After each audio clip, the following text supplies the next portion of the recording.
1. Blessed are the poor in spirit, for theirs is the kingdom of heaven. 2. Blessed are those who mourn, for they shall be comforted. 3. Blessed are the meek, for they shall inherit the earth. 4. Blessed are those who hunger and thirst after righteousness, for they shall be satisfied. 5. Blessed are the merciful, for they shall receive mercy. 6. Blessed are the pure in heart, for they shall see God. 7. Blessed are the peacemakers, for they shall be called sons of God. 8. Blessed are those who are persecuted because of righteousness, for theirs is the kingdom of heaven. Blessed are you when people insult you, persecute you, and falsely say all kinds of evil against you because of me. Rejoice and be glad, because great is your reward in heaven. For in the same way they persecuted the prophets who were before you. Every man lives by exchanging. Mercy to the guilty is cruelty to the innocent. Wherever there is great property, there is great inequality. Problems worthy of attacks prove their worth by hitting back. Man naturally desires not only to be loved, but to be lovely. Science is the great antidote to the poison of enthusiasm and superstition. Man is an animal that makes bargains. No other animal does this. No dog exchanges bones with another. Virtue is more to be feared than vice, because its excesses are not subject to the regulation of conscience. The learned ignore the evidence of their senses to preserve the coherence of the ideas of their imagination. No society can surely be flourishing and happy of which by far the greater part of the numbers are poor and miserable. All for ourselves and nothing for other people seems, in every age of the world, to have been the vile maxim of the masters of mankind. The first thing you have to know is yourself. A man who knows himself can step outside himself and watch his own reactions like an observer. In regards to the price of commodities, the rise of wages operates as simple interest does. The rise of profit operates like compound interest. It is not from the benevolence of the butcher, the brewer, or the baker that we expect our dinner, but from their regard to their own interest. It is not very unreasonable that the rich should contribute to the public expense, not only in proportion to their revenue, but something more than in that proportion. People of the same trade seldom meet together, even for merriment and diversion, but the conversation ends in a conspiracy against the public, or in some contrivance to raise prices. Civil government, so far as it is instituted for the security of property, is in reality instituted for the defense of the rich against the poor, or of those who have some property against those who have none at all. How selfish soever man may be supposed, there are evidently some principles in his nature which interest him in the fortune of others, and render their happiness necessary to him, though he derives nothing from it, except the pleasure of seeing it. It is not from the benevolence of the butcher, the brewer, or the baker that we expect our dinner, but from their regard to their own self-interest.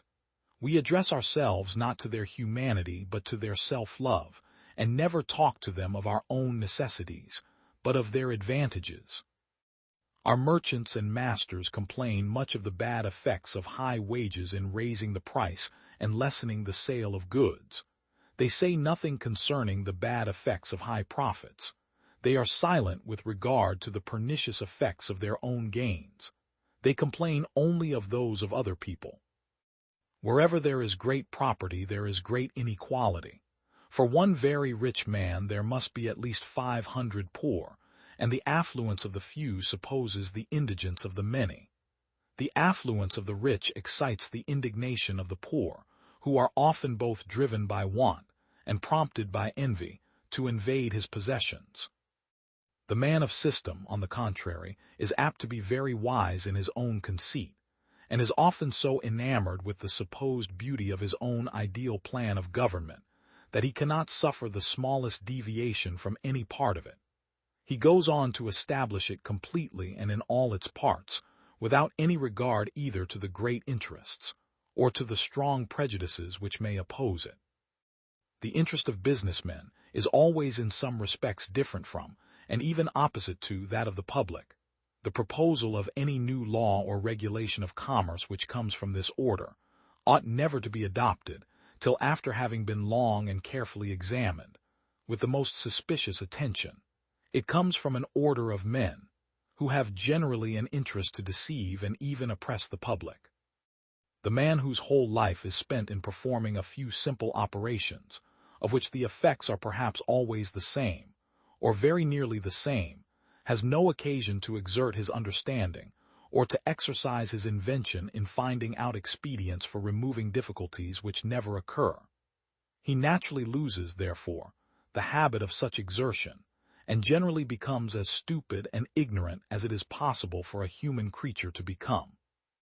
Though our brother is upon the rack, as long as we ourselves are at ease, our senses will never inform us of what he suffers. They never did and never can carry us beyond our own persons, and it is by the imagination only that we form any conception of what are his sensations. His agonies, when they are thus brought home to ourselves, when we have this adopted and made them our own, begin at last to affect us, and we then tremble and shudder at the thought of what he feels.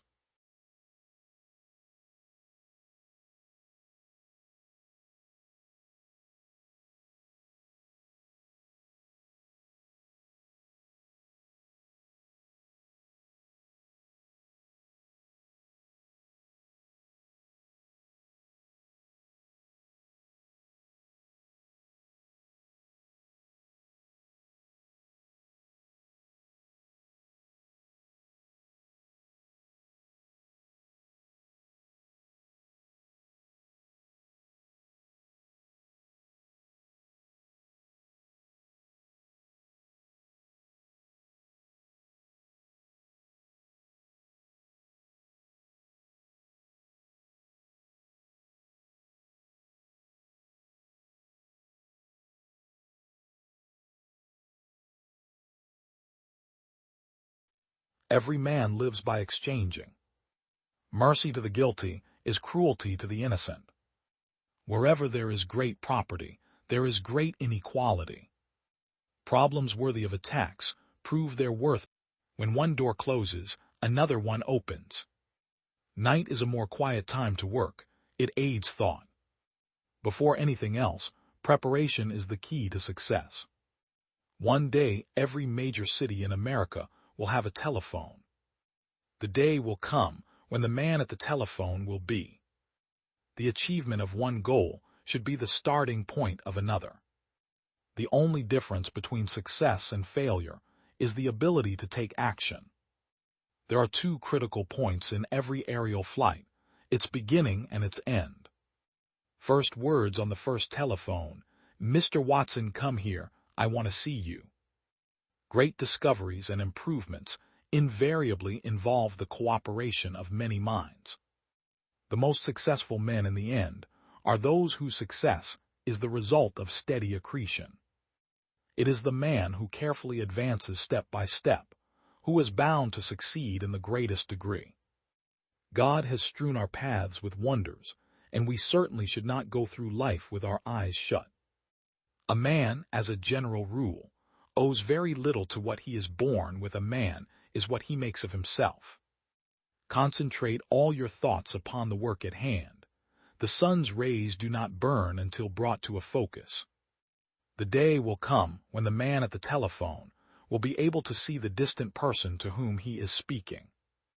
When one door closes, another opens, but we often look so long and so regretfully upon the closed door that we do not see the one which has opened for us.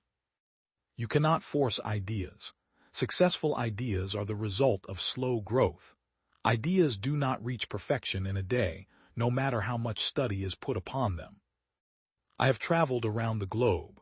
I have seen the Canadian and American Rockies, the Andes, the Alps, and the Highlands of Scotland, but for simple beauty, Cape Breton outrivals them all. Don't keep forever on the public road, going only where others have gone and following one after the other like a flock of sheep. Leave the beaten track occasionally and dive into the woods. We are all too much inclined, I think, to walk through life with our eyes shut. There are things all round us and right at our very feet that we have never seen, because we have never really looked. What this power is I cannot say. All I know is that it exists, and it becomes available only when a man is in that state of mind in which he knows exactly what he wants, and is fully determined not to quit until he finds it. The inventor is a man who looks around upon the world and is not contented with things as they are. He wants to improve whatever he sees. He wants to benefit the world. He is haunted by an idea. The spirit of invention possesses him, seeking materialization. The most successful men in the end are those whose success is the result of steady accretion. It is the man who carefully advances step by step, with his mind becoming wider and wider, and progressively better able to grasp any theme or situation, persevering in what he knows to be practical, and concentrating his thought upon it, who is bound to succeed in the greatest degree.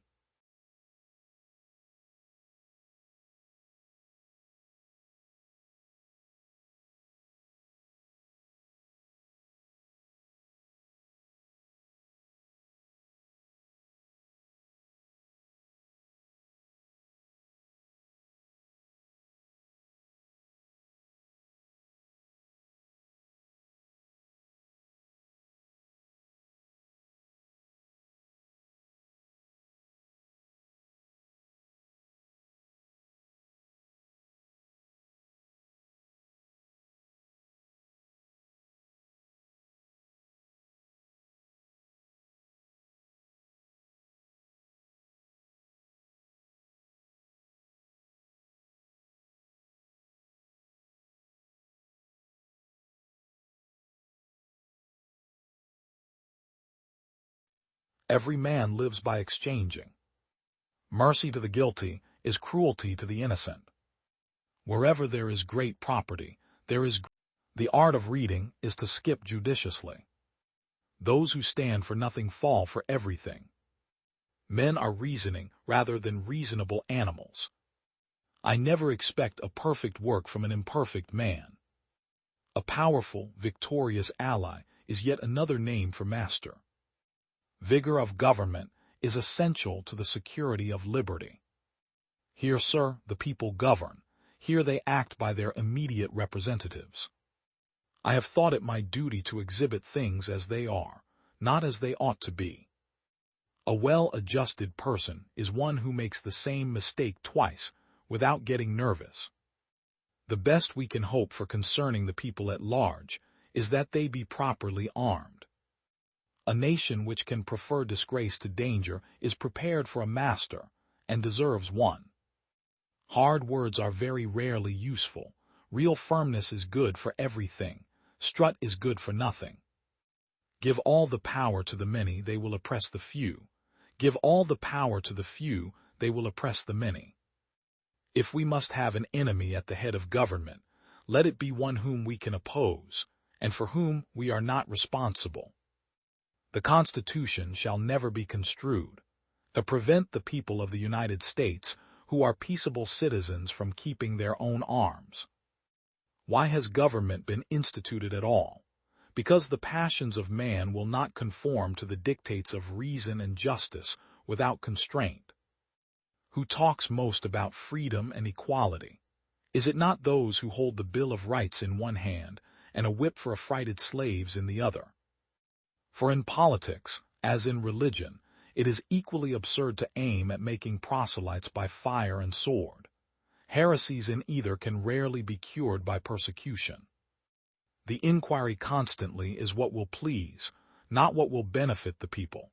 In such a government there can be nothing but temporary expedient, fickleness, and folly.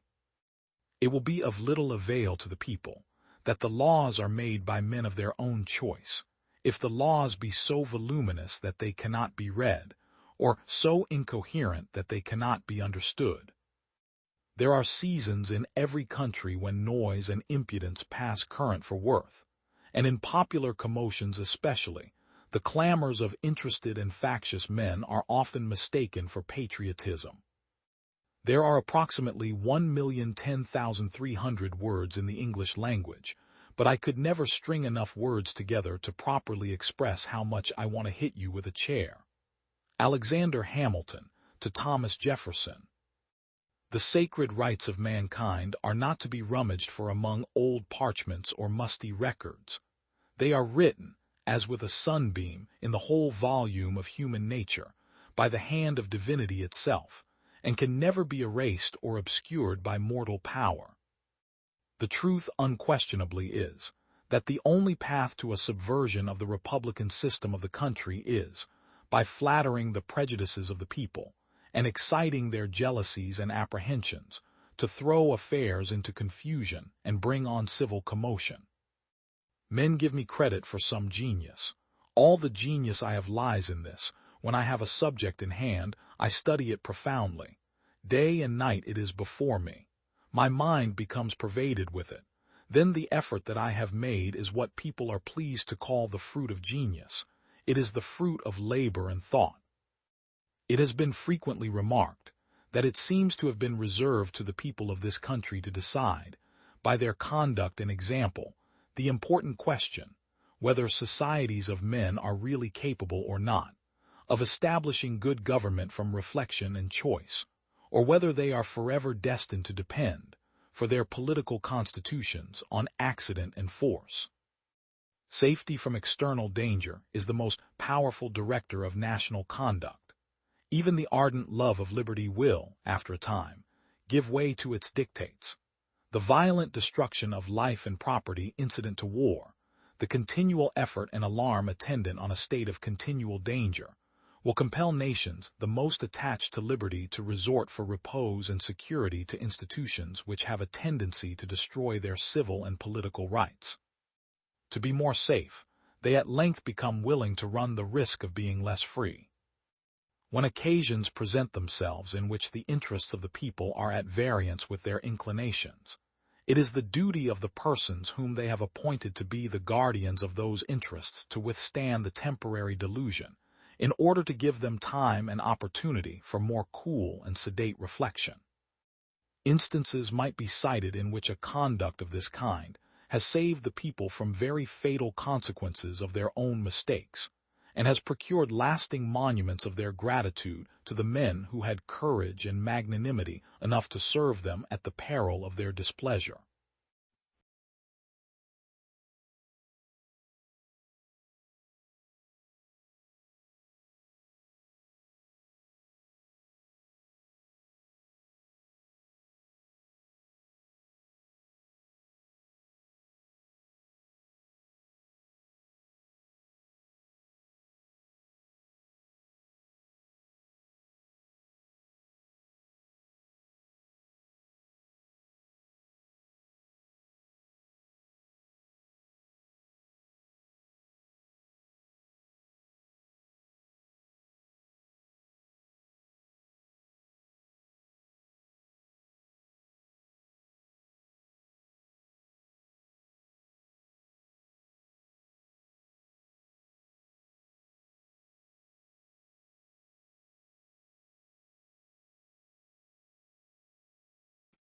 Every man lives by exchanging.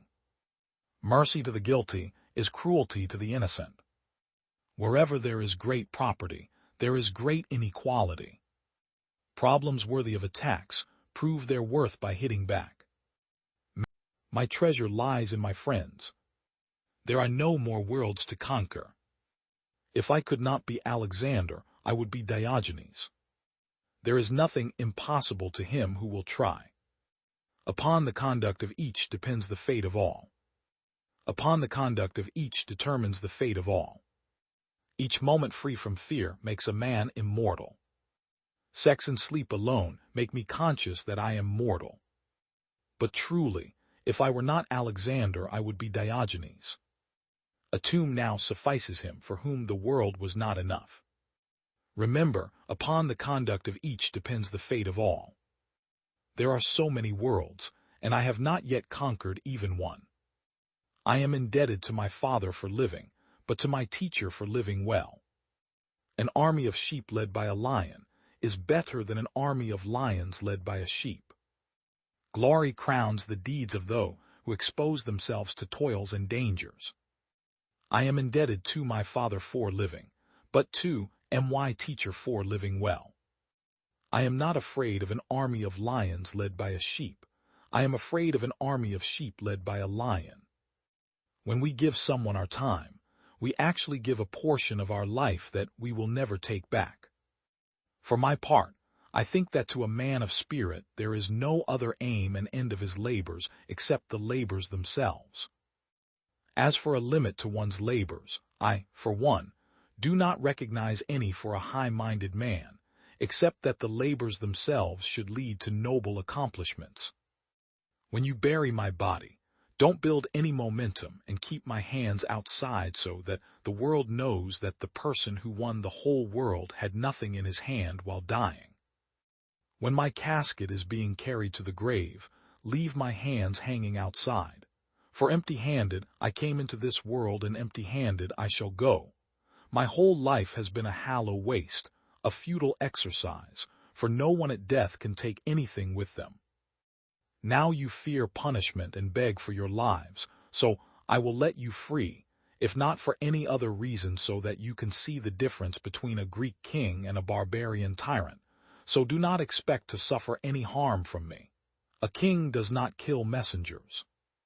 Through every generation of the human race there has been a constant war, a war with fear. Those who have the courage to conquer it are made free, and those who are conquered by it are made to suffer until they have the courage to defeat it, or death takes them. Youths of the Pelians and of the Macedonians and of the Hellenic Amphictyony and of the Lacedaemonians and of the Corinthians and of all the Hellenic peoples, join your fellow soldiers and entrust yourselves to me, so that we can move against the barbarians and liberate ourselves from the Persian bondage. For as Greeks we should not be slaves to barbarians. Holy shadows of the dead, I am not to blame for your cruel and bitter fate, but the accursed rivalry which brought sister nations and brother people to fight one another. I do not feel happy for this victory of mine. On the contrary, I would be glad, brothers, if I had all of you standing here next to me, since we are united by the same language, the same blood, and the same visions. Now that the wars are coming to an end, I wish you to prosper in peace. May all mortals from now on live like one people in concord and for mutual advancement. Consider the world as your country, with laws common to all and where the best will govern irrespective of tribe. I do not distinguish among men, as the narrow-minded do, both among Greeks and barbarians. I am not interested in the descendants of the citizens or their racial origins. I classify them using one criterion, their virtue. For me, every virtuous foreigner is a Greek, and every evil Greek worse than a barbarian. If differences ever develop between you, never have recourse to arms, but solve them peacefully. If necessary, I should be your arbitrator. Our enemies are Medes and Persians, men who for centuries have lived soft and luxurious lives. We of Macedon for generations past have been trained in the hard school of danger and war. Above all, we are free men and they are slaves. There are Greek troops, to be sure, in Persian service, but how different is their cause from ours? They will be fighting for pay and not much of it that. We, on the contrary, shall fight for Greece, and our hearts will be in it. As for our foreign troops, Thracians, Paeonians, Illyrians, Agrians, they are the best and stoutest soldiers in Europe, and they will find as their opponents the slackest and softest of the tribes of Asia. And what, finally, of the two men in supreme command? You have Alexander, they, Darius. If it were not my purpose to combine barbarian things with things Hellenic, to traverse and civilize every continent, to search out the uttermost parts of land and sea, to push the bounds of Macedonia to the farthest ocean, and to disseminate and shower the blessings of the Hellenic justice and peace over every nation.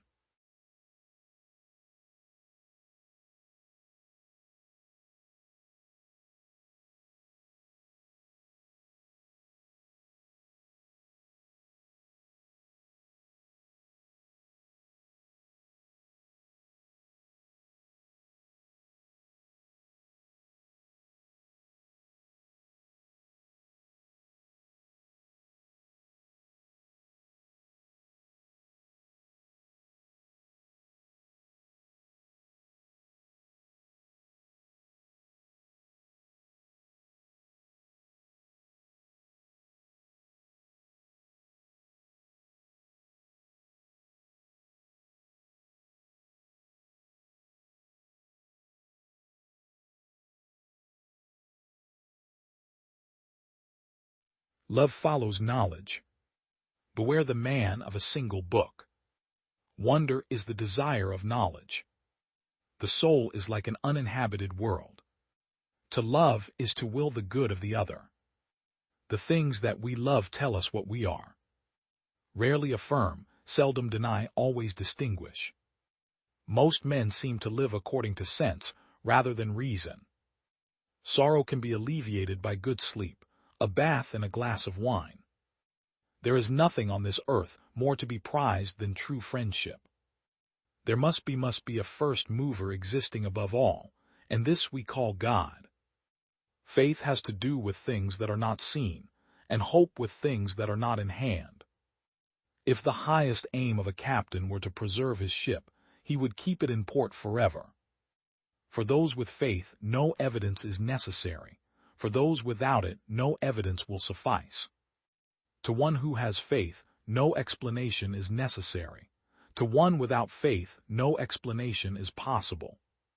The study of philosophy is not that we may know what men have thought, but what the truth of things is. Better to illuminate than merely to shine, to deliver to others contemplated truths, than merely to contemplate.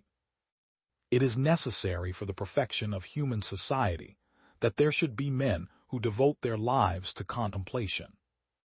Friendship is the source of the greatest pleasures, and without friends, even the most agreeable pursuits become tedious. Fear is such a powerful emotion for humans that, when we allow it to take us over, it drives compassion right out of our hearts.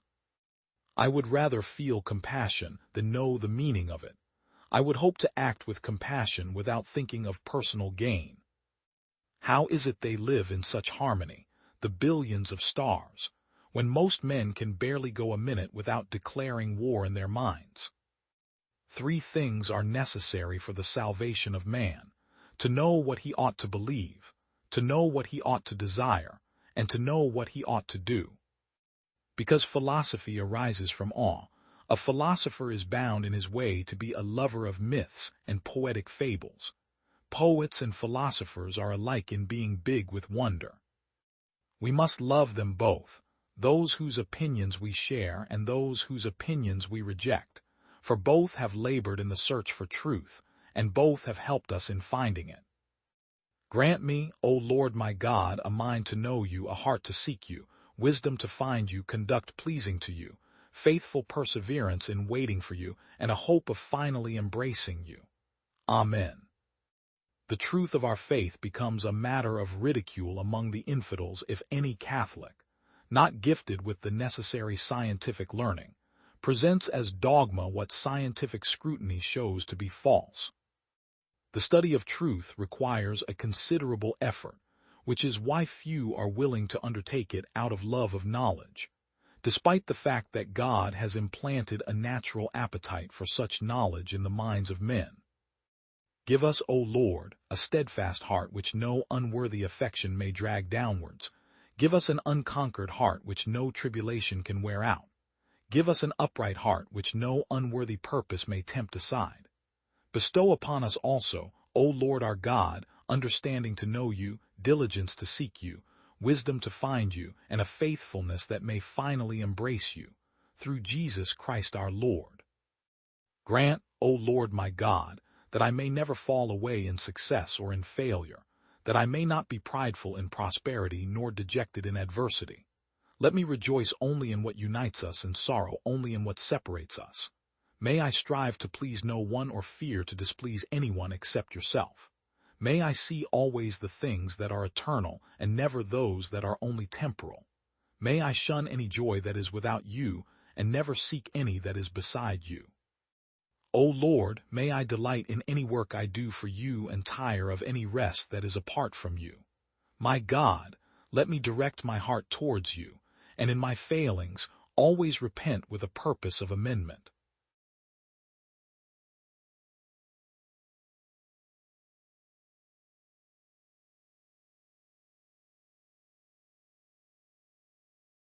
Rise above oneself and grasp the world. Eureka, Eureka, I found it, I found it. The perimeter of the earth is about 3 million stadia, and not greater. Give me but a firm spot on which to stand, and I shall move the earth. The center of gravity of any cylinder is the point of bisection of the axis. Give me a place to stand, and a lever long enough, and I will move the world. Eureka, I have found it, on discovery of a method to test the purity of gold. Man has always learned from the past. After all, you can't learn history in reverse. There are things which seem incredible to most men who have not studied mathematics. Mathematics reveals its secrets only to those who approach it with pure love, for its own beauty. How many theorems in geometry which have seemed at first impracticable are in time successfully worked out. The center of gravity of any parallelogram lies on the straight line, joining the middle points of opposite sides. Two magnitudes, whether commensurable or incommensurable, balance at distances reciprocally proportional to the magnitudes. The diameter of the Earth is greater than the diameter of the Moon, and the diameter of the Sun is greater than the diameter of the Earth. Those who claim to discover everything, but produce no proofs of the same, may be confuted as having actually pretended to discover the impossible.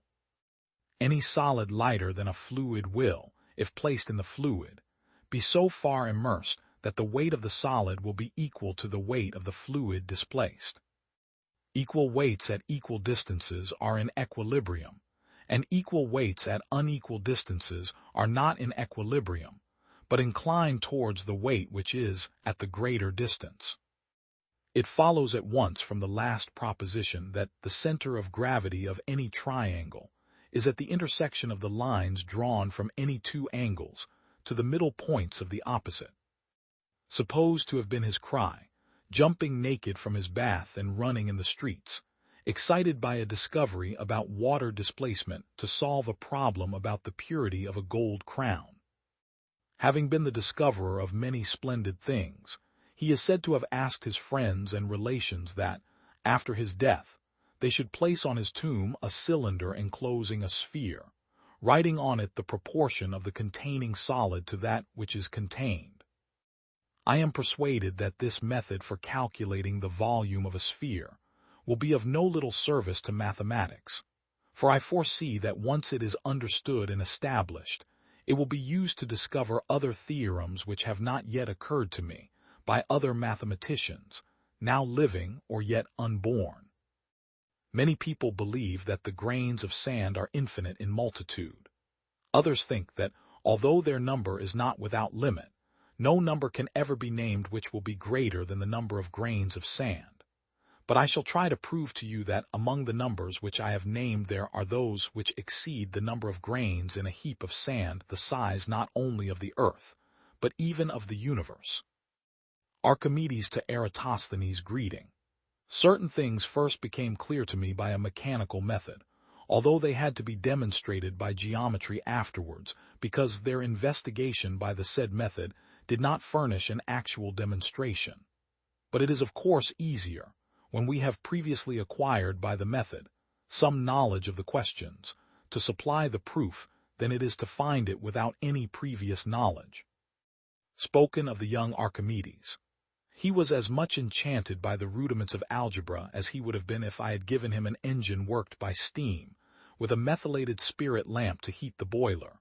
More enchanted, perhaps, for the engine would have got broken, and remaining always itself, would in any case have lost its charm, while the rudiments of algebra continued to grow and blossom in his mind with an unfailing luxuriance. Every day he made the discovery of something which seemed to him exquisitely beautiful. The new toy was inexhaustible in its potentialities.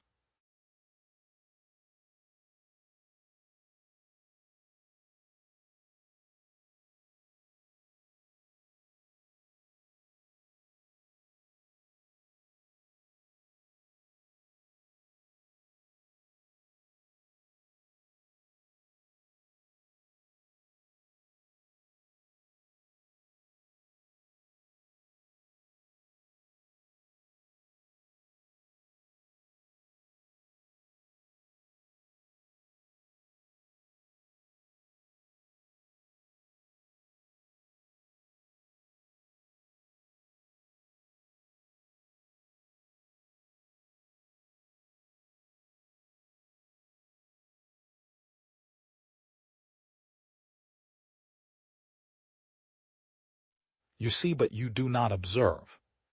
Any truth is better than indefinite doubt. There is nothing more deceptive than an obvious fact. The love of books is among the choicest gifts of the gods.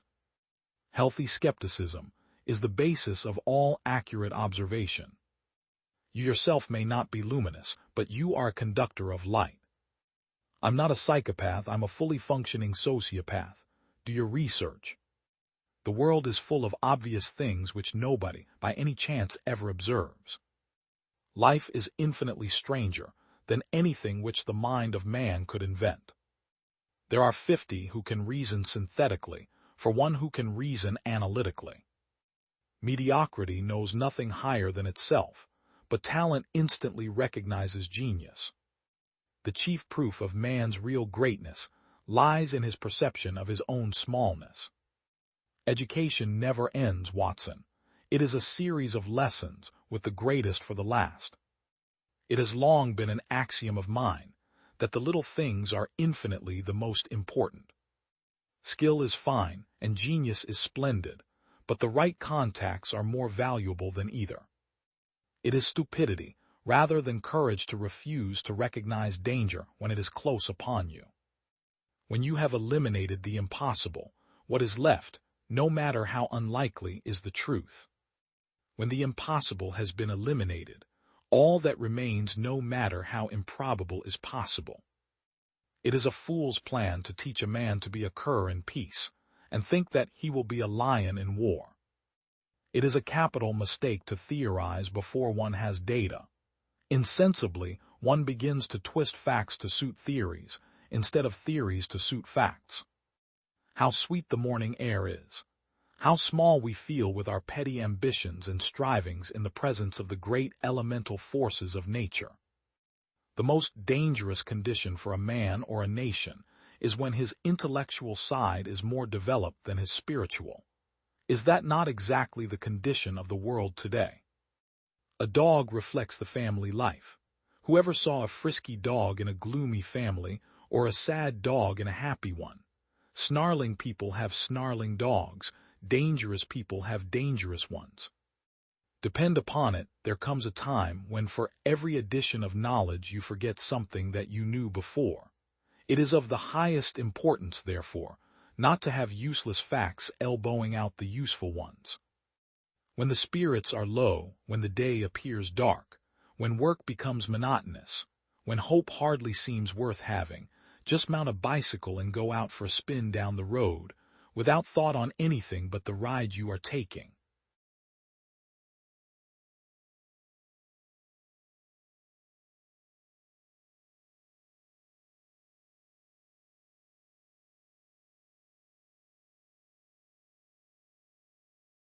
The soul is like a glass lamp, and knowledge is light giving fire, and the wisdom of God is the oil.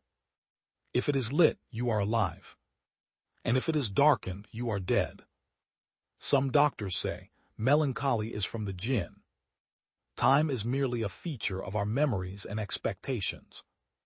Absence of understanding does not warrant absence of existence. Beware of overeating, for most illnesses arise from excess food. Pain relievers, long walks, and engaging in things that bring joy. He who is prepared for something needs only the weakest of reasons. Science and art leave societies in which they are not respected. Avicenna. I despised my arrival on this earth, and I despise my departure. It is a tragedy. I would rather have a short life with width, rather than a narrow one with length. We are afflicted with a people who believe that God has guided no one but themselves. These are summary statements that need to be supported by their proper demonstrations. Trials have turned against me, and it is as if I have become a magnet and they are iron. The world is divided into men who have wit and no religion, and men who have religion and no wit. Illusion is half the illness, tranquility is half the cure, and patience is the first step to recovery. I complain to God about time, for its vicissitudes have worn away my renewed strength, though it was new. The knowledge of anything, since all things have causes, is not acquired or complete unless it is known by its causes. We have had enough of the commentaries written on the doctrines of the ancients. It is time for us to develop our own philosophy. Anyone who denies the law of non-contradiction should be beaten and burned until he admits that to be beaten is not the same as not to be beaten, and to be burned is not the same as not to be burned. 3. The third premise is that the resurrection is just the return of human souls to their own world. This is why God the Exalted has said, "O tranquil soul, return to your Lord, satisfied and satisfactory." When a thing standeth long in salt, it is salt, and if anything stand in a stinking place, it is made stinking. And if anything standeth with a bold man, it is made bold, and if it stand with a fearful man, it is made fearful. For us in medicine it makes no difference whether it is from the jinn or not. We say, whether it is from the jinn or not, the patient's mood becomes melancholic. So its proximate cause is the presence of melancholy. Let the cause of the melancholy illness be jinn. 2. The second premise is that according to the ancients' rewards is the occurrence of pleasure in the soul corresponding to the extent of its perfection, while punishment is the occurrence of pain in the soul corresponding to the extent of its deficiency. So the soul's abiding in deficiency is its alienation from God the Exalted, and this is the curse, the penalty. God's wrath and anger and pain comes to it from that deficiency, while its perfection is what is meant by God's satisfaction with it, its closeness and nearness and attachment. This, then, and nothing else is the meaning of reward and punishment according to them. At night I would return home, set out a lamp before me, and devote myself to reading and writing.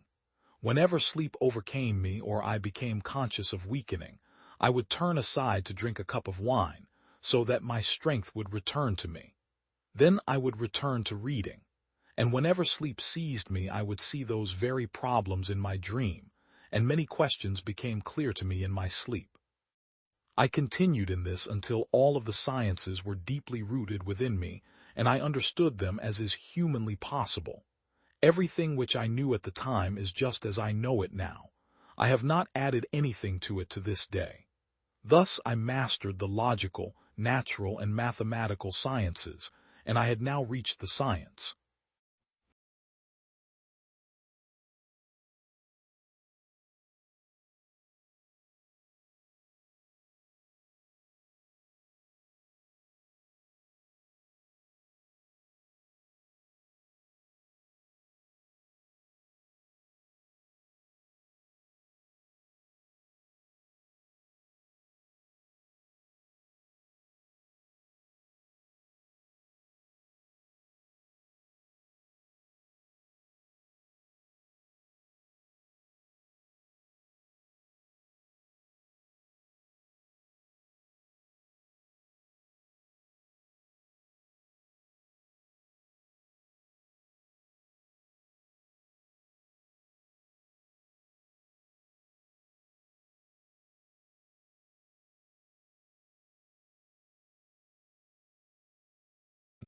Every man lives by exchanging. Mercy to the guilty is cruelty to the innocent. Wherever there is great property, there is great inequality. Friends are thieves of time. Wonder is the seed of knowledge. All colors will agree in the dark. Money is a great servant but a bad master. Silence is the sleep that nourishes wisdom. Man prefers to believe what he prefers to be true. A bad man is worse when he pretends to be a saint. Who questions much shall learn much and retain much. Prosperity discovers vice, adversity discovers virtue. A wise man will make more opportunities than he finds. We rise to great heights by a winding staircase of small steps.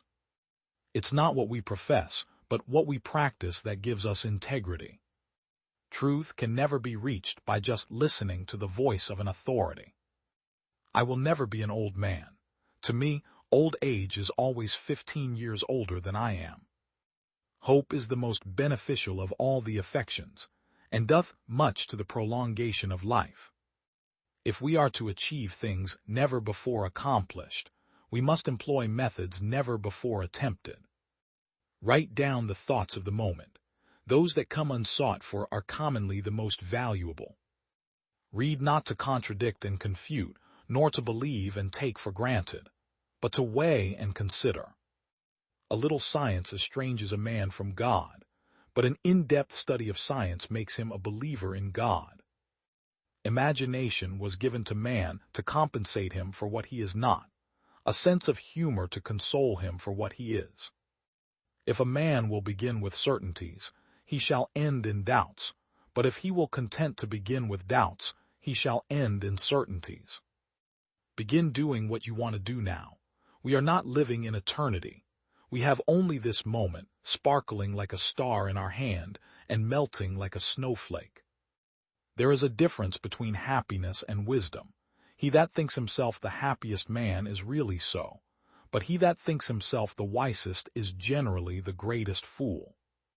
It's not what we eat but what we digest that makes us strong, not what we gain but what we save that makes us rich, not what we read but what we remember that makes us learned, and not what we profess but what we practice that gives us integrity.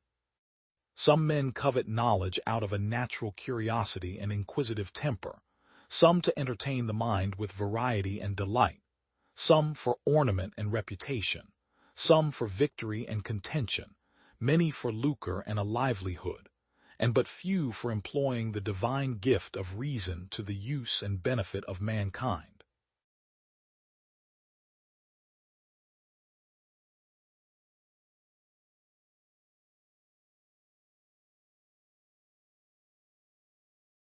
Behind every fortune there is a crime. The more one judges, the less one loves. All human power is a compound of time and patience. Great minds always tend to see virtue in misfortune. When you doubt your power, you give power to your doubt.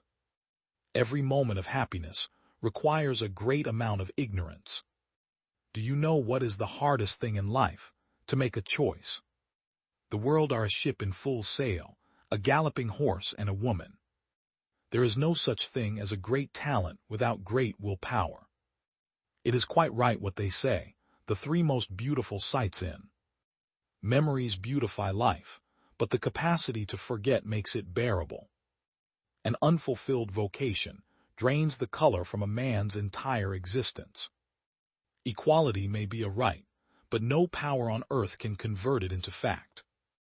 In diving to the bottom of pleasure, we bring up more gravel than pearls. Solitude is fine, but you need someone to tell you that solitude is fine. Our worst misfortunes never happen, and most miseries lie in anticipation. The victory always has a lot of parents, but the defeat is always an orphan. Poetry is only born after painful journeys into the vast regions of thought. It is easy to sit up and take notice. What is difficult is getting up and taking action. Someday you will find out that there is far more happiness in another's happiness than in your own. How natural it is to destroy what we cannot possess, to deny what we do not understand, and to insult what we envy. There are two histories, official history, lying, and then secret history, where you find the real causes of events. Hatred is the vice of narrow souls. They feed it with all their littleness, and make it the pretext of base tyrannies. God is the author, men are only the players. These grand pieces which are played upon earth have been composed in heaven. When women love us, they forgive us everything, even our crimes. When they do not love us, they give us credit for nothing, not even our virtues. To live in the presence of great truths and eternal laws, to be led by permanent ideals, that is what keeps a man patient when the world ignores him, and calm and unspoiled when the world praises him.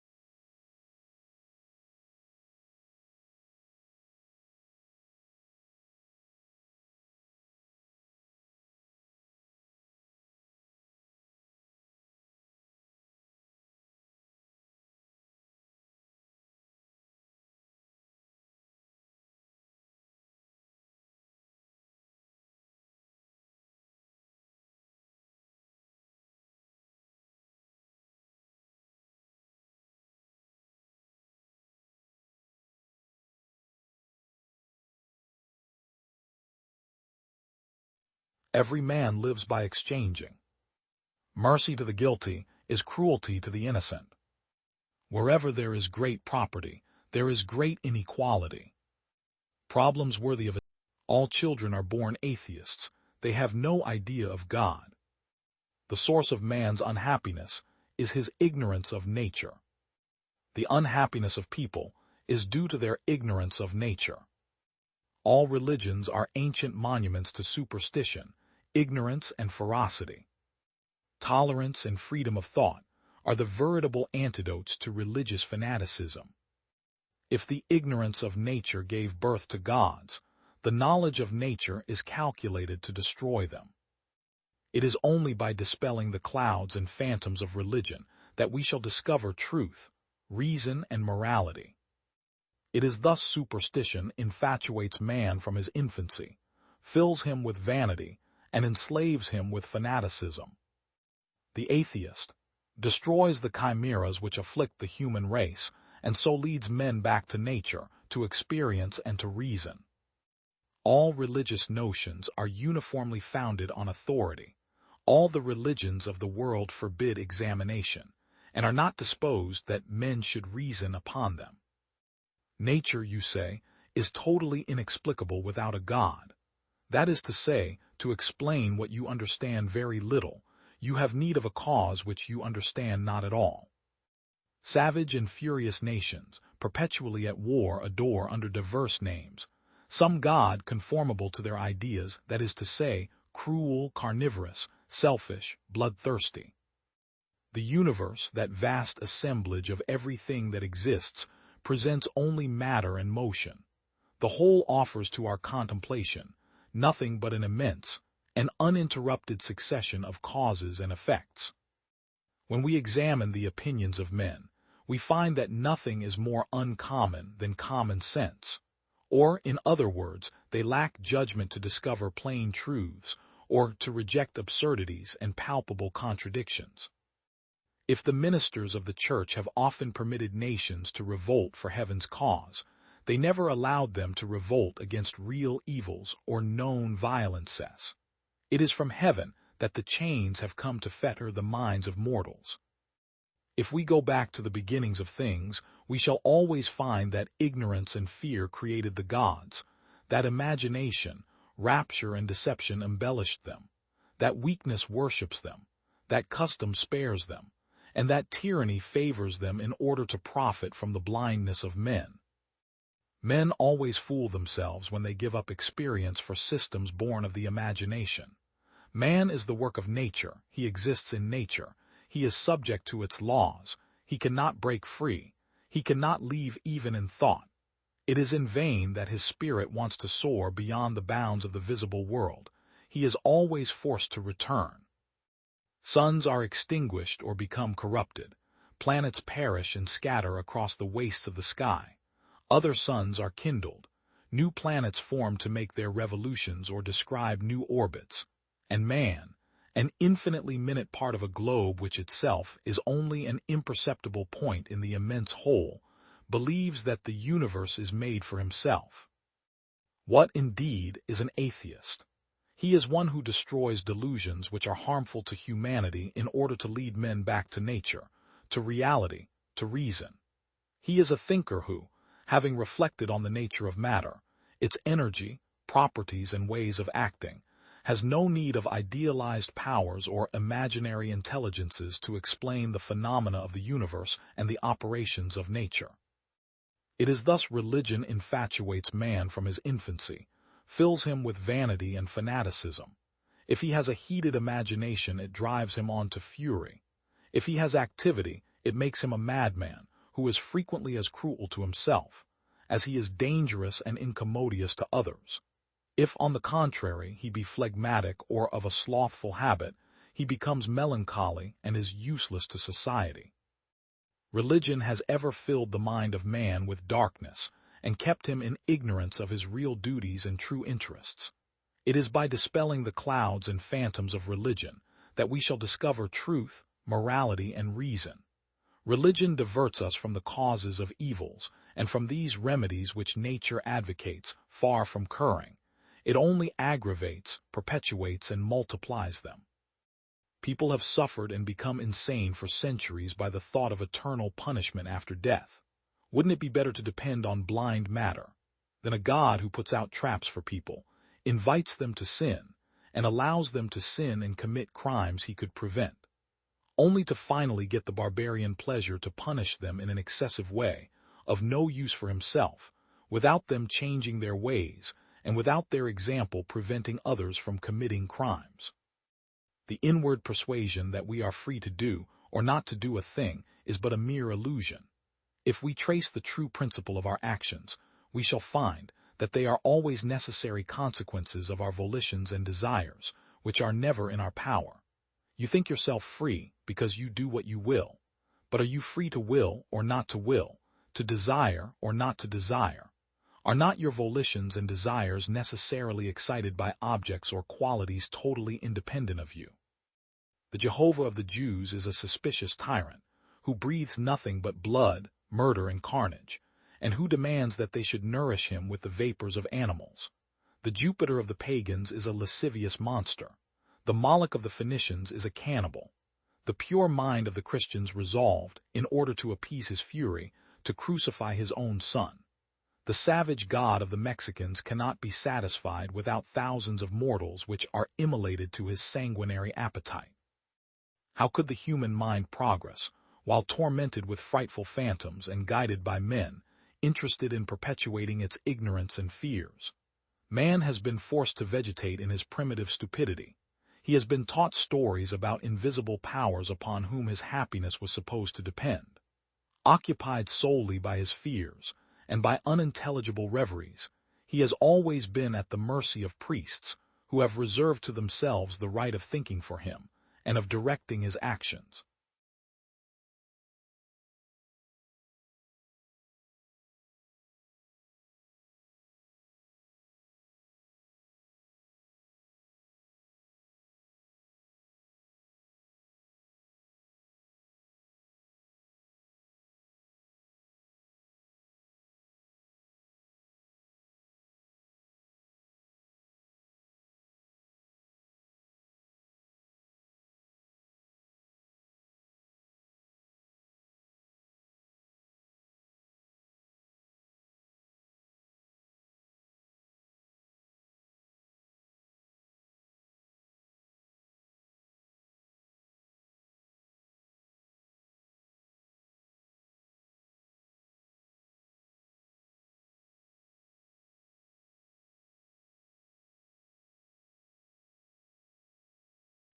Every man lives by exchanging.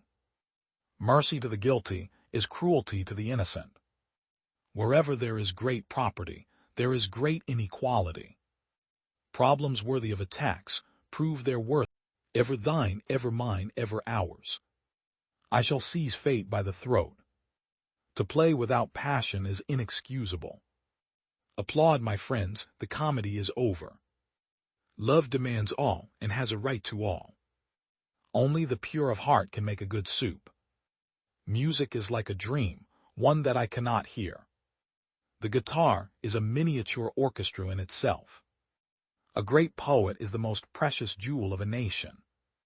Never misjudge the most faithful heart of your beloved. Music is a higher revelation than all wisdom and philosophy.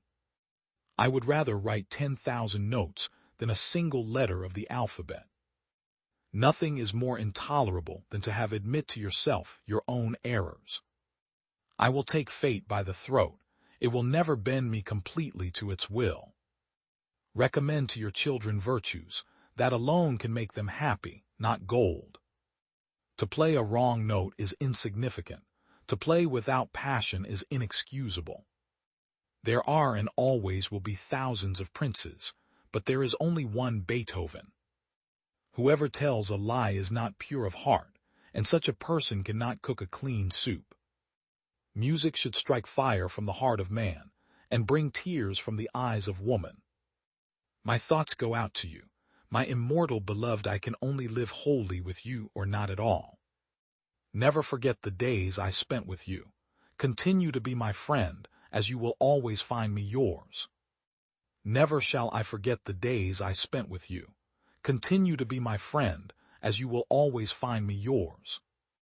Don't only practice your art, but force your way into its secrets, for it and knowledge can raise men to the divine. It seemed unthinkable for me to leave the world forever, before I had produced all that I felt called upon to produce. Music is the one incorporeal entrance into the higher world of knowledge, which comprehends mankind, but which mankind cannot comprehend. Music is a higher revelation than all wisdom and philosophy.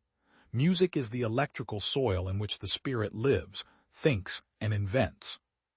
What you are by accident of birth. What I am by myself. There are and will be 1,000 princes. There is only one Beethoven.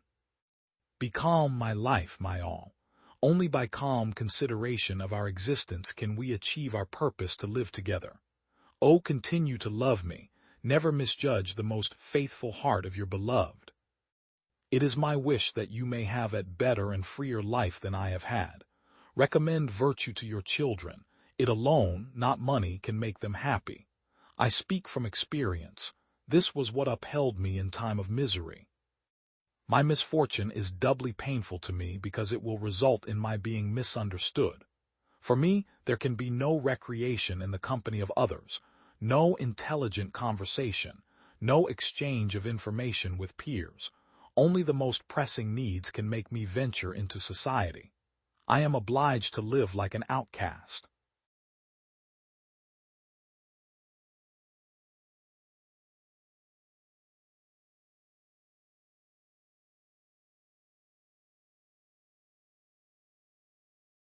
Ever thine, ever mine, ever ours. I shall seize fate by the throat. To play without passion is inexcusable. Applaud, my friends, the comedy is over. Love demands all and has a right to all. Only the pure of heart can make a good soup. Music is like a dream, one that I cannot hear. The guitar is a miniature orchestra in itself. A great poet is the most precious jewel of a nation. Never misjudge the most faithful heart of your beloved. Music is a higher revelation than all wisdom and philosophy. I would rather write 10,000 notes than a single letter of the alphabet. Nothing is more intolerable than to have admit to yourself your own errors. I will take fate by the throat. It will never bend me completely to its will. Recommend to your children virtues. That alone can make them happy, not gold. To play a wrong note is insignificant. To play without passion is inexcusable. There are and always will be thousands of princes, but there is only one Beethoven. Whoever tells a lie is not pure of heart, and such a person cannot cook a clean soup. Music should strike fire from the heart of man, and bring tears from the eyes of woman. My thoughts go out to you. My immortal beloved, I can only live wholly with you or not at all. Never forget the days I spent with you. Continue to be my friend, as you will always find me yours. Never shall I forget the days I spent with you. Continue to be my friend, as you will always find me yours. Don't only practice your art, but force your way into its secrets, for it and knowledge can raise men to the divine. It seemed unthinkable for me to leave the world forever, before I had produced all that I felt called upon to produce. Music is the one incorporeal entrance into the higher world of knowledge, which comprehends mankind, but which mankind cannot comprehend. Music is a higher revelation than all wisdom and philosophy. Music is the electrical soil in which the spirit lives, thinks, and invents. What you are by accident of birth. What I am by myself. There are and will be 1,000 princes. There is only one Beethoven. Be calm, my life, my all. Only by calm consideration of our existence can we achieve our purpose to live together. Oh, continue to love me.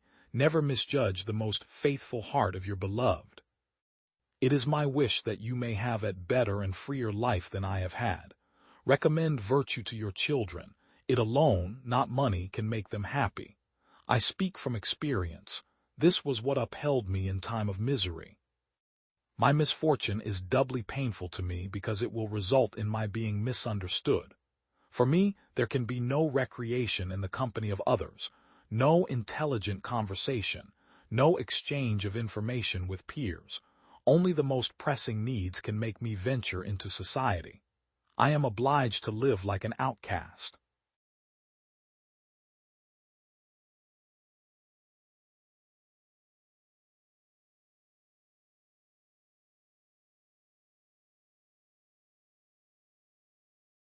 What's a sundial in the shade? A penny saved is a penny earned. Lost time is never found again. You may delay, but time will not. Well done is better than well said. Never ruin an apology with an excuse. Hide not your talents, they for use were made. He that can have patience can have what he will. Instead of cursing the darkness, light a candle. 3 may keep a secret if 2 of them are dead. By failing to prepare, you are preparing to fail. 3 may keep a secret if 2 of them are dead. Beer is proof that God loves us and wants us to be happy. An investment in knowledge always pays the best interest. How many observe Christ's birthday, how few his precepts. I didn't fail the test, I just found 100 ways to do it wrong. We are all born ignorant, but one must work hard to remain stupid. Either write something worth reading, or do something worth writing. Being ignorant is not so much a shame, as being unwilling to learn. Fear not death, for the sooner we die, the longer we shall be immortal. It is the first responsibility of every citizen to question authority. Tell me and I forget, teach me and I may remember, involve me and I learn. Many people die at 25 and aren't buried until they are 75. In wine there is wisdom, in beer there is freedom, in water there is bacteria. Justice will not be served until those who are unaffected are as outraged as those who are. Be at war with your vices, at peace with your neighbors, and let every new year find you a better man. They who can give up essential liberty to obtain a little temporary safety deserve neither liberty nor safety.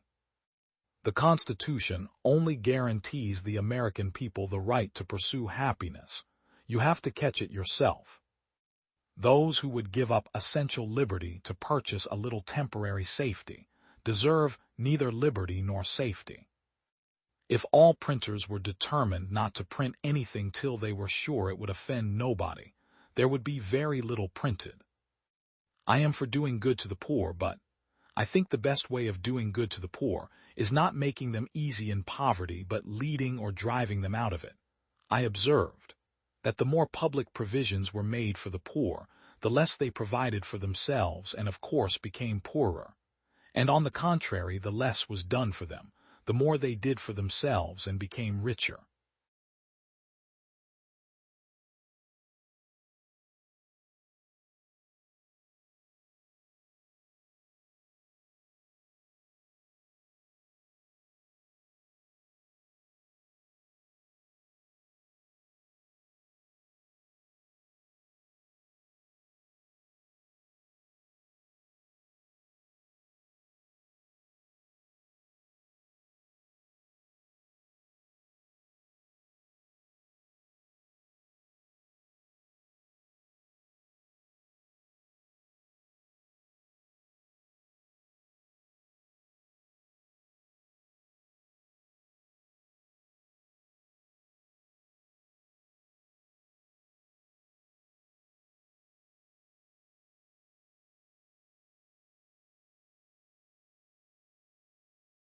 To be is to be perceived. All men have opinions, but few think. Few men think, yet all will have opinions. Truth is the cry of all, but the game of few. What is mind? No matter. What is matter? Never mind. We have first raised a dust, and then complain we cannot see. Our youth we can have, but today we may always find time to grow old. He who says there is no such thing as an honest man, you may be sure is himself a knave. For my own private satisfaction, I had rather be master of my own time than wear a diadem. A ray of imagination or of wisdom may enlighten the universe and glow into remotest centuries.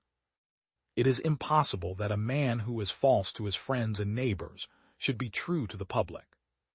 Where the people are well educated, the art of piloting a state is best learned from the writings of Plato. God is a being of transcendent and unlimited perfections. His nature, therefore, is incomprehensible to finite spirits. The world is like a board with holes in it, and the square men have got into the round holes, and the round into the square. The most ingenious men are now agreed that universities are only nurseries of prejudice, corruption, barbarism, and pedantry. To be a good patriot, a man must consider his countrymen as God's creatures, and himself as accountable for his acting towards them. To be is to be perceived ses percipi, or, if a tree falls in the forest and no one is there to hear it, does it make a sound? Others indeed may talk, and write, and fight about liberty, and make an outward pretense to it, but the freethinker alone is truly free. That thing of hell and eternal punishment is the most absurd, as well as the most disagreeable thought that ever entered into the head of mortal man. All the choir of heaven and furniture of earth, in a word, all those bodies which compose the frame of the world, have not any subsistence without a mind. The eye by long use comes to see even in the darkest cavern, and there is no subject so obscure but we may discern some glimpse of truth by long poring on it. Of all men living, priests are our greatest enemies. If it were possible, they would extinguish the very light of nature, turn the world into a dungeon, and keep mankind forever in chains and darkness. Casting an eye on the education of children, from whence I can make a judgment of my own, I observe they are instructed in religious matters before they can reason about them, and consequently that all such instruction is nothing else but filling the tender mind of a child with prejudices. This perceiving, active being is what I call mind, spirit, soul, or myself, by which words I do not denote any one of my ideas, but a thing entirely distinct from them, wherein they exist, or which is the same thing whereby they are perceived, for the existence of an idea consists in being perceived. Did men but consider that the sun, moon, and stars, and every other object of the senses, are only so many sensations in their minds, which have no other existence but barely being perceived, doubtless they would never fall down and worship their own ideas, but rather address their homage to that eternal invisible mind which produces and sustains all things.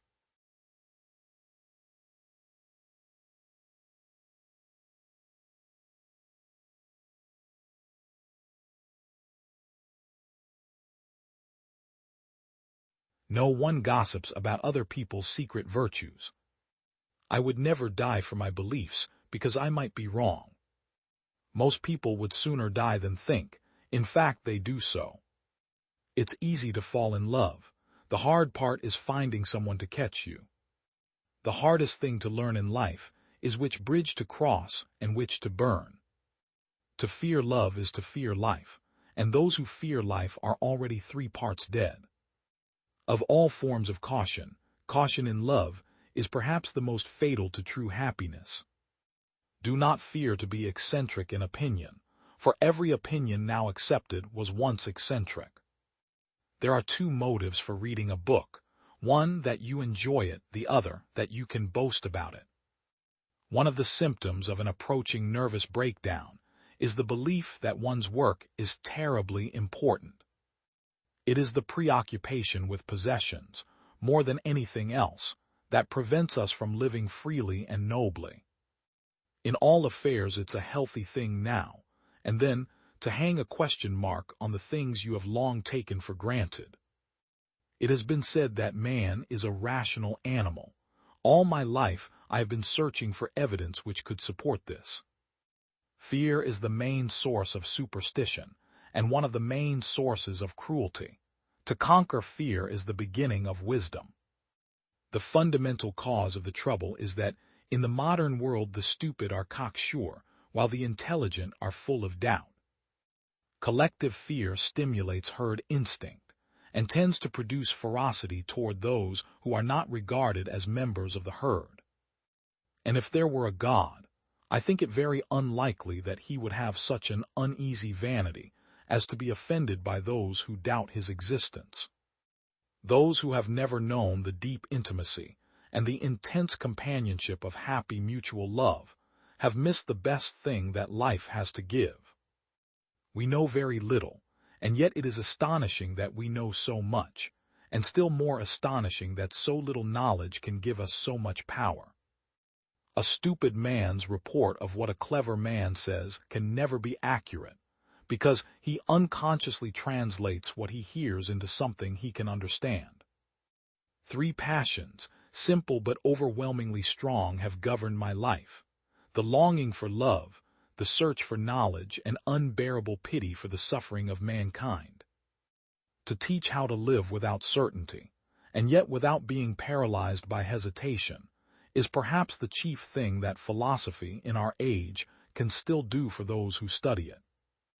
Our great democracies still tend to think that a stupid man is more likely to be honest than a clever man, and our politicians take advantage of this prejudice by pretending to be even more stupid than nature made them. One should as a rule respect public opinion in so far as is necessary to avoid starvation and to keep out of prison, but anything that goes beyond this is voluntary submission to an unnecessary tyranny, and is likely to interfere with happiness in all kinds of ways. My desire and wish is that the things I start with should be so obvious that you wonder why I spend my time stating them. This is what I aim at, because the point of philosophy is to start with something so simple as not to seem worth stating, and to end with something so paradoxical that no one will believe it. When you want to teach children to think, you begin by treating them seriously when they are little, giving them responsibilities, talking to them candidly, providing privacy and solitude for them, and making them readers and thinkers of significant thoughts from the beginning.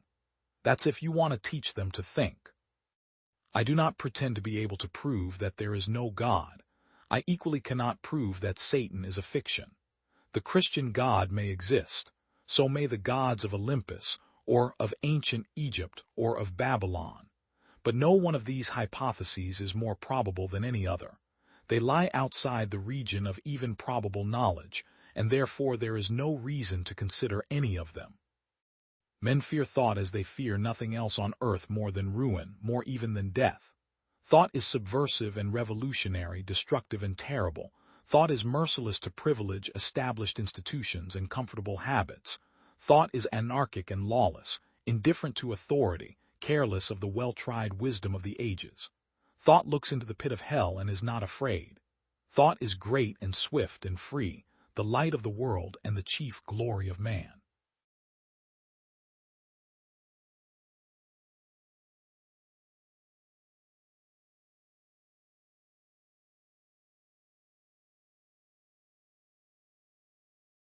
Opposites are not contradictory, but complementary. I go into the Upanishads to ask questions. One must always do what one really cannot. A physicist is just an atom's way of looking at itself. There are some things so serious you have to laugh at them. If an idea does not appear bizarre, there is no hope for it. Never express yourself more clearly than you are able to think. Prediction is very difficult, especially if it's about the future. Everything we call real is made of things that cannot be regarded as real. In the great drama of existence, we are audience and actors at the same time. If quantum mechanics hasn't profoundly shocked you, you haven't understood it yet. An expert is a man who has made all the mistakes which can be made in a narrow field. How wonderful that we have met with a paradox. Now we have some hope of making progress. If you think you understand it, that only shows that you don't know the first thing about it. A deep truth is a truth so deep that not only is it true, but its exact opposite is also true.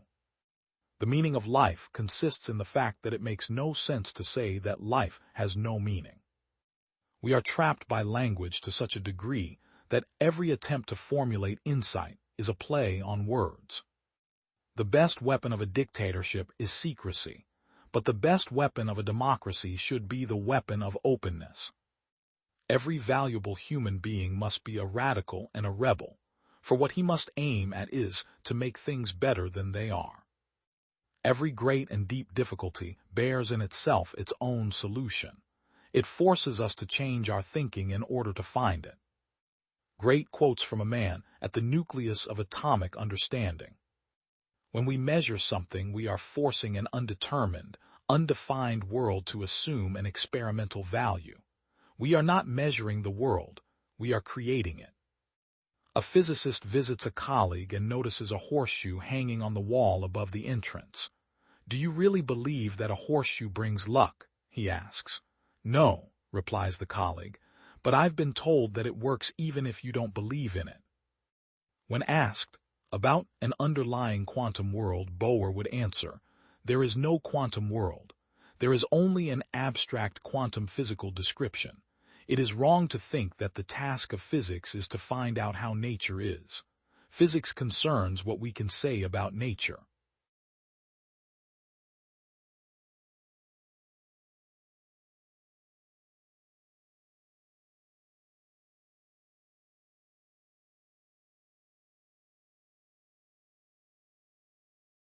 Nothing is more practical than a good theory. The life contest is primarily a competition for available energy. In my view, all salvation for philosophy may be expected to come from Darwin's theory. Bring forward what is true, write it so that it is clear, defend it to your last breath. Thermodynamics, correctly interpreted, does not just allow Darwinian evolution, it favors it. Available energy is the main object at stake in the struggle for existence and the evolution of the world. Which is more remarkable fact about America, that millionaires are idealists or idealists become millionaires. Philosophy gets on my nerves. If we analyze the ultimate ground of everything, then everything finally falls into nothingness. But I have decided to resume my lectures again and look the hydra of doubt straight into the eye, and it be quite ominous if one values one's life. Since a given system can never of its own accord go over into another equally probable state, but into a more probable one, it is likewise impossible to construct a system of bodies that after traversing various states returns periodically to its original state. That is a perpetual motion machine. To go straight to the deepest depth, I went for Hegel. What unclear, thoughtless flow of words I was to find there. My unlucky star led me from Hegel to Schopenhauer. Even in Kant there were many things that I could grasp so little that, given his general acuity of mind, I almost suspected that he was pulling the reader's leg or was even an impostor. The most ordinary things are to philosophy a source of insoluble puzzles. With infinite ingenuity it constructs a concept of space or time, and then finds it absolutely impossible that there be objects in this space, or that processes occur during this time. The source of this kind of logic lies in excessive confidence in the so-called laws of thought. The general struggle for existence of animate beings is not a struggle for raw materials. These for organisms are air, water, and soil, all abundantly available, nor for energy which exists in plenty in the sun and any hot body in the form of heat, but rather a struggle for entropy, which becomes available through the transition of energy from the hot sun to the cold earth. It must be splendid to command millions of people in great national ventures, to lead 100,000 to victory in battle. But it seems to me greater still to discover fundamental truths in a very modest room with very modest means. Truths that will still be foundations of human knowledge, when the memory of these battles is painstakingly preserved only in the archives of the historian. Who is not familiar with Maxwell's memoirs on his dynamical theory of gases? From one side enter the equations of state, from the other side the equations of motion in a central field.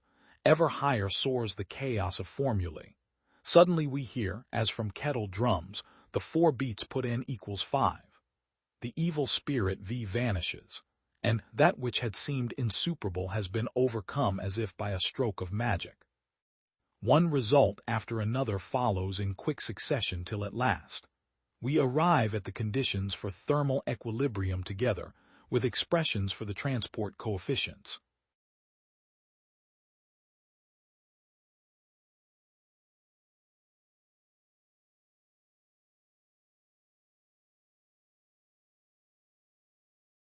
Nothing is more practical than a good theory.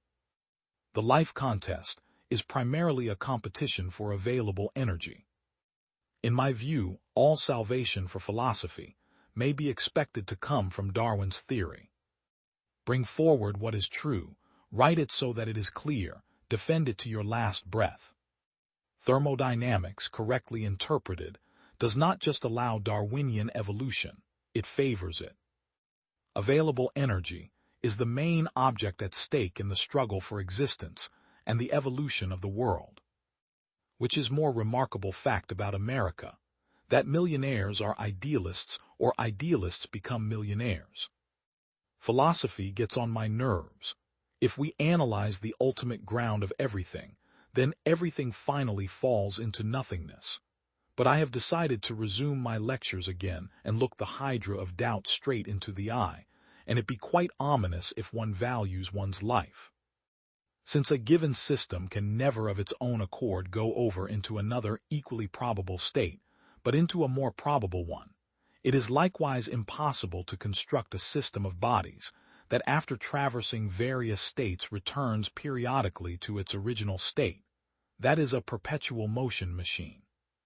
To go straight to the deepest depth, I went for Hegel. What unclear, thoughtless flow of words I was to find there. My unlucky star led me from Hegel to Schopenhauer. Even in Kant there were many things that I could grasp so little that, given his general acuity of mind, I almost suspected that he was pulling the reader's leg or was even an impostor. The most ordinary things are to philosophy a source of insoluble puzzles. With infinite ingenuity it constructs a concept of space or time, and then finds it absolutely impossible that there be objects in this space, or that processes occur during this time. The source of this kind of logic lies in excessive confidence in the so-called laws of thought. The general struggle for existence of animate beings is not a struggle for raw materials. These for organisms are air, water, and soil, all abundantly available, nor for energy which exists in plenty in the sun and any hot body in the form of heat, but rather a struggle for entropy, which becomes available through the transition of energy from the hot sun to the cold earth. It must be splendid to command millions of people in great national ventures, to lead 100,000 to victory in battle. But it seems to me greater still to discover fundamental truths in a very modest room with very modest means. Truths that will still be foundations of human knowledge, when the memory of these battles is painstakingly preserved only in the archives of the historian. Who is not familiar with Maxwell's memoirs on his dynamical theory of gases? From one side enter the equations of state, from the other side the equations of motion in a central field. Ever higher soars the chaos of formulae. Suddenly we hear, as from kettle drums, the 4 beats put in equals 5. The evil spirit vanishes, and that which had seemed insuperable has been overcome as if by a stroke of magic. One result after another follows in quick succession till at last we arrive at the conditions for thermal equilibrium together with expressions for the transport coefficients.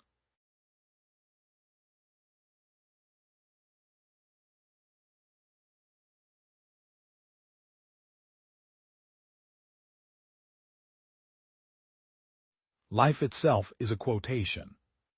Only in the present do things happen. Truth never penetrates an unwilling mind.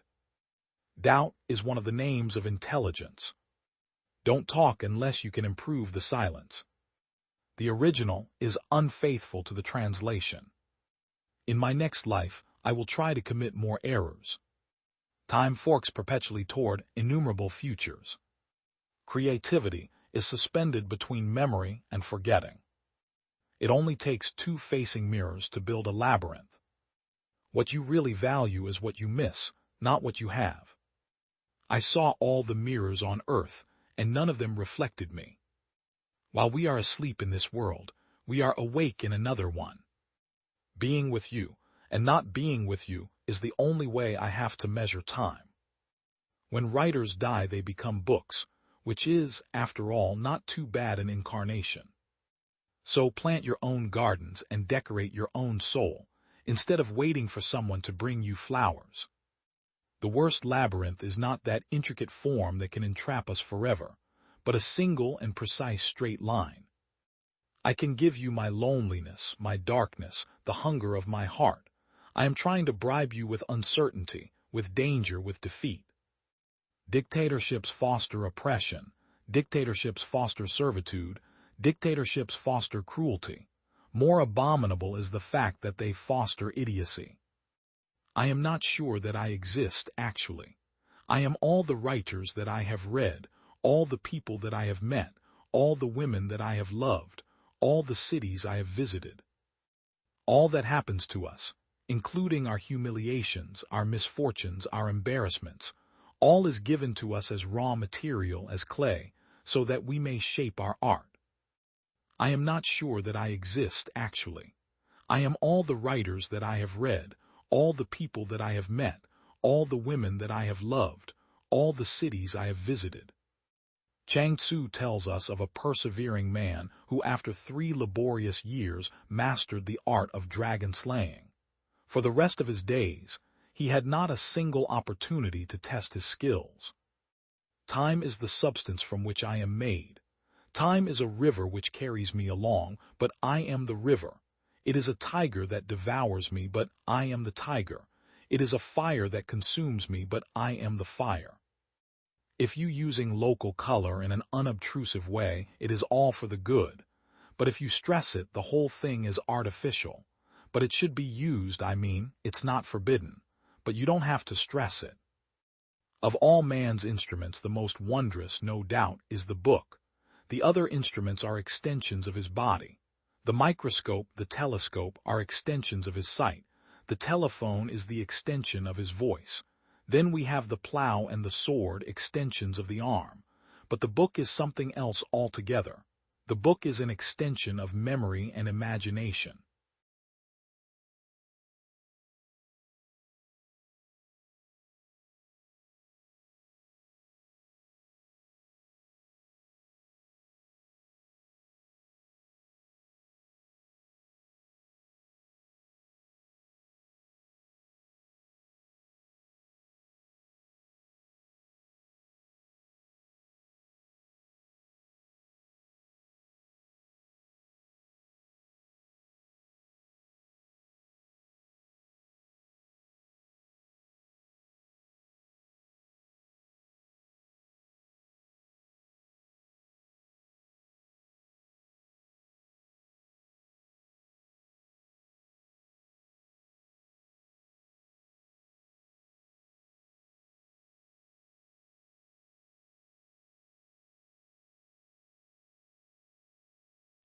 Every man lives by exchanging.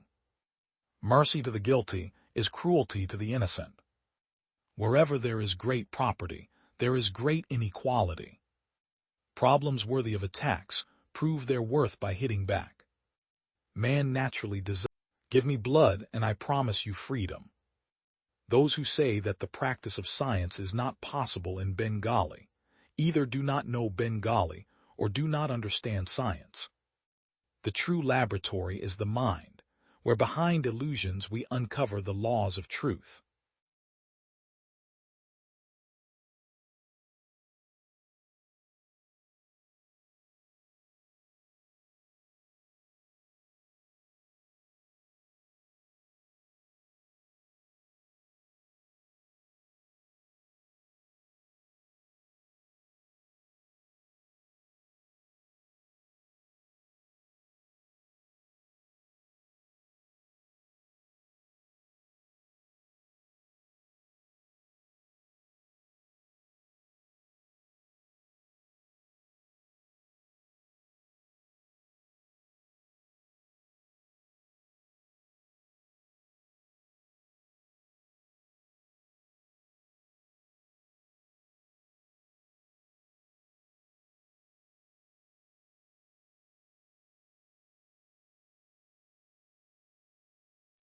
Every man lives by exchanging.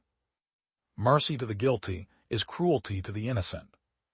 Wherever there is great property, there is great inequality. From a knowledge of his work we shall know him. Sound consists of an undulating motion of the air. He whose faith never doubted may justly doubt of his faith. Nature always looks out for the preservation of the universe. God is the author of the universe and the free establisher of the laws of motion. God would not have made the universe as it is unless he intended us to understand it. Even when we find not what we seek, we find something as well worth seeking as what we missed. Darkness that here surrounds our purblind understanding will vanish at the dawning of eternal day. He that said it was not good for man to be alone placed the celibate amongst the inferior states of perfection. There is no less invention in aptly applying a thought found in a book than in being the first author of the thought. In the Bible the ignorant may learn all requisite knowledge, and the most knowing may learn to discern their ignorance. He that condescended so far and stooped so low to invite and bring us to heaven will not refuse us a gracious reception there. Well, I see I am not designed to the finding out the philosopher's stone. I have been so unlucky in my first attempts in chemistry. Female beauties are as fickle in their faces as in their minds. Though casualties should spare them, age brings in a necessity of decay. The gospel comprises indeed, and unfolds, the whole mystery of man's redemption, as far forth as it is necessary to be known for our salvation.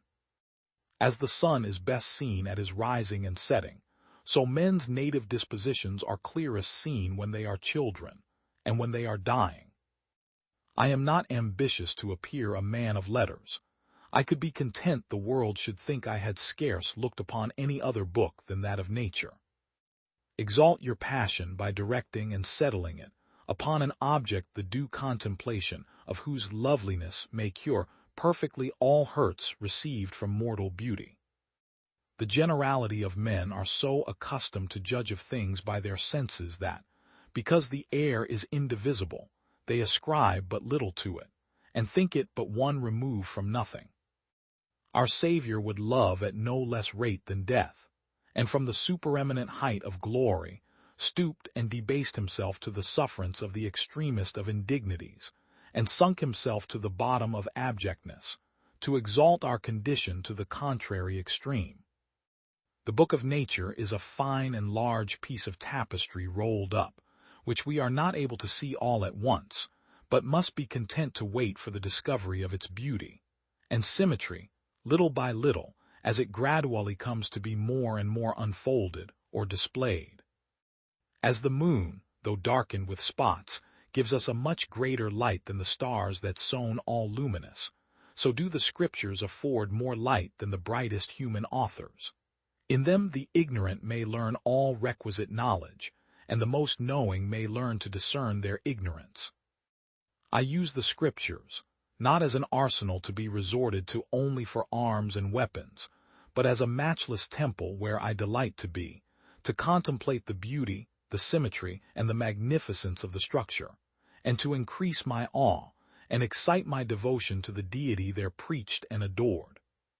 And first, it seems not at all probable that if the omniscient author of nature knew that the study of his works did really tend to make men disbelieve his being or attributes, he would have given men so many invitations and almost necessities to study and contemplate the nature of his creatures. Of these invitations divers have been mentioned already, and more might be added to them, if we thought it requisite. And when with excellent microscopes I discern in otherwise invisible objects the inimitable subtlety of nature's curious workmanship, and when, in a word, by the help of anatomical knives and the light of chimical furnaces, I study the book of nature, and consult the glosses of Aristotle, Epicurus, Paracelsus, Harvey, Helmont, and other learned expositors of that instructive volume, I find myself oftentimes reduced to exclaim with the psalmist, "How manifold are thy works, O Lord! In wisdom hast thou made them all."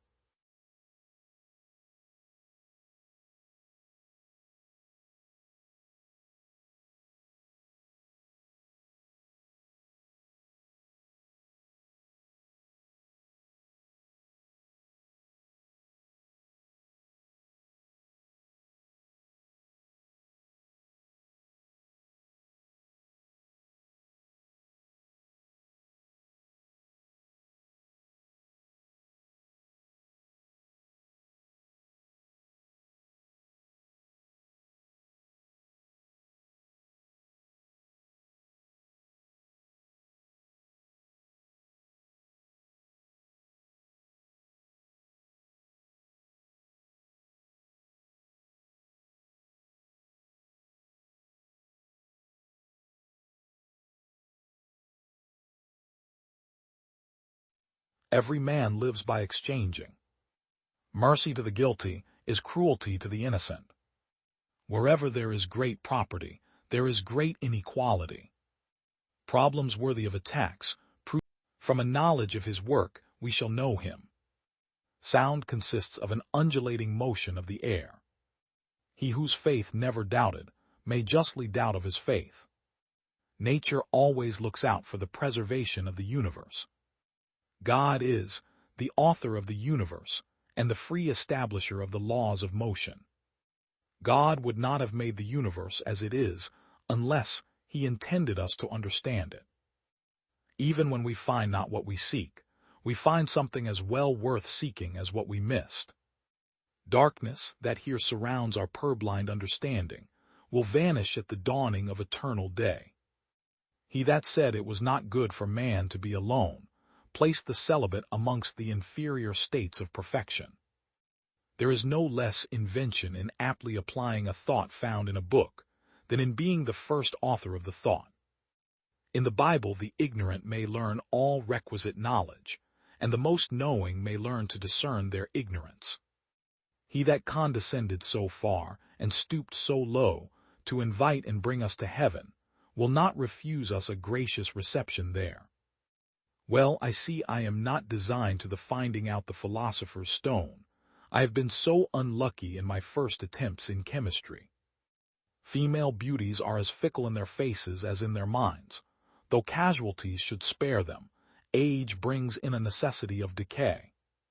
The gospel comprises indeed, and unfolds, the whole mystery of man's redemption, as far forth as it is necessary to be known for our salvation. As the sun is best seen at his rising and setting, so men's native dispositions are clearest seen when they are children, and when they are dying. I am not ambitious to appear a man of letters. I could be content the world should think I had scarce looked upon any other book than that of nature. Exalt your passion by directing and settling it upon an object the due contemplation of whose loveliness may cure perfectly all hurts received from mortal beauty.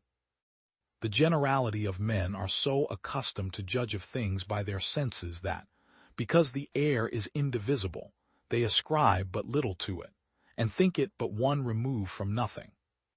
Our Savior would love at no less rate than death, and from the supereminent height of glory stooped and debased himself to the sufferance of the extremest of indignities, and sunk himself to the bottom of abjectness, to exalt our condition to the contrary extreme.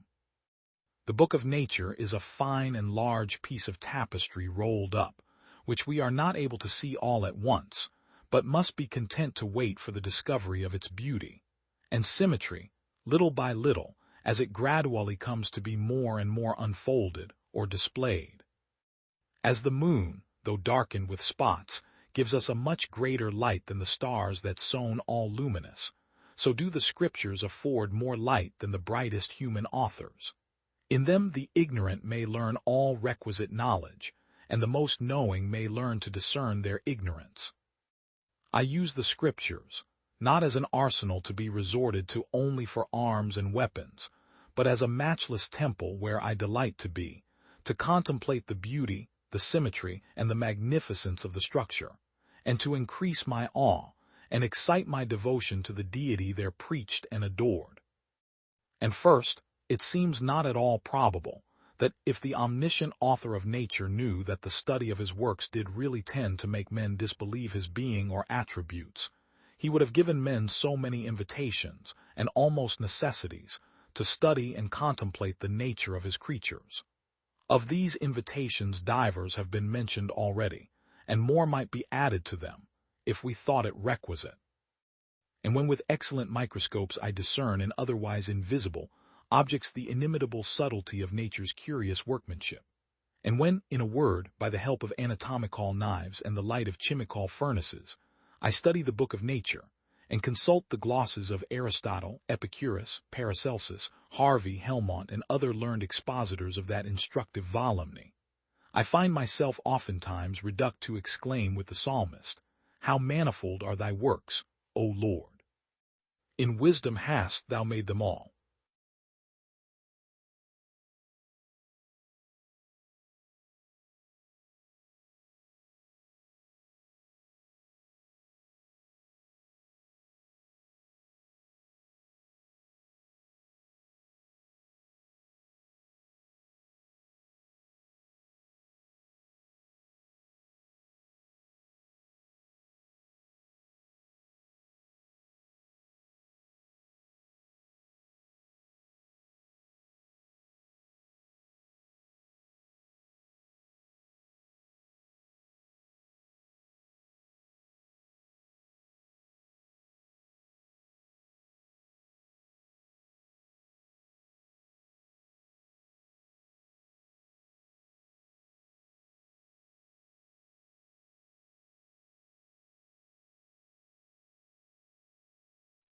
Every man lives by exchanging.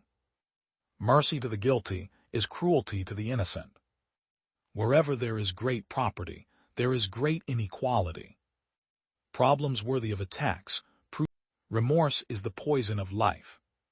Beauty is in the eye of the gazer. Your will shall decide your destiny. A ruffled mind makes a restless pillow. The shadows are as important as the light. Better to be without logic than without feeling. Liberty lends us her wings, and hope guides us by her star. Silence is of different kinds, and breathes different meanings. What you want to ignite in others must first burn inside yourself. Intelligence and proper education will give you independence of spirit. I try to avoid looking forward or backward, and try to keep looking upward. Men judge us by the success of our efforts. God looks at the efforts themselves. Life appears to me too short to be spent in nursing animosity or registering wrongs. I am no bird, and no net ensnares me. I am a free human being with an independent will. Life is so constructed that the event does not, cannot, will not match the expectation. Rapidly, merrily, life's sunny hours flit by. Gratefully, cheerily enjoy them as they fly. Better to try all things and find all empty than to try nothing and leave your life a blank. Crying does not indicate that you are weak. Since birth, it has always been a sign that you are alive. There is no happiness like that of being loved by your fellow creatures and feeling that your presence is an addition to their comfort. The human heart has hidden treasures, in secret kept, in silence sealed. The thoughts, the hopes, the dreams, the pleasures, whose charms were broken if revealed. The idea of seeing the sea, of being near it, watching its changes by sunrise, sunset, moonlight, and noonday in calm, perhaps in storm, fills and satisfies my mind. Prejudices, it is well known, are most difficult to eradicate from the heart whose soil has never been loosened or fertilized by education. They grow firm there, firm as weeds among stones. Youth has its romance and maturity its wisdom, as morning and spring have their freshness, noon and summer their power, night and winter their repose. Each attribute is good in its own season. A great deal. You are good to those who are good to you. It is all I ever desire to be. If people were always kind and obedient to those who are cruel and unjust, the wicked people would have it all their own way. They would never feel afraid, and so they would never alter but would grow worse and worse. When we are struck at without a reason, we should strike back again very hard. I am sure we should so hard as to teach the person who struck us never to do it again.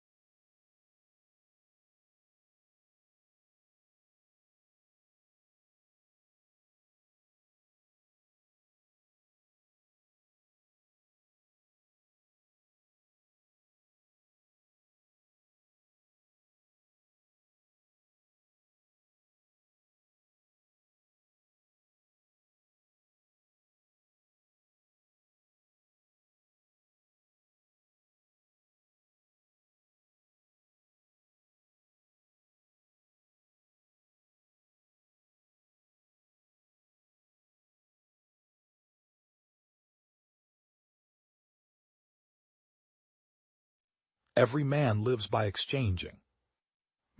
You can make anything by writing.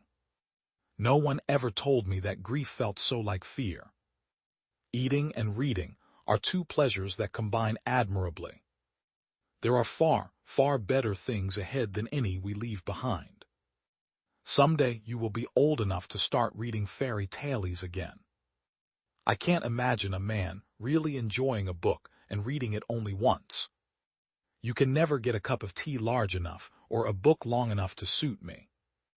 God can't give us peace and happiness apart from himself, because there is no such thing. To be a Christian means to forgive the inexcusable, because God has forgiven the inexcusable in you. A children's story that can only be enjoyed by children is not a good children's story in the slightest.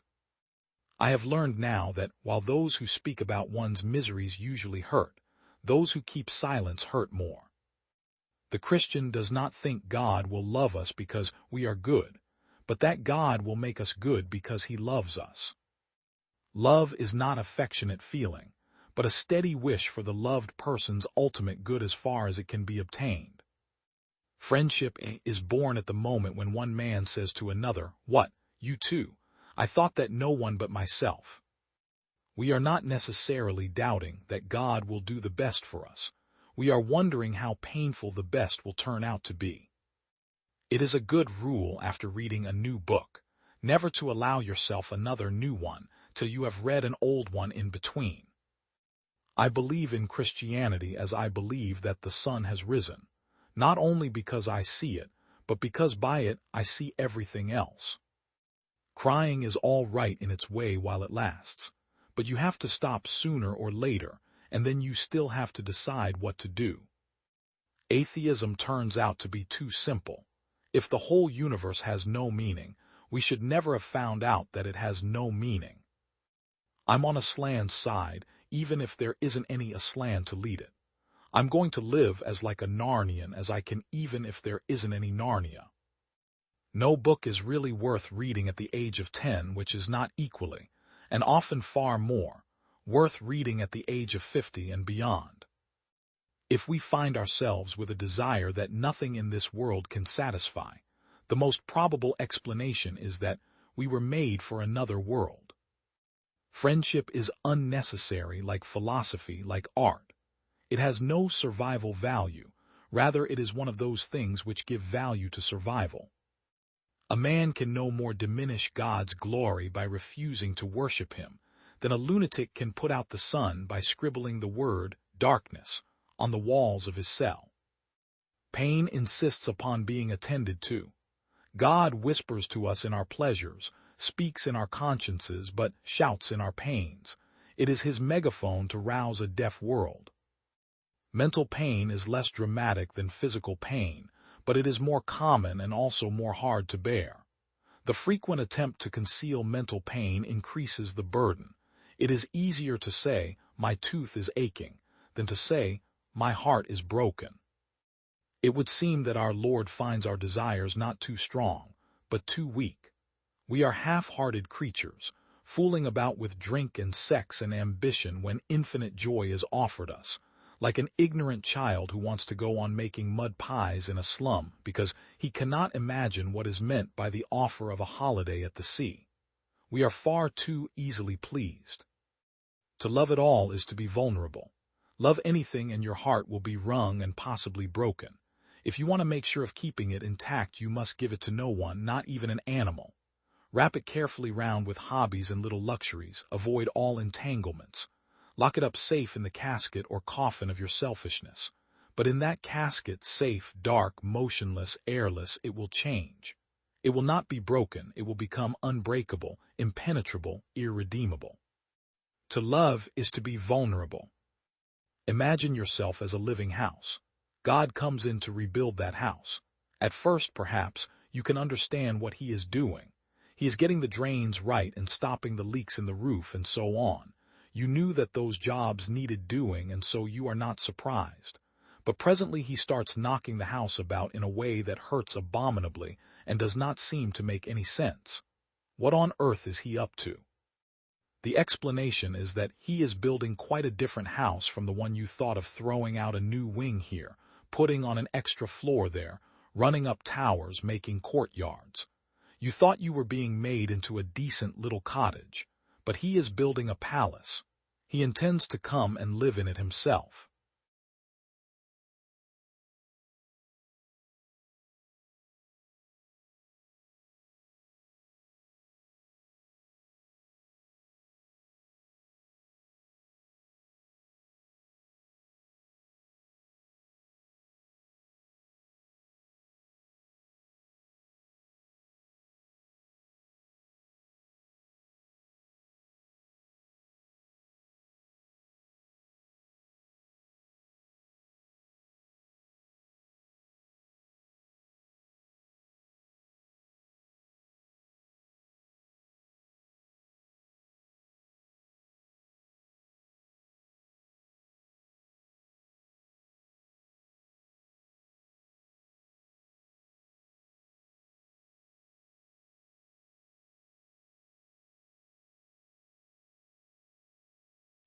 Every man lives by exchanging. Mercy to the guilty is cruelty to the innocent. Wherever there is great property, there is great inequality. Problems worthy of attacks. Success is getting what you want. Happiness is wanting what you get. The man who dies rich dies disgraced. Do real and permanent good in this world. No man becomes rich unless he enriches others. When fate hands us a lemon, let's try to make lemonade. There is little success where there is little laughter. Put all your eggs in one basket and then watch that basket. All human beings can alter their lives by altering their attitudes. Teamwork, the fuel that allows common people attain uncommon results. Do your duty and a little more, and the future will take care of itself. You cannot push anyone up a ladder unless he is willing to climb a little. Here lies one who knew how to get around him men who were cleverer than himself. Pittsburgh entered the core of my heart when I was a boy and cannot be torn out. As I grow older, I pay less attention to what men say. I just watch what they do. He that cannot reason is a fool. He that will not is a bigot. He that dare not is a slave. No man will make a great leader who wants to do it all himself, or to get all the credit for doing it. If you want to be happy, set a goal that commands your thoughts, liberates your energy, and inspires your hopes. I don't believe in God. My God is patriotism. Teach a man to be a good citizen, and you have solved the problem of life. People who are unable to motivate themselves must be content with mediocrity, no matter how impressive their other talents. A library outranks any other one thing a community can do to benefit its people. It is a never-failing spring in the desert. It marks a big step in your development when you come to realize that other people can help you do a better job than you could do alone. A man who acquires the ability to take full possession of his own mind may take possession of anything else to which he is justly entitled. And while the law of competition may be sometimes hard for the individual, it is best for the race because it ensures the survival of the fittest in every department. Perhaps the most tragic thing about mankind is that we are all dreaming about some magical garden over the horizon, instead of enjoying the roses that are right outside today. There is not such a cradle of democracy upon the earth as the free public library, this republic of letters, where neither rank, office, nor wealth receives the slightest consideration. Teamwork is the ability to work together toward a common vision, the ability to direct individual accomplishments toward organizational objectives. It is the fuel that allows common people to attain uncommon results. Libraries are reservoirs of strength, grace, and wit, reminders of order, calm, and continuity, lakes of mental energy, neither warm nor cold, light nor dark. In any library in the world I am at home, unself-conscious, still and absorbed. Greer. Man does not live by bread alone. I have known millionaires starving for lack of the nutriment which alone can sustain all that is human in man, and I know workmen, and many so-called poor men, who revel in luxuries beyond the power of those millionaires to reach. It is the mind that makes the body rich. There is no class so pitiably wretched as that which possesses money and nothing else. Money can only be the useful drudge of things immeasurably higher than itself. Exalted beyond this, as it sometimes is, it remains Caliban still and still plays the beast. My aspirations take a higher flight. Mine be it to have contributed to the enlightenment and the joys of the mind, to the things of the spirit, to all that tends to bring into the lives of the toilers of Pittsburgh sweetness and light. I hold this the noblest possible use of wealth. To summarize what I have said, aim for the highest. Never enter a bar room. Do not touch liquor, or if at all only at meals. Never speculate. Never endorse beyond your surplus cash fund. Make the firm's interest yours. Break orders always to save owners. Concentrate. Put all your eggs in one basket and watch that basket. Expenditure always within revenue. Lastly, be not impatient, for, as Emerson says, no one can cheat you out of ultimate success but yourselves. I congratulate poor young men upon being born to that ancient and honorable degree which renders it necessary that they should devote themselves to hard work. A basketful of bonds is the heaviest basket a young man ever had to carry. He generally gets to staggering under it. We have in this city creditable instances of such young men, who have pressed to the front rank of our best and most useful citizens. These deserve great credit.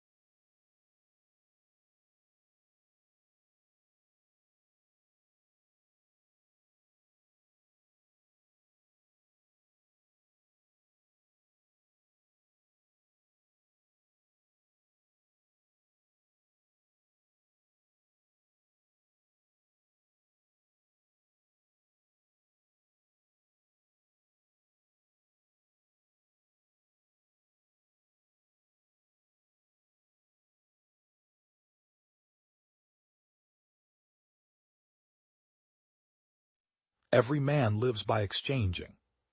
Mercy to the guilty is cruelty to the innocent.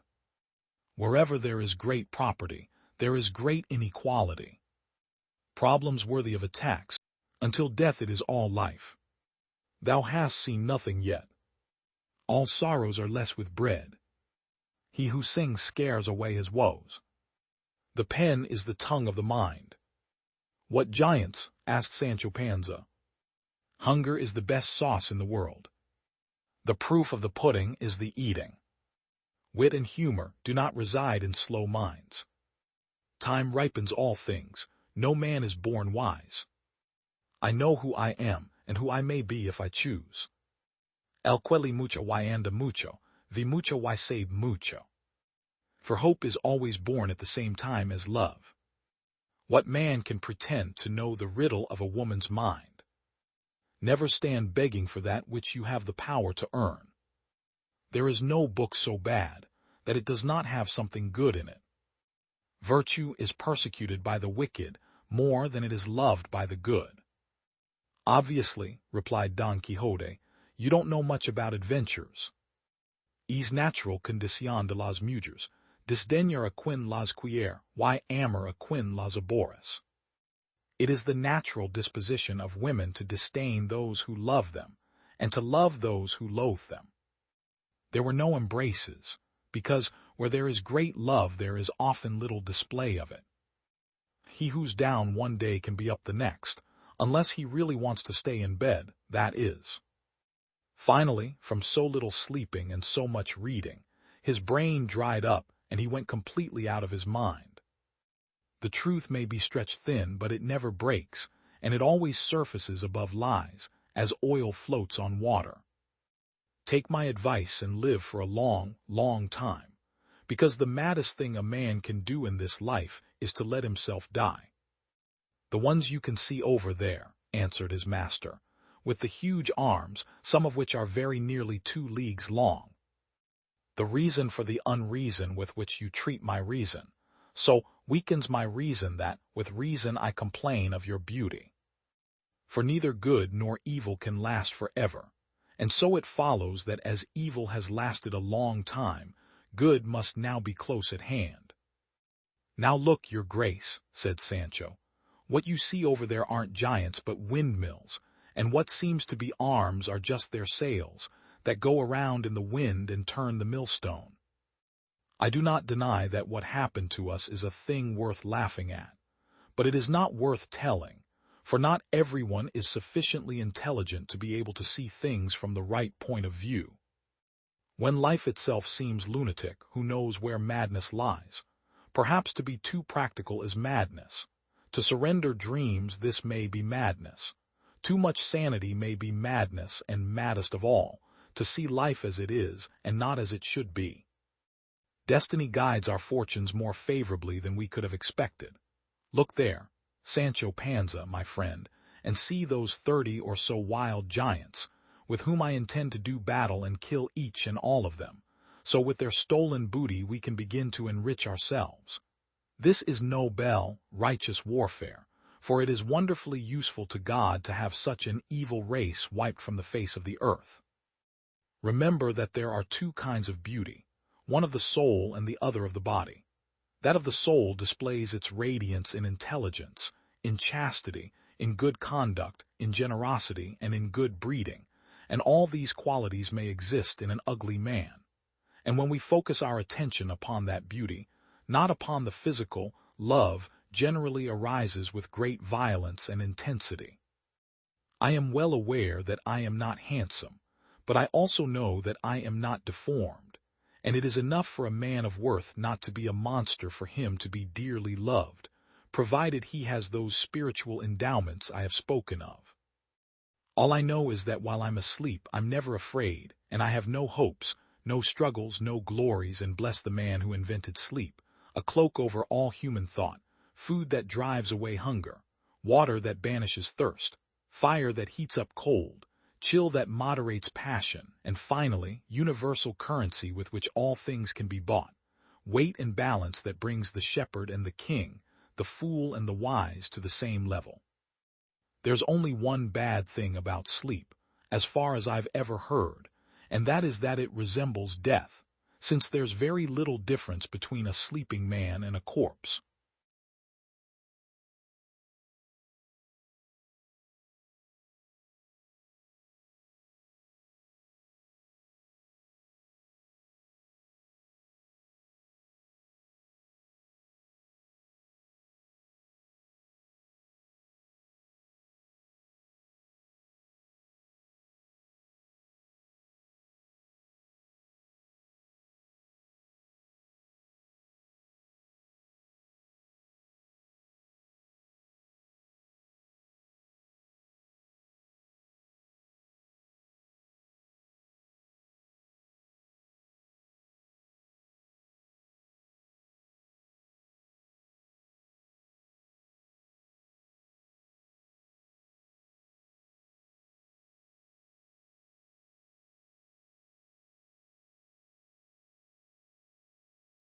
Every man lives by exchanging. Mercy to the guilty is cruelty to the innocent. Wherever there is great property, there is great, regardless of how large, your vision is too small. Guard against that vanity which courts a compliment, or is fed by it. It has been said that there is nothing more uncommon than common sense. Faith is like the hand of the beggar that takes the gift while adding nothing to it. Prayer does not enable us to do a greater work for God. Prayer is a greater work for God. I take one decisive and immediate step, and resign my all to the sufficiency of my Savior. It is more blessed to give than to receive, and therefore less blessed to receive than to give. It is in those times of hopeless chaos when the sovereign hand of God is most likely to be seen. O God, impress upon me the value of time, and give regulation to all my thoughts and to all my movements. Every man is a missionary, now and forever, for good or for evil, whether he intends or designs it or not. The heart is not so constituted, and the only way to dispossess it of an old affection is by the expulsive power of a new one. Acts of virtue ripen into habits, and the goodly and permanent result is the formation or establishment of a virtuous character. Write your name in kindness, love, and mercy on the hearts of the thousands you come in contact with year by year, and you will never be forgotten. The sum and substance of the preparation needed for a coming eternity is that you believe what the Bible tells you, and do what the Bible bids you. If it be the characteristic of a worldly man that he desecrates what is holy, it should be of the Christian to consecrate what is secular, and to recognize a present and presiding divinity in all things. A man's needs are few. The simpler the life, therefore, the better. Indeed, only 3 things are truly necessary in order to make life happy: the blessing of God, the benefit of books, and the benevolence of friends. Not till we come to a simple reliance on the blood and mediation of the Savior shall we know what it is either to have trust in God, or know what it is to walk before him without fear, in righteousness and true holiness. The best way to overcome the world is not with morality or self-discipline. Christians overcome the world by seeing the beauty and excellence of Christ. They overcome the world by seeing something more attractive than the world: Christ. Christ came to give us a justifying righteousness, and he also came to make us holy, not chiefly for the purpose of evidencing here our possession of a justifying righteousness, but for the purpose of forming and fitting us for a blessed eternity. The Bible is like a wide and beautiful landscape seen afar off, dim and confused, but a good telescope will bring it near and spread out all its rocks and trees and flowers and violent fields and winding rivers at one's very feet. That telescope is the Spirit's teaching.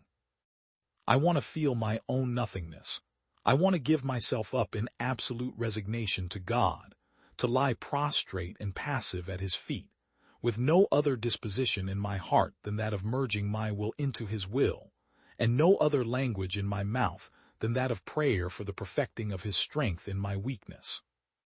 Such is the grasping tendency of the human heart, that it must have a something to lay hold of, and which, if wrested away without the substitution of another something in its place, would leave a void and a vacancy as painful to the mind, as hunger is to the natural system. The heart must have something to cling to. Every man is a missionary now and forever, for good or for evil, whether he intends or designs it or not. He may be a blot radiating his dark influence outward to the very circumference of society, or he may be a blessing spreading benediction over the length and breadth of the world. But a blank he cannot be. There are no moral blanks. There are no neutral characters. I feel my disease, and I feel that my want of alarm and lively affecting conviction forms its most obstinate ingredient. I try to stir up the emotion, and feel myself harassed and distressed at the impotency of my own meditations. But why linger without the threshold in the face of a warm and urgent invitation? Come unto me.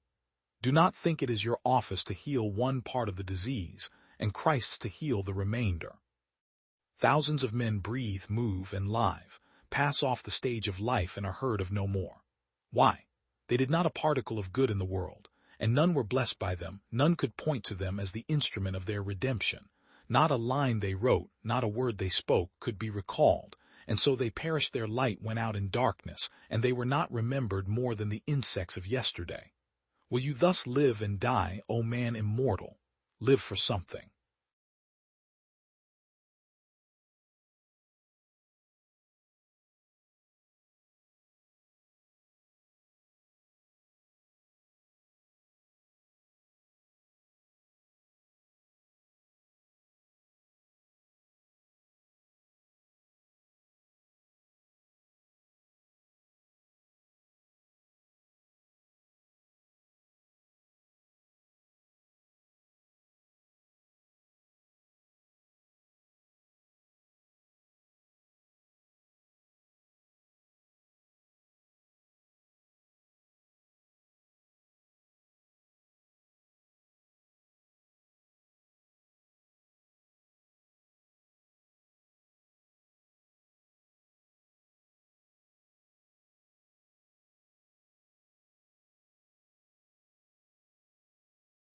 Every man lives by exchanging. Mercy to the guilty is cruelty to the innocent. Wherever there is great property, there is great simplicity is the final achievement. I tell my piano the things I used to tell you. Even in winter, it shall be green in my heart. Put all your soul into it, play the way you feel. Play Mozart in memory of me, and I will hear you. Nothing is more odious than music without hidden meaning. Nothing is more beautiful than a guitar, except, possibly, two. Time is the best of critics, and patience the best of teachers. Sometimes I can only groan and suffer, and pour out my despair at the piano. A long time ago, I decided that my universe will be the soul and heart of man. Every difficulty slurred over will be a ghost to disturb your repose later on. Simplicity is the highest goal, achievable when you have overcome all difficulties. I wish I could throw off the thoughts which poison my happiness, but I take a kind of pleasure in indulging them. Concerts are never real music. You have to give up the idea of hearing in them all the most beautiful things of art. Bach is an astronomer discovering the most marvelous stars. Beethoven challenges the universe. I only try to express the soul and the heart of man. Oh, how miserable it is to have no one to share your sorrows and joys, and when your heart is heavy, to have no soul to whom you can pour out your woes. Man is never always happy, and very often only a brief period of happiness is granted him in this world. So why escape from this dream which cannot last long? Simplicity is the final achievement. After one has played a vast quantity of notes and more notes, it is simplicity that emerges as the crowning reward of art. It is dreadful when something weighs on your mind, not to have a soul to unburden yourself to. You know what I mean. I tell my piano the things I used to tell you. I am not fitted to give concerts. The audience intimidates me. I feel choked by its breath, paralyzed by its curious glances, struck dumb by all those strange faces. Bach is like an astronomer who, with the help of ciphers, finds the most wonderful stars. Beethoven embraced the universe with the power of his spirit. I do not climb so high. A long time ago I decided that my universe will be the soul and heart of man. The last thing is simplicity. After having gone through all the difficulties, having played an endless number of notes, it is simplicity that matters with all its charm. It is the final seal on art. Anyone who strives for this to begin with will be disappointed. You cannot begin at the end. One needs only to study a certain positioning of the hand in relation to the keys to obtain with ease the most beautiful sounds, to know how to play long notes and short notes, and to achieve certain unlimited dexterity.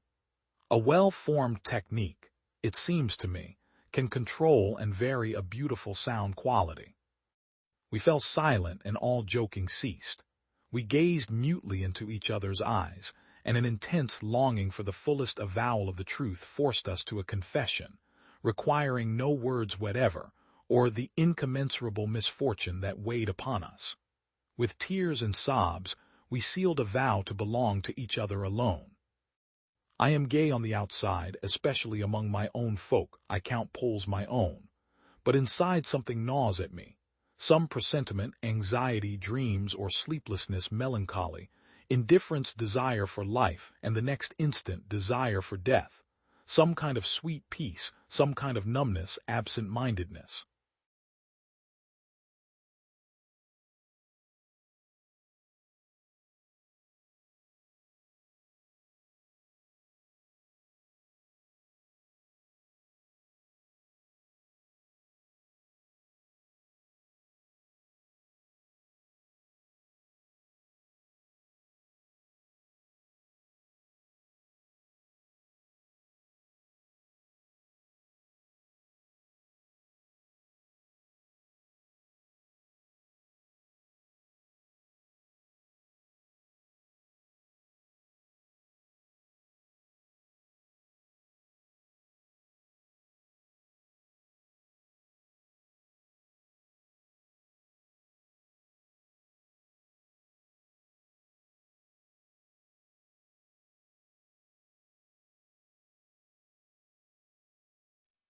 The world is my country, science is my religion. I believe that we do not know anything for certain, but everything probably. The taste of music with the inhabitants of Venus and Jupiter is at a high level, similar to that of Frenchmen or Italians. I esteem his understanding and subtlety highly, but I consider that they have been put to ill use in the greater part of his work, where the author studies things of little use. What a wonderful and amazing scheme have we here of the magnificent vastness of the universe.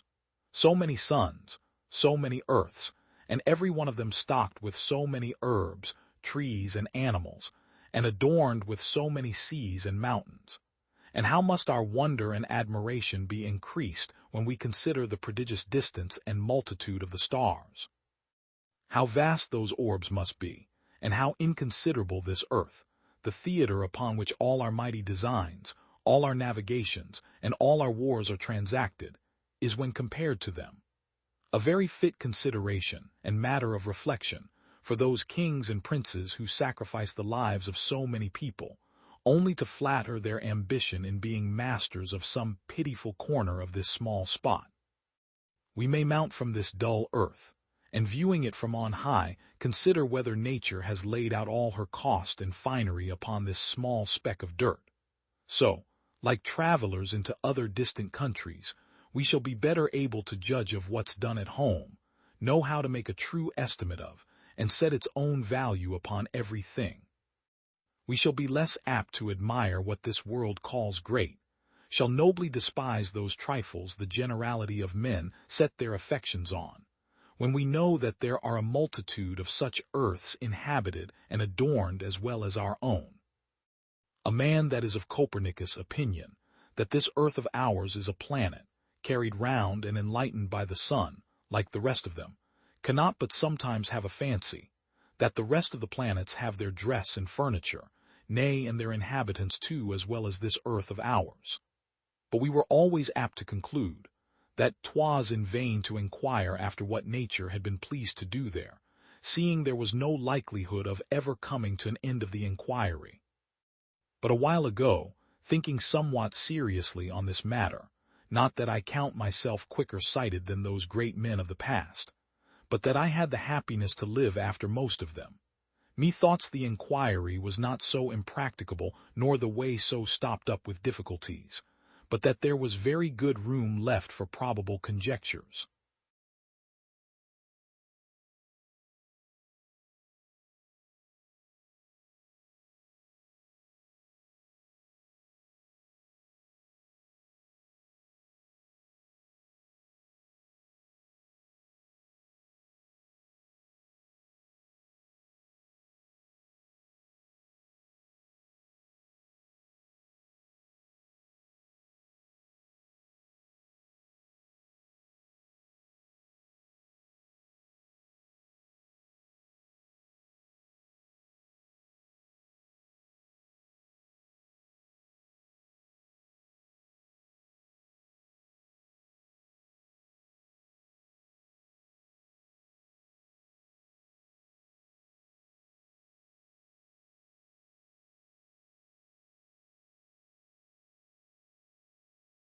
The price of greatness is responsibility. If you're going through hell, keep going. Don't interrupt me while I'm interrupting. Kites rise highest against the wind, not with it. History will be kind to me, for I intend to write it. Attitude is a little thing that makes a big difference. My tastes are simple. I am easily satisfied with the best. To improve is to change. To be perfect is to change often. We make a living by what we get. We make a life by what we give. He has all the virtues I dislike, and none of the vices I admire. Nothing in life is so exhilarating as to be shot at without result. An appeaser is one who feeds a crocodile, hoping it will eat him last. Success is stumbling from failure to failure, with no loss of enthusiasm. A fanatic is one who can't change his mind and won't change the subject. The greatest lesson in life is to know that even fools are right sometimes. It is not enough that we do our best. Sometimes we must do what is required. Personally, I'm always ready to learn, although I do not always like being taught. For myself, I am an optimist. It does not seem to be much use to be anything else. I am fond of pigs. Dogs look up to us. Cats look down on us. Pigs treat us as equals. Success is not final. Failure is not fatal. It is the courage to continue that counts. You have enemies. Good. That means you've stood up for something sometime in your life. The best argument against democracy is a 5-minute conversation with the average voter. Continuous effort, not strength or intelligence, is the key to unlocking our potential. Tact is the ability to tell someone to go to hell in such a way that they look forward to the trip. Men occasionally stumble over the truth, but most of them pick themselves up and hurry off as if nothing had happened. A lady came up to me one day and said, "Sir, you are drunk," to which I replied, "I am drunk today, madam, and tomorrow I shall be sober, but you will still be ugly."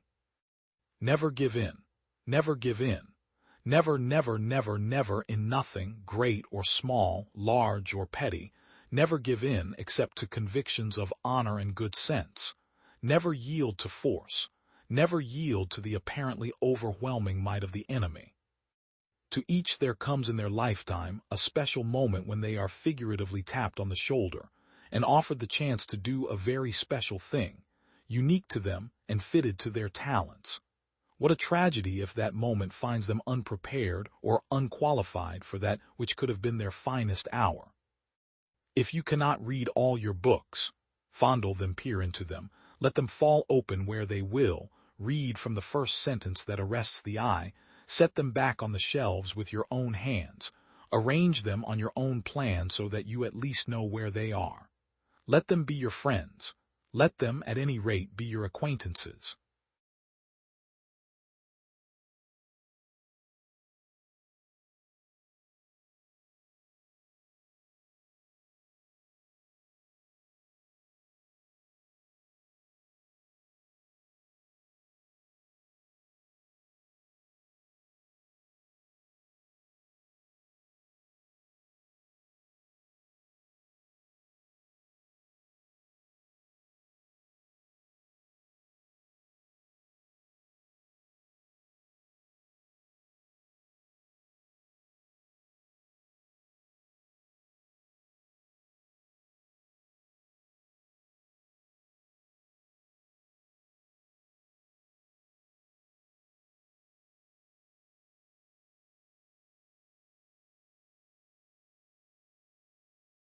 While there's life, there's hope. Life is nothing without friendship. In times of war, the law falls silent. Not for ourselves alone are we born. It is a great thing to know your vices, refusing to set aside trivial preferences. Politicians are not born, they are excreted. I criticize by creation, not by finding fault. The more laws a society has, the less justice. We must not say every mistake is a foolish one, neglecting development and refinement of the mind. A room without books is like a body without a soul. Believing that personal gain is made by crushing others. The shifts of fortune test the reliability of friends. 6 mistakes mankind keeps making century after century. Worrying about things that cannot be changed or corrected. Attempting to compel others to believe and live as we do. The life of the dead is set in the memory of the living. To study philosophy is nothing but to prepare oneself to die. If you have a garden and a library, you have everything you need. Insisting that a thing is impossible because we cannot accomplish it. The face is a picture of the mind with the eyes as its interpreter. If we are not ashamed to think it, we should not be ashamed to say it. Gratitude is not only the greatest of virtues, but the parent of all others. The authority of those who teach is often an obstacle to those who want to learn. The life given us by nature is short, but the memory of a well-spent life is eternal. It is foolish to tear one's hair in grief, as though sorrow would be made less by baldness. Friendship improves happiness and abates misery by doubling our joys and dividing our grief. It is not by muscle, speed, or physical dexterity that great things are achieved, but by reflection, force of character, and judgment. For books are more than books, they are the life, the very heart and core of ages past, the reason why men worked and died, the essence and quintessence of their lives. Not to know what has been transacted in former times is to be always a child. If no use is made of the labors of past ages, the world must remain always in the infancy of knowledge. Read at every weight, read at all hours, read within leisure, read in times of labor, read as one goes in, read as one goeth out. The task of the educated mind is simply put, read to lead. The life of the dead is placed on the memories of the living. The love you gave in life keeps people alive beyond their time. Anyone who was given love will always live on in another's heart. To be ignorant of what occurred before you were born is to remain always a child. For what is the worth of human life, unless it is woven into the life of our ancestors by the records of history? What is morally wrong can never be advantageous, even when it enables you to make some gain that you believe to be to your advantage. The mere act of believing that some wrongful course of action constitutes an advantage is pernicious. For there is but one essential justice which cements society, and one law which establishes this justice. This law is right reason, which is the true rule of all commandments and prohibitions. Whoever neglects this law, whether written or unwritten, is necessarily unjust and wicked.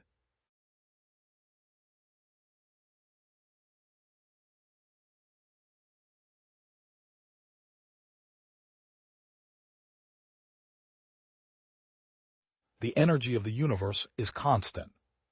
1. The energy of the universe is constant. The entropy of the universe tends to a maximum. 2. The entropy of the universe tends to a maximum. The total energy of the universe is constant. The total entropy is continually increasing. The fundamental laws of the universe, which correspond to the two fundamental theorems of the mechanical theory of heat. Heat can never pass from a colder to a warmer body without some other change, connected therewith, occurring at the same time. The entropy of an isolated system not in equilibrium will tend to increase over time, approaching a maximum value at equilibrium. The algebraic sum of all the transformations occurring in a cyclical process can only be positive, or, as an extreme case, equal to nothing. Statement of the Second Law of Thermodynamics, 1862. In all cases where work is produced by heat, a quantity of heat proportional to the work done is expended, and inversely, by the expenditure of a like quantity of work, the same amount of heat may be produced.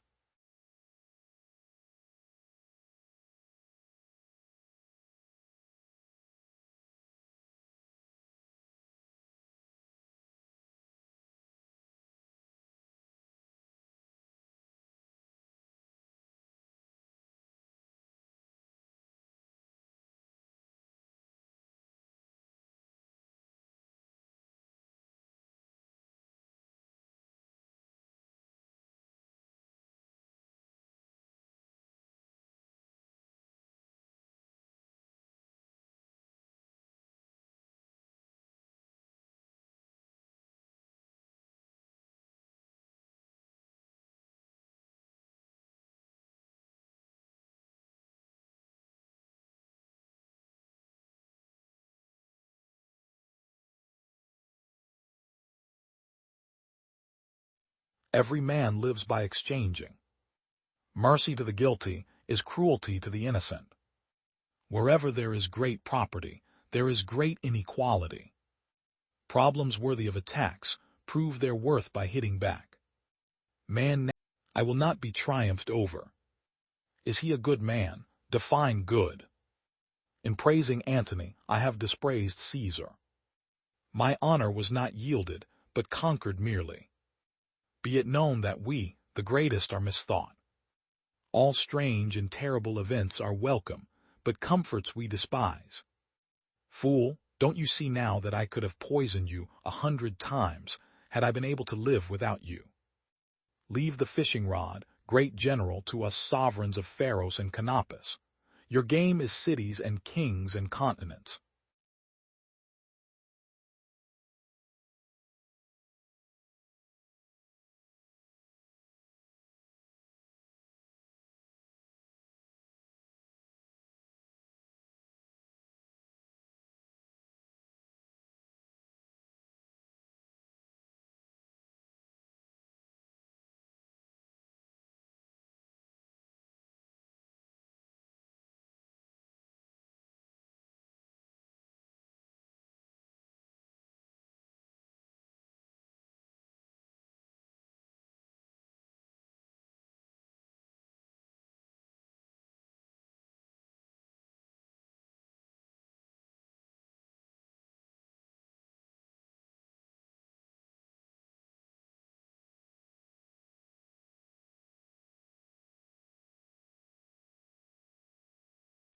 Every man lives by exchanging.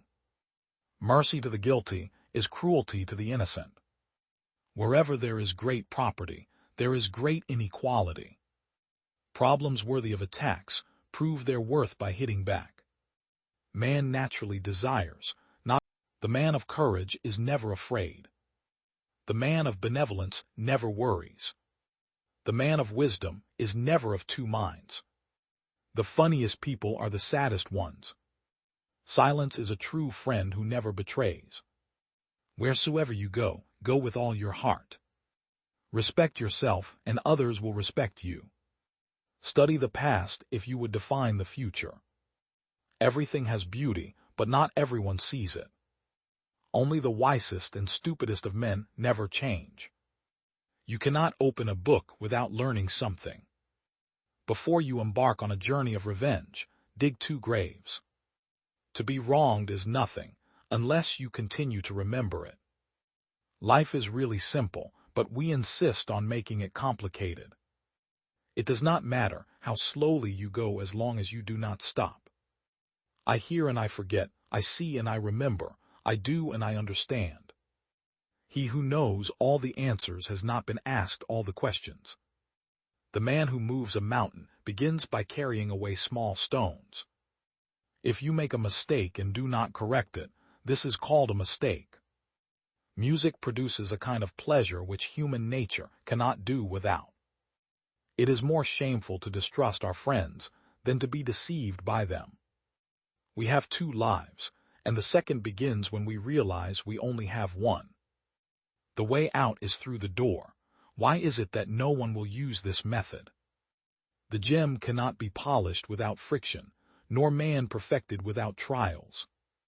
What the superior man seeks is in himself, what the small man seeks is in others. Attack the evil that is within yourself, rather than attacking the evil that is in others. The hardest thing of all is to find a black cat in a dark room, especially if there is no cat. The man who asks a question is a fool for a minute. The man who does not ask is a fool for life. Give a bowl of rice to a man, and you will feed him for a day. Teach him how to grow his own rice, and you will save his life. When you see a good person, think of becoming like him. When you see someone not so good, reflect on your own weak points. It is not the failure of others to appreciate your abilities that should trouble you, but rather your failure to appreciate theirs. By 3 methods we may learn wisdom. First, by reflection, which is noblest. Second, by imitation, which is easiest. And third, by experience, which is the bitterest.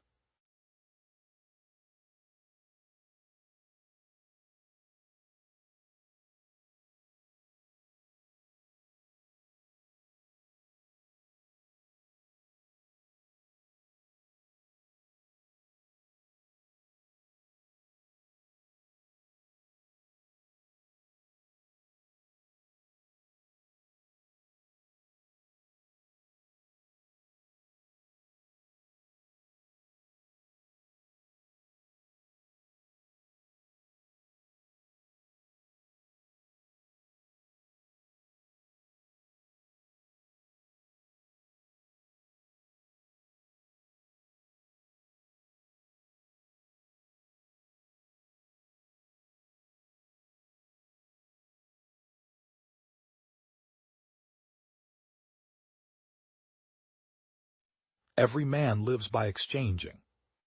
Mercy to the guilty is cruelty to the innocent. Wherever there is great property, there is great inequality. Mathematics is written for mathematicians.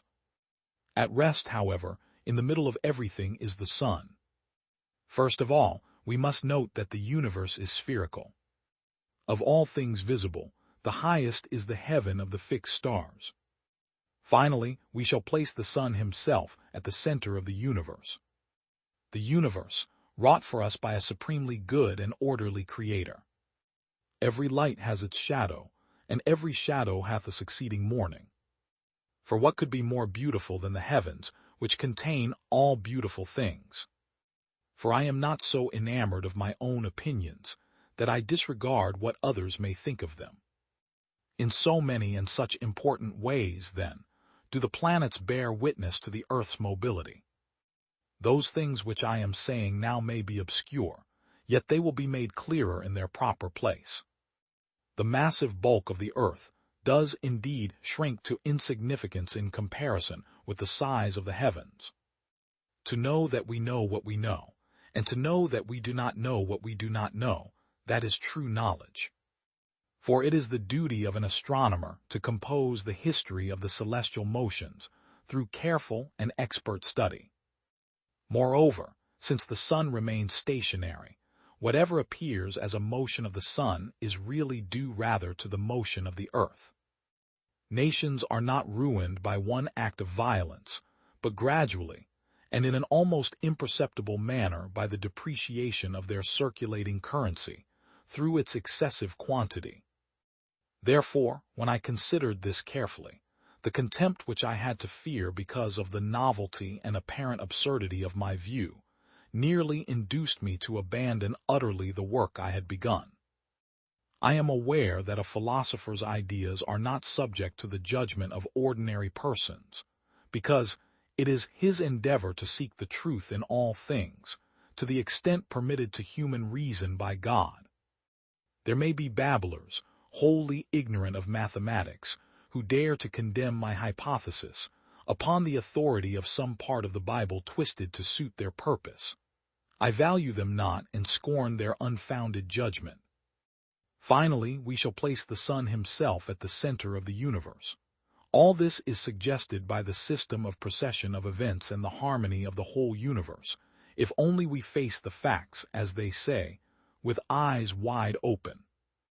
Those who know that the consensus of many centuries has sanctioned the conception that the earth remains at rest in the middle of the heavens as its center, would, I reflected, regard it as an insane pronouncement if I made the opposite assertion that the earth moves. To know the mighty works of God, to comprehend his wisdom and majesty and power, to appreciate in degree the wonderful workings of his laws, surely all this must be a pleasing and acceptable mode of worship to the Most High, to whom ignorance cannot be more grateful than knowledge.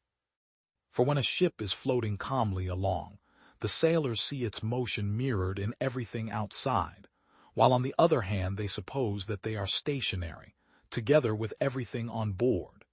In the same way, the motion of the earth can unquestionably produce the impression that the entire universe is rotating. Among the authorities, it is generally agreed that the earth is at rest in the middle of the universe, and they regard it as inconceivable and even ridiculous to hold the opposite opinion. However, if we consider it more closely, the question will be seen to be still unsettled, and so decidedly not to be despised. For every apparent change in respect of position is due to motion of the object observed, or of the observer, or indeed to an unequal change of both. In the center of all rests the sun, for who would place this lamp of a very beautiful temple in another or better place than this wherefrom it can illuminate everything at the same time? As a matter of fact, not unhappily do some call it the lantern, others the mind, and still others the pilot of the world. Trismegistus calls it a visible god, Sophocles Electra, that which gazes upon all things. And so the sun, as if resting on a kingly throne, governs the family of stars which wheel around.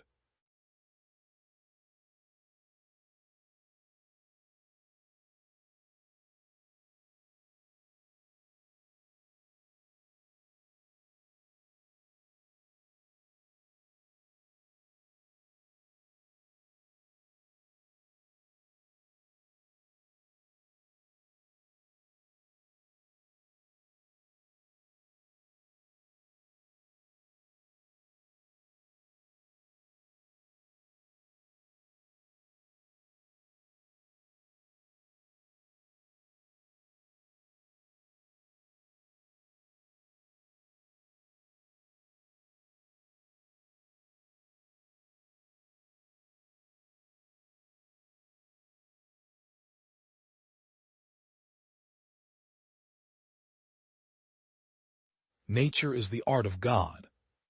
There is no greater sorrow. than to recall a happy time. In that book which is my memory, seized him with my beautiful form. Beauty awakens the soul to act. Love insists the loved loves back. Supremest wisdom and primeval love. Eternal and eternal I shall endure. They yearn for what they fear for. All hope abandon, ye who enter here. The path to paradise begins in hell. All hope abandon, ye who enter here. Through me you pass into eternal pain. Cannot be taken from us, it is a gift. Took me so strongly with delight in him. Justice the founder of my fabric moved. My course is set for an uncharted sea. To rear me was the task of power divine. Amor chl corgental rado es saprend. Love that quickly kindles in the noble heart. Chi cum vedi, anchor non em abandona. Through me among the people lost for I. Through me you pass into the city of woe. Love which pardons no beloved from loving. Appear the words, here begins a new life. The devil is not as black as he is painted. Amor cianello amato amor perdona. Love which forgives no one loved from loving. And we came forth to contemplate the stars. Love which quickly arrests the gentle heart. That, as you see, it still abandons me not. Before me things create were none, save things.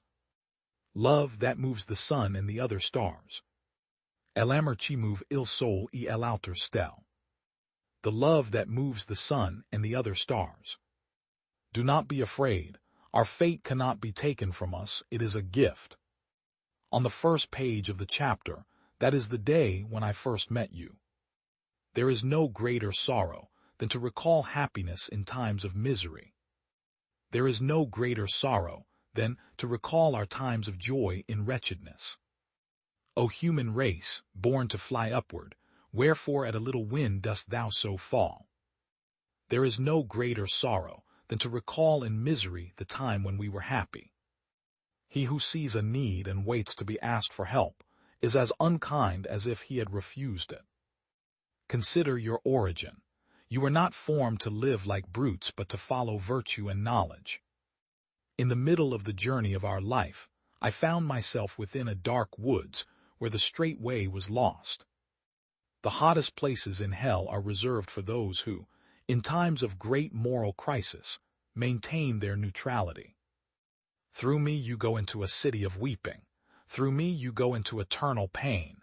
Through me you go amongst the lost people. The man who lies asleep will never wake in fame, and his desire and all his life drift past him like a dream, and the traces of his memory fade from time like smoke in air, or ripples on a stream.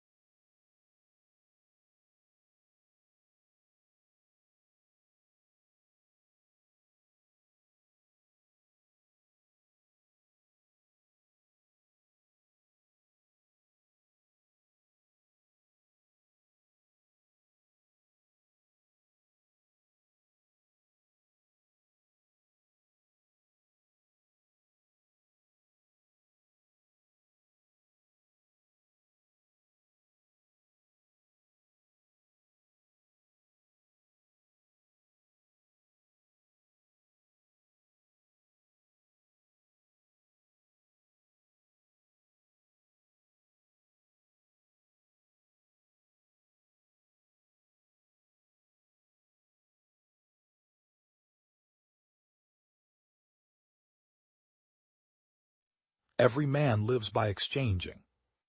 Mercy to the guilty is cruelty to the innocent. Wherever there is great, want what you can do, as you cannot do what you want. Learning never exhausts the mind. The smallest feline is a masterpiece. Art is never finished, only abandoned. The knowledge of all things is possible. I love those who can smile in trouble. The deeper the feeling, the greater the pain. Nothing strengthens authority so much as silence. The noblest pleasure is the joy of understanding. The painter has the universe in his mind and hands. It is easier to resist at the beginning than at the end. Nothing can be loved or hated unless it is first understood. The greatest deception men suffer is from their own opinions. I thought I was learning to live. I was only learning to die. One can have no smaller or greater mastery than mastery of oneself. As a well-spent day brings happy sleep, so life well used brings happy death. Study without desire spoils the memory, and it retains nothing that it takes in. The function of muscle is to pull and not to push, except in the case of the genitals and the tongue. Painting is poetry that is seen rather than felt, and poetry is painting that is felt rather than seen. There are three classes of people: those who see when they are shown, those who do not see. I have been impressed with the urgency of doing. Knowing is not enough, we must apply. Being willing is not enough, we must do. A painter should begin every canvas with a wash of black, because all things in nature are dark except where exposed by the light. It had long since come to my attention that people of accomplishment rarely sat back and let things happen to them. They went out and happened to things. Once you have tasted flight, you will forever walk the earth with your eyes turned skyward, for there you have been, and there you will always long to return. I have from an early age abjured the use of meat, and the time will come when men such as I will look upon the murder of animals as they now look upon the murder of men. Principles for the development of a complete mind. Study the science of art. Study the art of science. Develop your senses, especially learn how to see. Realize that everything connects to everything else. One has no right to love or hate anything if one has not acquired a thorough knowledge of its nature. Great love springs from great knowledge of the beloved object, and if you know it but little, you will be able to love it only a little or not at all. I love those who can smile in trouble, who can gather strength from distress and grow brave by reflection. 'Tis the business of little minds to shrink, but they whose heart is firm, and whose conscience approves their conduct, will pursue their principles unto death. If you are alone, you belong entirely to yourself. If you are accompanied by even one companion, you belong only half to yourself, or even less in proportion to the thoughtlessness of his conduct. And if you have more than one companion, you will fall more deeply into the same plight. You will never have a greater or lesser dominion than that over yourself. The height of a man's success is gauged by his self-mastery, the depth of his failure by his self-abandonment. And this law is the expression of eternal justice. He who cannot establish dominion over himself will have no dominion over others.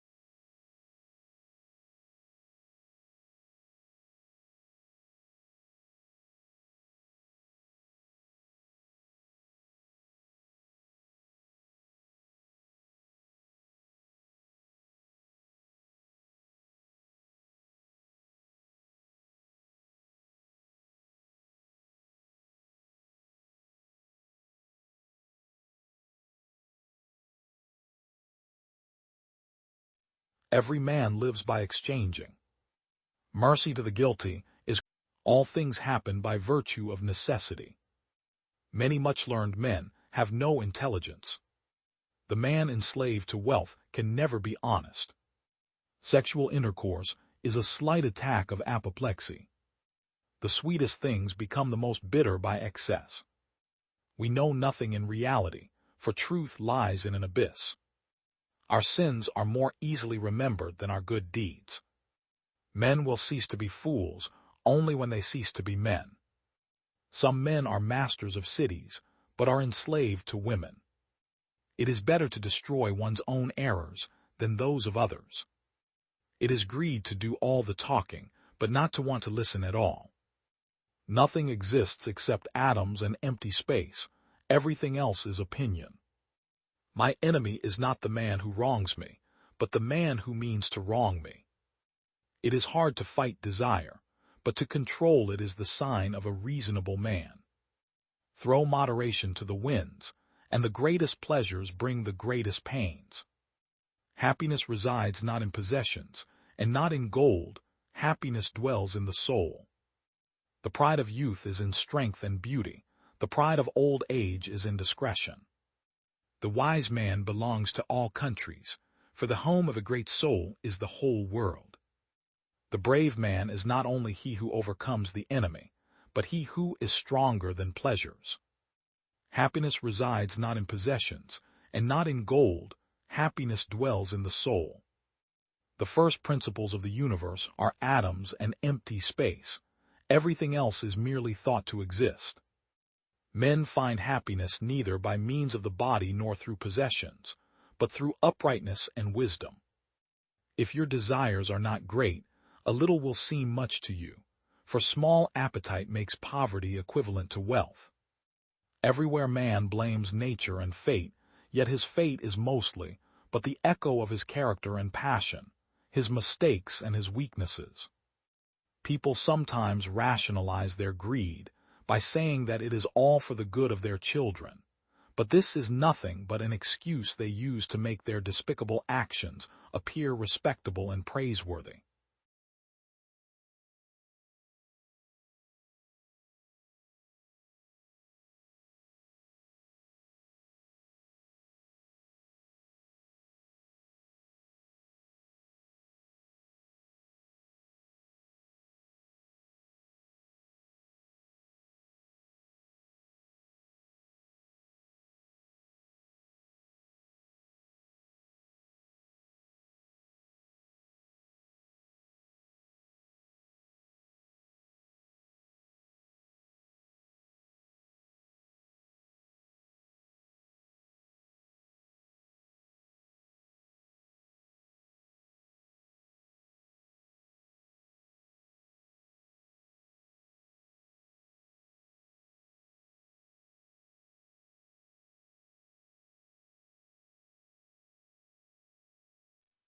All things happen by virtue of necessity.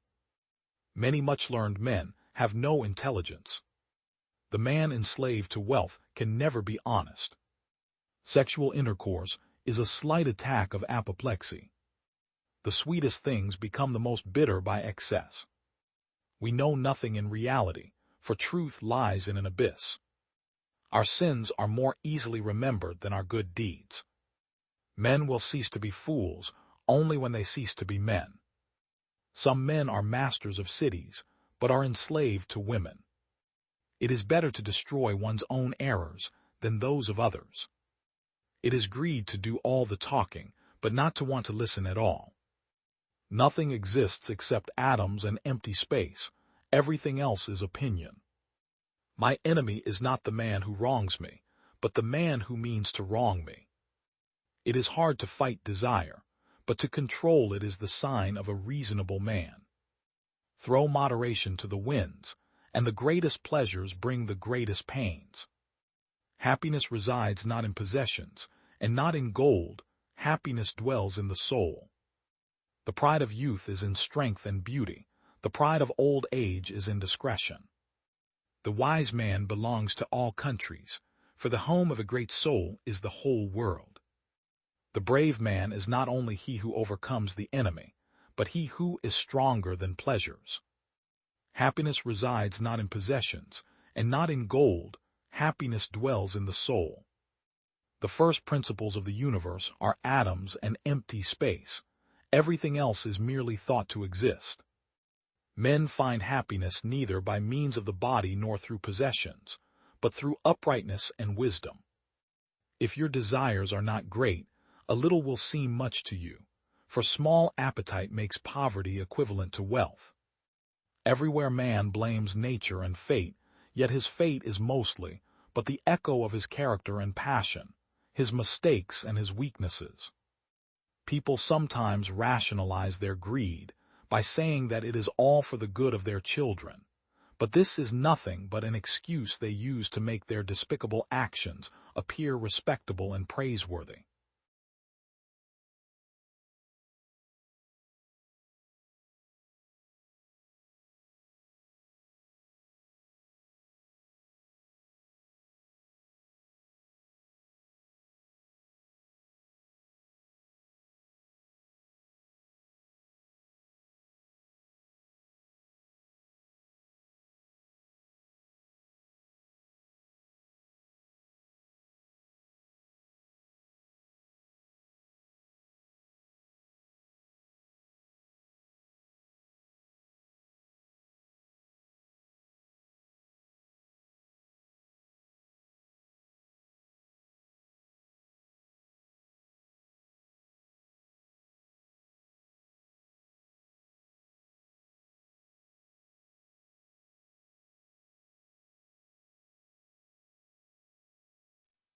Masked I advance.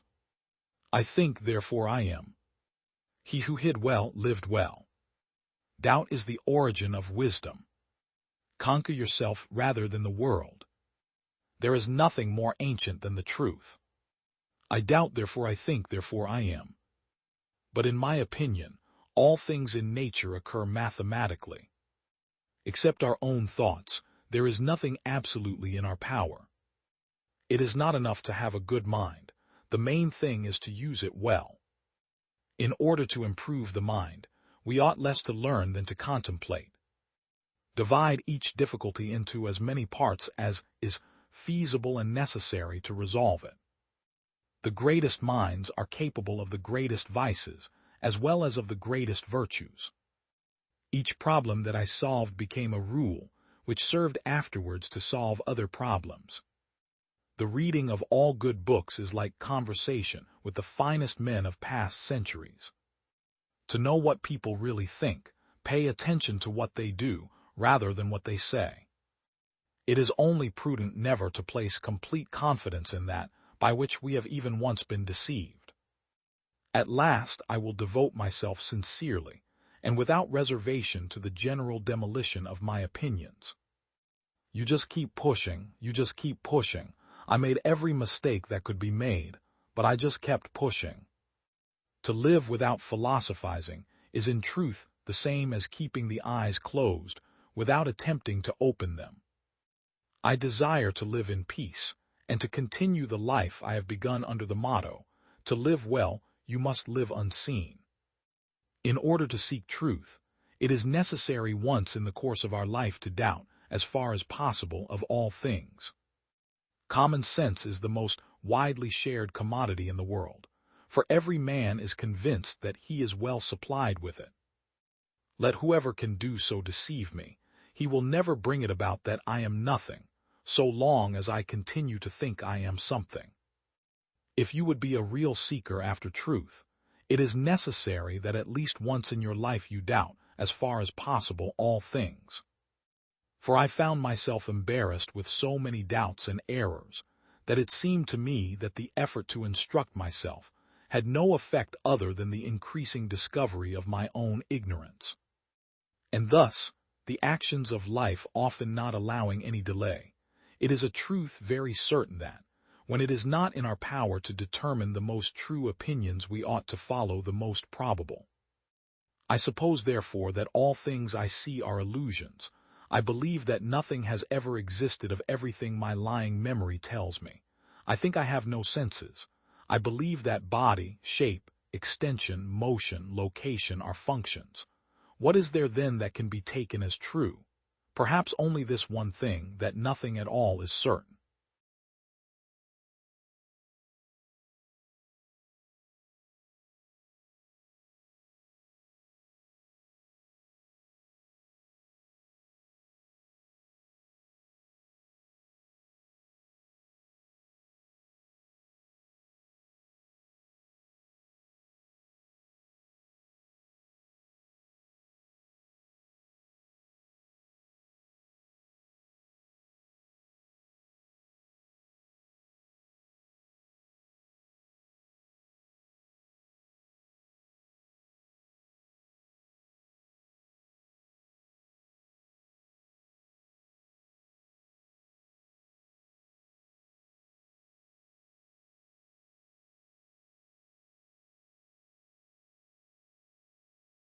Do not weep, do not wax indignant, understand. Everything excellent is as difficult as it is rare. There can be no hope without fear, and no fear without hope. When a man is prey to his emotions, he is not his own master. Know to laugh, not to lament, not to detest, but to understand. No matter how thin you slice it, there will always be two sides. The endeavor to understand is the first and only basis of virtue. What Paul says about Peter tells us more about Paul than about Peter. If you want the present to be different from the past, study the past. There is no hope unmingled with fear, and no fear unmingled with hope. Pride is pleasure arising from a man's thinking too highly of himself. I do not know how to teach philosophy without becoming a disturber of the peace. In so far as the mind sees things in their eternal aspect, it participates in eternity. The more clearly you understand yourself and your emotions, the more you become a lover of what is. Emotion, which is suffering, ceases to be suffering as soon as we form a clear and precise picture of it. A free man thinks of nothing less than of death, and his wisdom is a meditation, not on death, but on life. I have striven not to laugh at human actions, not to weep at them, nor to hate them, but to understand them. The highest activity a human being can attain is learning for understanding, because to understand is to be free. I have made a ceaseless effort not to ridicule, not to bewail, not to scorn human actions, but to understand them. Peace is not the absence of war. It is a virtue, a state of mind, a disposition of benevolence, confidence, justice. In practical life, we are compelled to follow what is most probable. In speculative thought, we are compelled to follow truth. Be not astonished at new ideas, for it is well known to you that a thing does not therefore cease to be true, because it is not accepted by many. I would warn you that I do not attribute to nature either beauty or deformity, order or confusion. Only in relation to our imagination can things be called beautiful or ugly, well-ordered or confused. Happiness is not the reward of virtue, but is virtue itself. Nor do we delight in happiness because we restrain from our lusts, but on the contrary because we delight in it, therefore we are able to restrain them. The more you struggle to live, the less you live. Give up the notion that you must be sure of what you are doing. Instead, surrender to what is real within you, for that alone is sure. You are above everything distressing. Of all the things that are beyond my power, I value nothing more highly than to be allowed the honor of entering into bonds of friendship with people who sincerely love truth. For, of things beyond our power, I believe there is nothing in the world which we can love with tranquility except such men. Better that right counsels be known to enemies than that the evil secrets of tyrants should be concealed from the citizens. They who can treat secretly of the affairs of a nation have it absolutely under their authority, and as they plot against the enemy in time of war, so do they against the citizens in time of peace. The greatest secret of monarchic rule is to keep men deceived and to cloak in the specious name of religion the fear by which they must be checked, so that they will fight for slavery as they would for salvation, and will think it not shameful, but a most honorable achievement, to give their life and blood that one man may have a ground for boasting. Those who wish to seek out the cause of miracles and to understand the things of nature as philosophers, and not to stare at them in astonishment like fools, are soon considered heretical and impious, and proclaimed as such by those whom the mob adores as the interpreters of nature and the gods. For these men know that, once ignorance is put aside, that wonderment would be taken away, which is the only means by which their authority is preserved. Further conceive, I beg, that a stone, while continuing in motion, should be capable of thinking and knowing, that it is endeavoring, as far as it can, to continue to move. Such a stone, being conscious merely of its own endeavor and not at all indifferent, would believe itself to be completely free, and would think that it continued in motion solely because of its own wish. This is that human freedom which all boast that they possess, and which consists solely in the fact that men are conscious of their own desire, but are ignorant of the causes whereby that desire has been determined.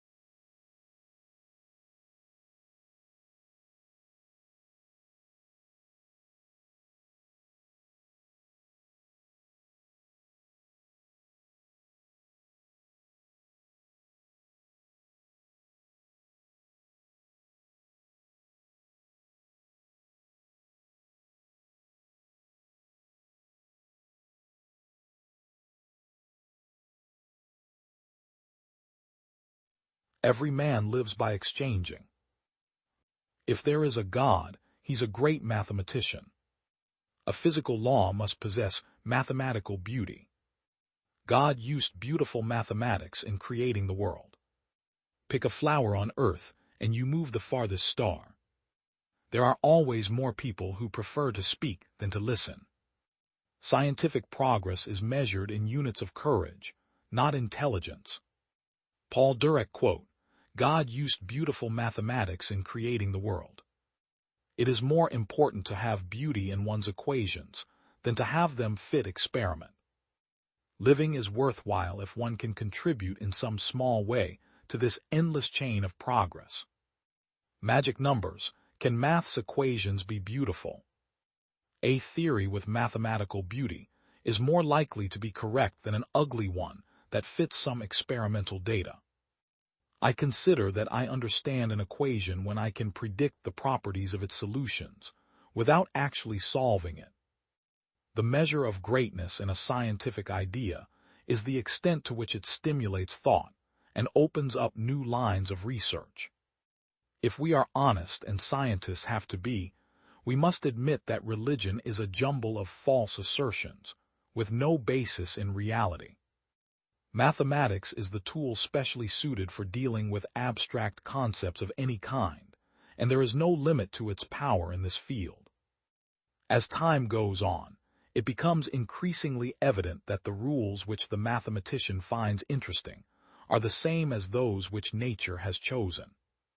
One could perhaps describe the situation by saying that God is a mathematician of a very high order, and he used very advanced mathematics in constructing the universe. The aim of science is to make difficult things understandable in a simpler way. The aim of poetry is to state simple things in an incomprehensible way. The two are incompatible. A termination of one's life is necessary in the scheme of things to provide a logical reason for unselfishness. The fact that there is an end to one's life compels one to take an interest in things that will continue to live after one is dead. I should like to suggest to you that the cause of all the economic troubles is that we have an economic system which tries to maintain an equality of value between two things, which it would be better to recognize from the beginning as of unequal value.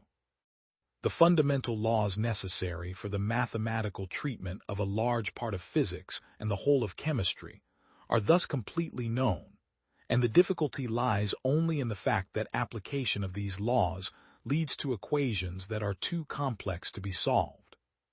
When Erwin Schrödinger went to the Solvay conferences in Brussels, he would walk from the station to the hotel where the delegates stayed, carrying all his luggage in a rucksack, and looking so like a tramp that it needed a great deal of argument at the reception desk before he could claim a room.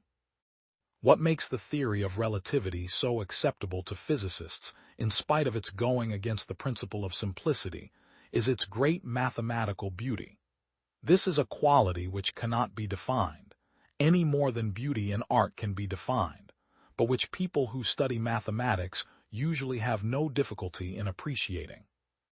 I do not see how a man can work on the frontiers of physics and write poetry at the same time.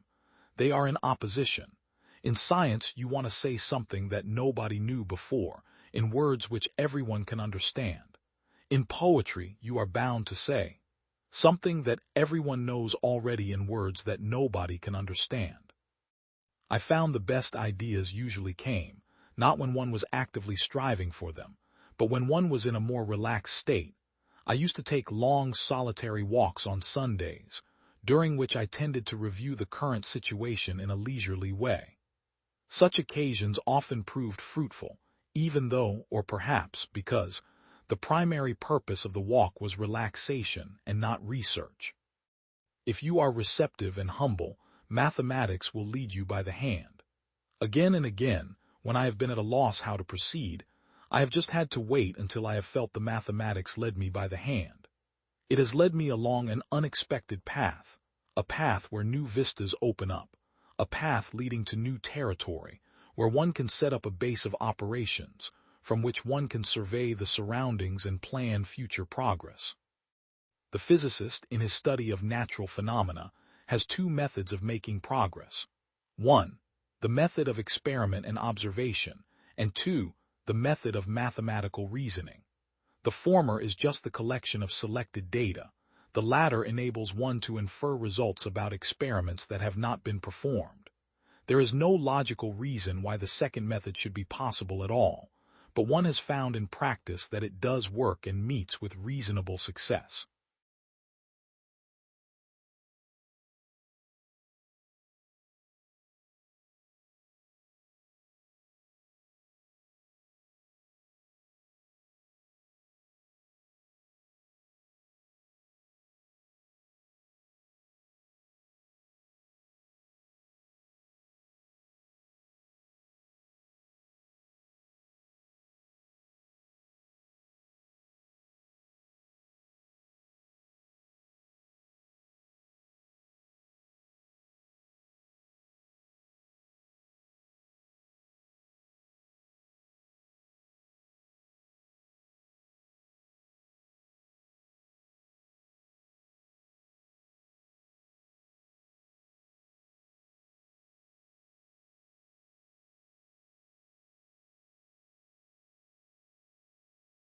Beauty will save the world. The soul is healed by being with children. But how could you live and have no story to tell? To love someone means to see them as God intended them. It takes something more than intelligence to act intelligently. I say let the world go to hell, but I should always have my tea. Taking a new step, uttering a new word is what people fear most. My God, a moment of bliss. Why isn't that enough for a whole lifetime? Right or wrong, it's very pleasant to break something from time to time. Man only likes to count his troubles. He doesn't calculate his happiness. Man is sometimes extraordinarily, passionately in love with suffering. To go wrong in one's own way is better than to go right in someone else's. What is hell? I maintain that it is the suffering of being unable to love. Your worst sin is that you have destroyed and betrayed yourself for nothing. It is better to be unhappy and know the worst than to be happy in a fool's paradise. Nothing in this world is harder than speaking the truth, nothing easier than flattery. Much unhappiness has come into the world because of bewilderment and things left unsaid. The mystery of human existence lies not in just staying alive, but in finding something to live for. I think the devil doesn't exist, but man has created him. He has created him in his own image and likeness. I can see the sun, but even if I cannot see the sun, I know that it exists, and to know that the sun is there, that is living. I love mankind, he said, but I find to my amazement that the more I love mankind as a whole, the less I love man in particular. The awful thing is that beauty is mysterious as well as terrible. God and the devil are fighting there, and the battlefield is the heart of man. Pain and suffering are always inevitable for a large intelligence and a deep heart. The really great men must, I think, have great sadness on earth. We sometimes encounter people, Even perfect strangers who begin to interest us at first sight, somehow suddenly, all at once, before a word has been spoken. Talking nonsense is the sole privilege mankind possesses over the other organisms. It's by talking nonsense that one gets to the truth. I talk nonsense, therefore I'm human. People speak sometimes about the bestial cruelty of man, but that is terribly unjust and offensive to beasts. No animal could ever be so cruel as a man, so artfully, so artistically cruel. Man is a mystery. It needs to be unraveled, and if you spend your whole life unraveling it, don't say that you've wasted time. I am studying that mystery because I want to be a human being. Above all, don't lie to yourself. The man who lies to himself and listens to his own lie comes to a point that he cannot distinguish the truth within him or around him, and so loses all respect for himself and for others. And having no respect, he ceases to love. When I woke up, it seemed to me that some snatch of a tune I had known for a long time, I had heard somewhere before but had forgotten, a melody of great sweetness, was coming back to me now. It seemed to me that it had been trying to emerge from my soul all my life, and only now. The world says, "You have needs, satisfy them. You have as much right as the rich and the mighty.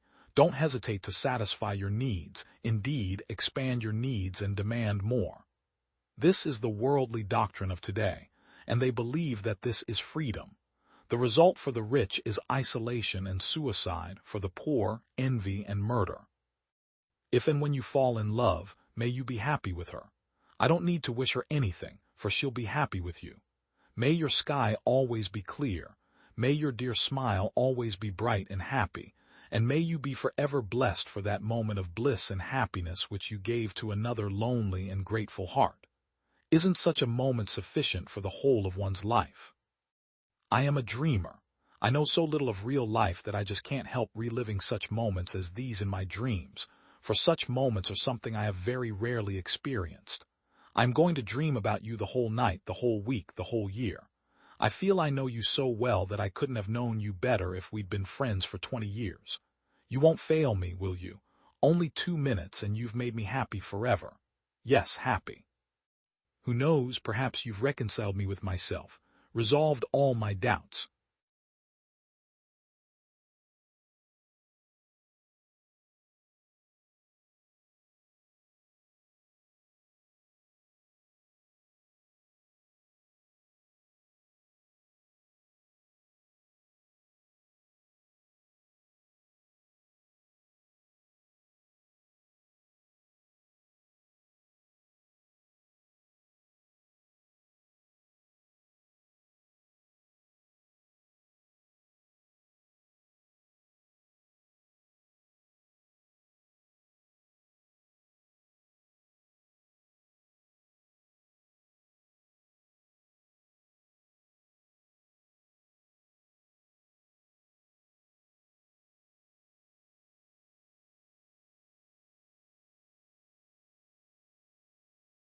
Let no man pull you so low as to hate him.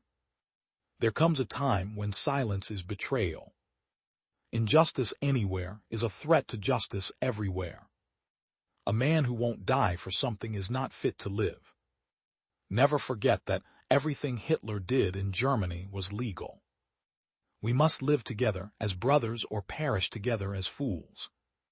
Intelligence plus character, that is the goal of true education. Forgiveness is not an occasional act, it is a constant attitude. We must accept finite disappointment, but never lose infinite hope. I have decided to stick to love. Hate is too great a burden to bear. Our lives begin to end the day we become silent about things that matter. Faith is taking the first step, even when you can't see the whole staircase. No one really knows why they are alive until they know what they die for. But I know somehow that only when it is dark enough can you see the stars. In the end, we will remember not the words of our enemies, but the silence of our friends. Nothing in the world is more dangerous than sincere ignorance and conscientious stupidity. Darkness cannot drive out darkness, only light can do that. Hate cannot drive out hate, only love can do that. I have a dream that one day little black boys and girls will be holding hands with little white boys and girls. We must come to see that the end we seek is a society at peace with itself, a society that can live with its conscience. There is some good in the worst of us and some evil in the best of us. When we discover this, we are less prone to hate our enemies. If you can't fly, then run. If you can't run, then walk. If you can't walk, then crawl. But whatever you do, you have to keep moving forward. The ultimate measure of a man is not where he stands in moments of comfort and convenience, but where he stands at times of challenge and controversy. There comes a time when one must take a position that is neither safe, nor politic, nor popular, but he must take it because conscience tells him it is right. I have a dream that my 4 little children will one day live in a nation where they will not be judged by the color of their skin, but by the content of their character. Those who are not looking for happiness are the most likely to find it, because those who are searching forget that the surest way to be happy is to seek happiness for others. Science investigates, religion interprets. Science gives man knowledge, which is power. Religion gives man wisdom, which is control. Science deals mainly with facts. Religion deals mainly with values. The two are not rivals. Everybody can be great, because anybody can serve. You don't have to have a college degree to serve. You don't have to make your subject and verb agree to serve. You only need a heart full of grace, a soul generated by love. As my sufferings mounted, I soon realized that there were 2 ways in which I could respond to my situation, either to react with bitterness or seek to transform the suffering into a creative force. I decided to follow the latter course. If a man is called to be a street sweeper, he should sweep streets even as a Michelangelo painted, or Beethoven composed music, or Shakespeare wrote poetry. He should sweep streets so well that all the hosts of heaven and earth will pause to say, "Here lived a great street sweeper who did his job well." Now there is a final reason I think that Jesus says, "Love your enemies." It is this, that love has within it a redemptive power, and there is a power there that eventually transforms individuals. Just keep being friendly to that person. Just keep loving them, and they can't stand it too long. Oh, they react in many ways in the beginning. They react with guilt feelings, and sometimes they'll hate you a little more at that transition period, but just keep loving them. And by the power of your love, they will break down under the load.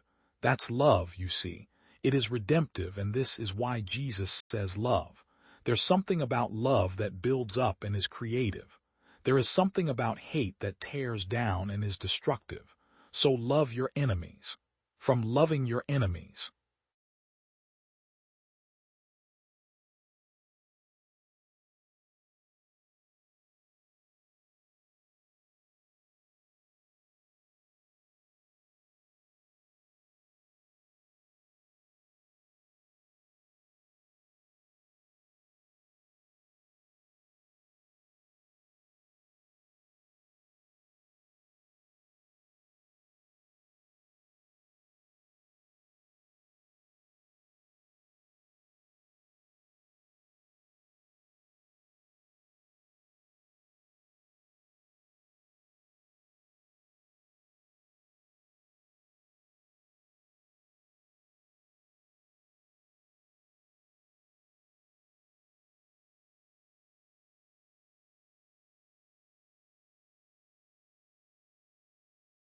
Be courageous, have faith, go forward. The secret of success is focus of purpose. There is a better way for everything, find it. Success is 90% perspiration and 10% inspiration. A diamond is a piece of coal that's stuck to the job. Each time you fail, you have eliminated another wrong option. Continued innovation is the best way to beat the competition. I have not failed. I've just found 10,000 ways that won't work. You can't realize your dreams unless you have one to begin with. Fools call wise men fools. A wise man never calls any man a fool. Before you reject an idea, find at least 5 good things about it. Success is based on imagination plus ambition and the will to work. I owe my success to the fact that I never had a clock in my workroom. When you have exhausted all possibilities, remember this: you haven't. I didn't fail 1,000 times. The light bulb was an invention with 1,000 steps. I have not failed. I've just found 10,000 ways that won't work. The successful person makes a habit of doing what the failing person doesn't like to do. Our greatest weakness lies in giving up, the most certain way to. Having a vision for what you want is not enough. Vision without execution is hallucination. Opportunity is missed by most people because it is dressed in overalls and looks like work. The first 40 hours of work per week are for survival. Everything after that is for success. I never view mistakes as failures. They are simply opportunities to find out what doesn't work. Many of life's failures are people who did not realize how close they were to success when they gave up. Our greatest weakness lies in giving up. The most certain way to succeed is always to try just one more time. 5% of the people think, 10% of the people think they think, and the other 85% would rather die than think. Every day we present the best quotes. Improve yourself, find your inspiration, share with friends. Remember, life is all what you focus on. Learn lessons and keep moving forward towards your goals and dreams. I have not failed. I've just found 10,000 ways that won't work. The most necessary task of civilization is to teach people how to think. It should be the primary purpose of our public schools. The mind of a child is naturally active. It develops through exercise. Give a child plenty of exercise for body and brain. The trouble with our way of educating is that it does not give elasticity to the mind. It casts the brain into a mold. It insists that the child must accept. It does not encourage original thought or reasoning, and it lays more stress on memory than observation.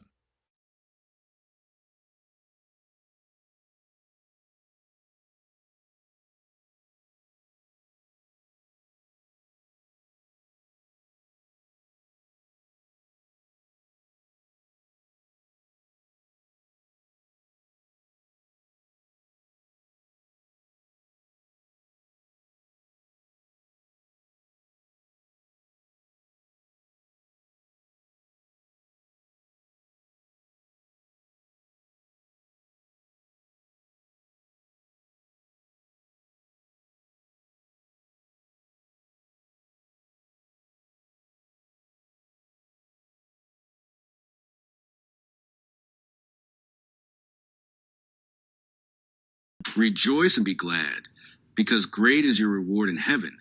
For in the same way they persecuted the prophets who were before you.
is called one.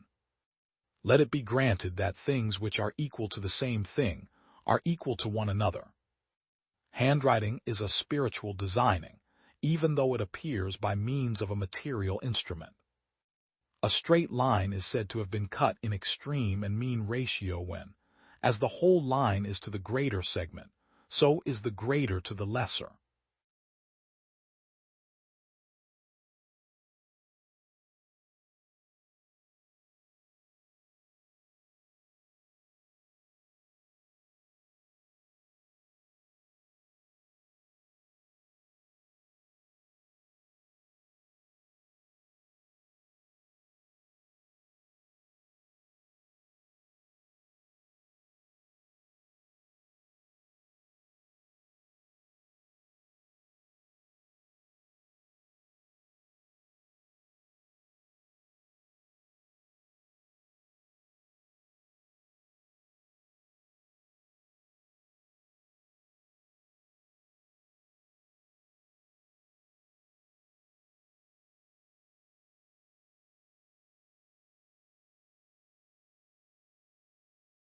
Logic is the foundation of the certainty of all the knowledge we acquire. Madam, I have just come from a country where people are hanged if they talk. Nothing takes place in the world whose meaning is not that of some maximum or minimum. It is mathematics that protects us from the deception of the senses and teaches us the difference between appearance and truth. Mathematicians have tried in vain to this day to discover some order in the sequence of prime numbers, and we have reason to believe that it is a mystery into which the human mind will never penetrate. The kind of knowledge which is supported only by observations and is not yet proved must be carefully distinguished from the truth. It is gained by induction, as we usually say. Yet we have seen cases in which mere induction led to error.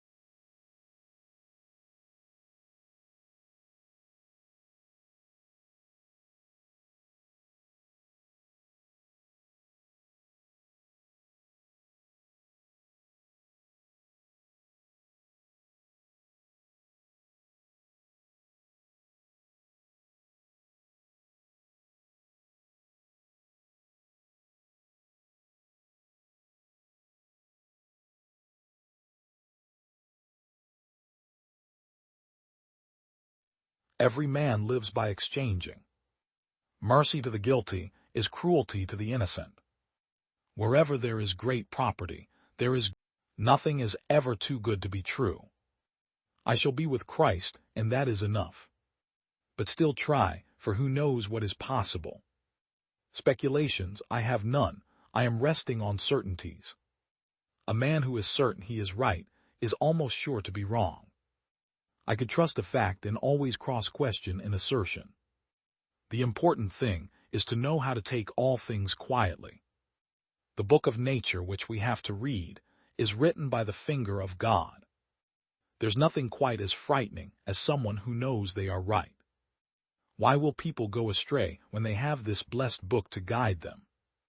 Nothing is too wonderful to be true, if it be consistent with the laws of nature.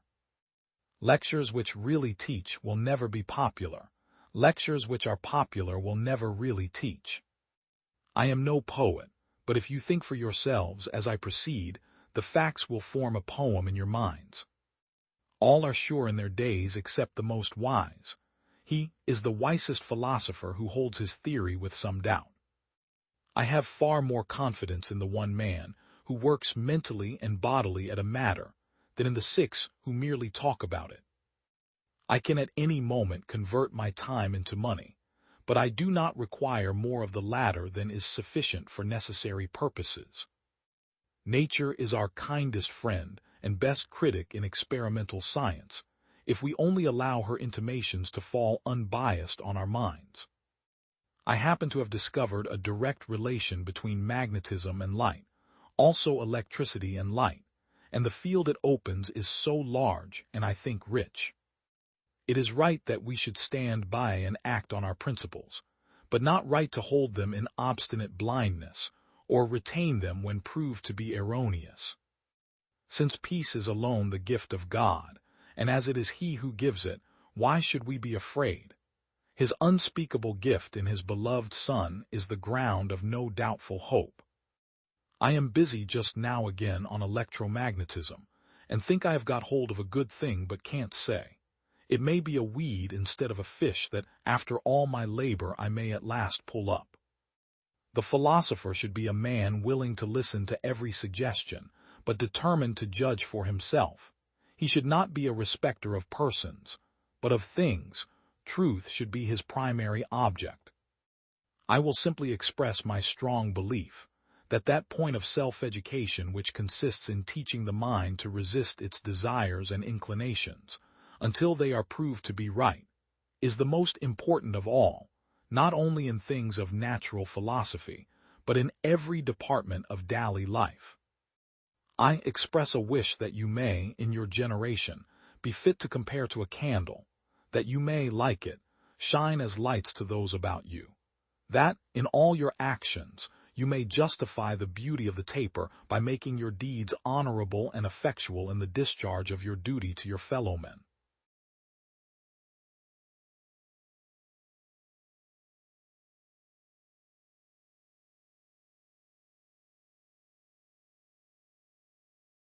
All wars are civil wars because all men are brothers. Discouragement is simply the despair of wounded self-love. The wind of God is always blowing, but you must hoist your sail. It is not enough to like good books. You must be a good book yourself. Had we not faults of our own, we should take less pleasure in complaining of others.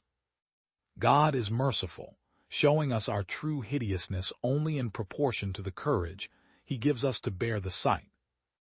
Be content with doing calmly the little which depends upon yourself, and let all else be to you as if it were not. Nothing will make us so charitable and tender to the faults of others as by self-examination thoroughly to know our own. We can often do more for other men by trying to correct our own faults than by trying to correct theirs. The history of the world suggests that, without love of God, there is little likelihood of a love for man that does not become corrupt. God's love, however, is full of consideration, patience, and tenderness.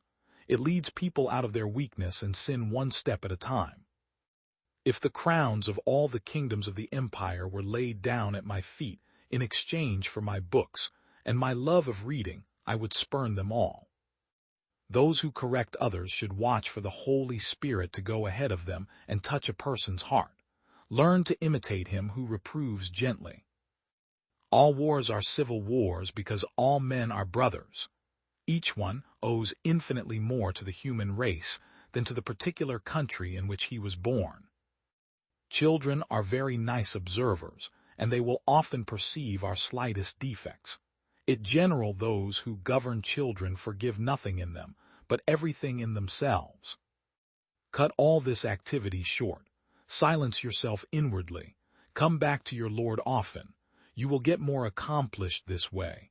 It is more important to listen to God than to your own thoughts. Despondency is not a state of humility.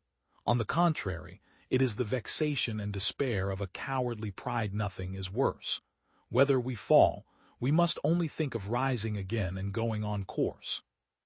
There is practically nothing that men do not prefer to God. A tiresome detail of business, an occupation utterly pernicious to health, the employment of time in ways one does not dare to mention, anything rather than God.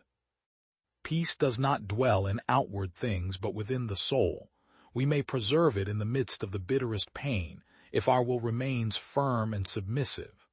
Peace in this life springs from acquiescence to, not an exemption from, suffering. Little faults become great, and even monstrous in our eyes, in proportion as the pure light of God increases in us. Just as the sun in rising reveals the true dimensions of objects which were dimly and confusedly discovered during the night. Accustom yourself to unreasonableness and injustice. Abide in peace in the presence of God, who sees all these evils more clearly than you do, and who permits them. Be content with doing with calmness the little which depends upon yourself, and let all else be to you as if it were naught. Is it possible to know you, dear God, and not love you? Your beauty, strength, grandeur, power, and goodness, your generosity, magnificence, and perfection of every kind, these are far beyond what any created being could understand. And what touches me in the depths of my heart is that you love me. Silence promotes the presence of God, prevents many harsh and proud words, and suppresses many dangers in the way of ridiculing or harshly judging our neighbors. If you are faithful in keeping silence when it is not necessary to speak, God will preserve you from evil when it is right for you to talk. What then are we afraid of? Can we have too much of God? Is it a misfortune to be freed from the heavy yoke of the world and to bear the light burden of Jesus Christ? Do we fear to be too happy, too much deliver from ourselves, from the caprices of pride, the violence of our passions, and the tyranny of this deceitful world? Give yourself up to his plans. Be led wherever he wills by his providence. Beware how you seek aid from man when God forbids it. Men can only give you what he gives them for you. Why should you be troubled that you can no longer drink from the aqueduct when you are led to the perennial spring itself from which its waters are derived? I've noticed that you always want to drop one thing to hurry on to the next, yet each task takes you far too much time to finish because you dissect everything far too much. You are not slow, just long-winded. You want to say everything that has the slightest connection to the subject at hand. This always takes too long and causes you to rush from one thing to another.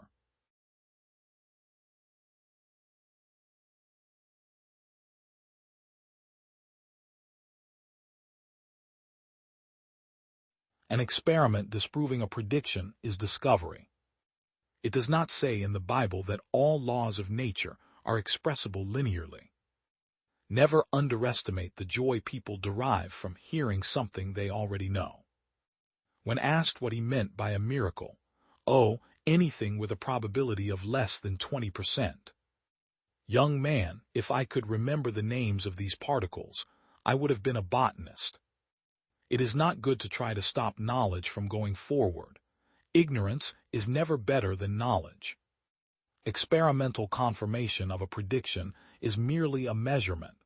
An experiment disproving a prediction is a discovery. On what characteristics Nobel Prize-winning physicists had in common, I cannot think of a single one, not even intelligence. Before I came here, I was confused about this subject. Having listened to your lecture, I am still confused, but on a higher level. Whatever nature has in store for mankind, unpleasant as it may be, men must accept, for ignorance is never better than knowledge. I remember my friend Johnny von Neumann used to say, with 4 parameters I can fit an elephant, and with 5 I can make him wiggle his trunk. There are 2 possible outcomes. If the result confirms the hypothesis, then you've made a measurement. If the result is contrary to the hypothesis, then you've made a discovery. The fundamental point in fabricating a chain reacting machine is of course to see to it that each fission produces a certain number of neutrons, and some of these neutrons will again produce fission. Where is everybody? Humans could theoretically colonize the galaxy in 1,000,000 years or so, and if they could, astronauts from older civilizations could do the same. So why haven't they come to Earth? Some people stick with the traditional, feeling struck by the epic beauty or blown away by the insane scale of the universe. Personally, I go for the old existential meltdown followed by acting weird for the next half hour, but everyone feels something. One might be led to question whether the scientists acted wisely in presenting the statesmen of the world with this appalling problem. Actually, there was no choice. Once basic knowledge is acquired, any attempt at preventing its fruition would be as futile as hopping to stop the Earth from revolving around the sun.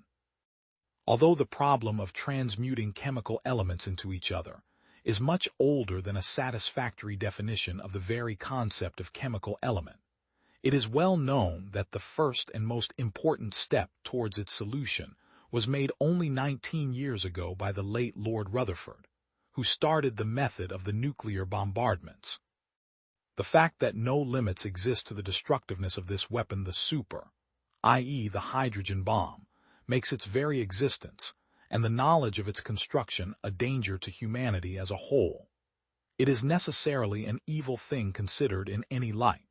For these reasons, we believe it important for the President of the United States to tell the American public and the world what we think is wrong on fundamental ethical principles to initiate the development of such a weapon.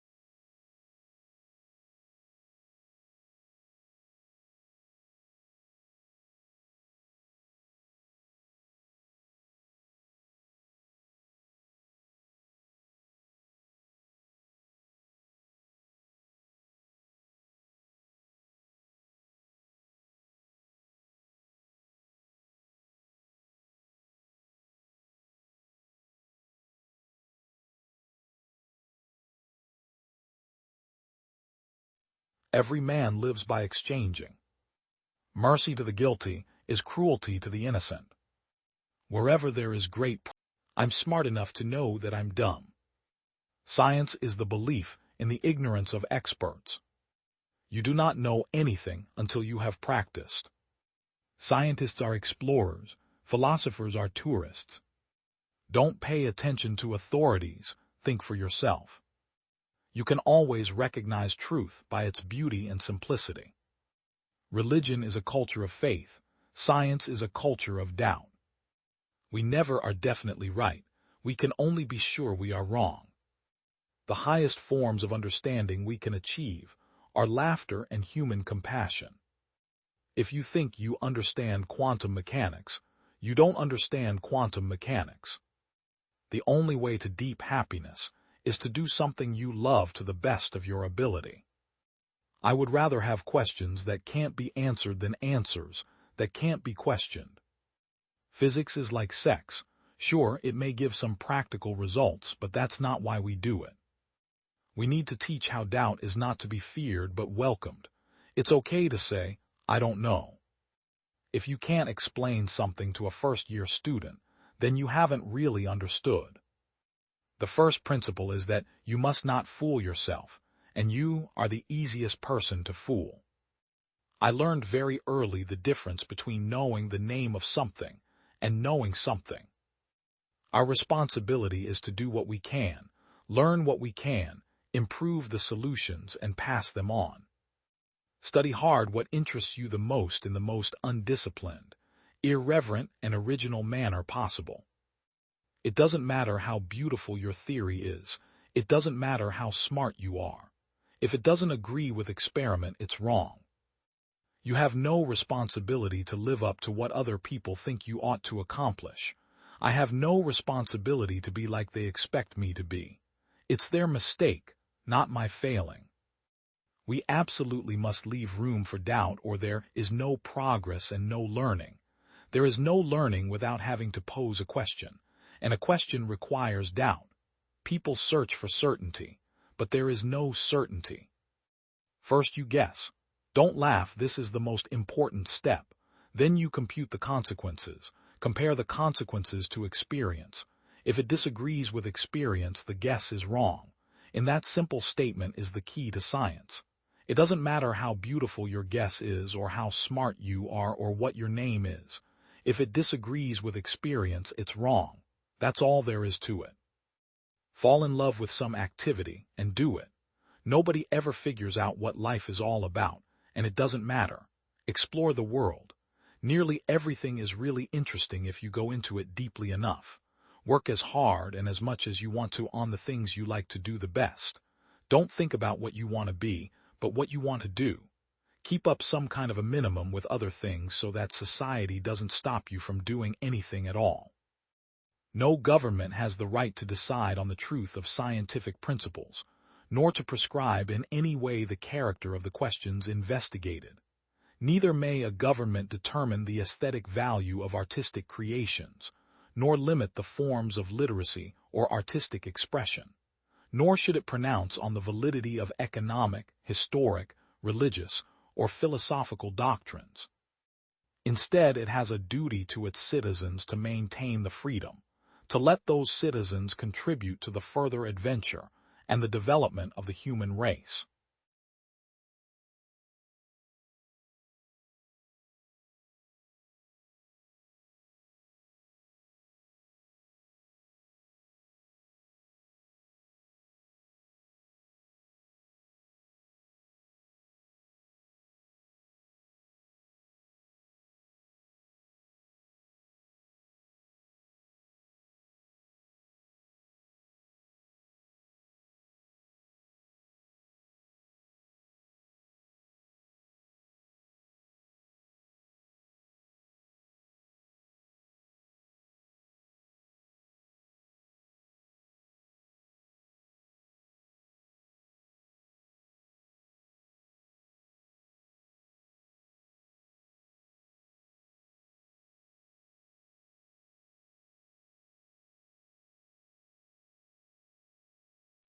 Every man lives by exchanging. Mercy to the guilty is cruelty to the innocent. Wherever there is great property, there is great inequality. Problems worthy of attacks prove their worth by hitting back. Whether you believe you can or not, you're right. Quality means doing it right when no one is looking. Those who walk with God always reach their destination. Impossible means that you haven't found a solution yet. The most important history is the history we make today. The only real mistake is the one from which we learn nothing. Nothing is particularly hard if you divide it into small jobs. The secret of success is to understand the viewpoint of others. Greatest thing in life is experience. Even mistakes have value. If I'd listened to customers, I'd have given them a faster horse. Those who walk with God always reach their destination. If everyone is moving forward together, then success takes care of itself. Failure is simply the opportunity to begin again, this time more intelligently. A poor man is not the one without a cent. A poor man is the one without a dream. Greatest thing we can produce is character. Everything else can be taken from us, but not our character. Coming together is a beginning. Keeping together is progress. Working together is success. The two most important things in any company do not appear in its balance sheet: its reputation and its people. When everything seems to be going against you, remember that the airplane takes off against the wind, not with it. It is not the employer who pays the wages. Employers only handle the money. It is the customer who pays the wages. The object of education is not to fill a man's mind with facts. It is to teach him how to use his mind in thinking. You can take my factories, burn up my buildings, but give me my people and I'll build the business right back again. Any man who thinks he can be happy and prosperous by letting the government take care of him better take a closer look at the American Indian. Anyone who stops learning is old, whether at 20 or 80. Anyone who keeps learning stays young. The greatest thing in life is to keep your mind young. Believe in the best. Have a goal for the best. Never be satisfied with less than your best. Try your best. And in the long run, things will turn out for the best. If money is your hope for independence, you will never have it.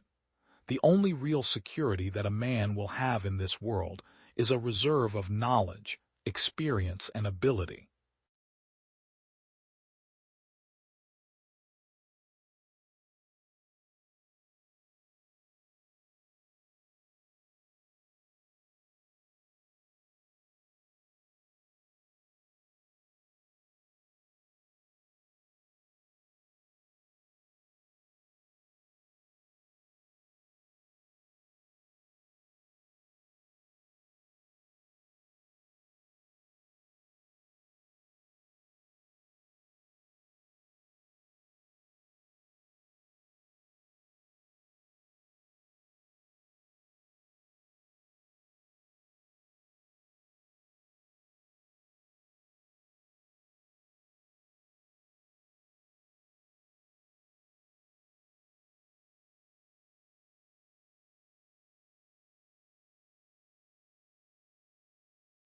Every man lives by exchanging. Mercy to the guilty is cruelty to the innocent. Wherever there is great property, there is great inequality. Problems' primary causes are unknown to us, but are subject to simple and constant laws, which may be discovered by observation, the study of them being the object of natural philosophy. Heat, like gravity, penetrates every substance of the universe. Its rays occupy all parts of space. The object of our work is to set forth the mathematical laws which this element obeys. The theory of heat will hereafter form one of the most important branches of general physics. The deep study of nature is the most fruitful source of mathematical discoveries. By offering to research a definite end, this study has the advantage of excluding vague questions and useless calculations. Besides, it is a sure means of forming analysis itself, and of discovering the elements which it most concerns us to know, and which natural science ought always to conserve. There cannot be a language more universal and more simple, more free from errors and obscurities, more worthy to express the invariable relations of all natural things than mathematics. It interprets all phenomena by the same language, as if to attest the unity and simplicity of the plan of the universe, and to make still more evident that unchangeable order which presides over all natural causes. The integrals which we have obtained are not only general expressions which satisfy the differential equation, they represent in the most distinct manner the natural effect which is the object of the phenomenon. When this condition is fulfilled, the integral is, properly speaking, the equation of the phenomenon. It expresses clearly the character and progress of it, in the same manner as the finite equation of a line or curved surface makes known all the properties of those forms.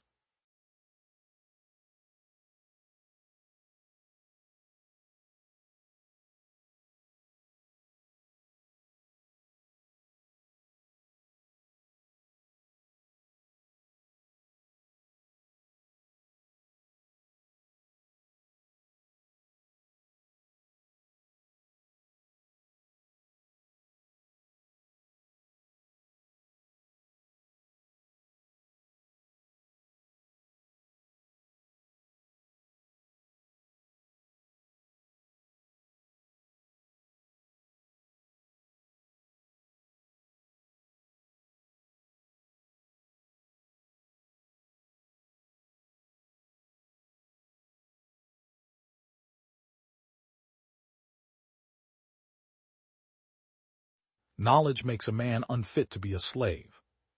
Without a struggle, there can be no progress. Once you learn to read, you will be forever free. What to the American slave is your 4th of July? Slaves are generally expected to sing as well as to work. It is easier to build strong children than to repair broken men. I would unite with anybody to do right and with nobody to do wrong. The white man's happiness cannot be purchased by the black man's misery. Power concedes nothing without a demand. It never did and it never will. A gentleman will not insult me, and no man not a gentleman can insult me. I prayed for freedom for 20 years, but received no answer until I prayed with my legs. People might not get all they work for in this world, but they must certainly work for all they get. To suppress free speech is a double wrong. It violates the rights of the hearer as well as those of the speaker. No man can put a chain about the ankle of his fellow man, without at last finding the other end fastened about his own neck. A man is worked upon by what he works on. He may carve out his circumstances, but his circumstances will carve him out as well. It is not light that we need, but fire. It is not the gentle shower, but thunder. We need the storm, the whirlwind, and the earthquake. I prefer to be true to myself, even at the hazard of incurring the ridicule of others, rather than to be false, and to incur my own abhorrence. Slaves sing most when they are most unhappy. The songs of the slave represent the sorrows of his heart, and he is relieved by them, only as an aching heart is relieved by its tears. Where justice is denied, where poverty is enforced, where ignorance prevails, and where any one class is made to feel that society is an organized conspiracy to oppress, rob, and degrade them, neither persons nor property will be safe. The American people have this to learn, that where justice is denied, where poverty is enforced, where ignorance prevails, and where any one class is made to feel that society is an organized conspiracy to oppress, rob, and degrade them, neither person nor property is safe. Power concedes nothing without a demand. It never did and it never will. Find out just what any people will quietly submit to, and you have found out the exact measure of injustice and wrong which will be imposed upon them, and these will continue till they are resisted with either words or blows, or with both. The limits of tyrants are prescribed by the endurance of those whom they oppress. Those who profess to favor freedom and yet depreciate agitation are people who want crops without plowing the ground. They want rain without thunder and lightning. They want the ocean without the roar of its many waters. The struggle may be a moral one, or it may be a physical one, or it may be both. But it must be a struggle. Power concedes nothing without a demand. It never did and it never will. The marriage institution cannot exist among slaves, and 1/6 of the population of democratic America is denied its privileges by the law of the land. What is to be thought of a nation boasting of its liberty, boasting of its humanity, boasting of its Christianity, boasting of its love of justice and purity, and yet having within its own borders 3 millions of persons denied by law the right of marriage? If there is no struggle, there is no progress. Those who profess to favor freedom and yet depreciate agitation are men who want crops without plowing up the ground. They want rain without thunder and lightning. They want the ocean without the awful roar of its many waters. This struggle may be a moral one, or it may be a physical one, or it may be both moral and physical, but it must be a struggle. Power concedes nothing without a demand. It never did and it never will. I have observed this in my experience of slavery, that whenever my condition was improved, instead of its increasing my contentment, it only increased my desire to be free and set me to thinking of plans to gain my freedom. I have found that, to make a contented slave, it is necessary to make a thoughtless one. It is necessary to darken his moral and mental vision, and as far as possible, to annihilate the power of reason. He must be able to detect no inconsistencies in slavery. He must be made to feel that slavery is right, and he can be brought to that only when he ceased to be a man.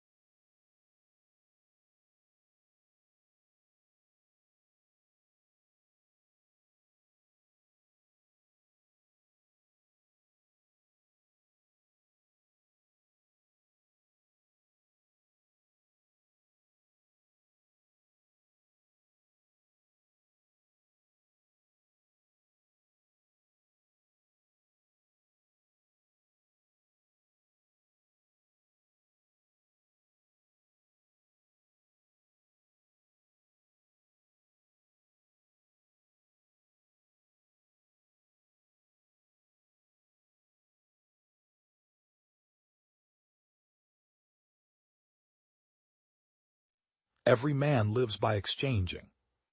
Mercy to the guilty is cruelty to the innocent. Wherever there is great property, there is great inequality. Problems worthy of attacks prove their worth by hitting back. It's not observation but theory that led me to this result that experience has confirmed afterwards. Nature is not embarrassed by difficulties of analysis. She avoids complication only in means. Nature seems to be proposed to do much with little. It is a principle that the development of physics constantly supports by new evidence. Jean Fresnel.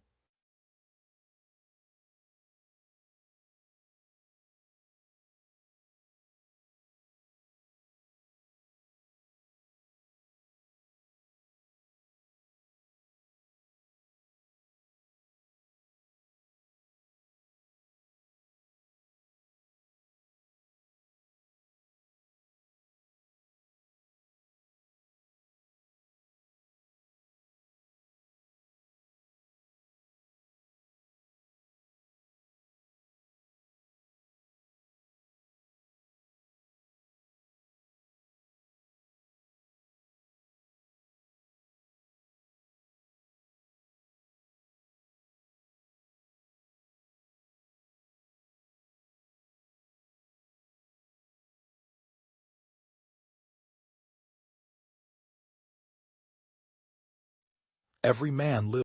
The madman is a dreamer awake. A woman should soften but not weaken a man.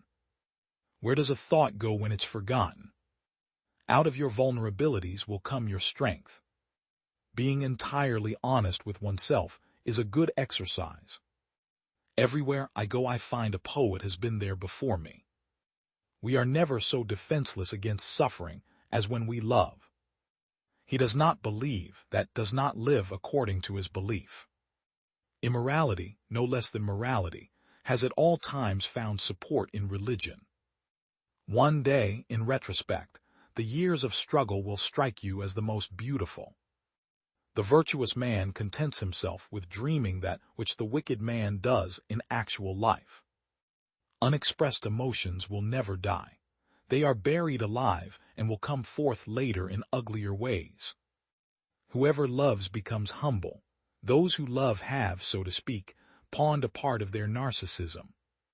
Religion is an illusion, and it derives its strength from the fact that it falls in with our instinctual desires. In the depths of my heart, I can't help being convinced that my dear fellow men, with a few exceptions, are worthless. The behavior of a human being in sexual matters is often a prototype for the whole of his other modes of reaction in life. No, our science is no illusion, but an illusion it would be to suppose that what science cannot give us we can get elsewhere. Most people do not really want freedom, because freedom involves responsibility, and most people are frightened of responsibility. Where the questions of religion are concerned, people are guilty of every possible kind of insincerity and intellectual misdemeanor. Religious doctrines are all illusions. They do not admit of proof, and no one can be compelled to consider them as true or to believe in them. It is that we are never so defenseless against suffering as when we love, never so helplessly unhappy as when we have lost our loved object or its love. He that has eyes to see and ears to hear may convince himself that no mortal can keep a secret. If his lips are silent, he chatters with his fingertips. Betrayal oozes out of him at every pore. Religion is a system of wishful illusions together with a disavowal of reality, such as we find nowhere else but in a state of blissful hallucinatory confusion. Religion's 11th commandment is, "Thou shalt not question." It is impossible to escape the impression that people commonly use false standards of measurement, that they seek power, success, and wealth for themselves, and admire them in others, and that they underestimate what is of true value in life. In so doing, the idea forces itself upon him that religion is comparable to a childhood neurosis, and he is optimistic enough to suppose that mankind will surmount this neurotic phase, just as so many children grow out of their similar neurosis. Words have a magical power. They can bring either the greatest happiness or deepest despair. They can transfer knowledge from teacher to student. Words enable the orator to sway his audience and dictate its decisions. Words are capable of arousing the strongest emotions and prompting all men's actions. Life, as we find it, is too hard for us. It brings us too many pains, disappointments, and impossible tasks. In order to bear it, we cannot dispense with palliative measures. There are perhaps 3 such measures: powerful deflections which cause us to make light of our misery, substitutive satisfactions which diminish it, and intoxicating substances which make us insensible to it. Human beings are funny. They long to be with the person they love but refuse to admit openly. Some are afraid to show even the slightest sign of affection because of fear. Fear that their feelings may not be recognized, or even worse, returned. But one thing about human beings puzzles me the most is their conscious effort to be connected with the object of their affection, even if it kills them slowly within. Religion is an attempt to get control over the sensory world, in which we are placed, by means of the wish world, which we have developed inside us as a result of biological and psychological necessities. But it cannot achieve its end. Its doctrines carry with them the stamp of the times in which they originated, the ignorant childhood days of the human race. Its consolations deserve no trust. Experience teaches us that the world is not a nursery. The ethical commands, to which religion seeks to lend its weight, require some other foundations instead, for human society cannot do without them, and it is dangerous to link up obedience to them with religious belief. If one attempts to assign to religion its place in man's evolution, it seems not so much to be a lasting acquisition, as a parallel to the neurosis which the civilized individual must pass through on his way from childhood to maturity.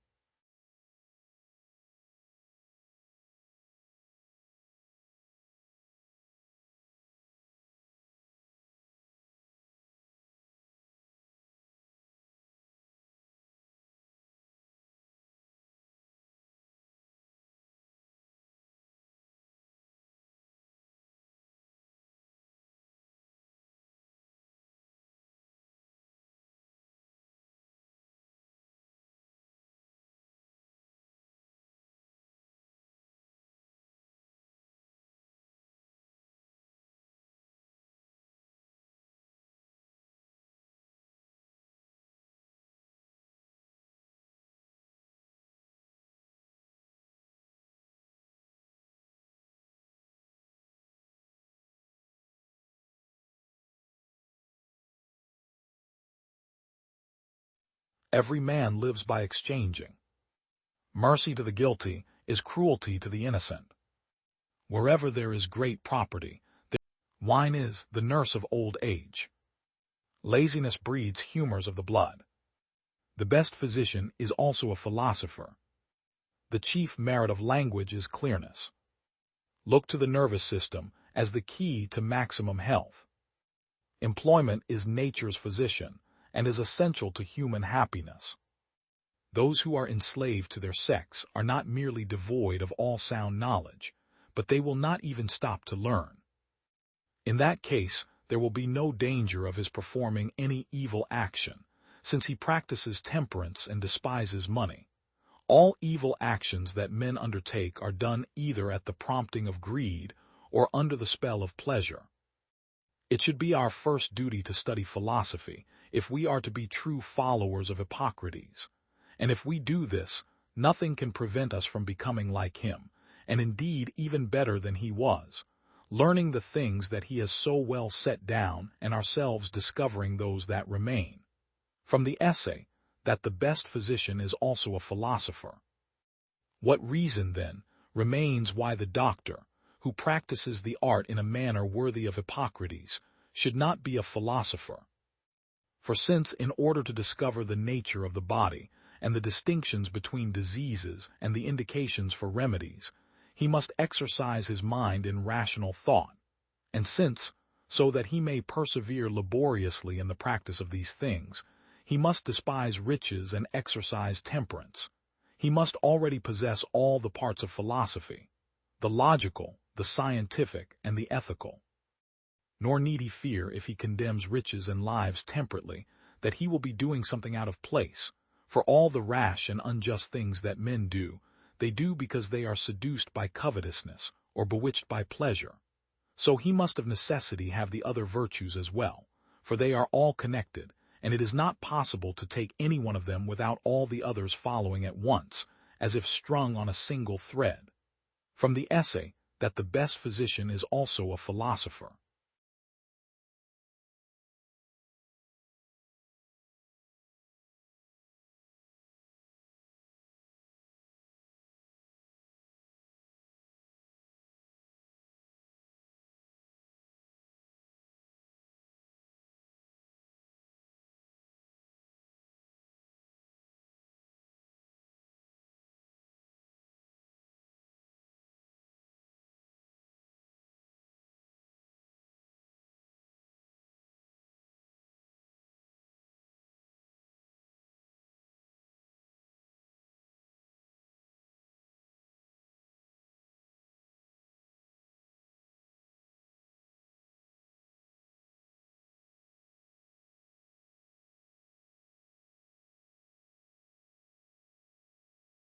And yet it moves.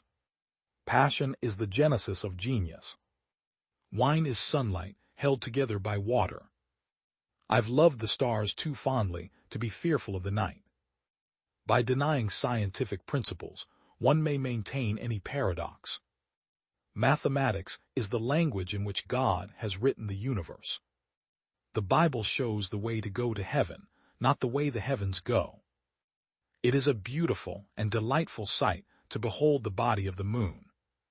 Measure what can be measured, and make measurable what cannot be measured. I have never met a man so ignorant that I couldn't learn something from him. It is surely harmful to souls to make it a heresy to believe what is proved. You cannot teach a man anything, you can only help him find it within himself. We cannot teach people anything, we can only help them discover it within themselves. All truths are easy to understand once they are discovered. The point is to discover them. There are those who reason well, but they are greatly outnumbered by those who reason badly. In questions of science, the authority of 1,000 is not worth the humble reasoning of a single individual.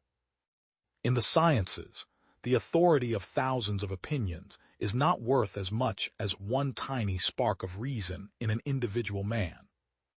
I do not feel obliged to believe that the same God who has endowed us with sense, reason, and intellect has intended us to forego their use. Names and attributes must be accommodated to the essence of things, and not the essence to the names, since things come first and names afterwards.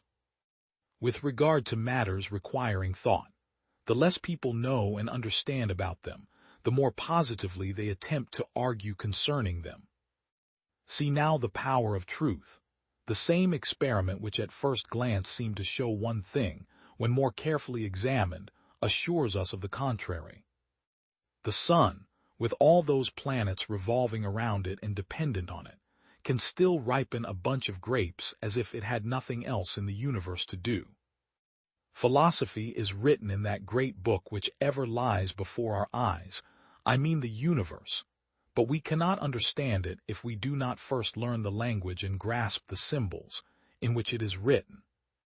My dear Kepler, what would you say of the learned here, who, replete with the pertinacity of the asp, have steadfastly refused to cast a glance through the telescope? What shall we make of this? Shall we laugh or shall we cry?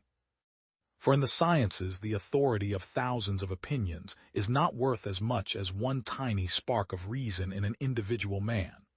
Besides, the modern observations deprive all former writers of any authority, since if they had seen what we see, they would have judged as we judge. Long experience has taught me this about the status of mankind with regard to matters requiring thought. The less people know and understand about them, the more positively they attempt to argue concerning them, while on the other hand to know and understand a multitude of things renders men cautious in passing judgment upon anything new. Philosophy Nature is written in that great book which ever is before our eyes, I mean the universe, but we cannot understand it if we do not first learn the language and grasp the symbols in which it is written.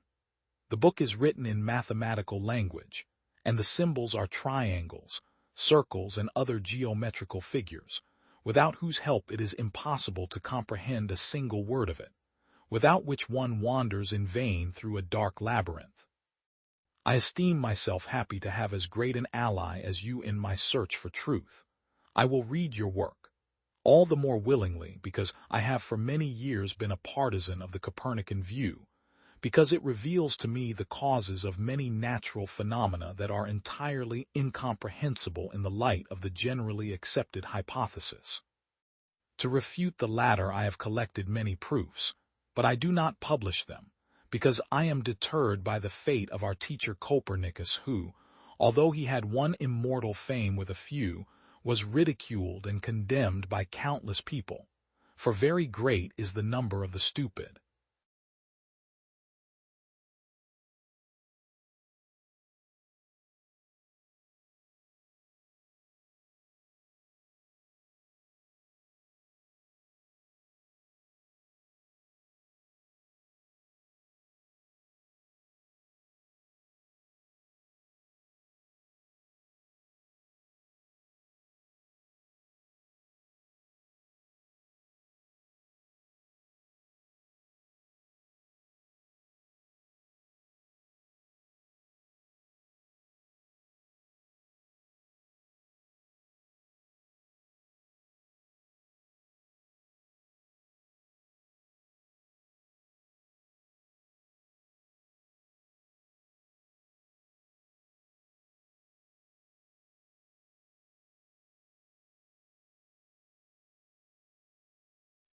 Every man lives by exchanging.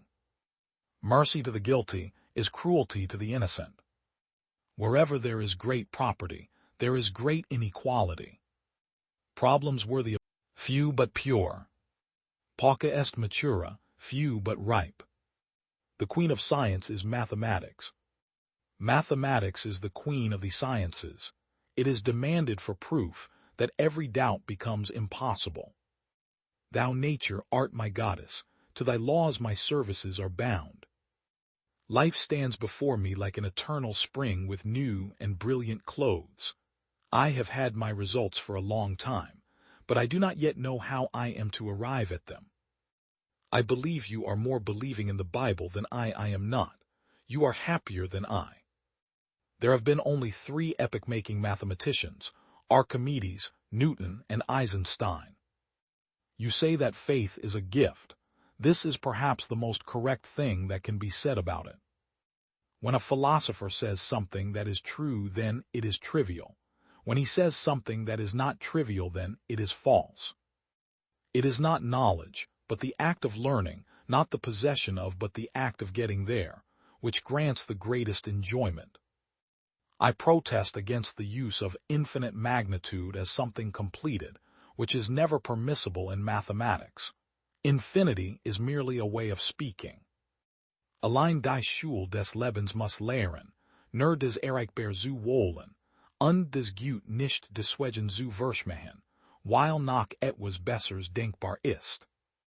We must admit with humility that, while number is purely a product of our mind, space has a reality outside of our mind, so that we cannot prescribe its laws a priori. Sophie Germain proved to the world that even a woman can accomplish something in the most rigorous and abstract of sciences, and for that reason would well have deserved an honorary degree. The history of the apple is too absurd. Whether the apple fell or not, how can anyone believe that such a discovery could in that way be accelerated or retarded? Undoubtedly, the occurrence was something of this sort. There comes to Newton a stupid, importunate man, who asks him how he hit upon his great discovery. When Newton had convinced himself what a noodle he had to do with, and wanted to get rid of the man, he told him that an apple fell on his nose, and this made the matter quite clear to the man, and he went away satisfied. As is well known, the principle of virtual velocities transforms all statics into a mathematical assignment, and by D'Alembert's principle for dynamics, the latter is again reduced to statics. Although it is very much in order that in gradual training of science, and in the instruction of the individual, the easier precedes the more difficult, the simple precedes the more complicated, the special precedes the general, yet the min, once it has arrived at the higher standpoint, demands the reverse process whereby all statics appears only as a very special case of mechanics. I confess that Fermat's theorem as an isolated proposition has very little interest for me, for a multitude of such theorems can easily be set up, which one could neither prove nor disprove. But I have been stimulated by it to bring our again several old ideas for a great extension of the theory of numbers. Of course, this theory belongs to the things where one cannot predict to what extent one will succeed in reaching obscurely hovering distant goals. A happy star must also rule, and my situation and so manifold distracting affairs, of course, do not permit me to pursue such meditations as in the happy years 1796-1798, when I created the principal topics of my disquisitions arithmeticae. But I am convinced that if good fortune should do more than I expect, and make me successful in some advances in that theory, even the Fermat theorem will appear in it only as one of the least interesting corollaries.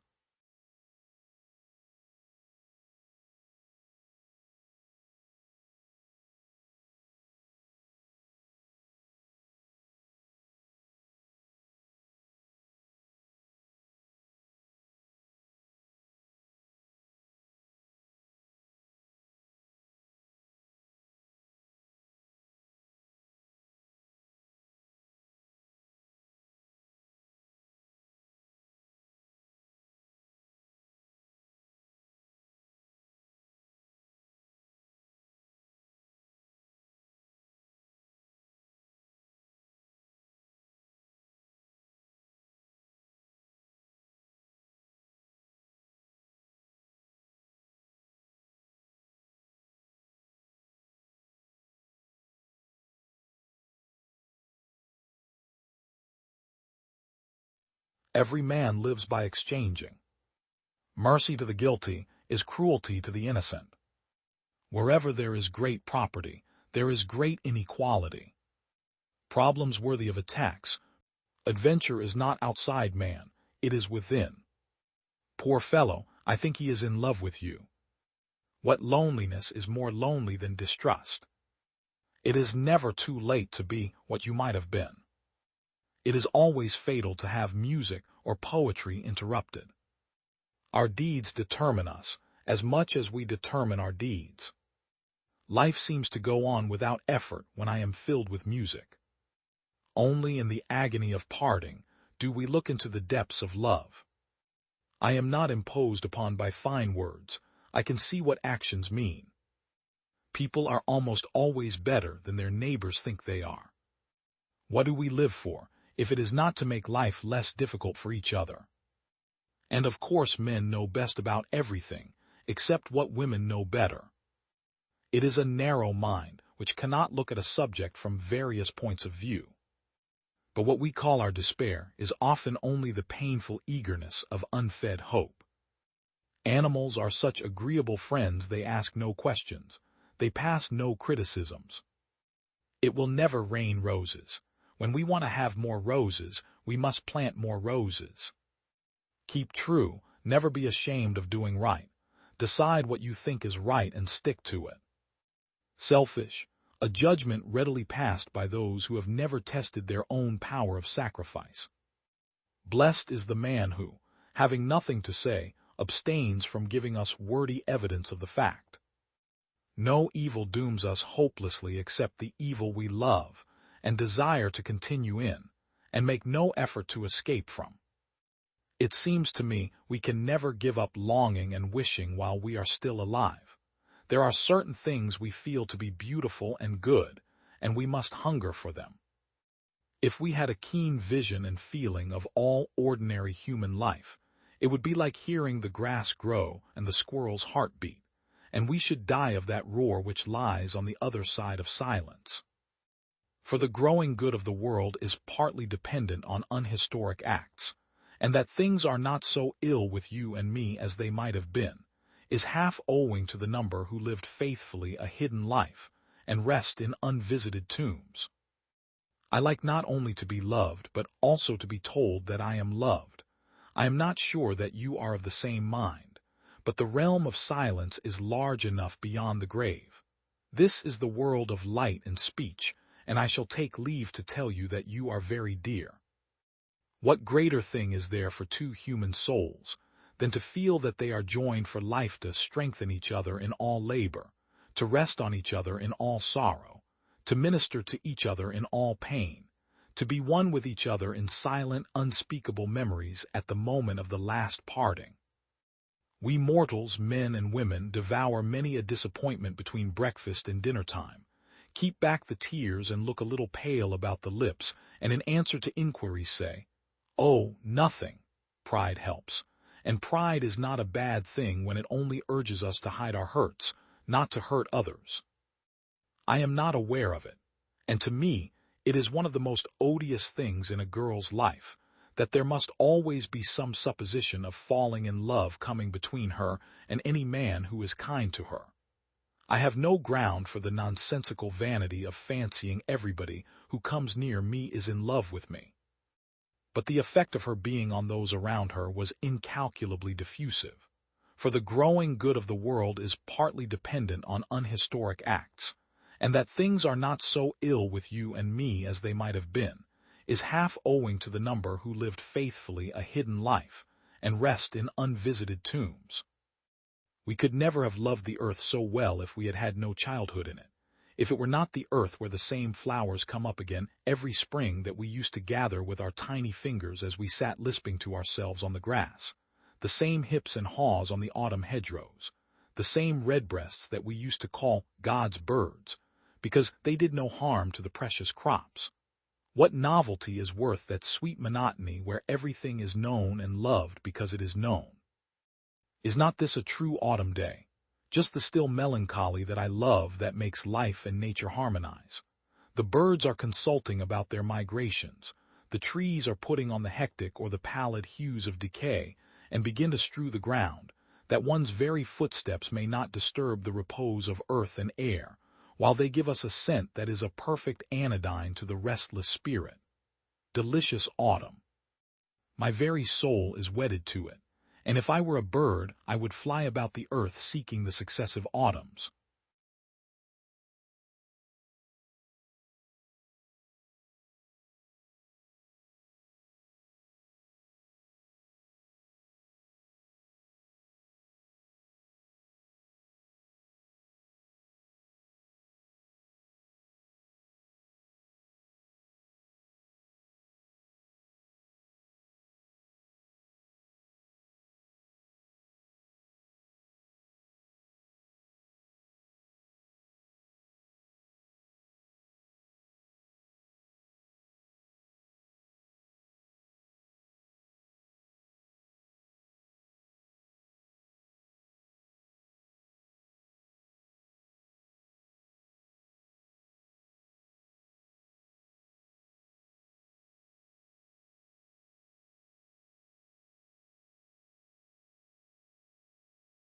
Every man. I learn life from the poets. Genius has no sex, gender. Men do not change, they unmask themselves.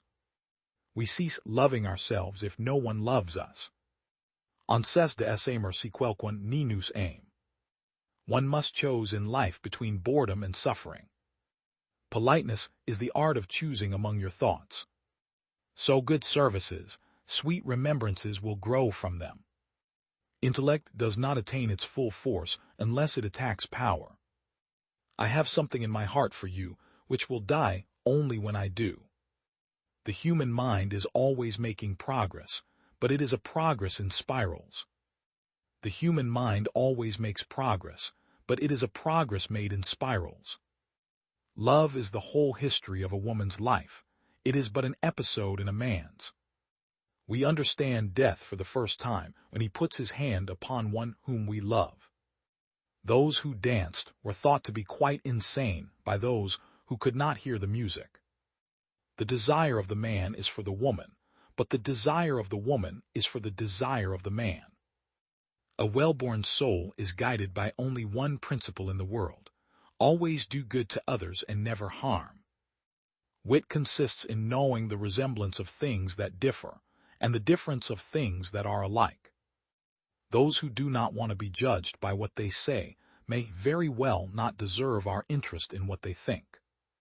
Love is the emblem of eternity. It confounds all notion of time, effaces all memory of a beginning, all fear of an end. The voice of conscience is so delicate that it is easy to stifle it, but it is also so clear that it is impossible to mistake it. Life seems like a long shipwreck, of which the debris are friendship, glory, and love. The shores of existence are strewn with them. Morality and freedom are as certainly the only bases of the happiness and dignity of the human race, as the system of Galileo is the true theory of the celestial motions. Women are the only human beings outside the realm of political interest and the career of ambition, able to pour scorn on base actions, point out ingratitude, and honor even disgrace if that disgrace is caused by noble. Virtue is nearly connected with the heart. I have called it beneficence, not in the very limited sense that is generally given to the term, but to specify thereby all the actions that emanate from active goodness. When we accustom ourselves to see animals suffer, we in time overcome the natural repugnancy of the sense of anguish. We become less accessible to pity even for our fellow creatures, or at least we feel no longer those involuntary impressions. Sensibility, imagination, reason, each is subservient to the other. Every one of these faculties would be nothing but a disease, but weakness instead of strength, if it were not modified or completed by the collective character of our nature. Enlightening, teaching, and perfecting women together with men on the national and individual level. This must be the secret for the achievement of every reasonable goal, as well as the establishment of any permanent social or political relationships. We live in an age when self-interest alone seems to determine all of man's acts, and what empathy, what emotion, what enthusiasm can ever grow out of self-interest? It is pleasanter to dream of those times of dedication, sacrifice, and heroism that used to be, and that have left honorable traces upon the earth. Nothing is less applicable to life than a mathematical argument. A proposition expressed in numbers is definitely false or true. In all other relations, the truth is so mingled with the false that often only instinct can help us to decide among virtuous influences, sometimes equally as strong in one direction as in the other.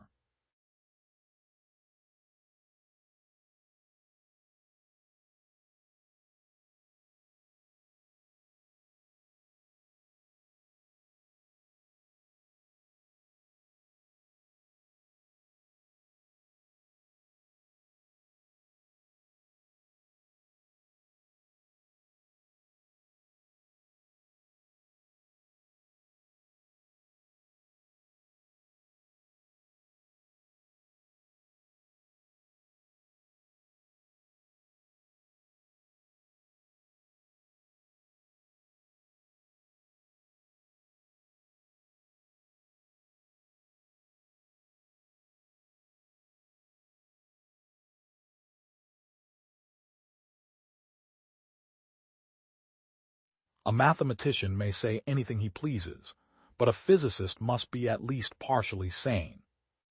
One of the principal objects of theoretical research in my department of knowledge is to find the point of view from which the subject appears in its greatest simplicity. We avoid the gravest difficulties when, giving up the attempt to frame hypotheses concerning the constitution of matter, we pursue statistical inquiries as a branch of rational mechanics.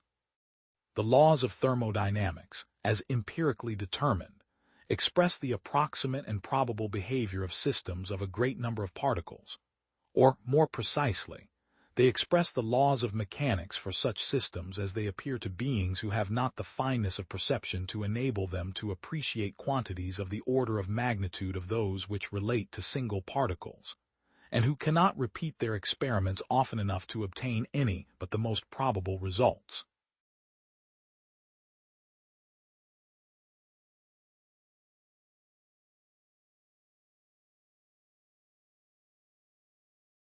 I therefore take the liberty of proposing for this hypothetical new atom, which is not light but plays an essential part in every process of radiation, the name photon. It was not easy for a person brought up in the ways of classical thermodynamics to come around to the idea that gain of entropy eventually is nothing more nor less than loss of information. There is always the danger in scientific work that some word or phrase will be used by different authors to express so many ideas and surmises that, unless redefined, it loses all real significance. We frequently define an acid or a base as a substance whose aqueous solution gives, respectively, a higher concentration of hydrogen ion or of hydroxide ion than that furnished by pure water. This is a very one-sided definition. Since hydrogen is a constituent of most of our electrolytic solvents, the definition of an acid or base as a substance which gives up or takes up hydrogen ion would be more general than the one we used before, but it would not be universal. We may say that a basic substance is one which has a lone pair of electrons which may be used to complete the stable group of another atom, and that an acid is one which can employ a lone pair from another molecule in completing the stable group of one of its own atoms. A detective with his murder mystery, a chemist seeking the structure of a new compound, use little of the formal and logical modes of reasoning. Through a series of intuitions, surmises, fancies, they stumble upon the right explanation, and have a knack of seizing it when it once comes within reach. I take it that a monograph of this sort belongs to the ephemera literature of science. The studied care which is warranted in the treatment of the more slowly moving branches of science would be out of place here. Rather, with the pen of a journalist, we must attempt to record a momentary phase of current thought, which may at any instant change with kaleidoscopic abruptness. The scientist is a practical man, and his are practical, i.e., practically attainable aims. He does not seek the ultimate but the proximate. He does not speak of the last analysis but rather of the next approximation. His are not those beautiful structures so delicately designed that a single flaw may cause the collapse of the whole. The scientist builds slowly and with a gross but solid kind of masonry. If dissatisfied with any of his work, even if it be near the very foundations, he can replace that part without damage to the remainder.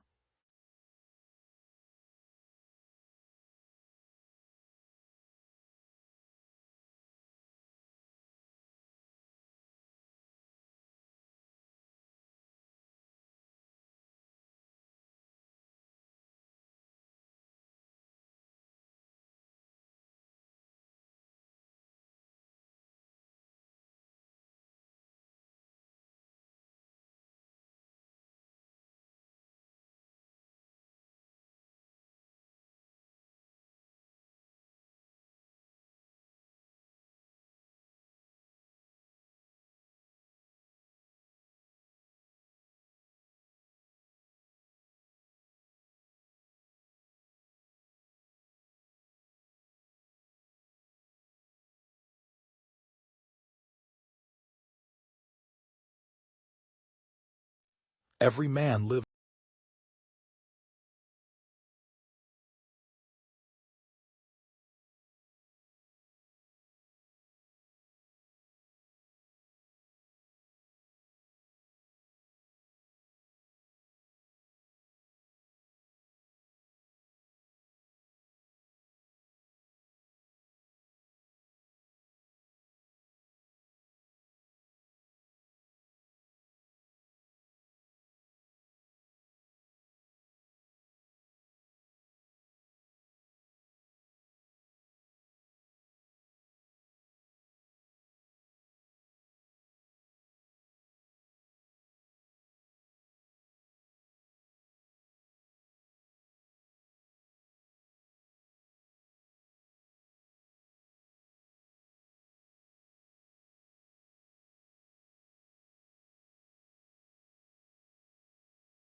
by seeking and blundering we learn. A person hears only what they understand. If I love you, what business is it of yours? Know thyself. If I knew myself, I'd run away. There is nothing worse than aggressive stupidity. Instruction does much, but encouragement everything. A man sees in the world what he carries in his heart. As soon as you trust yourself, you will know how to live. There is nothing more frightful than ignorance in action. Nothing shows a man's character more than what he laughs at. If you've never eaten while crying, you don't know what life tastes like. Knowing is not enough, we must apply. Willing is not enough, we must do. Life belongs to the living, and he who lives must be prepared for changes. None are more hopelessly enslaved than those who falsely believe they are free. Things which matter most must never be at the mercy of things which matter least. Magic is believing in yourself. If you can do that, you can make anything happen. You can easily judge the character of a man by how he treats those who can do nothing for him. Daring ideas are like chessmen moved forward. They may be beaten, but they may start a winning game. To think is easy. To act is hard. But the hardest thing in the world is to act in accordance with your thinking. We do not have to visit a madhouse to find disordered minds. Our planet is the mental institution of the universe. I have so much in me, and the feeling for her absorbs it all. I have so much, and without her it all comes to nothing. I have possessed that heart, that noble soul, in whose presence I seem to be more than I really was, because I was all that I could be. One ought every day at least to hear a little song, read a good poem, see a fine picture, and if it were possible to speak a few reasonable words. Every day one should at least hear one little song, read one good poem, see one fine painting, and if at all possible speak a few sensible words. If you treat an individual as he is, he will remain how he is. But if you treat him as if he were what he ought to be and could be, he will become what he ought to be and could be. The world is so empty if one thinks only of mountains, rivers, and cities. But to know someone who thinks and feels with us, and who, though distant, is close to us in spirit, this makes the earth for us an inhabited garden. A man should hear a little music, read a little poetry, and see a fine picture every day of his life, in order that worldly cares may not obliterate the sense of the beautiful which God has implanted in the human soul. The human race is a monotonous affair. Most people spend the greatest part of their time working in order to live, and what little freedom remains so fills them with fear that they seek out any and every means to be rid of it.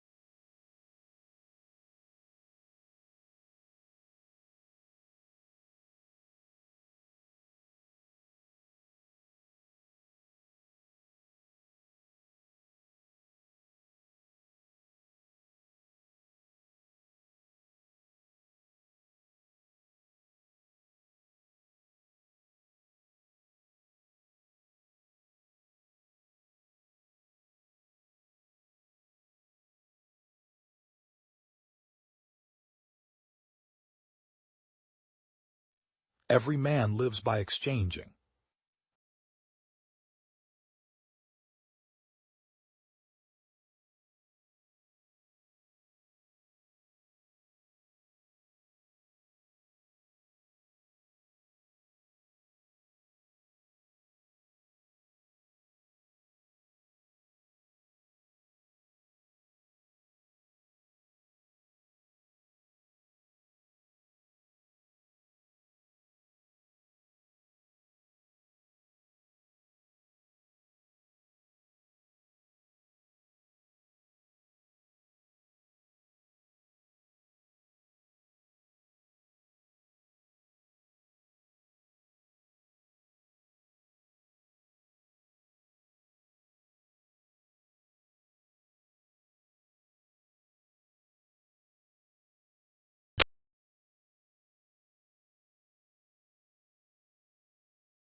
The smallest quantity of alcohol scares away novel ideas.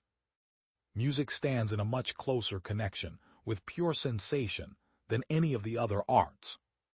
Reason, we call that faculty innate in us of discovering laws and applying them with thought. A metaphysical conclusion is either a false conclusion or a concealed experimental conclusion.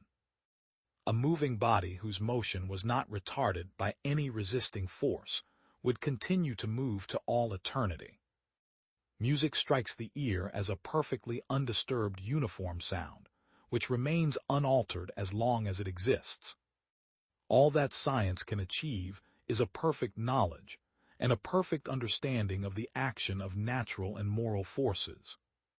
Whoever, in the pursuit of science, seeks after immediate practical utility may generally rest assured that he will seek in vain. The quantity of force which can be brought into action in the whole of nature is unchangeable, and can neither be increased nor diminished. Each individual fact, taken by itself, can indeed arouse our curiosity or our astonishment, or be useful to us in its practical applications. What we see is the solution to a computational problem. Our brains compute the most likely causes from the photon absorptions within our eyes. Black is real sensation, even if it is produced by entire absence of light. The sensation of black is distinctly different from the lack of all sensations. The originator of a new concept finds, as a rule, that it is much more difficult to find out why other people do not understand him than it was to discover the new truth. I think the facts leave no doubt that the very mightiest among the chemical forces are of electric origin. The atoms cling to their electric charges, and opposite electric charges cling to each other. A raised weight can produce work, but in doing so it must necessarily sink from its height, and when it has fallen as deep as it can fall, its gravity remains as before, but it can no longer do work. There is a kind, I might almost say, of artistic satisfaction when we are able to survey the enormous wealth of nature as a regularly ordered whole, a cosmos, an image of the logical thought of our own mind. Windmills, which are used in the great plains of Holland and North Germany to supply the want of falling water, afford another instance of the action of velocity. The sails are driven by air in motion, by wind.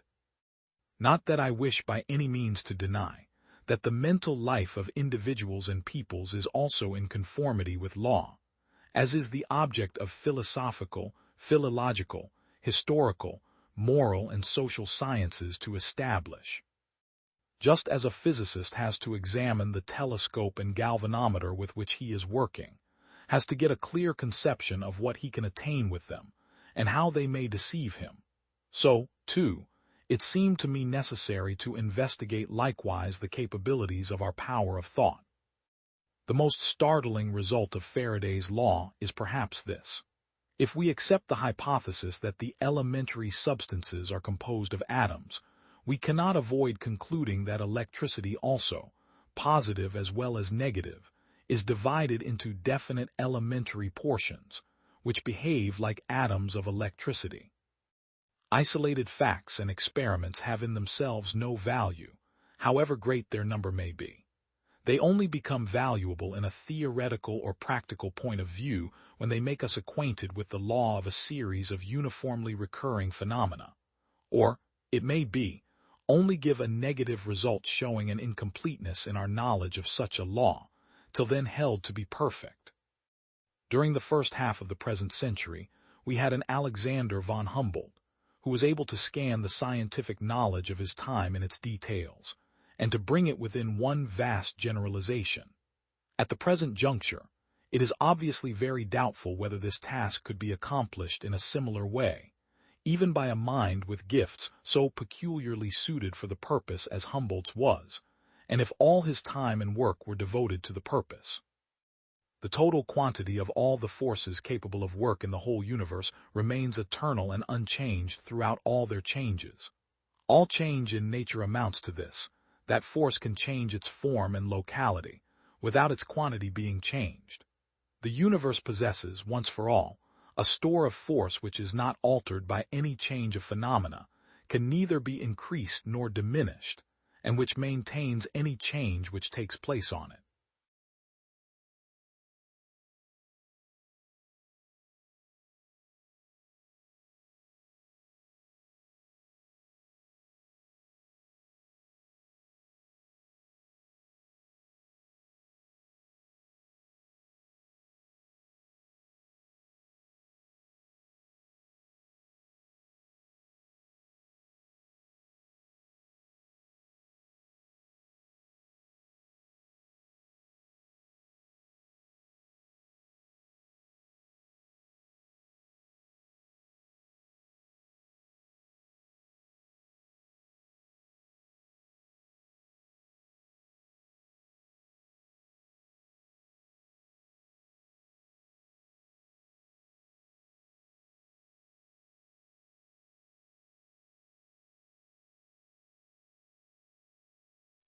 Every man lives by exchanging. Mercy to the guilty is cruelty to the innocent. Wherever there is great property, the smallest quantity of alcohol scares away novel ideas. Music stands in a much closer connection with pure sensation than any of the other arts. Reason we call that faculty innate in us of discovering laws and applying them with thought. A metaphysical conclusion is either a false conclusion or a concealed experimental conclusion. A moving body whose motion was not retarded by any resisting force would continue to move to all eternity. Music strikes the ear as a perfectly undisturbed uniform sound, which remains unaltered as long as it exists. All that science can achieve is a perfect knowledge and a perfect understanding of the action of natural and moral forces. Whoever, in the pursuit of science, seeks after immediate practical utility may generally rest assured that he will seek in vain. The quantity of force which can be brought into action in the whole of nature is unchangeable, and can neither be increased nor diminished. Each individual fact, taken by itself, can indeed arouse our curiosity or our astonishment, or be useful to us in its practical applications. What we see is the solution to a computational problem. Our brains compute the most likely causes from the photon absorptions within our eyes. Black is real sensation, even if it is produced by entire absence of light. The sensation of black is distinctly different from the lack of all sensations. The originator of a new concept finds, as a rule, that it is much more difficult to find out why other people do not understand him than it was to discover the new truth. I think the facts leave no doubt that the very mightiest among the chemical forces are of electric origin. The atoms cling to their electric charges, and opposite electric charges cling to each other. A raised weight can produce work, but in doing so it must necessarily sink from its height, and when it has fallen as deep as it can fall, its gravity remains as before, but it can no longer do work. There is a kind, I might almost say, of artistic satisfaction when we are able to survey the enormous wealth of nature as a regularly ordered whole, a cosmos, an image of the logical thought of our own mind. Windmills, which are used in the great plains of Holland and North Germany to supply the want of falling water, afford another instance of the action of velocity. The sails are driven by air in motion, by wind. Not that I wish by any means to deny that the mental life of individuals and peoples is also in conformity with law, as is the object of philosophical, philological, historical, moral, and social sciences to establish. Just as a physicist has to examine the telescope and galvanometer with which he is working, has to get a clear conception of what he can attain with them, and how they may deceive him, so, too, it seemed to me necessary to investigate likewise the capabilities of our power of thought. The most startling result of Faraday's law is perhaps this. If we accept the hypothesis that the elementary substances are composed of atoms, we cannot avoid concluding that electricity also, positive as well as negative, is divided into definite elementary portions, which behave like atoms of electricity. Isolated facts and experiments have in themselves no value, however great their number may be. They only become valuable in a theoretical or practical point of view when they make us acquainted with the law of a series of uniformly recurring phenomena, or, it may be, only give a negative result showing an incompleteness in our knowledge of such a law, till then held to be perfect. During the first half of the present century, we had an Alexander von Humboldt, who was able to scan the scientific knowledge of his time in its details, and to bring it within one vast generalization. At the present juncture, it is obviously very doubtful whether this task could be accomplished in a similar way, even by a mind with gifts so peculiarly suited for the purpose as Humboldt's was, and if all his time and work were devoted to the purpose. The total quantity of all the forces capable of work in the whole universe remains eternal and unchanged throughout all their changes. All change in nature amounts to this, that force can change its form and locality, without its quantity being changed. The universe possesses, once for all, a store of force which is not altered by any change of phenomena, can neither be increased nor diminished, and which maintains any change which takes place on it.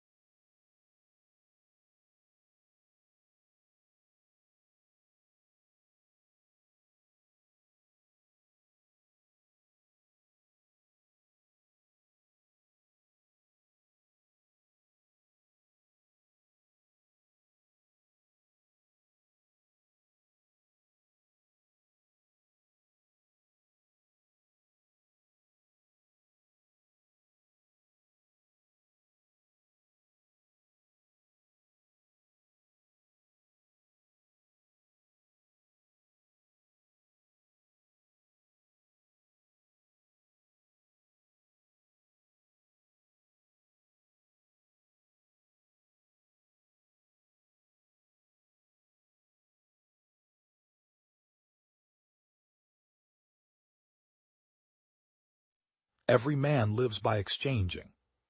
Mercy to the guilty is cruelty to the innocent. Wherever there is great property, music is a safe kind of high. Excuse me while I kiss the sky. Heaven's sake, live for yourself. Knowledge speaks, but wisdom listens. Don't waste your time, bad things. Blues is easy to play, but hard to feel. Knowledge is speaking, wisdom is listening. With the power of soul, anything is possible. Don't waste your time thinking about bad things. You have to go on and be crazy. Craziness is like heaven. May the dreams of your past be the reality of your future. I've been imitated so well I've heard people copy my mistakes. Before you start pointing fingers, make sure your hands are clean. Technically, I'm not a guitar player. All I play is truth and emotion. Don't use your brain to play it. Let your feelings guide your fingers. In order to change the world, you have to get your head together first. When the power of love overcomes the love of power, the world will know peace. Anybody can do anything, it's up to themselves. All it takes is the right intentions. I'm the one that's got to die when it's time for me to die, so let me live my life the way I want to. May I love you away from the evils of today to the dreams of tomorrow. You know heaven has no sorrow. Music doesn't lie. If there is something to be changed in this world, then it can only happen through music. This is your life. You must die by yourself, so for heaven's sake, live for yourself and no one else. I don't have nothing to regret at all in the past, except that I might have unintentionally hurt somebody else or something. A lot of PPL are making more money than they ever had nowadays, so when they get their flat they always find themselves with an extra room. Happiness is within you, so unlock the chains from your heart and let yourself grow like the sweet flower you are. I know the answer, just spread your wings and set yourself free.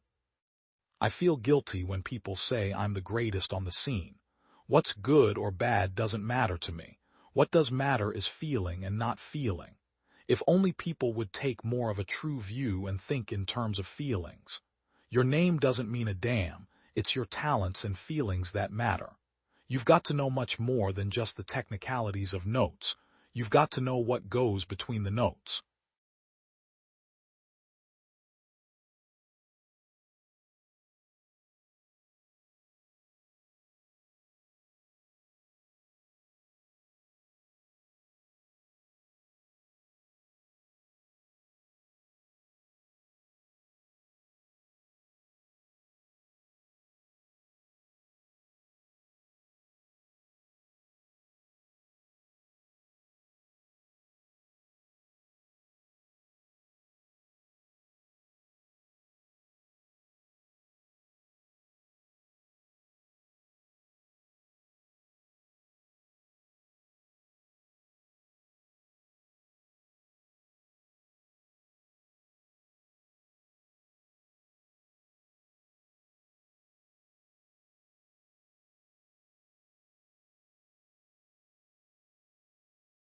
Every man lives by exchanging. Mercy to the guilty is cruelty to the innocent. Wherever there is great property, there is great inequality. Morality is a private and costly luxury. All experience is an arch to build upon. They know enough who know how to learn. Practical politics consists in ignoring facts. Politics is simply the organization of hatreds. Chaos was the law of nature. Order was the dream of man. There is no such thing as an underestimate of average intelligence. During an election campaign, the air is full of speeches and vice versa. A teacher affects eternity. He can never tell where his influence stops. Every man should have a fair-sized cemetery in which to bury the faults of his friends. A congressman is a pig. The only way to get his snout from the trough is to rap it sharply with a stick. Politics, as a practice, whatever its professions, has always been the systematic organization of hatreds. No man means all he says, and yet very few say all they mean, for words are slippery and thought is viscous. You can't use tact with a congressman. A congressman is a hog. You must take a stick and hit him on the snout. Someday science may have the existence of mankind in its power, and the human race commit suicide by blowing up the world. Of all studies, the one he would rather have avoided was that of his own mind. He knew no tragedy so heartrending as introspection. All taxation is an evil, but heavy taxes, indiscriminately levied on everything, are one of the greatest curses that can afflict a people. The Indian summer of life should be a little sunny and a little sad, like the season, and infinite in wealth and depth of tone, but never hustled. One friend in a lifetime is much, 2 are many, 3 are hardly possible. Friendship needs a certain parallelism of life, a community of thought, a rivalry of aim. The press is the hired agent of a moneyed system, and set up for no other purpose than to tell lies where their interests are involved. One can trust nobody and nothing. A parent gives life, but as parent gives no more. A murderer takes life, but his deed stops there. A teacher affects eternity. He can never tell where his influence stops. The whole fabric of society will go to wrack if we really lay hands of reform on our rotten institutions. From top to bottom, the whole system is a fraud. All of us know it, laborers and capitalists alike, and all of us are consenting parties to it. I firmly believe that before many centuries more, science will be the master of man. The engines he will have invented will be beyond his strength to control. Someday, science shall have the existence of mankind in its power, and the human race commit suicide by blowing up the world. Modern politics is, at bottom, a struggle not of men but of forces. The men become every year more and more creatures of force, massed about central powerhouses. The conflict is no longer between the men, but between the motors that drive the men, and the men tend to succumb to their own motive forces.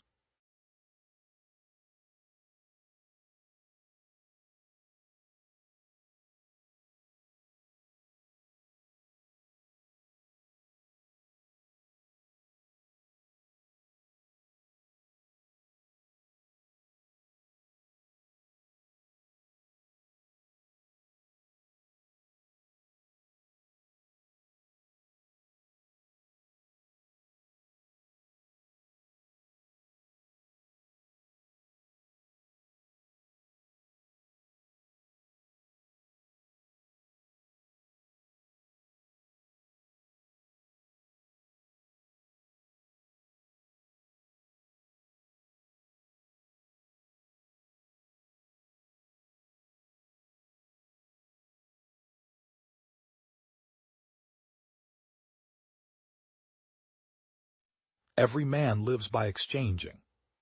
Mercy to the guilty is cruelty to the innocent. Wherever there is great property, there is great inequality. All are one. To be even-minded. Silence healing. Character is destiny. People ought to fight. The sun is new each day. In keeping with its nature. Make something of the world. Nothing endures but change. Man's character is his fate.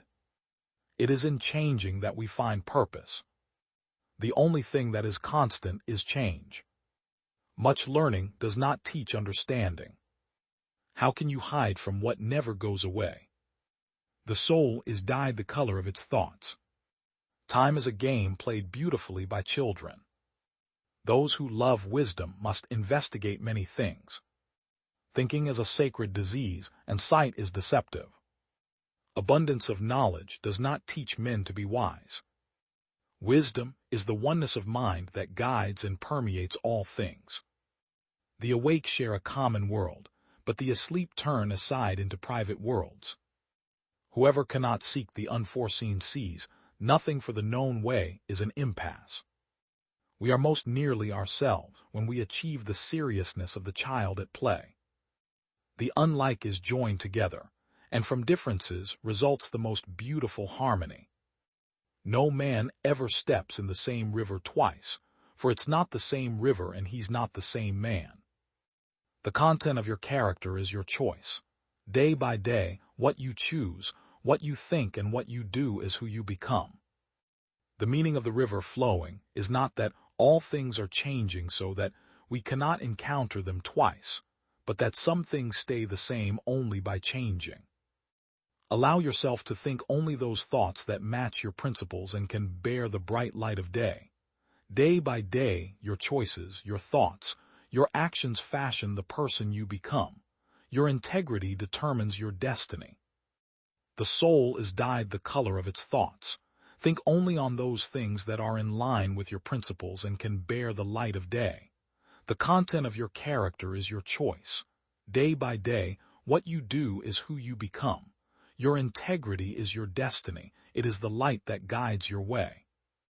All things are in flux. The flux is subject to a unifying measure or rational principle. This principle, logos, the hidden harmony behind all change, bound opposites together in a unified tension, which is like that of a lyre, where a stable harmonious sound emerges from the tension of the opposing forces that arise from the bow bound together by the string.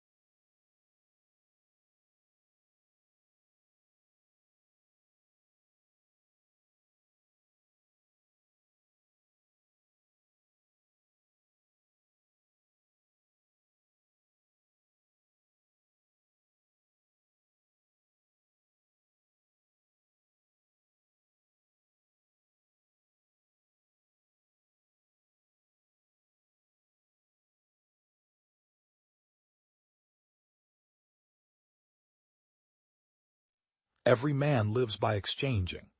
I do not think that the radio waves I have discovered will have any practical application. From the outset, Maxwell's theory excelled all others in elegance, and in the abundance of the relations between the various phenomena which it included. I grow increasingly aware, and in more ways than expected, that I am at the center of my own field, and whether it be folly or wisdom, it is a very pleasant feeling. The rigor of science requires that we distinguish well the undraped figure of nature itself from the gay-colored vesture with which we clothe her at our pleasure. One cannot escape the feeling that these mathematical formulas have an independent existence and an intelligence of their own, that they are wiser than we are, wiser even than their discoverers. I also require much time to ponder over the matters themselves, and particularly the principles of mechanics, as the very words force, time, space, motion indicate, can occupy one severely enough. Likewise, in mathematics, the meaning of imaginary quantities, of the infinitesimally small and infinitely large in similar matters. Sometimes I really regret that I did not live in those times when there was still so much that was new. To be sure, enough much is yet unknown, but I do not think that it will be possible to discover anything easily nowadays that would lead us to revise our entire outlook as radically as was possible in the days when telescopes and microscopes were still new. Outside our consciousness, there lies the cold and alien world of actual things. Between the two stretches the narrow borderland of the senses. No communication between the two worlds is possible excepting across the narrow strip. For a proper understanding of ourselves and of the world, it is of the highest importance that this borderland should be thoroughly explored. In my work, I now have the comfortable feeling that I am, so to speak, on my own ground and territory, and almost certainly not competing in an anxious race, and that I shall not suddenly read in the literature that someone else had done it all long ago. It is really at this point that the pleasure of research begins, when one is, so to speak, alone with nature and no longer worries about human opinions, views, and demands. To put it in a way that is more learned than clear, the philological aspect drops out and only the philosophical remains. Our confused wish finds expression in the confused question as to the nature of force and electricity. But the answer which we want is not really an answer to this question. It is not by finding out more and fresh relations and connections that it can be answered, but by removing the contradictions existing between those already known, and thus perhaps by reducing their number. When these painful contradictions are removed, the question as to the nature of force will not have been answered, but our minds, no longer vexed, will cease to ask illegitimate questions.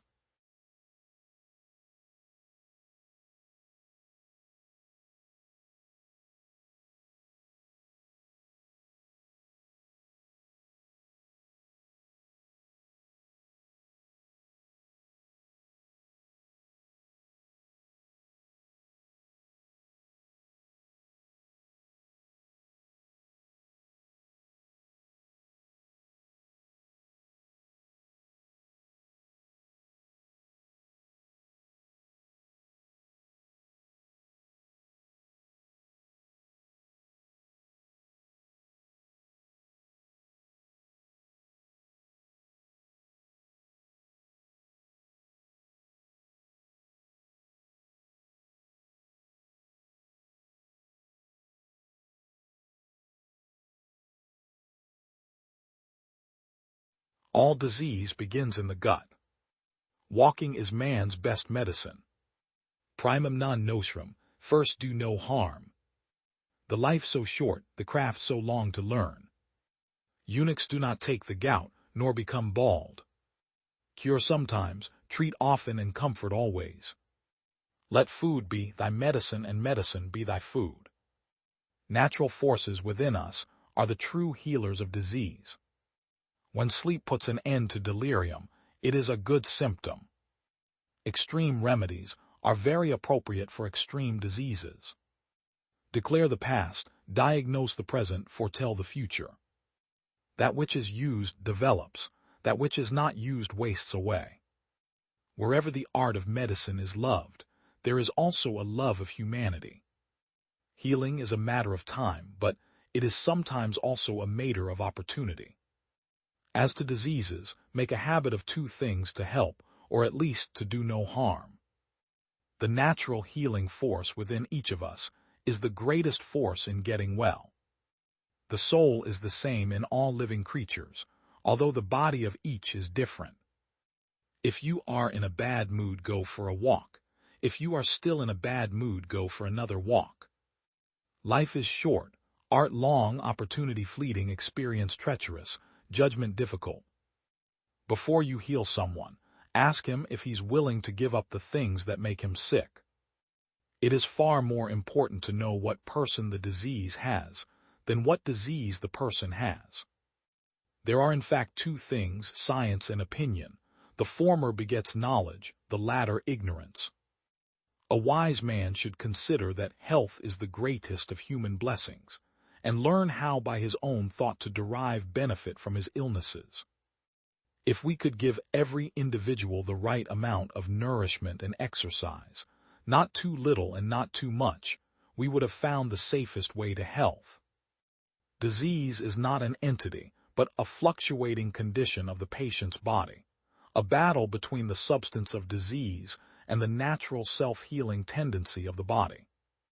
The physician must be able to tell the antecedents, know the present and foretell the future, must mediate these things, and have two special objects in view with regard to disease, namely, to do good or to do no harm. All parts of the body which have a function, if used in moderation and exercised in labors in which each is accustomed, become thereby healthy, well-developed and age more slowly, but if unused they become liable to disease, defective in growth and age quickly. People think that epilepsy is divine simply because they don't have any idea what causes epilepsy. But I believe that someday we will understand what causes epilepsy, and at that moment we will cease to believe that it's divine. And so it is with everything in the universe.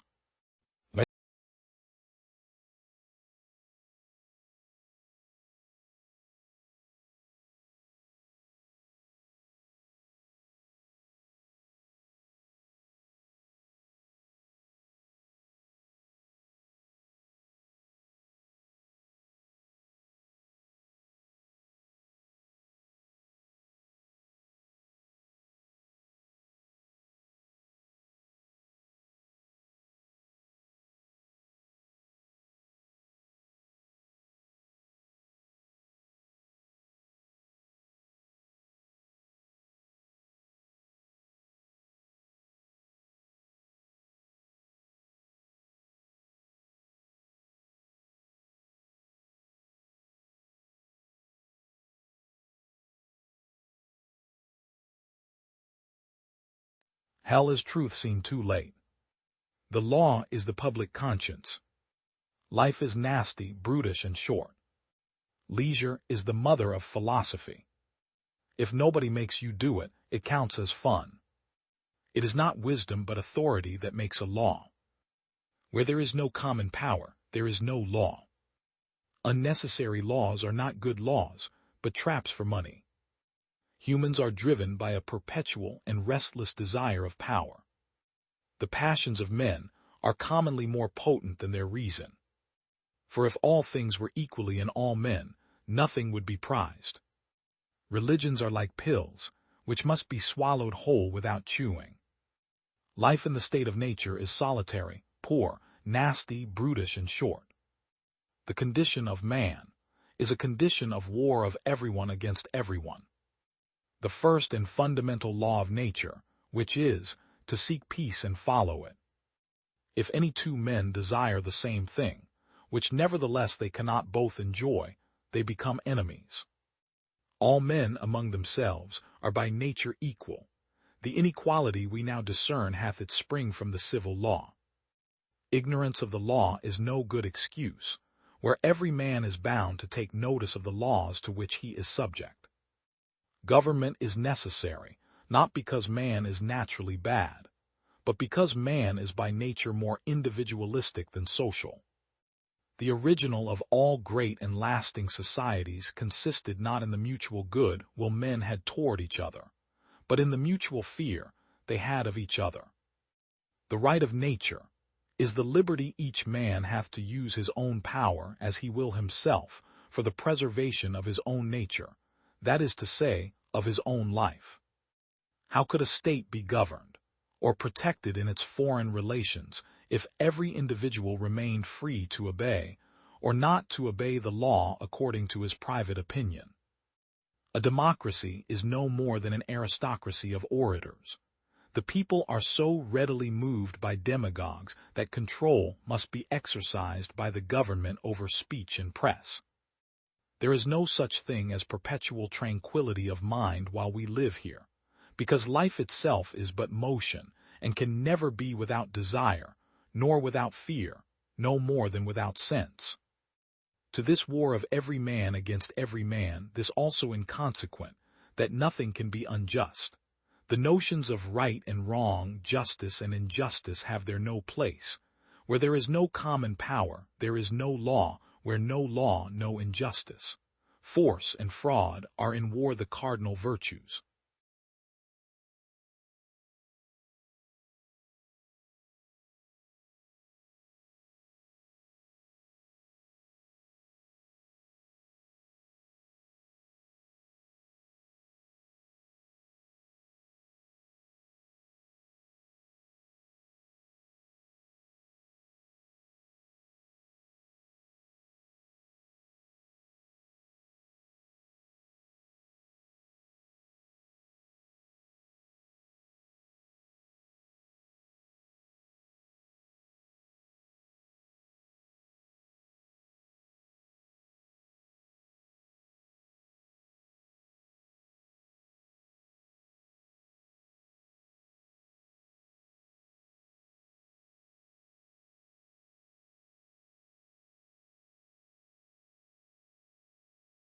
To wisdom fly, she quickly brings relief. Tease long ere time can mitigate your grief. I have spent my life laboriously doing nothing. Liberty is the power that we have over ourselves. Even God cannot make 2 times 2 not make 4. By undertaking many things, I have accomplished nothing. Ignorance of certain subjects is a great part of wisdom. A state is a perfect body of free men, united together to enjoy common rights and advantages. Men rush to arms for slight causes, or no cause at all, and once taken up there is no longer any respect for law, divine or human. I saw in the whole Christian world a license of fighting at which even barbarous nations might blush. Wars were begun on trifling pretexts or none at all, and carried on without any reference of law, divine or human. A man cannot govern a nation if he cannot govern a city. He cannot govern a city if he cannot govern a family. He cannot govern a family unless he can govern himself. And he cannot govern himself unless his passions are subject to reason.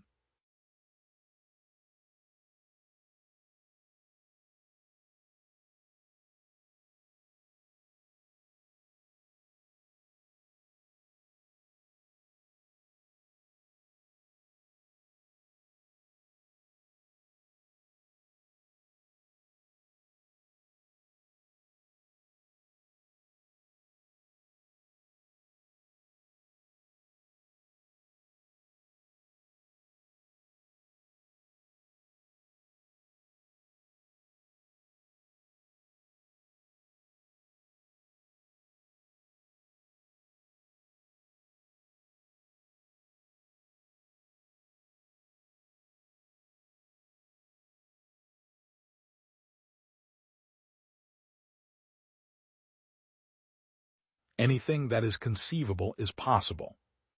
All knowledge degenerates into probability. Truth springs from argument amongst friends. A wise man proportions his belief to the evidence. I do not have enough faith to believe there is no God. It is not reason which is the guide of life, but custom. It is seldom that liberty of any kind is lost all at once. Beauty in things exists in the mind which contemplates them. David Hume quote, "All knowledge degenerates into probability." History is the discovering of the principles of human nature. When men are most sure and arrogant, they are commonly most mistaken. Anticipation of pleasure is, in itself, a very considerable pleasure. There is no such thing as freedom of choice, unless there is freedom to refuse. To hate, to love, to think, to feel, to see, all this is nothing but to perceive. A little philosophy makes a man an atheist. A great deal converts him to religion. The life of man is of no greater importance to the universe than that of an oyster. Human happiness seems to consist in 3 ingredients: action, pleasure, and indolence. Nothing is more surprising than the easiness with which the many are governed by the few.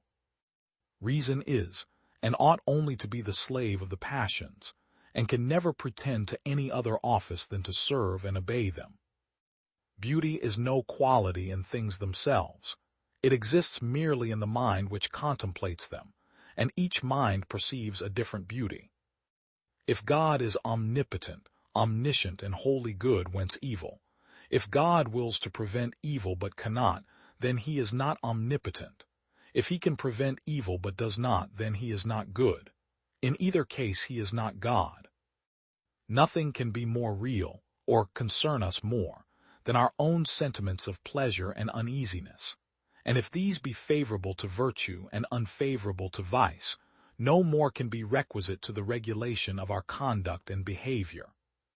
It is seldom that liberty of any kind is lost all at once. Slavery has so frightful an aspect to men accustomed to freedom that it must steal upon them by degrees, and must disguise itself in 1,000 shapes in order to be received.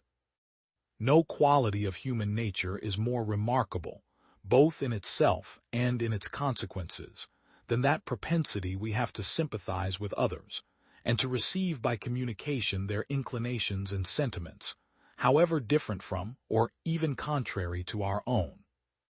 For my part, when I enter most intimately into what I call myself, I always stumble on some particular perception or other, of heat or cold, light or shade, love or hatred, pain or pleasure.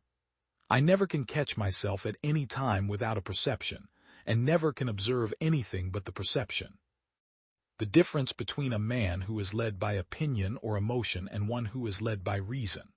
The former, whether he will or not, performs things of which he is entirely ignorant. The latter is subordinate to no one, and only does those things which he knows to be of primary importance in his life, and which on that account he desires the most, and therefore I call the former a slave, but the latter free.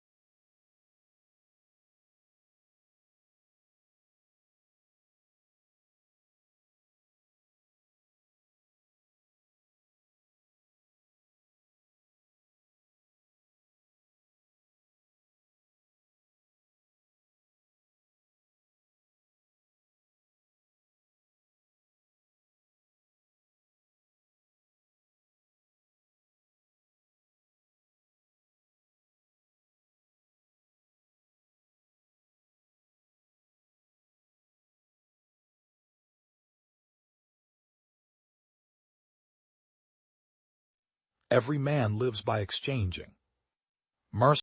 The more we know, the more we feel our ignorance, the more we feel how much remains unknown. You are now in a state in which a fly would be, whose microscopic eye was changed to one similar to that of man, and you are wholly unable to associate what you see with your former knowledge. Life is made up, not of great sacrifices or duties, but of little things in which smiles and kindnesses and small obligations, given habitually, are what win and preserve the heart and secure comfort. Nothing is so fatal to the progress of the human mind as to suppose our views of science are ultimate, that there are no mysteries in nature, that our triumphs are complete, and that there are no new worlds to conquer.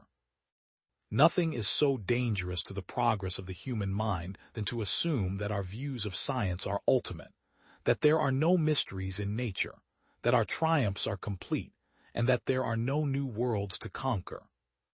But if the two countries or governments are at war, the men of science are not. That would, indeed, be a civil war of the worst description. We should rather, through the instrumentality of the men of science, soften the asperities of national hostility. Cuvier had even in his address and manner the character of a superior man, much general power and eloquence in conversation, and great variety of information on scientific as well as popular subjects. I should say of him that he is the most distinguished man of talents I have ever known on the continent. Cavendish was a great man with extraordinary singularities. His voice was squeaking, his manner nervous. He was afraid of strangers, and seemed when embarrassed to articulate with difficulty. He wore the costume of our grandfathers, was enormously rich but made no use of his wealth. Cavendish lived latterly the life of a solitary, came to the club dinner and to the Royal Society, but received nobody at his home. He was acute, sagacious, and profound, and I think the most accomplished British philosopher of his time. Natural science is founded on minute critical views of the general order of events taking place upon our globe, corrected, enlarged, or exalted by experiments, in which the agents concerned are placed under new circumstances, and their diversified properties separately examined. The body of natural science, then, consists of facts, is analogy, the relation of resemblance of facts by which its different parts are connected, arranged, and employed, either for popular use or for new speculative improvements. John Dalton was a very singular man. He has none of the manners or ways of the world. A tolerable mathematician, he gained his livelihood, I believe, by teaching the mathematics to young people. He pursued science always with mathematical views. He seemed little attentive to the labors of men, except when they countenanced or confirmed his own ideas. He was a very disinterested man, seemed to have no ambition beyond that of being thought a good philosopher. He was a very coarse experimenter, and almost always found the results he required. Memory and observation were subordinate qualities in his mind.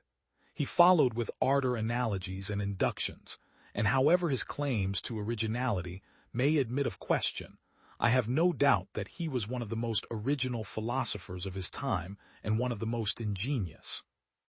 The moment after, I began to respire 20 quarts of unmingled nitrous oxide. A thrilling, extending from the chest to the extremities, was almost immediately produced. I felt a sense of tangible extension highly pleasurable in every limb. My visible impressions were dazzling and apparently magnified. I heard distinctly every sound in the room and was perfectly aware of my situation.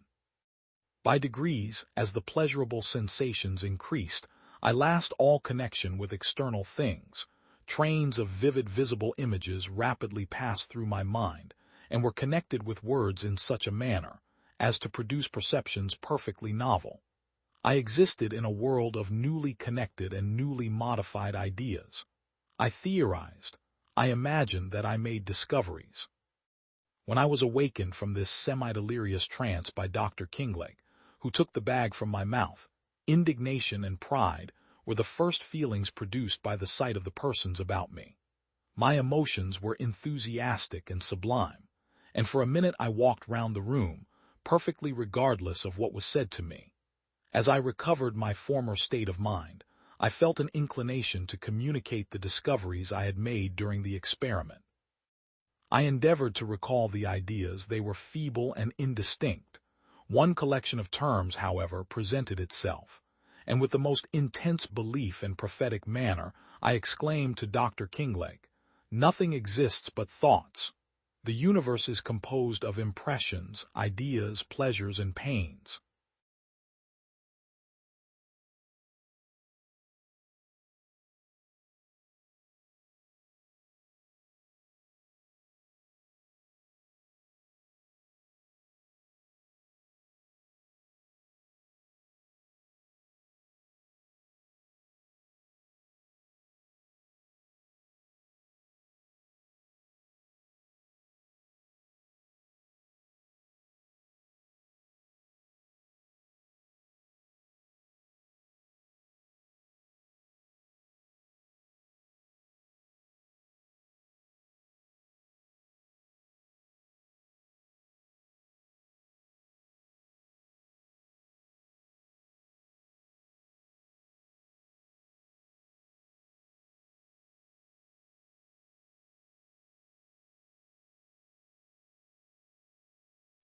Every man lives by exchanging. Reserve your right to think, for even to think wrongly is better than not to think at all. All formal dogmatic religions are fallacious, and must never be accepted by self-respecting persons as final. He who influences the thinking of his time influences all the moments that follow him. Leave your opinion for eternity. Life is growth, and the more we travel, the more truth we can understand. Understanding the things that surround us is the best preparation to understand the things that lie beyond. To rule by fettering the mind through fear of punishment in another world is just as base as to use force. Reserve your right to think, for even to think wrongly is better than not to think at all. Fables should be taught as fables, myths as myths, and miracles as poetic fancies. To teach superstitions as truths is a most terrible thing. The child mind accepts and believes them, and only through great pain and perhaps tragedy can he be in after years relieved of them. In fact, men will fight for a superstition quite as quickly as for a living truth, often more so, since a superstition is so intangible you cannot get at it to refute it, but truth is a point of view, and so is changeable.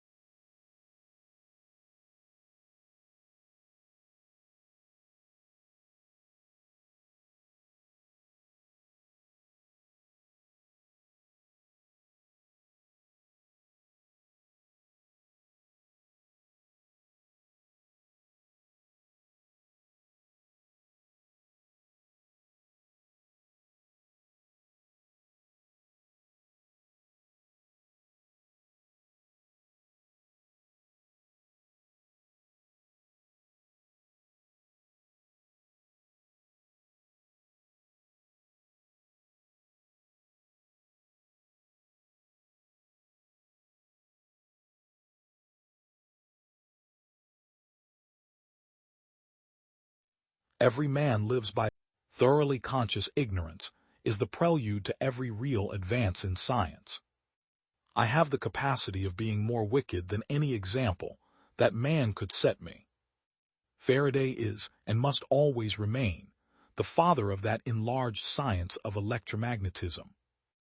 I have looked into most philosophical systems, and I have seen that none will work without God. All the mathematical sciences are founded on relations between physical laws and laws of numbers. The true logic for this world is the calculus of probabilities, which takes account of the magnitude of the probability. Mathematicians may flatter themselves that they possess new ideas which mere human language is as yet unable to express. The only laws of matter are those that our minds must fabricate, and the only laws of mind are fabricated for it by matter. I have also a paper afloat with an electromagnetic theory of light, which, till I am convinced to the contrary, I hold to be great guns. It is a universal condition of the enjoyable that the mind must believe in the existence of a law, and yet have a mystery to move about in. In every branch of knowledge, the progress is proportional to the amount of facts on which to build, and therefore to the facility of obtaining data. The chief philosophical value of physics is that it gives the mind something distinct to lay hold of, which, if you don't, nature at once tells you you are wrong. It is of great advantage to the student of any subject to read the original memoirs on that subject, for science is always most completely assimilated when it is in the nascent state. The second law of thermodynamics has the same degree of truth as the statement that if you throw a tumblerful of water into the sea, you cannot get the same tumblerful of water out again. In science, it is when we take some interest in the great discoverers and their lives that it becomes endurable, and only when we begin to trace the development of ideas that it becomes fascinating. The student who uses home-made apparatus, which is always going wrong, often learns more than one who has the use of carefully adjusted instruments, to which he is apt to trust and which he dares not take to pieces. Science is incompetent to reason upon the creation of matter itself out of nothing. We have reached the utmost limit of our thinking faculties when we have admitted that, because matter cannot be eternal and self-existent, it must have been created. In speaking of the energy of the field, however, I wish to be understood literally. All energy is the same as mechanical energy, whether it exists in the form of motion or in that of elasticity or in any other form. The energy in electromagnetic phenomena is mechanical energy. What then is light according to the electromagnetic theory? It consists of alternate and opposite rapidly recurring transverse magnetic disturbances, accompanied with electric displacements, the direction of the electric displacement being at the right angles to the magnetic disturbance, and both at right angles to the direction of the ray. It was a great step in science when men became convinced that, in order to understand the nature of things, they must begin by asking, not whether a thing is good or bad, noxious or beneficial, but of what kind it is, and how much is there of it. Quality and quantity were then first recognized as the primary features to be observed in scientific inquiry. I think men of science as well as other men need to learn from Christ, and I think Christians whose minds are scientific are bound to study science, that their view of the glory of God may be as extensive as their being is capable. But I think that the results which each man arrives at in his attempts to harmonize his science with his Christianity ought not to be regarded as having any significance except to the man himself, and to him only for a time, and should not receive the stamp of a society.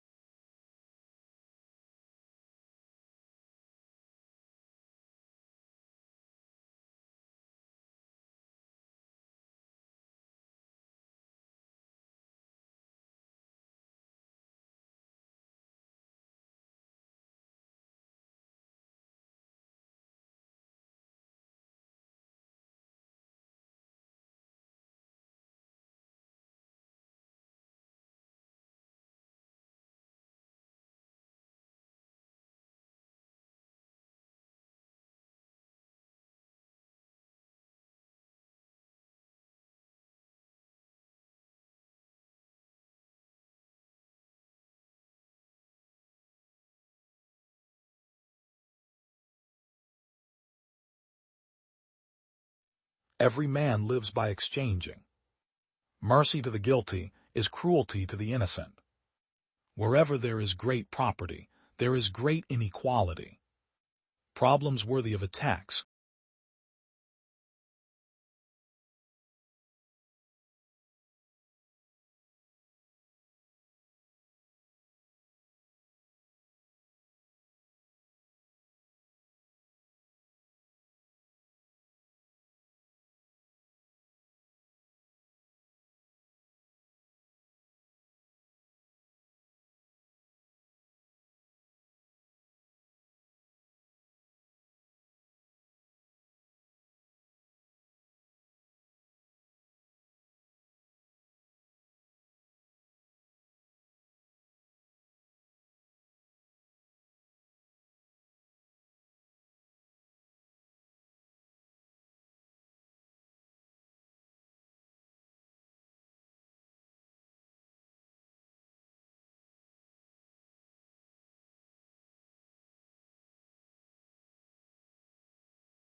I cannot live without books. Honesty is the first chapter of the book Wisdom. History, in general, only informs us what bad government is. The Declaration of Independence, the Declaration of Independence. The most valuable of all talents is that of never using two words when one will do. I'm a greater believer in luck, and I find the harder I work the more I have of it. Do you want to know who you are? Don't ask. Act. Action will delineate and define you. On matters of style, swim with the current. On matters of principle, stand like a rock. The man who reads nothing at all is better educated than the man who reads nothing but newspapers. We in America do not have government by the majority. We have government by the majority who participate. Our civil rights have no dependence on our religious opinions any more than our opinions in physics or geometry. If a nation expects to be ignorant and free in a state of civilization, it expects what never was and never will be. Nothing gives one person so much advantage over another as to remain always cool and unruffled under all circumstances. I would rather be exposed to the inconveniences attending too much liberty than to those attending too small a degree of it. I predict future happiness for Americans if they can prevent the government from wasting the labors of the people under the pretense of taking care of them. Determine never to be idle. No person will have occasion to complain of the want of time who never loses any. It is wonderful how much may be done if we are always doing. The legitimate powers of government extend to such acts only as are injurious to others. It does me no injury for my neighbor to say there are 20 gods or no God. It neither picks my pocket nor breaks my leg. I sincerely believe that banking establishments are more dangerous than standing armies, and that the principle of spending money to be paid by posterity, under the name of funding, is but swindling futurity on a large scale. I had rather be shut up in a very modest cottage with my books, my family and a few old friends, dining on simple bacon, and letting the world roll on as it liked, than to occupy the most splendid post which any human power can give. We took the liberty to make some inquiries concerning the ground of their pretensions to make war upon nations who had done them no injury, and observed that we considered all mankind as our friends who had done us no wrong, nor had given us any provocation. And the day will come when the mystical generation of Jesus, by the Supreme Being as his Father in the womb of a virgin, will be classed with the fable of the generation of Minerva in the brain of Jupiter. But we may hope that the dawn of reason and freedom of thought in these United States will do away all this artificial scaffolding. I know no safe depository of the ultimate powers of the society but the people themselves, and if we think them not enlightened enough to exercise their control with a wholesome discretion, the remedy is not to take it from them, but to inform their discretion by education. This is the true corrective of abuses of constitutional power. I have observed, indeed, generally, that while in Protestant countries the defections from the Platonic Christianity of the priests is to deism, in Catholic countries they are to atheism. Diderot, D'Alembert, de Halbach, Condorcet are known to have been among the most virtuous of men. Their virtue, then, must have had some other foundation than the love of God.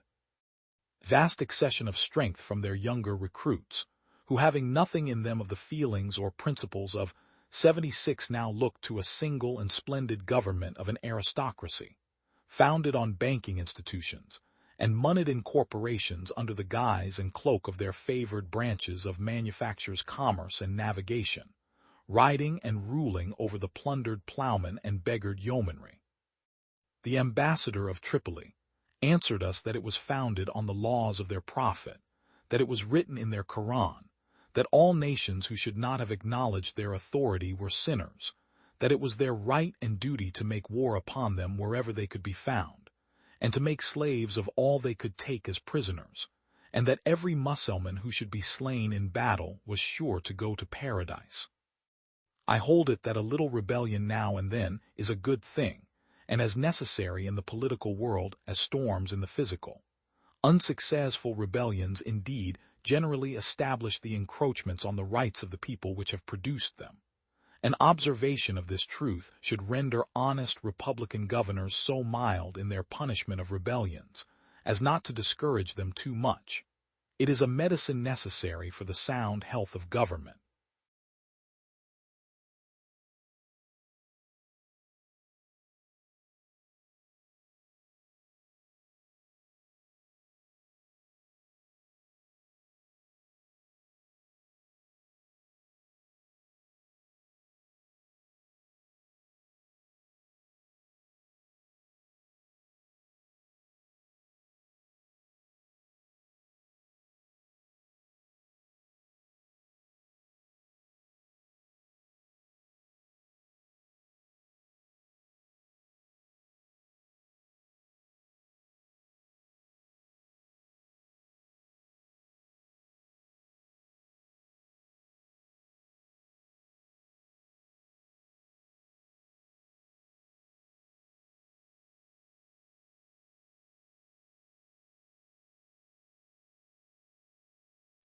Every man lives by exchanging.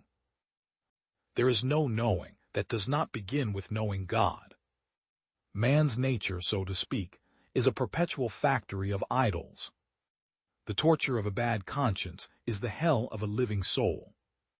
All the arts come from God and are to be respected as divine inventions. True wisdom consists in two things: knowledge of God and knowledge of self.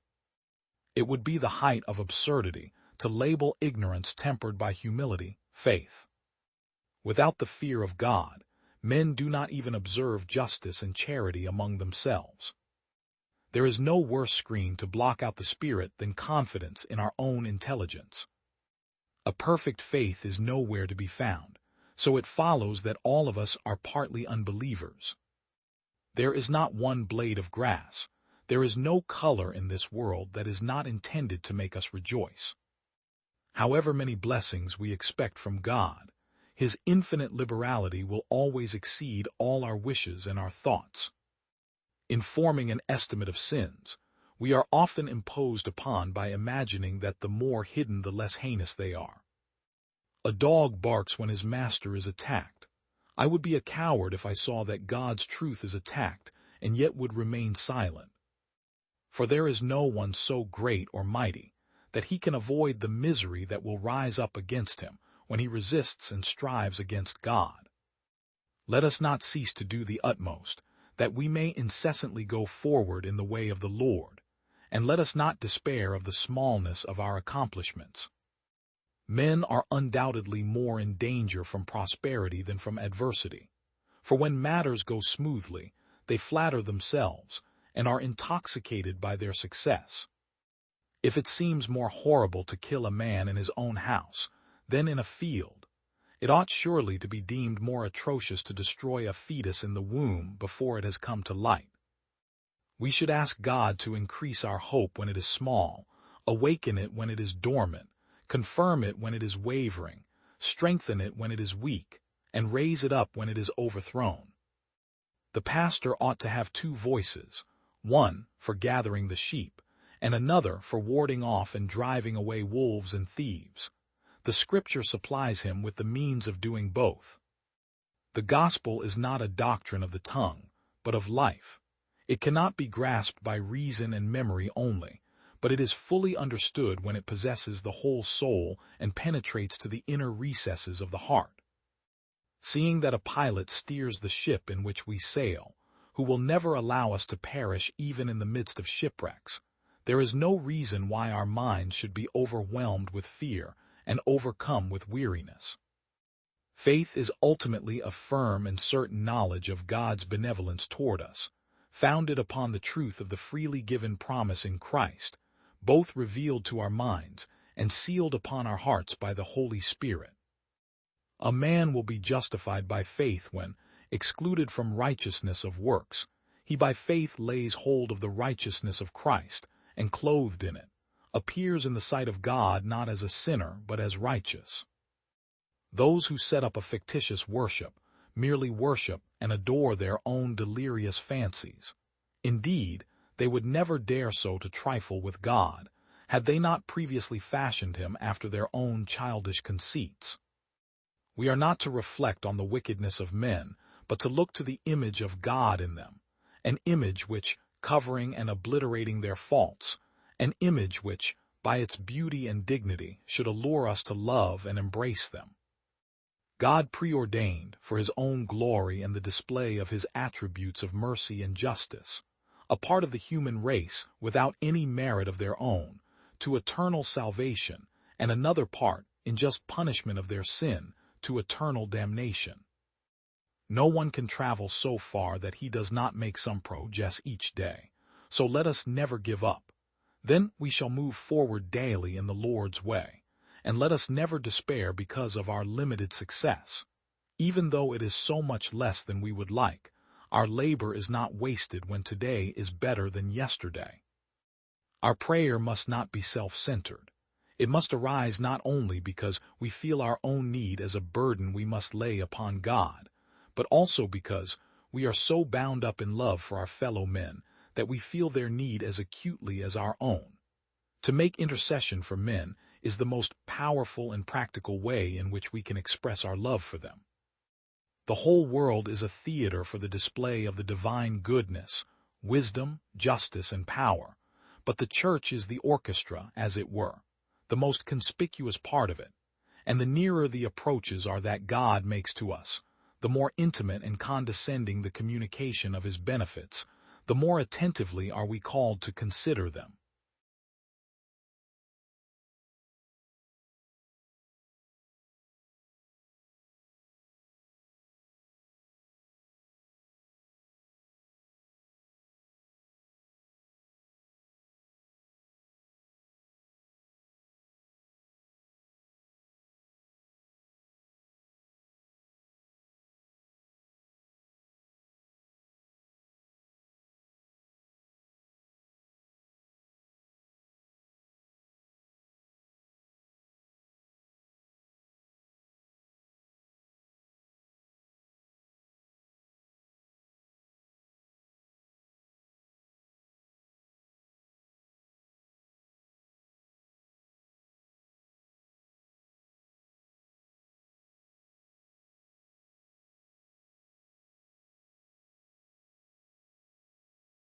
Every man lives by exchanging. Mercy to the guilty is cruelty to the innocent.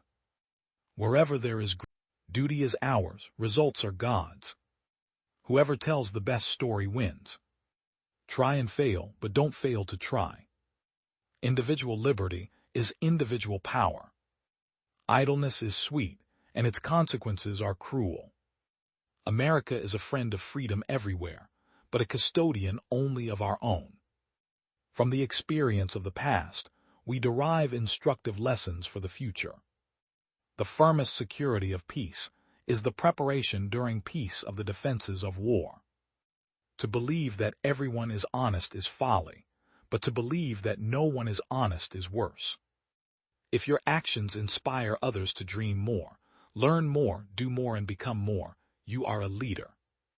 No book in the world deserves to be so unceasingly studied and so profoundly meditated upon as the Bible.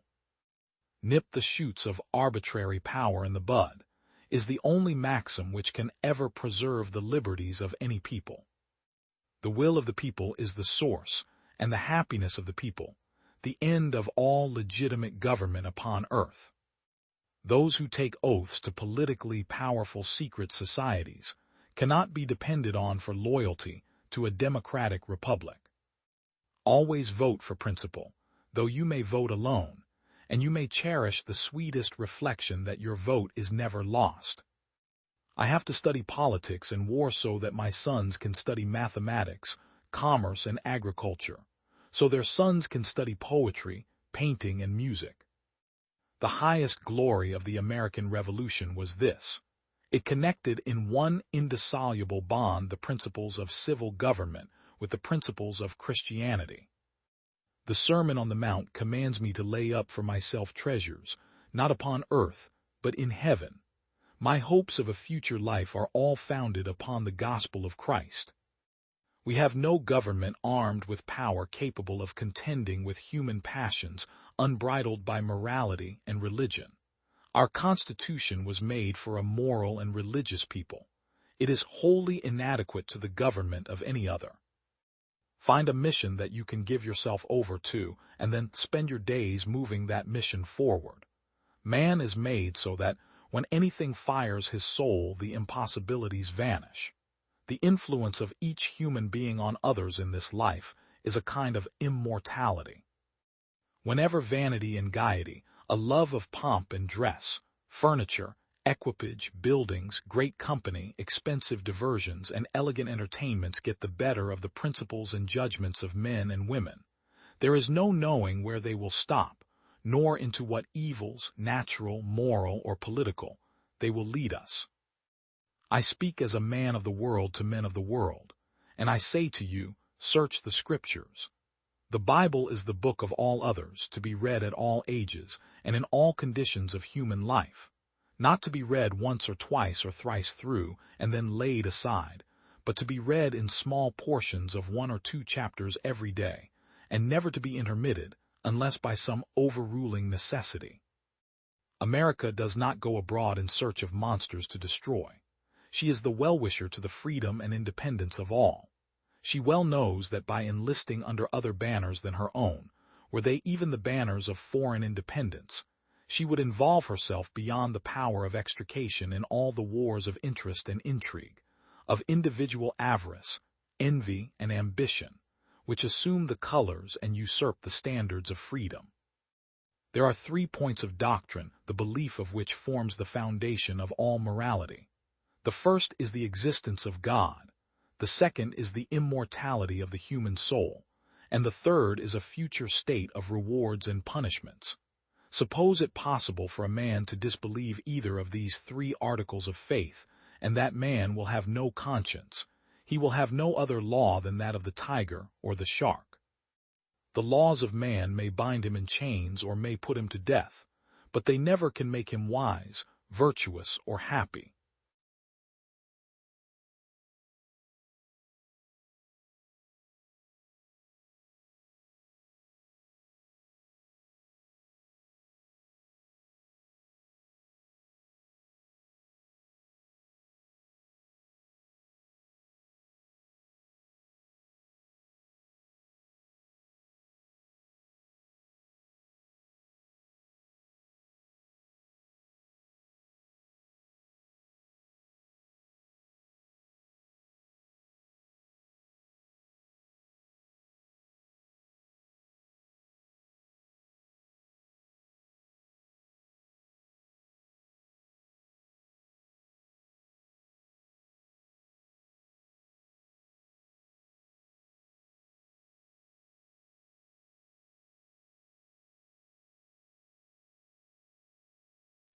Every man lives by exchanging. Mercy to the guilty is conservatives are not necessarily stupid, but most stupid people are conservatives. Bad men need nothing more to compass their ends than that good men should look on and do nothing. I have learned to seek my happiness by limiting my desires rather than in attempting to satisfy them. It is not because men's desires are strong that they act ill. It is because their consciences are weak. A person may cause evil to others not only by his actions, but by his inaction, and in either case he is justly accountable to them for the injury. No one can be a great thinker who does not recognize that, as a thinker, it is his first duty to follow his intellect to whatever conclusions it may lead. Persons of genius, it is true, are and are always likely to be a small minority, but in order to have them, it is necessary to preserve the soil in which they grow. Every man who says frankly and fully what he thinks is so far doing a public service. We should be grateful to him for attacking most unsparingly our most cherished opinions. The only freedom which deserves the name is that of pursuing our own good in our own way, so long as we do not attempt to deprive others of theirs, or impede their efforts to obtain it. I will call no being good who is not what I mean when I apply that epithet to my fellow creatures. And if such a creature can sentence me to hell for not so calling him, to hell I will go. A state which dwarfs its men, in order that they may be more docile instruments in its hands, even for beneficial purposes, will find that with small men no great thing can really be accomplished.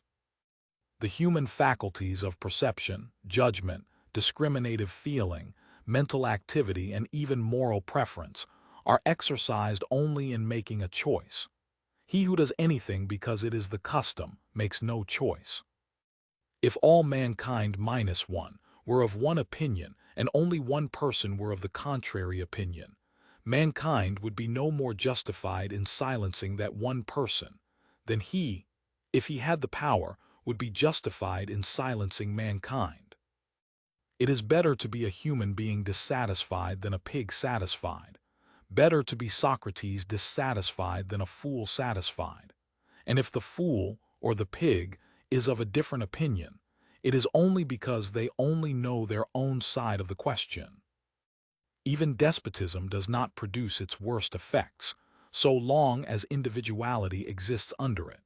And whatever crushes individuality is despotism, by whatever name it may be called, and whether it professes to be enforcing the will of God or the injunctions of men.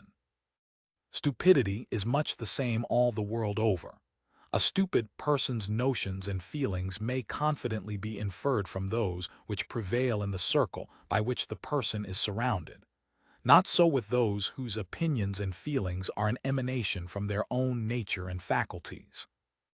The creed which accepts as the foundation of morals, utility, or the greatest happiness principle, holds that actions are right in proportion as they tend to promote happiness, wrong as they tend to produce the reverse of happiness.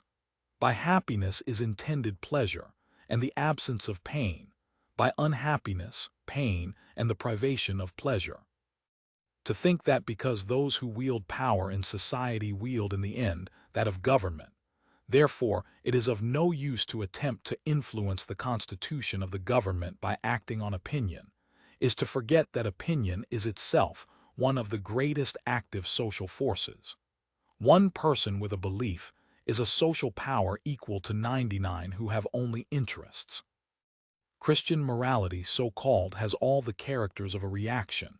It is in great part a protest against paganism.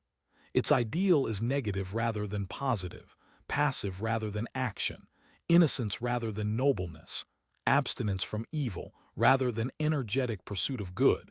In its precepts, as has been well said, "Thou shalt not" predominates unduly over "thou shalt." The only way in which a human being can make some approach to knowing the whole of a subject is by hearing what can be said about it by persons of every variety of opinion, and studying all modes in which it can be looked at by every character of mind. No wise man ever acquired his wisdom in any mode but this, nor is it in the nature of human intellect to become wise in any other manner. It still remains unrecognized that to bring a child into existence without a fair prospect of being able, not only to provide food for its body, but instruction and training for its mind, is a moral crime, both against the unfortunate offspring and against society, and that if the parent does not fulfill this obligation, the state ought to see it fulfilled at the charge as far as possible of the parent. The only freedom which deserves the name is that of pursuing our own good in our own way, so long as we do not attempt to deprive others of theirs, or impede their efforts to obtain it. Each is the proper guardian of his own health, whether bodily, or mental, or spiritual. Mankind are greater gainers by suffering each other to live as seems good to themselves, than by compelling each to live as seems good to the rest. The peculiar evil of silencing the expression of an opinion is that it is robbing the human race, posterity as well as the existing generation, those who dissent from the opinion, still more than those who hold it. If the opinion is right, they are deprived of the opportunity of exchanging error for truth. If wrong, they lose what is almost as great a benefit, the clearer perception and livelier impression of truth, produced by its collision with error. It is indisputable that the being whose capacities of enjoyment are low has the greatest chance of having them fully satisfied, and a highly endowed being will always feel that any happiness which he can look for, as the world is constituted, is imperfect. But he can learn to bear its imperfections, if they are at all bearable, and they will not make him envy the being who is indeed unconscious of the imperfections, but only because he feels not at all the good which those imperfections qualify.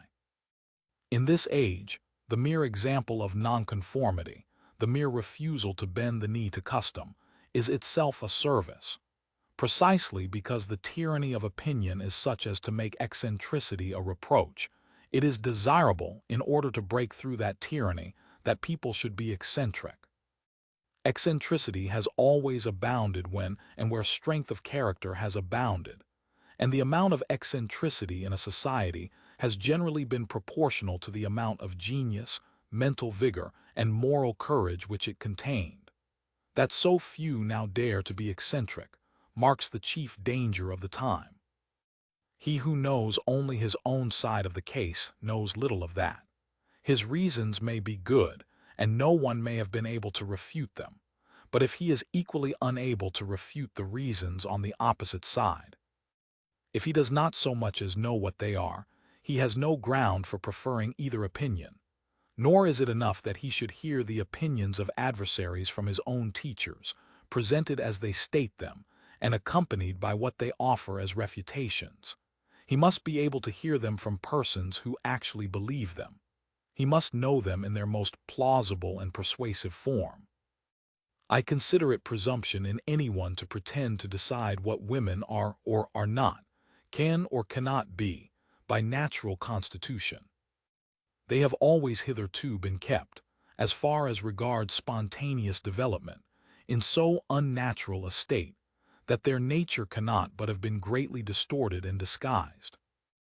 And no one can safely pronounce that if women's nature were left to choose its direction as freely as men's, and if no artificial bent were attempted to be given to it except that required by the conditions of human society, and given to both sexes alike, there would be any material difference, or perhaps any difference at all, in the character and capacities which would unfold themselves. I never meant to say that the conservatives are generally stupid. I meant to say that stupid people are generally conservative. I believe that is so obviously and universally admitted a principle that I hardly think any gentleman will deny it. Suppose any party, in addition to whatever share it may possess of the ability of the community, has nearly the whole of its stupidity, that party must, by the law of its constitution, be the stupidest party, and I do not see why honorable gentlemen should see that position as at all offensive to them, for it ensures their being always an extremely powerful party. There is so much dense, solid force in sheer stupidity, that any body of able men with that force pressing behind them may ensure victory in many a struggle, and many a victory the conservative party has gained through that power. War is an ugly thing, but not the ugliest of things. The decayed and degraded state of moral and patriotic feeling which thinks that nothing is worth a war is much worse. When a people are used as mere human instruments for firing cannon or thrusting bayonets, in the service and for the selfish purposes of a master, such war degrades a people. A war to protect other human beings against tyrannical injustice, a war to give victory to their own ideas of right and good, and which is their own war, carried on for an honest purpose by their free choice, is often the means of their regeneration. A man who has nothing which he is willing to fight for, nothing which he cares more about than he does about his personal safety, is a miserable creature who has no chance of being free, unless made and kept so by the exertions of better men than himself. As long as justice and injustice have not terminated their ever-renewing fight for ascendancy in the affairs of mankind, human beings must be willing, when need is, to do battle for the one against the other. Those only are happy, I thought, who have their minds fixed on some object other than their own happiness, on the happiness of others, on the improvement of mankind, even on some art or pursuit, followed not as a means but as itself an ideal end. Aiming thus at something else, they find happiness by the way. The enjoyments of life, such was now my theory, are sufficient to make it a pleasant thing, when they are taken in passant without being made a principal object. Once make them so, and they are immediately felt to be insufficient. They will not bear a scrutinizing examination. Ask yourself whether you are happy, and you cease to be so. The only chance is to treat, not happiness, but some end external to it, as the purpose of life. Let your self-consciousness, your scrutiny, your self-interrogation, exhaust themselves on that. And if otherwise fortunately circumstanced, you will inhale happiness with the air you breathe, without dwelling on it or thinking about it, without either forestalling it in imagination or putting it to flight by fatal questioning. Since every country stands in numerous and various relations with the other countries of the world, and many, our own among the number, exercise actual authority over some of these, a knowledge of the established rules of international morality is essential to the duty of every nation, and therefore of every person in it who helps to make up the nation, and whose voice and feeling form a part of what is called public opinion. Let not anyone pacify his conscience by the delusion that he can do no harm if he takes no part and forms no opinion. Bad men need nothing more to compass their ends than that good men should look on and do nothing. He is not a good man who, without a protest, allows wrong to be committed in his name, and with the means which he helps to supply, because he will not trouble himself to use his mind on the subject. It depends on the habit of attending to and looking into public transactions, and on the degree of information and solid judgment respecting them that exists in the community, whether the conduct of the nation as a nation, both within itself and towards others, shall be selfish, corrupt and tyrannical, or rational and enlightened, just and noble. The object of this essay is to assert one very simple principle, as entitled to govern absolutely the dealings of society with the individual in the way of compulsion and control, whether the means used be physical force in the form of legal penalties, or the moral coercion of public opinion. That principle is, that the sole end for which mankind are warranted, individually or collectively in interfering with the liberty of action of any of their number, is self-protection.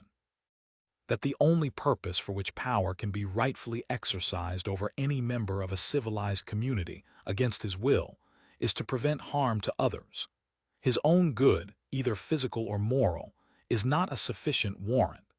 He cannot rightfully be compelled to do or forbear because it will be better for him to do so, because it will make him happier, because, in the opinions of others, to do so would be wise or even right. These are good reasons for remonstrating with him, or reasoning with him, or persuading him, or entreating him, but not for compelling him, or visiting him with any evil, in case he do otherwise. To justify that, the conduct from which it is desired to deter him must be calculated to produce evil to someone else. The only part of the conduct of anyone for which he is amenable to society is that which concerns others. In the part which merely concerns himself, his independence is, of right, absolute. Over himself, over his own body and mind, the individual is sovereign.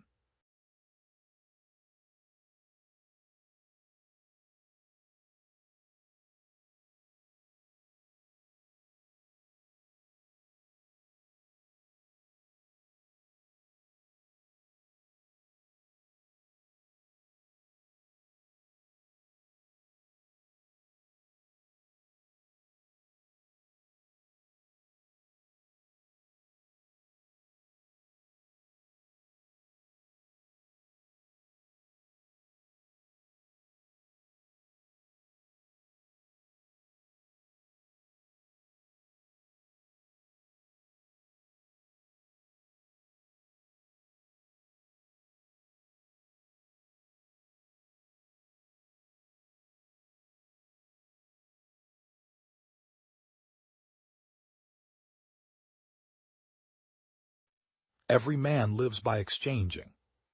Mercy to the guilty is cruelty to the innocent. Being a fool for God was not merely all right but liberating. I had no knowledge of divine help, and all the world lost faith in gradual progress. No one who had once learned to identify happiness with wealth ever felt that he had wealth enough. See yourself in the mirror, you're separate from yourself. See the world in the mirror, you're separate from the world. I don't want that separation anymore. I suppose it's unfair, tricks of argument that leave wounds, but with this sort of thing that C.S. Lewis does, what I feel is a craftsman's joy at the sight of a superior performance. Anyone who studies our poisonous drugs, our denatured food, our death-trap automobiles and houses, our lung-rotting cities, must concede that we accept a good deal of murder as inevitable simply because it is done to make or save money. Many Christians, though keenly sensitive to the dangers of greed and discontent that come with an economy of continually increasing consumption, nevertheless feel that it is worth risking if only it can end man's physical miseries. The trouble is that it can't. In a finite world, continually increasing consumption is just not possible. Can we reasonably expect happiness from an insatiable appetite which, no matter how it stuffs its belly, is still psychologically like Oliver Twist in the poorhouse, holding up an empty bowl and begging, "I want some more"? Isn't it possible that our dream of the good society contained, from the beginning, a hidden violation of the 10th commandment, "Thou shalt not covet thy neighbor's goods"?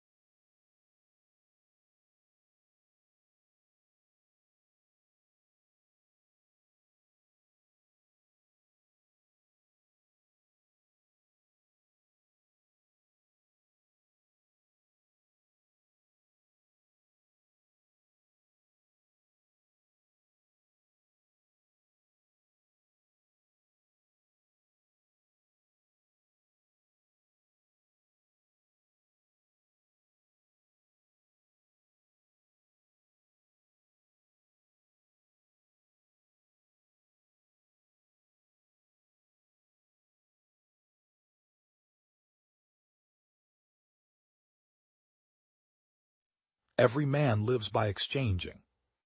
Mercy, edu brute. Alia iacta est. Divide and conquer. Let the die be cast. I am Caesar, not Rex. I came, I saw, I conquered. I love treason but hate a traitor. Without training they lacked knowledge. Without confidence they lacked victory. Experience is the teacher of all things. Without knowledge they lacked confidence. Veni vidi vici, I came, I saw, I conquered. I love the name of honor more than I fear death. All bad precedents begin as justifiable measures. Ich liebe den Verrat, aber ich hasse den Verräter. Men are nearly always willing to believe what they wish.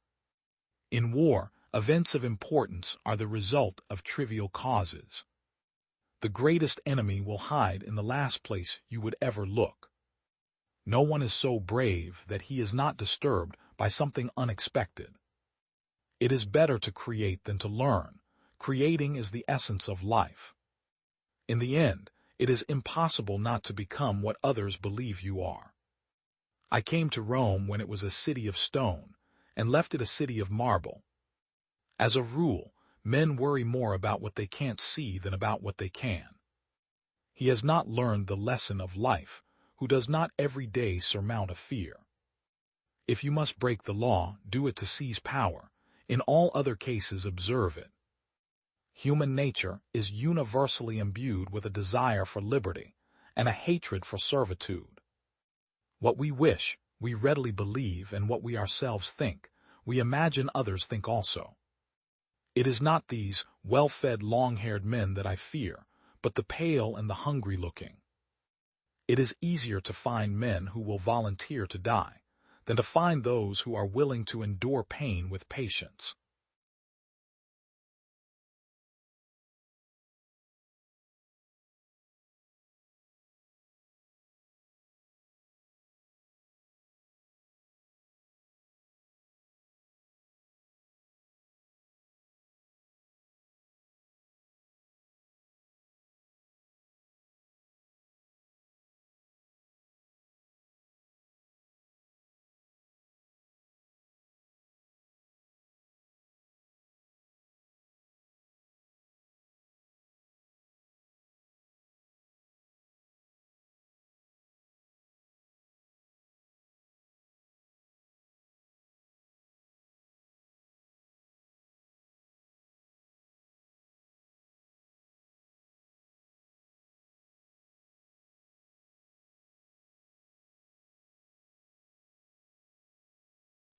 Every man lives by exchanging. Mercy to the guilty is cruelty to the innocent. Wherever there is great property, there is great inequality. You are what you do, not what you say you'll do. We don't get wounded alone, and we don't heal alone. Embrace your grief, for there your soul will grow. Thinking is difficult, that's why most people judge. Who looks outside dreams, who looks inside awakes. To be normal is the ultimate aim of the unsuccessful. The privilege of a lifetime is to become who you truly are. We are not what happened to us, we are what we wish to become. Thinking is difficult, that's why most people judge. Life really does begin at 40. Up until then, you are just doing research. No tree, it is said, can grow to heaven unless its roots reach down to hell. The world will ask you who you are, and if you don't know, the world will tell you. Everything that irritates us about others can lead us to an understanding of ourselves. The difference between a good life and a bad life is how well you walk through the fire. We cannot change anything until we accept it. Condemnation does not liberate, it oppresses. Until you make the unconscious conscious, it will direct your life and you will call it fate. The foundation of all mental illness is the unwillingness to experience legitimate suffering. Your vision will become clear only when you can look into your own heart. Who looks outside dreams, who looks inside awakes. Do not compare, do not measure. No other way is like yours. All other ways deceive and tempt you. You must fulfill the way that is in you. We don't so much solve our problems as we outgrow them. We add capacities and experiences that eventually make us bigger than the problems. Be grateful for your difficulties and challenges, for they hold blessings. In fact, man needs difficulties. They are necessary for health, personal growth, individuation, and self-actualization. A man likes to believe that he is the master of his soul. But as long as he is unable to control his moods and emotions, or to be conscious of the myriad secret ways in which unconscious factors insinuate themselves into his arrangements and decisions, he is certainly not his own master. I cannot prove to you that God exists, but my work has proved empirically that the pattern of God exists in every man, and that this pattern in the individual has at its disposal the greatest transforming energies of which life is capable. Find this pattern in your own individual self and life is transformed.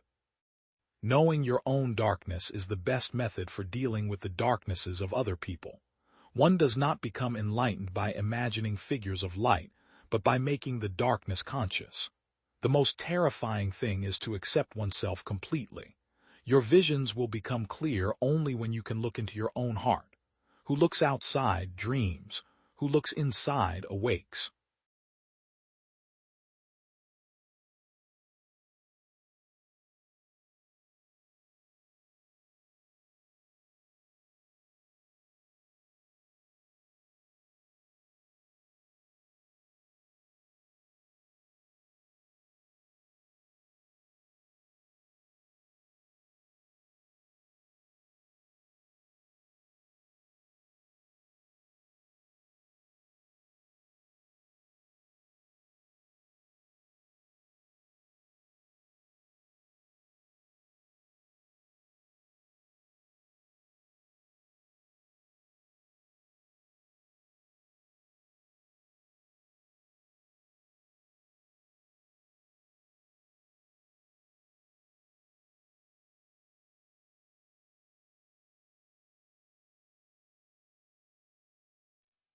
Two things result from this fact.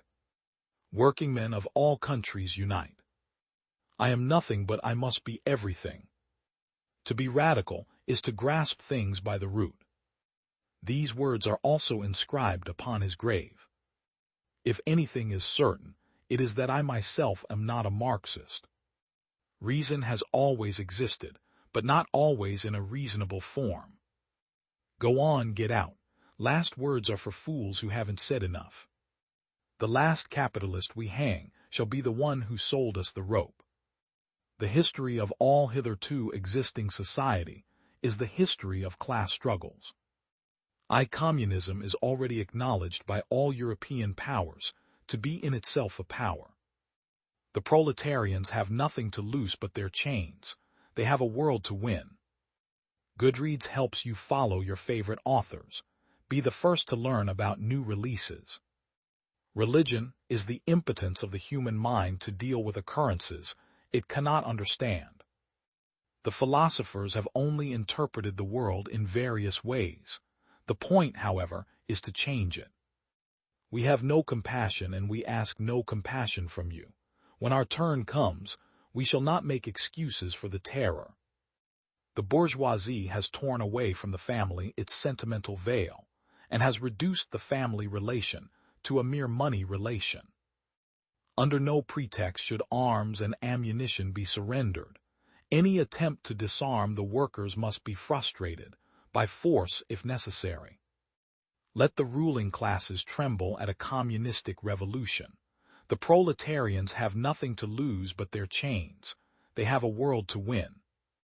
It is not the consciousness of men that determines their being, but, on the contrary, their social being that determines their consciousness. The oppressed are allowed once every few years to decide which particular representatives of the oppressing class are to represent and repress them. There is no royal road to science, and only those who do not dread the fatiguing climb of its steep paths have a chance of gaining its luminous summits. Hegel remarks somewhere that all great world historical facts and personages occur, as it were, twice. He has forgotten to add, the first time as tragedy, the second as farce. A specter is haunting Europe, the specter of communism. All the powers of old Europe have entered into a holy alliance to exorcise this specter. Pope and Tsar, Metternich and Guizot, French radicals and German police spies. Surround yourself with people who make you happy, people who make you laugh, who help you when you're in need, people who genuinely care. They are the ones worth keeping in your life. Everyone else is just passing through. The bourgeoisie has stripped of its halo every occupation hitherto honored and looked up to with reverent awe. It has converted the physician, the lawyer, the priest, the poet, the man of science, into its paid wage laborers. Aye. It is high time that communists should openly, in the face of the whole world, publish their views, their aims, their tendencies, and meet this nursery tale of the specter of communism with a manifesto of the party itself. If money is the bond binding me to human life, binding society to me, connecting me with nature and man, is not money the bond of all bonds? Can it not dissolve and bind all ties? Is it not, therefore, also the universal agent of separation? Religious suffering is, at one and the same time, the expression of real suffering and a protest against real suffering. Religion is the sigh of the oppressed creature, the heart of a heartless world, and the soul of soulless conditions. It is the opium of the people. Where is the party in opposition that has not been decried as communistic by its opponents in power? Where the opposition that has not hurled back the branding reproach of communism against the more advanced opposition parties, as well as against its reactionary adversaries? The abolition of religion as the illusory happiness of the people is the demand for their real happiness. To call on them to give up their illusions about their condition is to call on them to give up a condition that requires illusions. The criticism of religion is, therefore, in embryo, the criticism of that veil of tears of which religion is the halo. Freeman and slave, patrician and plebeian, lord and serf, guildmaster and journeyman, in a word, oppressor and oppressed, stood in constant opposition to one another, carried on an uninterrupted, now hidden, now open fight that each time ended, either in the revolutionary reconstitution of society at large, or in the common ruin of the contending classes.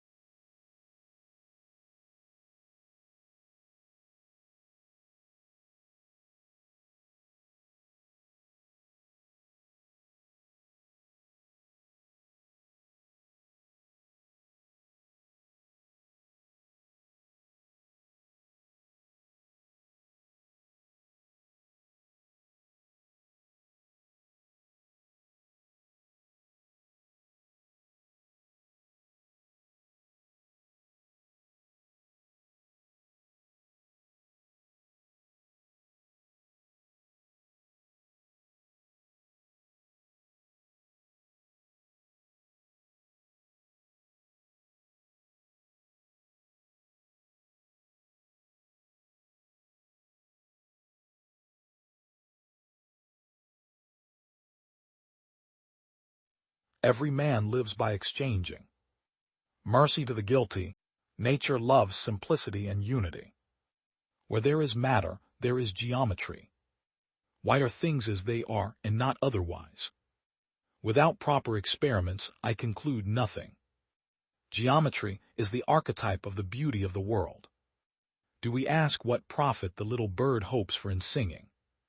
Science is the process of thinking God's thoughts after him.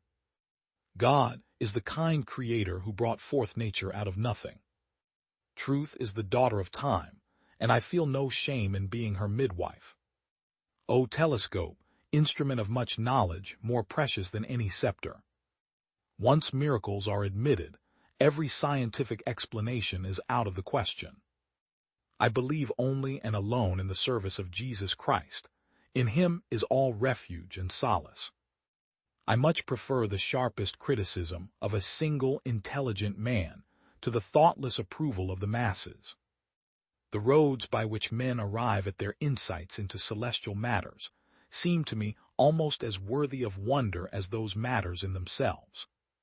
My greatest desire is that I may perceive the God whom I find everywhere in the external world, in like manner also within and inside myself. I had the intention of becoming a theologian, but now I see how God is, by my endeavors, also glorified in astronomy, for the heavens declare the glory of God. Since we astronomers are priests of the highest God in regard to the book of nature, it befits us to be thoughtful, not of the glory of our minds, but rather, above all else, of the glory of God.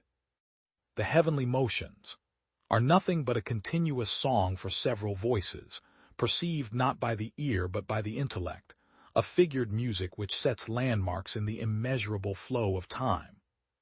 The chief aim of all investigations of the external world should be to discover the rational order and harmony which has been imposed on it by God, and which he revealed to us in the language of mathematics.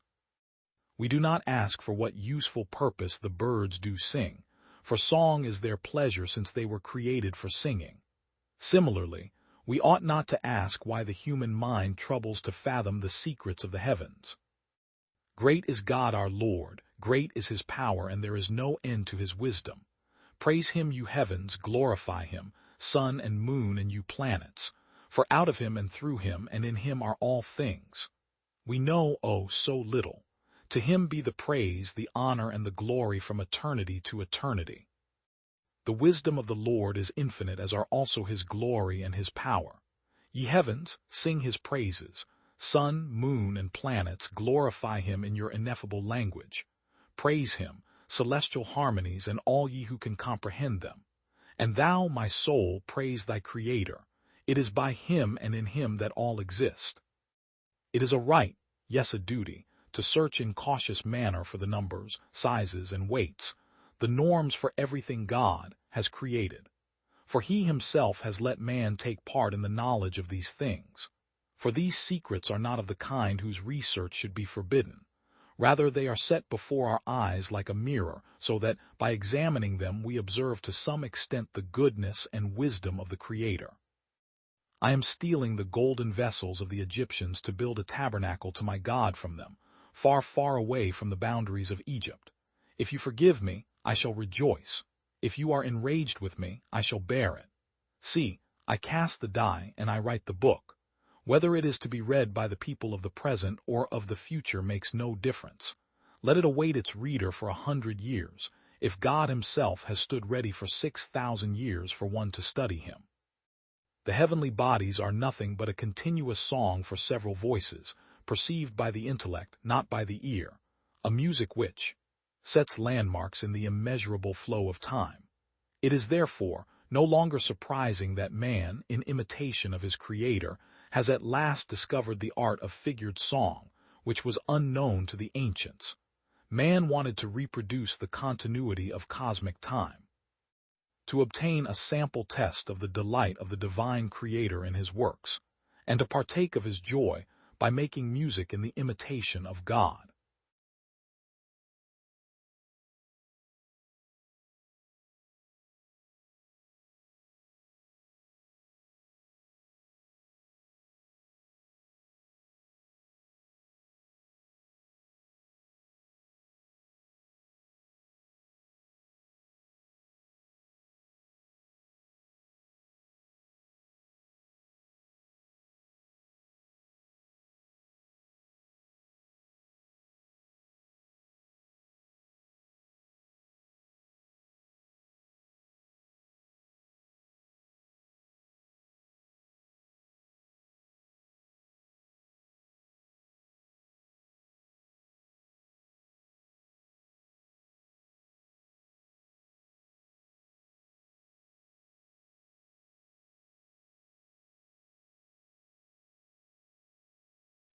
Every man lives by exchanging.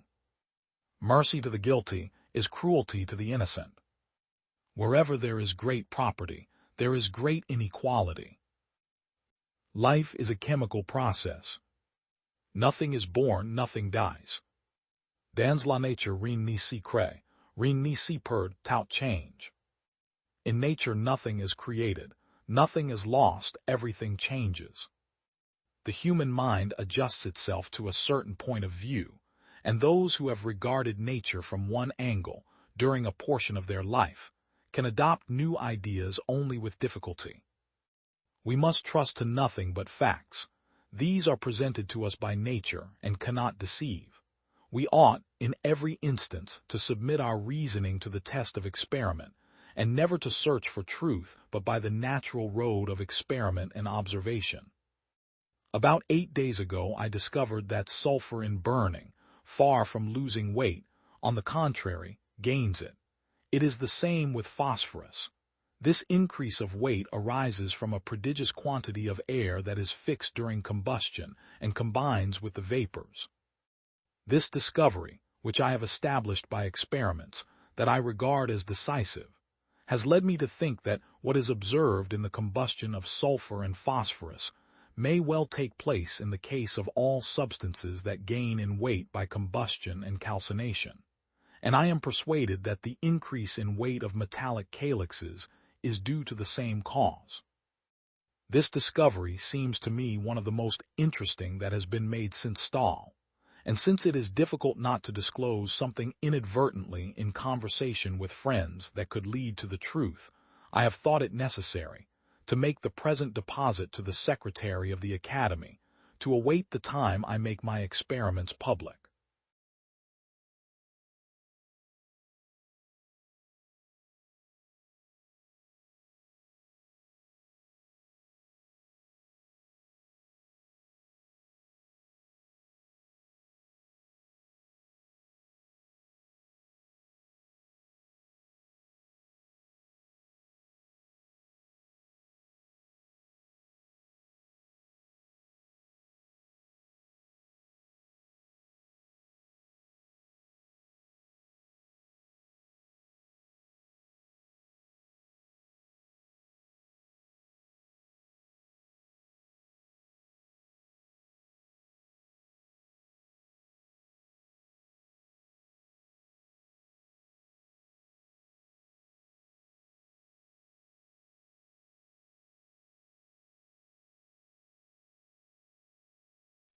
Every man lives by.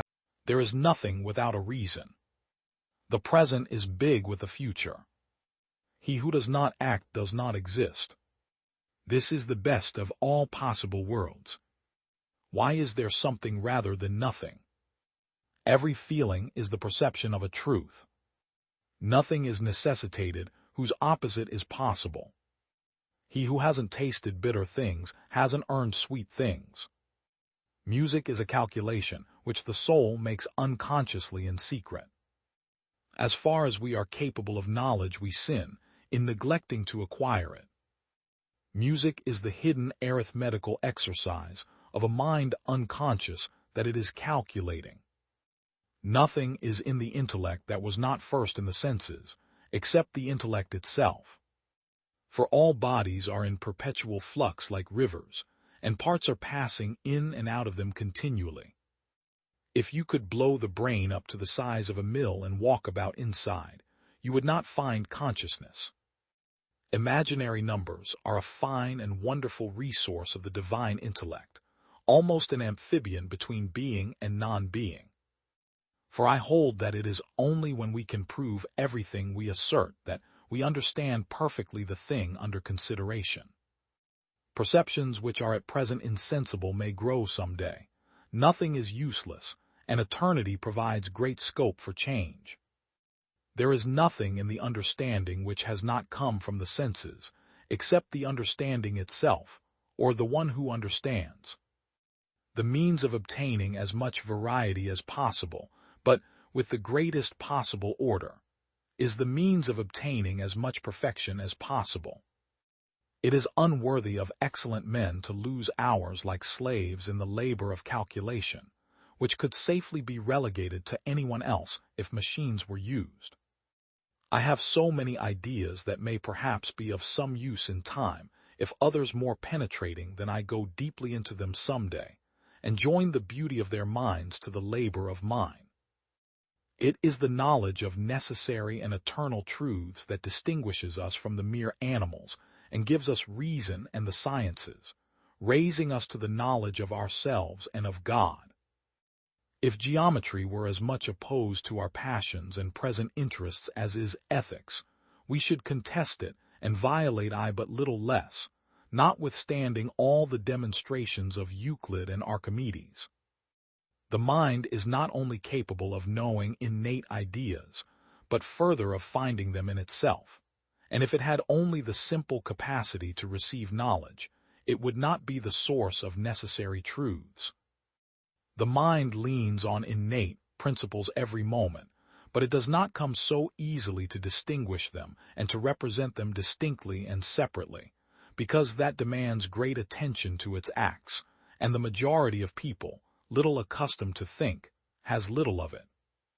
This interconnection or accommodation of all created things to each other, and each to all the others, brings it about that each simple substance has relations that express all the others, and consequently, that each simple substance is a perpetual, living mirror of the universe. Nature has established patterns originating in the return of events, but only for the most part. New illnesses flood the human race, so that no matter how many experiments you have done on corpses, you have not thereby imposed a limit on the nature of events, so that in the future they could not vary. It is true that the more we see some connection in what happens to us, the more we are confirmed in the opinion we have about the reality of our appearances. And it is also true that the more we examine our appearances closely, the more we find them well sequenced, as microscopes and other aids in making experiments have shown us. And just as the same town, when looked at from different sides, appears quite different and is, as it were, multiplied in perspective, so also it happens that because of the infinite number of simple substances, it is as if there were as many different universes, which are however but different perspective representations of a single universe, form the different point of view of each monad.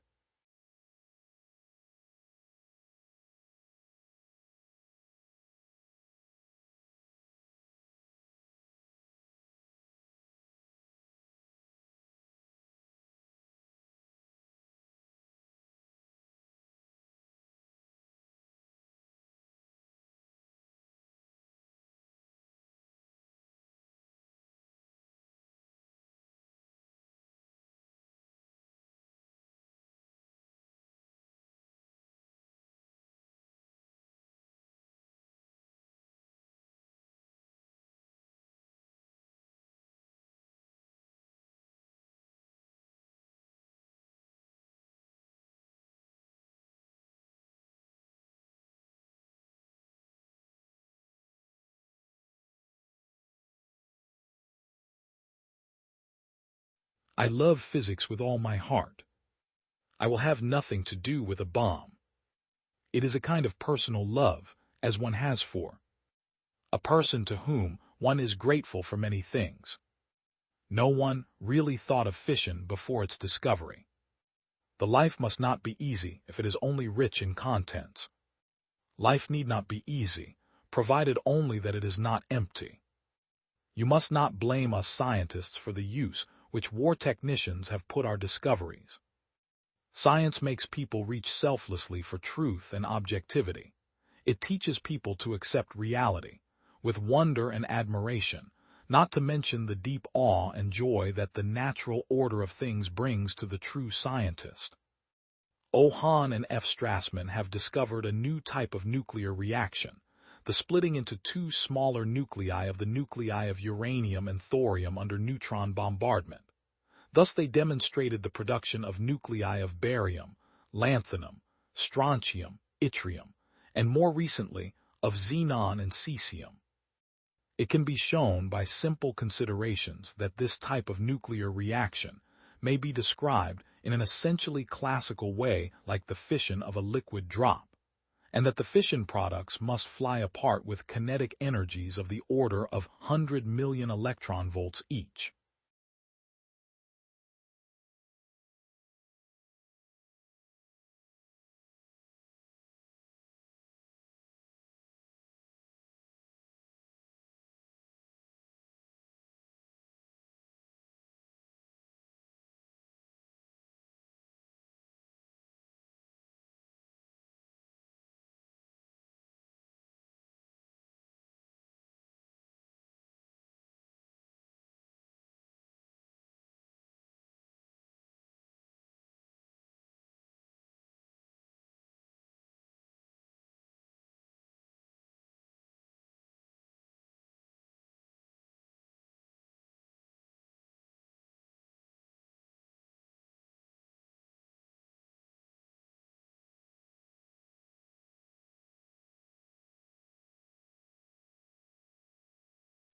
Every man lives by exchanging. I am my own heir. Will is the pimp of appetite. To believe that heaven can fit within hell. To go and to stay, and in staying to depart. Cats, in truth, are a perfect index of love. They say that anticipated sorrows kill twice over. Forgiving the vanquished is the triumph of victory. I know not the reason for the unreason that afflicts my reason. Give me weapons, then, since you are but stones, since you are but bronze. With a few flowers in my garden, half a dozen pictures and some books, I live without envy. When aggrieved peoples rise up and resolve to act, they never return without bloodshed or vengeance. Any wise book is a friend, for if it tires one, it ceases to speak, that offers counsel and issues reproof in private. Alonso shall be yours, for I hope you will find happiness with a man who is, in Castile, the pride of Medina, the flower of Olmedo. To believe a heaven can fit within a hell, to give one's life and soul to disillusionment, this is love. He who has known it understands. And that the only remedy was to cast one's gaze elsewhere, taking artful revenge by diverting one's thoughts, for love was a cruel bitterness. He was a fine, handsome tomcat, as gallant as he was amorous, with white whiskers and an open face, merry eyes and steady pupils the color of diamond-flecked emeralds. Once washed, and with paws she had just licked and dressed in her marten fur finery, she sang a sonnet, her voice forming in her throat with as much grace as the musician of Thrace might possess, though anyone hearing it would recognize it as feline music, full of chromatic discords that would drive the very mice to the devil. Spring was already peeking through. Woman is man's greatest good, and it is madness to call her his greatest evil. She is often his life and his delight, yet often his death and his poison. A heaven to the eyes, candid and serene, yet often likened by me to hell. For her goodness I proclaim her worth to the world, for her harshness I condemn the severity she visits upon man. She gives us her blood, she nurtures us. An instrument of lighter tone, a soft love song to soothe anger and disdain, the sorrows and the joys, not entirely forgetting the fierce asterisk tarantara drumbeat, yet tempered by the whistling of the sonorous rogue. Be that as it may, I will always esteem and adore the divine genius of this gentleman, taking from him what I understand with humility and admiring with veneration what I am unable to understand. To love because one sees love is envy, and to be jealous before one loves is a wondrous invention of love, one deemed impossible. My love has sprung from jealousy, born of the vexation that, despite being more beautiful, I was not fortunate enough in being loved to merit what I envy. I am mistrustful without cause, jealous without love. Though in feeling this way I must surely love, for I desire to be loved. I neither yield to force nor do I defend myself. I wish to make myself understood without saying a word. Let him who can understand me. I understand myself. To desire because one sees desire would be envy, were it not that the observer, seeing love, would love too, for before loving one might think not to love, yet afterwards would love having seen love. Love, considering what pleases, reveals itself in another's power, for just as color rises to the face, so what stirs the soul rises to the tongue. I say no more, for I risk offending the greater by speaking of the lesser, if indeed I am unworthy, shunning as I do the state of bliss. I offer only what I understand, for what I do not deserve, I do not claim to understand, lest I imply that I deserve it.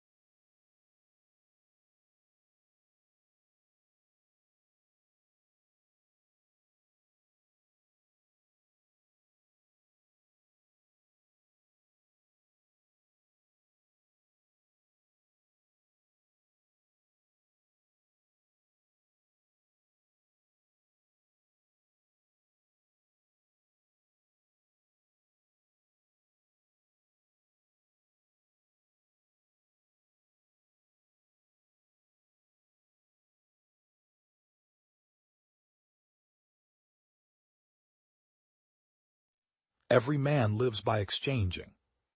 Mercy to the guilty is cruelty to the innocent. Forget this world and all its troubles and, if possible, its multitudinous charlatans, everything in short, but if you can't give me poetry, can't you give me poetical science? The more I study, the more insatiable do I feel my genius for it to be. That brain of mine is something more than merely mortal, as time will show. Understand well as I may, my comprehension can only be an infinitesimal fraction of all I want to understand.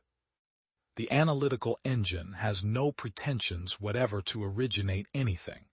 It can do whatever we know how to order it to perform.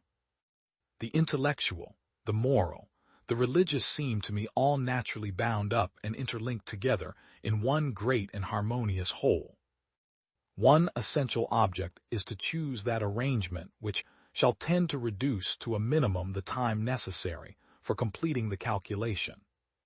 The analytical engine is an embodying of the science of operations, constructed with peculiar reference to abstract number as the subject of those operations.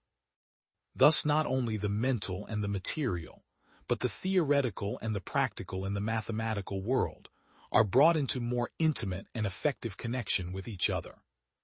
The analytical engine, on the contrary, can either add, subtract, multiply, or divide with equal facility, and performs each of these four operations in a direct manner, without the aid of any of the other three.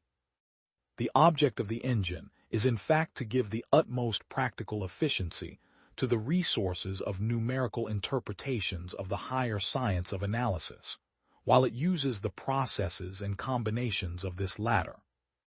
In enabling mechanism to combine together general symbols in successions of unlimited variety and extent, a uniting link is established between the operations of matter and the abstract mental processes of the most abstract branch of mathematical science. It may be desirable to explain that by the word operation, we mean any process which alters the mutual relation of two or more things, be this relation of what kind it may. This is the most general definition, and would include all subjects in the universe. It is, however, pretty evident, on general principles, that in devising for mathematical truths a new form in which to record and throw themselves out for actual use, views are likely to be induced, which should again react on the more theoretical phase of the subject. But the science of operations, as derived from mathematics more especially, is a science of itself, and has its own abstract truth and value, just as logic has its own peculiar truth and value, independently of the subjects to which we may apply its reasonings and processes. A new, a vast, and a powerful language is developed for the future use of analysis, in which to wield its truths so that these may become of more speedy and accurate practical application for the purposes of mankind than the means hitherto in our possession have rendered possible. In considering any new subject, there is frequently a tendency, first, to overrate what we find to be already interesting or remarkable, and secondly, by a sort of natural reaction, to undervalue the true state of the case, when we do discover that our notions have surpassed those that were really tenable. The analytical engine has no pretensions whatever to originate anything. It can do whatever we know how to order it to perform. It can follow analysis, but it has no power of anticipating any analytical relations or truths. Its province is to assist us to making available what we are already acquainted with. I never am really satisfied that I understand anything, because, understand it well as I may, my comprehension can only be an infinitesimal fraction of all I want to understand about the many connections and relations which occur to me, how the matter in question was first thought of or arrived at, etc., etc. We might even invent laws for series or formula in an arbitrary manner, and set the engine to work upon them, and thus deduce numerical results which we might not otherwise have thought of obtaining. But this would hardly perhaps in any instance be productive of any great practical utility, or calculated to rank higher than as a philosophical amusement. In almost every computation, a great variety of arrangements for the succession of the processes is possible, and various considerations must influence the selections amongst them for the purposes of a calculating engine. One essential object is to choose that arrangement which shall tend to reduce to a minimum the time necessary for completing the calculation. Imagination is the discovering faculty preeminently. It is that which feels and discovers what is, the real which we see not, which exists not for our senses. Mathematical science shows what is. It is the language of unseen relations between things. Imagination too shows what is. Hence she is, or should be especially cultivated by the truly scientific, those who wish to enter into the worlds around us.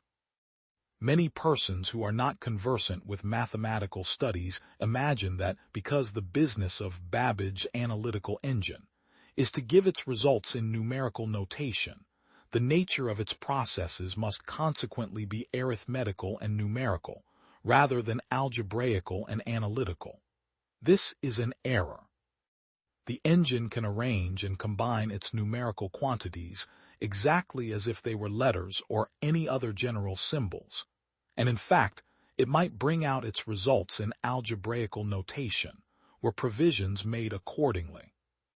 The analytical engine might act upon other things besides number, were objects found whose mutual fundamental relations could be expressed by those of the abstract science of operations, and which should be also susceptible of adaptations to the action of the operating notation and mechanism of the engine. Supposing, for instance, that the fundamental relations of pitched sounds in the science of harmony and of musical composition were susceptible of such expression and adaptations, the engine might compose elaborate and scientific pieces of music of any degree of complexity or extent.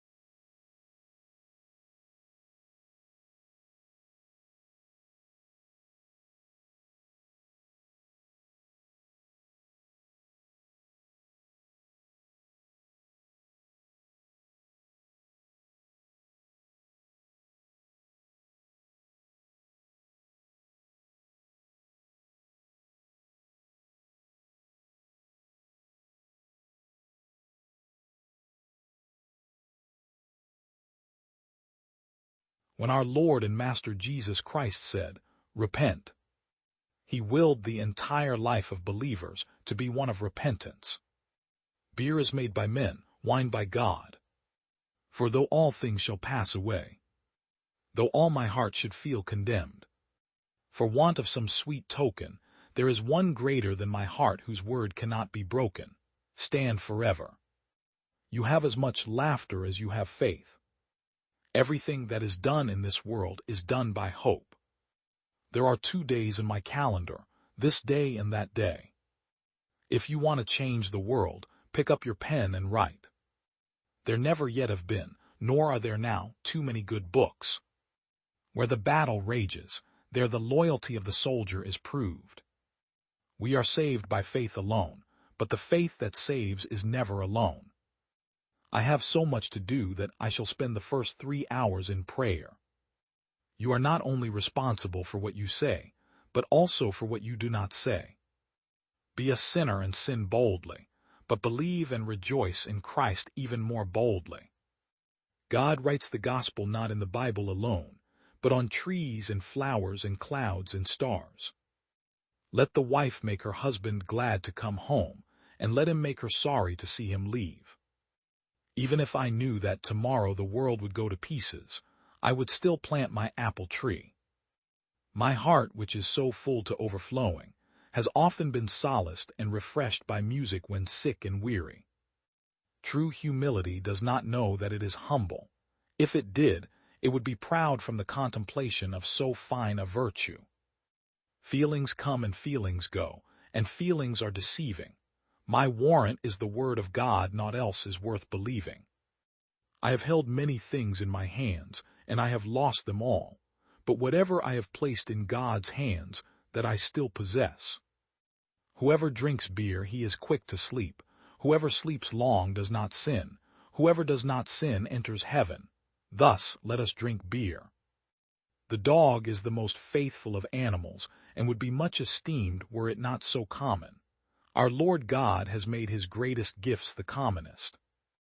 The Christian shoemaker does his duty not by putting little crosses on the shoes, but by making good shoes, because God is interested in good craftsmanship. I am afraid that the schools will prove the very gates of hell, unless they diligently labor in explaining the Holy Scriptures and engraving them in the heart of the youth. Reason is a whore, the greatest enemy that faith has. It never comes to the aid of spiritual things, but more frequently than not struggles against the divine word, treating with contempt all that emanates from God. A person who does not regard music as a marvelous creation of God must be a clodhopper indeed and does not deserve to be called a human being. He should be permitted to hear nothing but the braying of asses and the grunting of hogs. I cannot choose but adhere to the word of God which has possession of my conscience, nor can I possibly, nor will I even make any recantation, since it is neither safe nor honest to act contrary to conscience. Here I stand. I cannot do otherwise, so help me God. Amen. So when the devil throws your sins in your face and declares that you deserve death and hell, tell him this: I admit that I deserve death and hell, what of it? For I know one who suffered and made satisfaction on my behalf. His name is Jesus Christ, Son of God, and where he is there I shall be also. The devil, the originator of sorrowful anxieties and restless troubles, flees before the sound of music almost as much as before the word of God. Music is a gift and grace of God, not an invention of men. Thus it drives out the devil and makes people cheerful. Then one forgets all wrath, impurity, and other devices. This life therefore is not righteousness but growth in righteousness, not health but healing, not being but becoming, not rest but exercise. We are not yet what we shall be, but we are growing toward it.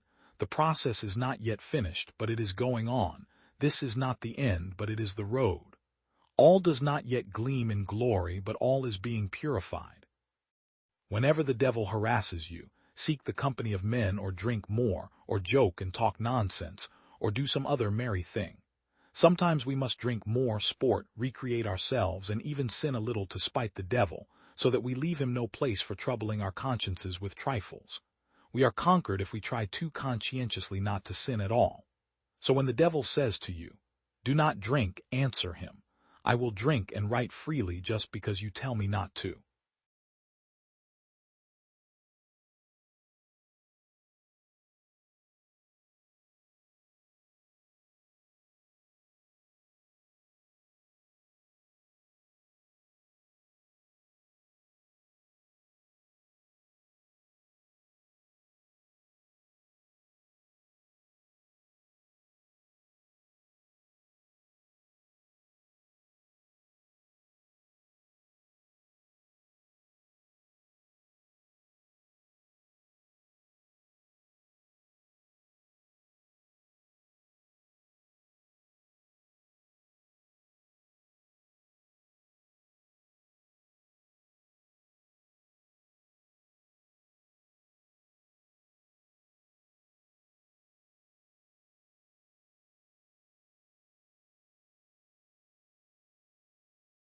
Every man lives by exchanging.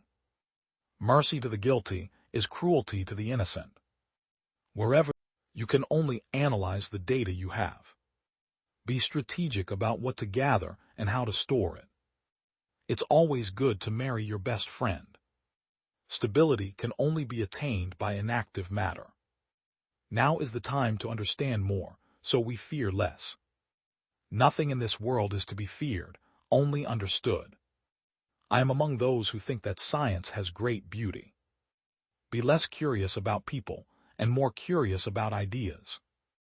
We must have perseverance and above all confidence in ourselves. I was taught that the way of progress was neither swift nor easy.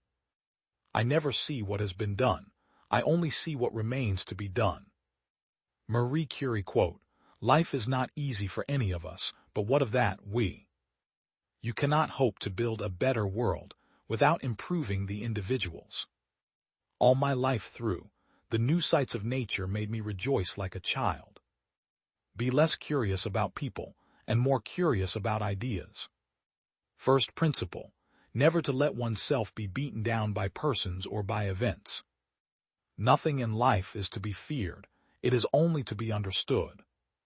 All my life through, the new sights of nature made me rejoice like.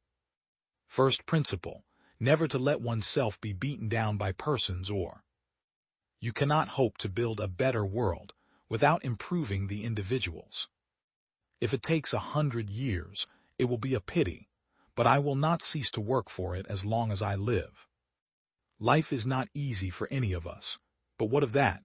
We must have perseverance and above all confidence in ourselves.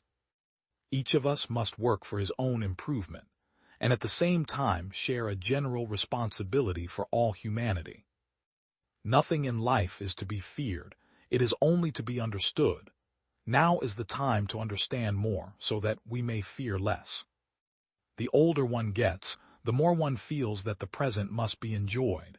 It is a precious gift, comparable to a state of grace. I have frequently been questioned, especially by women, of how I could reconcile family life with a scientific career. Well, it has not been easy. A scientist in his laboratory is not a mere technician. He is also a child confronting natural phenomena that impress him as though they were fairy tales. It is my earnest desire that some of you should carry on this scientific work and keep for your ambition the determination to make a permanent contribution to science. Life is not easy for any of us, but what of that? We must have perseverance and above all confidence in ourselves. We must believe that we are gifted for something, and that this thing, at whatever cost, must be attained. You cannot hope to build a better world without improving the individuals.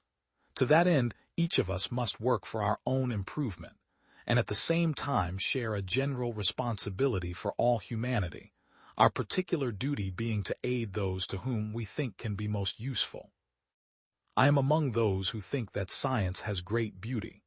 A scientist in his laboratory is not only a technician, he is also a child placed before natural phenomena which impress him like a fairy tale. We should not allow it to be believed that all scientific progress can be reduced to mechanisms, machines, gearings, even though such machinery has its own beauty. We must not forget that when radium was discovered, no one knew that it would prove useful in hospitals. The work was one of pure science.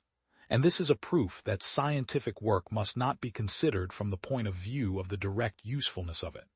It must be done for itself, for the beauty of science, and then there is always the chance that a scientific discovery may become like the radium a benefit for humanity.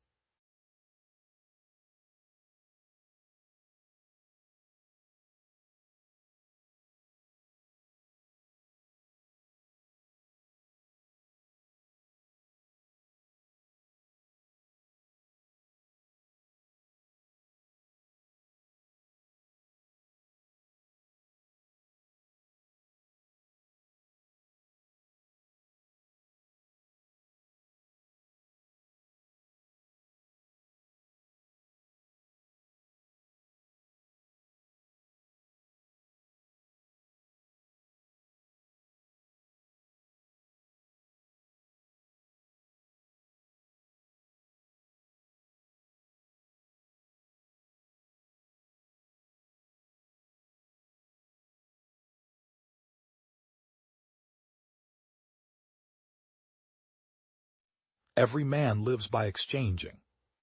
Mercy to the guilty is cruelty to the innocent. Wherever there is great property, there is great inequality. Problems. The church says that the earth is flat, but I know that it is round. For I have seen the shadow of the earth on the moon, and I have more faith in the shadow than in the church. The sea is dangerous, and its storms terrible, but these obstacles have never been sufficient reason to remain ashore. Unlike the mediocre, intrepid spirits seek victory over those things that seem impossible. It is with an iron will that they embark on the most daring of all endeavors, to meet the shadowy future without fear and conquer the unknown.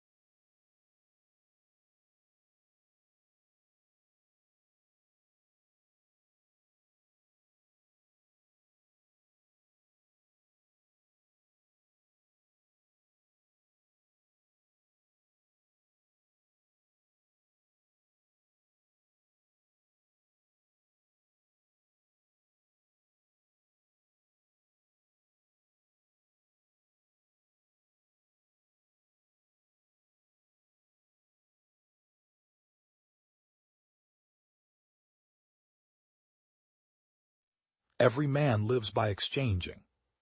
Mercy to the guilty is cruelty to the innocent. Wherever God has no religion. I shall fear only God. Hate the sin, love the sinner. Your words become your actions. Your thoughts become your words. Your actions become your habits. Your habits become your values. Your values become your destiny. Your beliefs become your thoughts. I shall not fear anyone on earth. Where there is love there is life. I shall not bear ill will toward anyone. The future depends on what you do today. Nobody can hurt me without my permission. I shall not submit to injustice from anyone. Be the change that you wish to see in the world. An eye for an eye will only make the whole world blind. To believe in something and not to live it is dishonest. I will not let anyone walk through my mind with their dirty feet. A man is but the product of his thoughts, what he thinks he becomes. The weak can never forgive. Forgiveness is the attribute of the strong. Live as if you were to die tomorrow. Learn as if you were to live forever. The best way to find yourself is to lose yourself in the service of others. Earth provides enough to satisfy every man's needs, but not every man's greed. Happiness is when what you think, what you say, and what you do are in harmony. Let the first act of every morning be to make the following resolve for the day. Freedom is not worth having if it does not include the freedom to make mistakes. The day the power of love overrules the love of power, the world will know peace. Each night when I go to sleep, I die, and the next morning when I wake up, I am reborn. I like your Christ, I do not like your Christians. Your Christians are so unlike your Christ. I shall conquer untruth by truth, and in resisting untruth I shall put up with all suffering.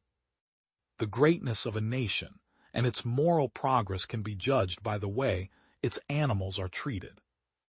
To give pleasure to a single heart by a single act is better than 1,000 heads bowing in prayer. There are people in the world so hungry that God cannot appear to them except in the form of bread. You must not lose faith in humanity. Humanity is like an ocean. If a few drops of the ocean are dirty, the ocean does not become dirty. It is unwise to be too sure of one's own wisdom. It is healthy to be reminded that the strongest might weaken and the wisest might err. Prayer is not asking. It is a longing of the soul. It is daily admission of one's weakness. It is better in prayer to have a heart without words than words without a heart. What difference does it make to the dead, the orphans and the homeless, whether the mad destruction is wrought under the name of totalitarianism or in the holy name of liberty or democracy.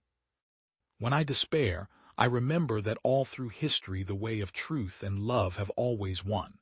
There have been tyrants and murderers, and for a time they can seem invincible, but in the end they always fall. Think of it always. Man often becomes what he believes himself to be. If I keep on saying to myself that I cannot do a certain thing, it is possible that I may end by really becoming incapable of doing it.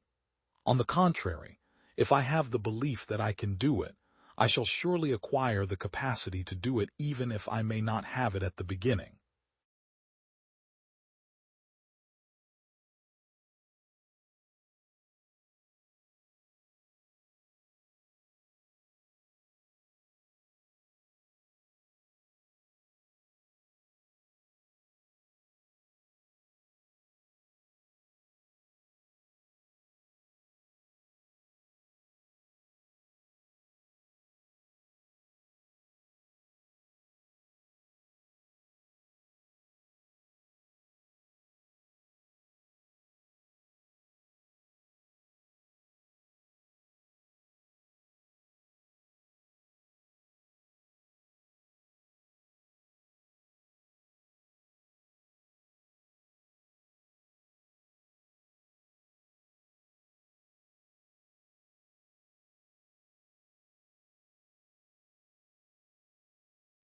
Every man lives by exchanging.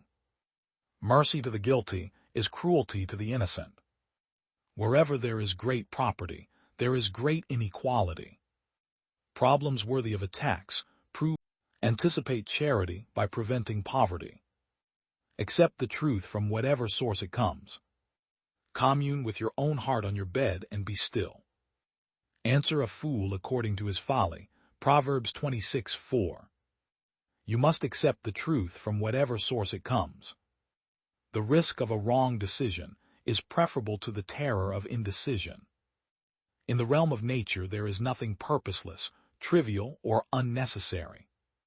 No disease that can be treated by diet should be treated with any other means. Your purpose should always be to know the whole that was intended to be known. The physician should not treat the disease, but the patient who is suffering from it. It is better to acquit 1,000 guilty persons than to put a single innocent one to death. Give a man a fish and you feed him for a day. Teach a man to fish and you feed him for a lifetime. And so our rabbis decreed that a man should honor his wife more than himself, and love her as much as he loves himself. The person who wishes to attain human perfection should study logic first, next mathematics, then physics, and lastly metaphysics. Truth does not become more true by virtue of the fact that the entire world agrees with it, nor less so even if the whole world disagrees with it. Do not consider it proof just because it is written in books, for a liar who will deceive with his tongue will not hesitate to do the same with his pen. The laws remain undisturbed, ch. Romans 27. Apparent exceptions, the miracles, originate in these laws, although man is unable to perceive the causal relation. The basic principle is that there is a first being who brought every existing thing into being, for if it be supposed that he did not exist, then nothing else could possibly exist. All the evils that men cause to each other because of certain desires or opinions or religious principles are rooted in ignorance. All hatred would come to an end when the earth was flooded with the knowledge of God. If a person studies too much and exhausts his reflective powers, he will be confused and will not be able to apprehend even that which had been within the power of his apprehension. For the powers of the body are all alike in this respect. We naturally like what we have been accustomed to and are attracted towards it. The same is the case with those opinions of man to which he has been accustomed from his youth. He likes them, defends them, and shuns the opposite views. The definition of a thing includes its efficient cause, and since God is the primal cause, he cannot be defined or described by a partial definition. A quality, whether psychical, physical, emotional, or quantitative, is always regarded as something distinct from its substratum. The passage, "And he rested on the seventh day," Exod, Romans 20:11, is interpreted as follows: On the seventh day the forces and laws were complete, which during the previous 6 days were in the state of being established for the preservation of the universe. They were not to be increased or modified. You should recognize that man's soul, this single entity whose powers and parts we have described, may be compared to matter, and that the power of reasoning is its completed form. As long as the soul lies dormant and does not acquire its form from knowledge, then the nature of the soul is useless and exists in vain. If God were corporeal, he would consist of atoms and would not be one, or he would be comparable to other beings. But a comparison implies the existence of similar and of dissimilar elements, and God would thus not be one. A corporeal God would be finite, and an external power would be required to define those limits. When the rabbis stated that obedience or disobedience to the commandments depends not on the will of Hashem but on man's free will, they echoed Jeremiah, who said, Is it not from the mouth of the Most High that both calamities and good things come?" Lamentations 3:38. By the bad he meant vice, and by the good he intended virtue, meaning that Hashem does not predetermine any person as bad or good.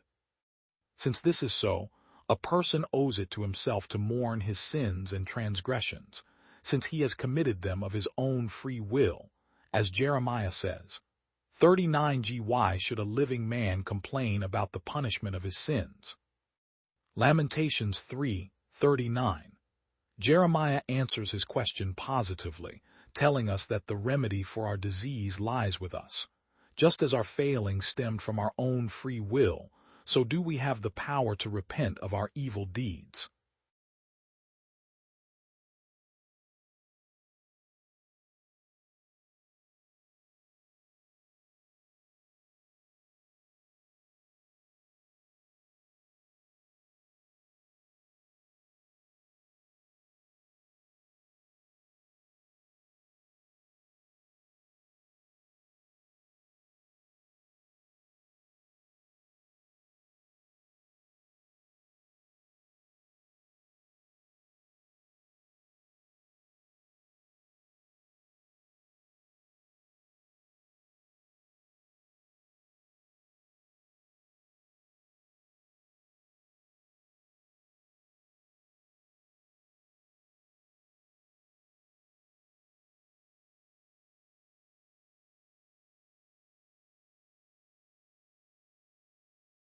Our life is what our thoughts make it.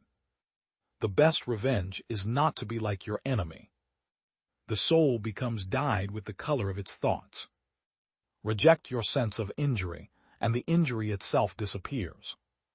The best revenge is to be unlike him who performed the injury. If it is not right, do not do it. If it is not true, do not say it. Waste no more time arguing about what a good man should be. Be one. The happiness of your life depends upon the quality of your thoughts. How much more grievous are the consequences of anger than the causes of it?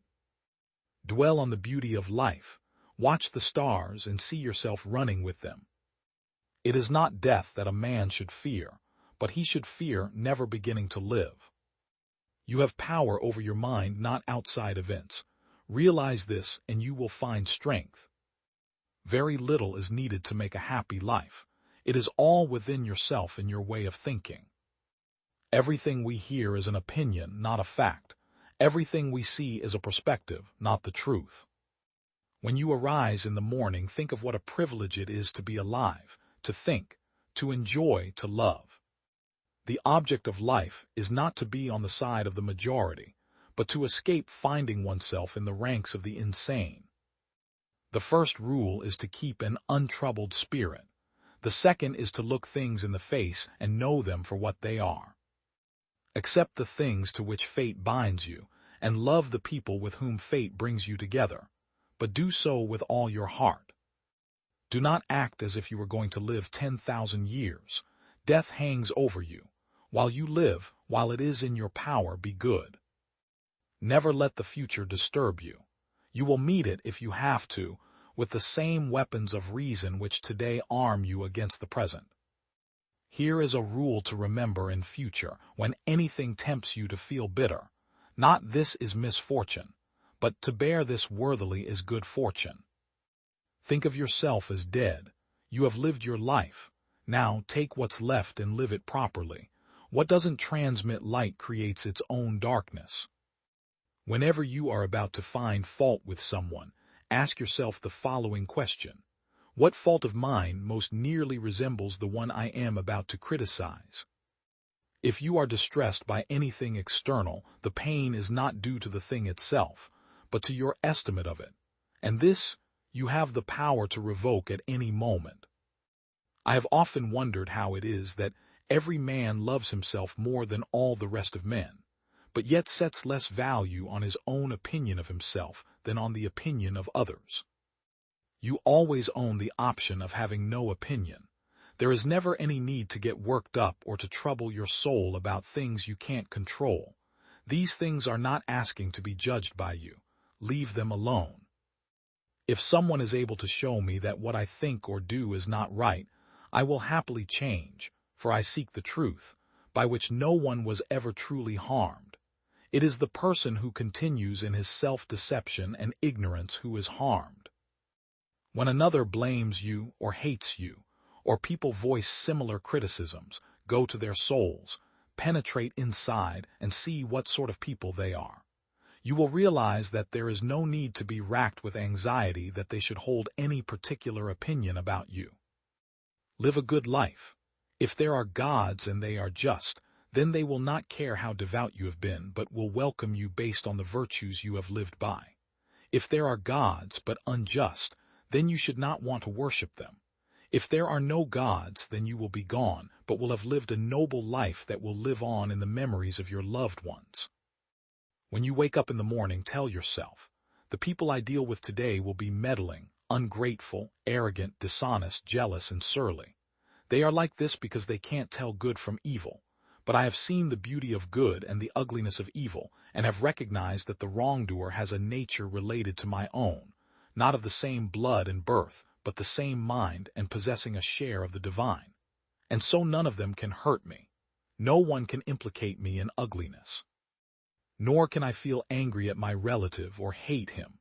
We were born to work together like feet, hands, and eyes, like the two rows of teeth, upper and lower. To obstruct each other is unnatural. To feel anger at someone, to turn your back on him, these are unnatural.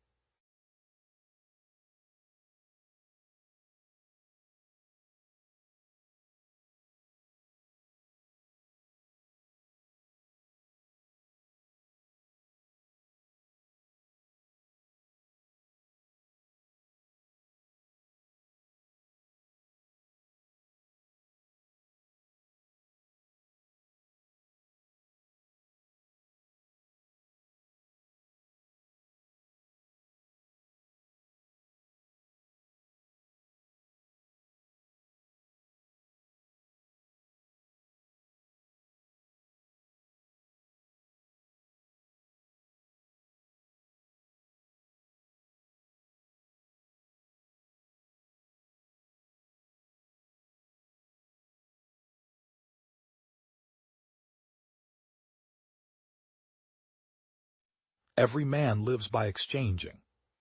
Mercy to the guilty, sanity and happiness are an impossible combination.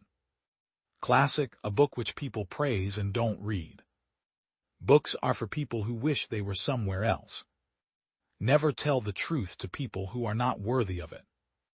God created war so that Americans would learn geography. I have never let my schooling interfere with my education. If you tell the truth, you don't have to remember anything. Wrinkles should merely indicate where the smiles have been. What would men be without women? Scarce, sir, mighty scarce. Loyalty to country always, loyalty to government when it deserves it. The man who does not read has no advantage over the man who cannot read. Good friends, good books, and a sleepy conscience, this is the ideal life. Never put off till tomorrow what may be done day after tomorrow just as well. I did not attend his funeral, but I sent a nice letter saying I approved of it. I was gratified to be able to answer promptly, and I did. I said I didn't know.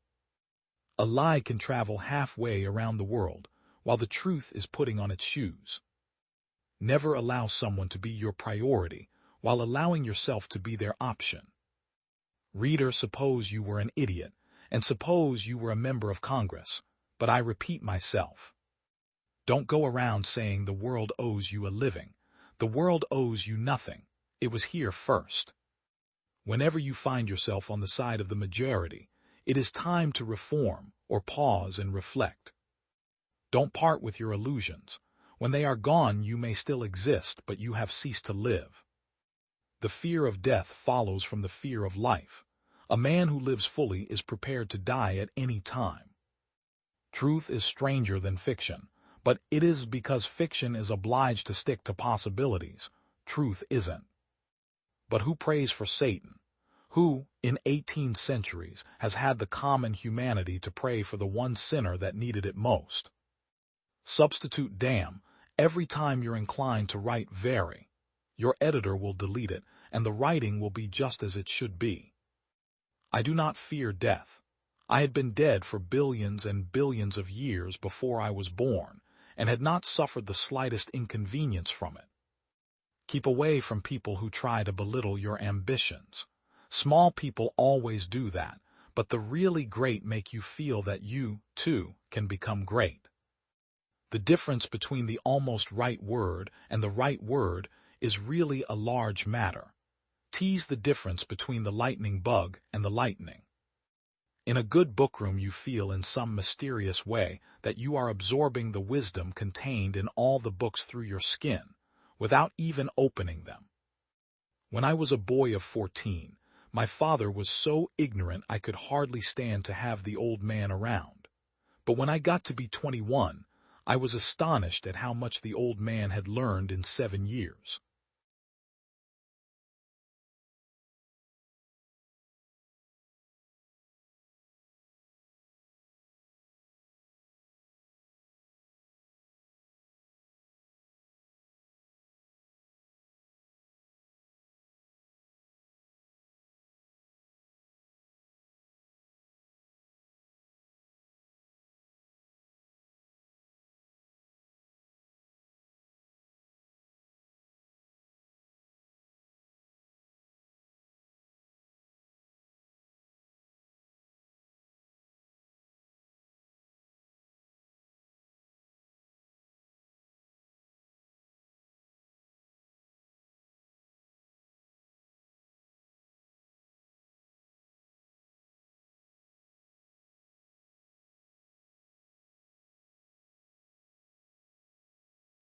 Every man lives by exchanging. Mercy, the beginning is always today. If I cannot inspire love, I will cause fear. Beware, for I am fearless and therefore powerful. The world was to me a secret which I desired to divine. I ought to be thy Adam, but I am rather the fallen angel. Man, I cried, how ignorant art thou in thy pride of wisdom. There is something at work in my soul, which I do not understand. Solitude was my only consolation, deep, dark, death-like solitude. Nothing is so painful to the human mind as a great and sudden change. I am alone and miserable. Only someone as ugly as I am could love me. Nothing contributes so much to tranquilize the mind as a steady purpose. When falsehood can look so like the truth, who can assure themselves of certain happiness? No man chooses evil because it is evil. He only mistakes it for happiness, the good he seeks. Life, although it may only be an accumulation of anguish, is dear to me, and I will defend it. I could not understand why men who knew all about good and evil could hate and kill each other. I was benevolent and good. Misery made me a fiend. Make me happy, and I shall again be virtuous. Satan has his companions, fellow devils, to admire and encourage him, but I am solitary and detested. How mutable are our feelings, and how strange is that clinging love we have of life, even in the excess of misery. The companions of our childhood always possess a certain power over our minds, which hardly any later friend can obtain. It is true, we shall be monsters, cut off from all the world, but on that account we shall be more attached to one another. The fallen angel becomes a malignant devil, yet even that enemy of God and man had friends and associates in his desolation. I am alone. The world to me was a secret, which I desired to discover. To her it was a vacancy, which she sought to people with imaginations of her own. Listen to me, Frankenstein. You accuse me of murder, and yet you would, with a satisfied conscience, destroy your own creature. Oh, praise the eternal justice of man. I have love in me the likes of which you can scarcely imagine, and rage the likes of which you would not believe. If I cannot satisfy the one, I will indulge the other. The whole series of my life appeared to me as a dream. I sometimes doubted if indeed it were all true, for it never presented itself to my mind with the force of reality. How dangerous is the acquirement of knowledge, and how much happier that man is who believes his native town to be the world, than he who aspires to be greater than his nature will allow. I do know that for the sympathy of one living being, I would make peace with all. I have love in me the likes of which you can scarcely imagine, and rage the likes of which you would not believe. If I cannot satisfy the one, I will indulge the other. Invention, it must be humbly admitted, does not consist in creating out of void but out of chaos. The materials must in the first place be afforded. It can give form to dark, shapeless substances, but cannot bring into being the substance itself. Hateful day when I received life, I exclaimed in agony. Accursed Creator, why did you form a monster so hideous that even you turned from me in disgust? God, in pity, made man beautiful and alluring after his own image, but my form is a filthy type of yours, more horrid even from the very resemblance. Satan had his companions, fellow devils, to admire and encourage him, but I am solitary and abhorred. Frankenstein. Even broken in spirit as he is, no one can feel more deeply than he does the beauties of nature. The starry sky, the sea, and every sight afforded by these wonderful regions seems still to have the power of elevating his soul from earth. Such a man has a double existence. He may suffer misery and be overwhelmed by disappointments. Yet, when he has retired into himself, he will be like a celestial spirit that has a halo around him, within whose circle no grief or folly ventures.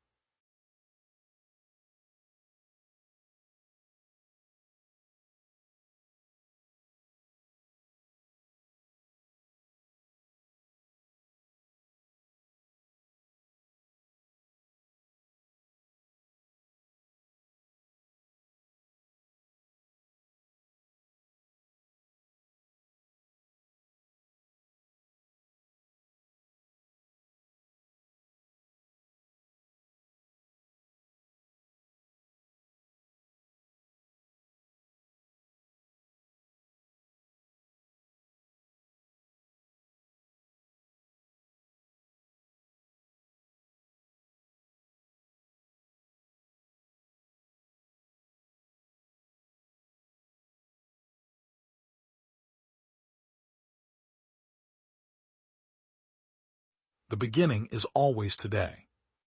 Virtue can only flourish among equals. When we feel deeply, we reason profoundly.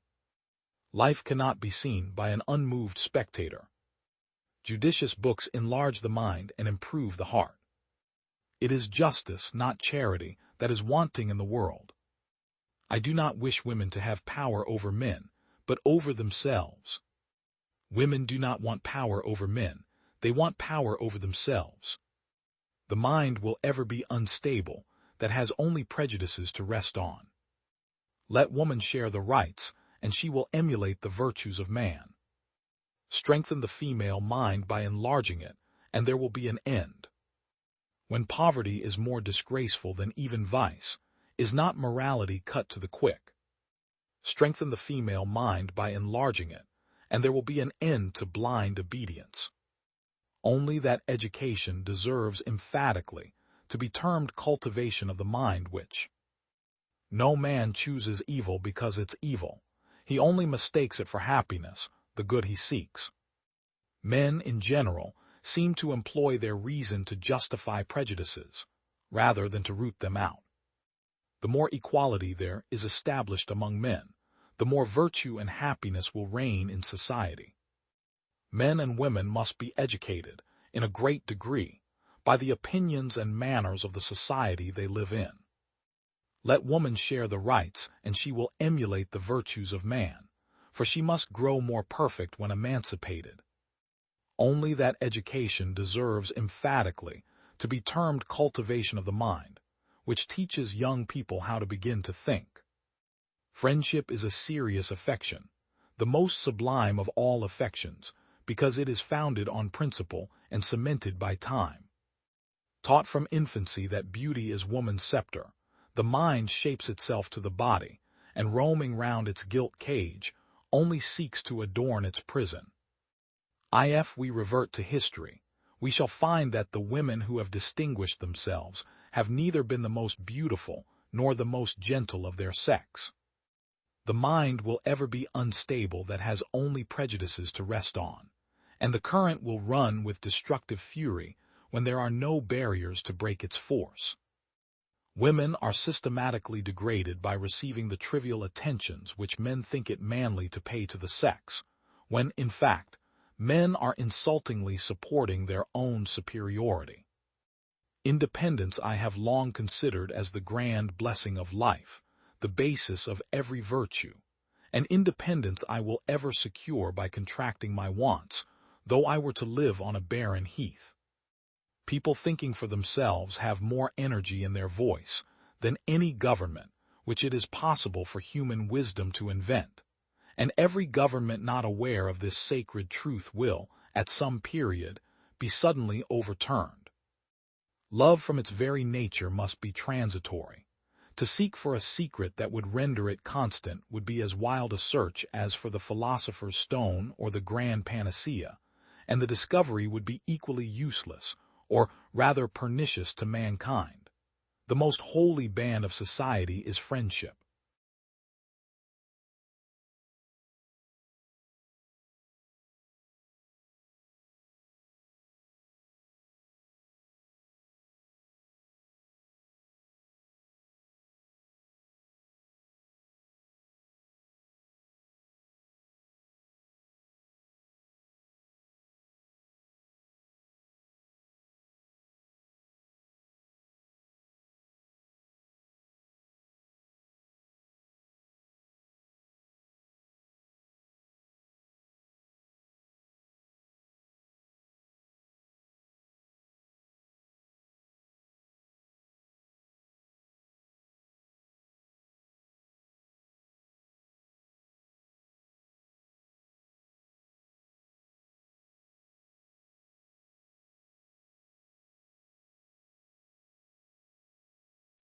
Every man lives by exchanging.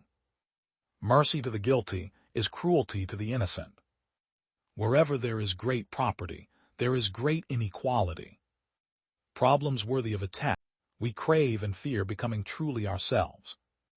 Be independent of the good opinion of other people. Every person is, in part, his own project and makes himself. If you only have a hammer, you tend to see every problem as a nail. One's only failure is failing to live up to one's own possibilities. One of the goals of education should be to teach that life is precious. You will either step forward into growth, or you will step back into safety. What is necessary to change a person is to change his awareness of himself. The ability to be in the present moment is a major component of mental wellness. All of life is education, and everybody is a teacher, and everybody is forever a pupil. The only happy people I know are the ones who are working well at something they consider important. If you plan on being anything less than you are capable of being, you will probably be unhappy all the days of your life. One can choose to go back toward safety or forward toward growth. Growth must be chosen again and again. Fear must be overcome again and again. The good or healthy society would then be defined as one that permitted people's highest purposes to emerge by satisfying all their basic needs. The spiritual life is part of the human essence. It is a defining characteristic of human nature, without which human nature is not fully human. Life is an ongoing process of choosing between safety, out of fear and need for defense, and risk, for the sake of progress and growth. Make the growth choice a dozen times a day. Education is learning to grow, learning what to grow toward, learning what is good and bad, learning what is desirable and undesirable, learning what to choose and what not to choose. When people appear to be something other than good and decent, it is only because they are reacting to stress, pain, or the deprivation of basic human needs such as security, love, and self-esteem. A positive self-image and healthy self-esteem is based on approval, acceptance, and recognition from others, but also upon actual accomplishments, achievements, and success, upon the realistic self-confidence which ensues. Self-actualizing people are those who have come to a high level of maturation, health, and self-fulfillment. The values that self-actualizers appreciate include truth, creativity, beauty, goodness, wholeness, aliveness, uniqueness, justice, simplicity, and self-sufficiency. You must want to be first class, meaning the best, the very best you are capable of becoming. If you deliberately plan to be less than you are capable of being, then I warn you that you'll be deeply unhappy for the rest of your life. You will be evading your own capacities, your own possibilities. A musician must make music, an artist must paint, and poet must write, if he is to be ultimately at peace with himself. What a man can be, he must be. This weed we call self-actualization. It refers to man's desire for self-fulfillment, namely to the tendency for him to become actually in what he is potentially, to become everything one is capable of becoming. Let people realize clearly that every time they threaten someone or humiliate or unnecessarily hurt or dominate or reject another human being, they become forces for the creation of psychopathology, even if these be small forces. Let them recognize that every person who is kind, helpful, decent, psychologically democratic, affectionate, and warm is a psychotherapeutic force, even though a small one. A person who makes full use of and exploits his talents, potentialities, and capacities. Such a person seems to be fulfilling himself and doing the best he is capable of doing. The self-actualized person must find in his life those qualities that make his living rich and rewarding. He must find meaningfulness, self-sufficiency, effortlessness, playfulness, richness, simplicity, completion, necessity, perfection, individuality, beauty, and truth.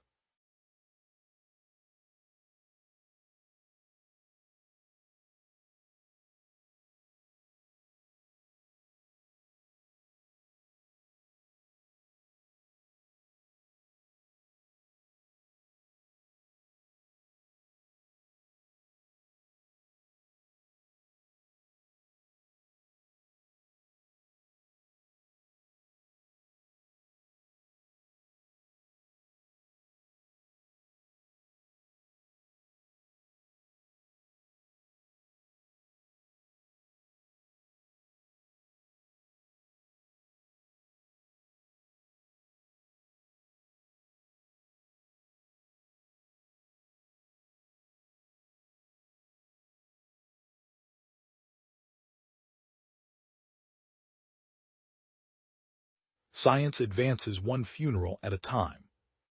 Truth never triumphs, its opponents just die out.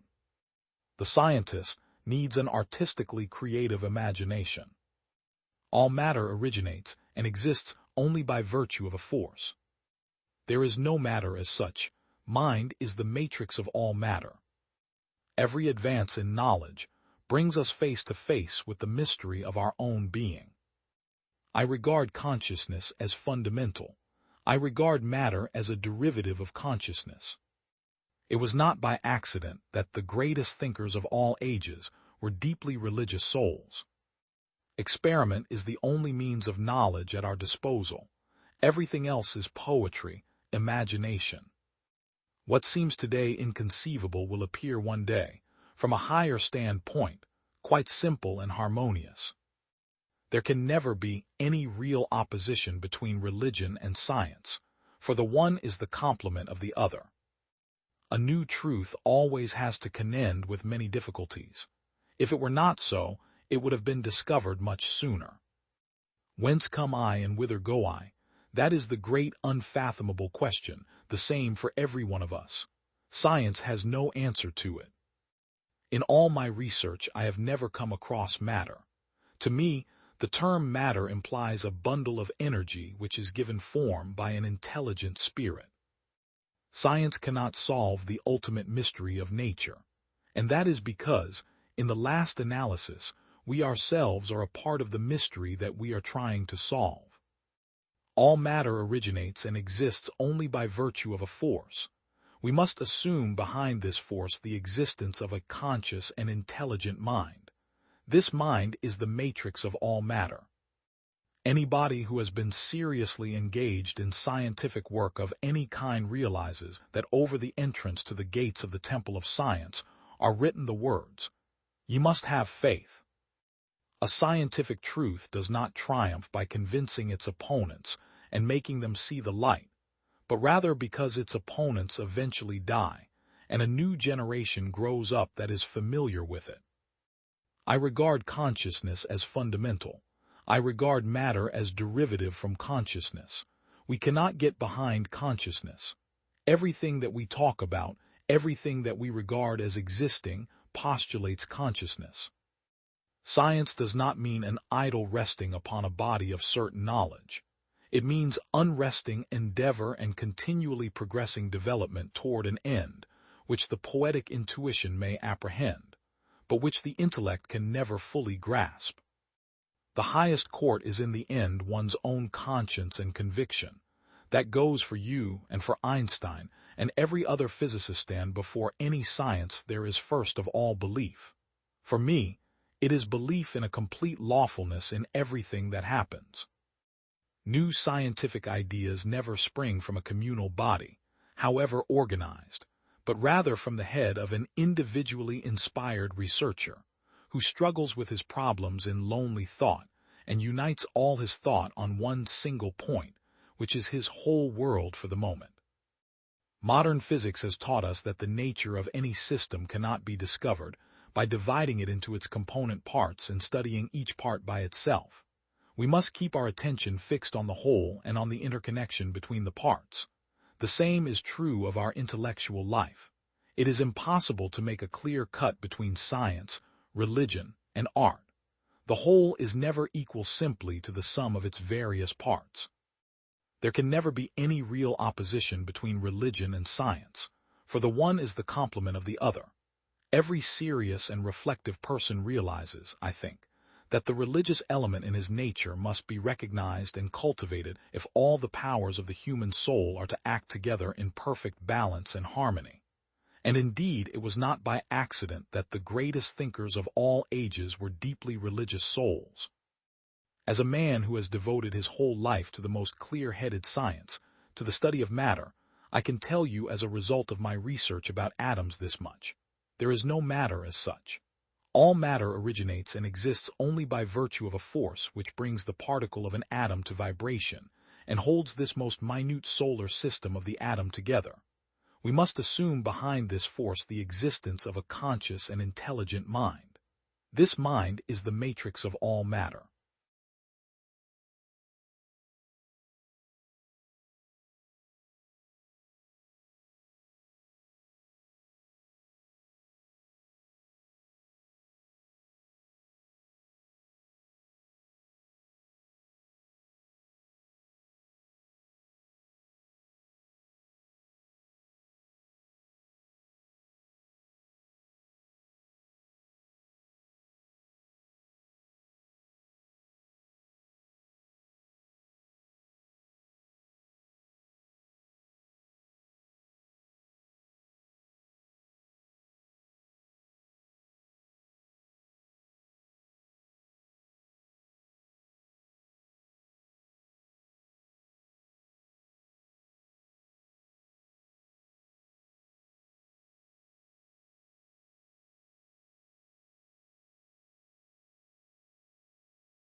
First you imitate, then you innovate. Do not fear mistakes, there are none. In improvisation, there are no mistakes. Always listen for what you can leave out. Music is the framework around the silence. It takes a long time to sound like yourself. Knowledge is freedom and ignorance is slavery. My future starts when I wake up every morning. In music, silence is more important than sound. Don't play what's there, play what's not there. If you understood everything I say, you'd be me. If you're not nervous, then you're not paying attention. It's not the notes you play, it's the notes you don't play. Don't worry about playing a lot of notes, just find one pretty one. A painting is music you can see, and music is a painting you can hear. You have to know 400 notes that you can play, then pick the right 4. Someday I'm gonna call me up on the phone, so when I answer, I can tell myself to shut up. If you hit a wrong note, it's the next note that you play that determines if it's good or bad. If somebody told me I only had an hour to live, I'd spend it choking a white man. I'd do it nice and slow. Anybody can play. The note is only 20%. The attitude of the mother of who plays it is 80%. It's not about standing still and becoming safe. If anybody wants to keep creating, they have to be about change. It's not the note you play that's the wrong note. It's the note you play afterwards that makes it right or wrong. If you sacrifice your art because of some woman or some man, or for some color or for some wealth, you can't be trusted. I'm always thinking about creating. My future starts when I wake up every morning. Every day I find something creative to do with my life. In other words, an instrument should be an extension of you. It's supposed to sound like you, the way you walk, the way you dress, you know. See, if you put a musician in a place where he has to do something different from what he does all the time, then he can do that, but he's got to think differently in order to do it. He's got to play above what he knows, far above it. I've always told the musicians in my band to play what they know and then play above that. Because then anything can happen, and that's where great art and music happens.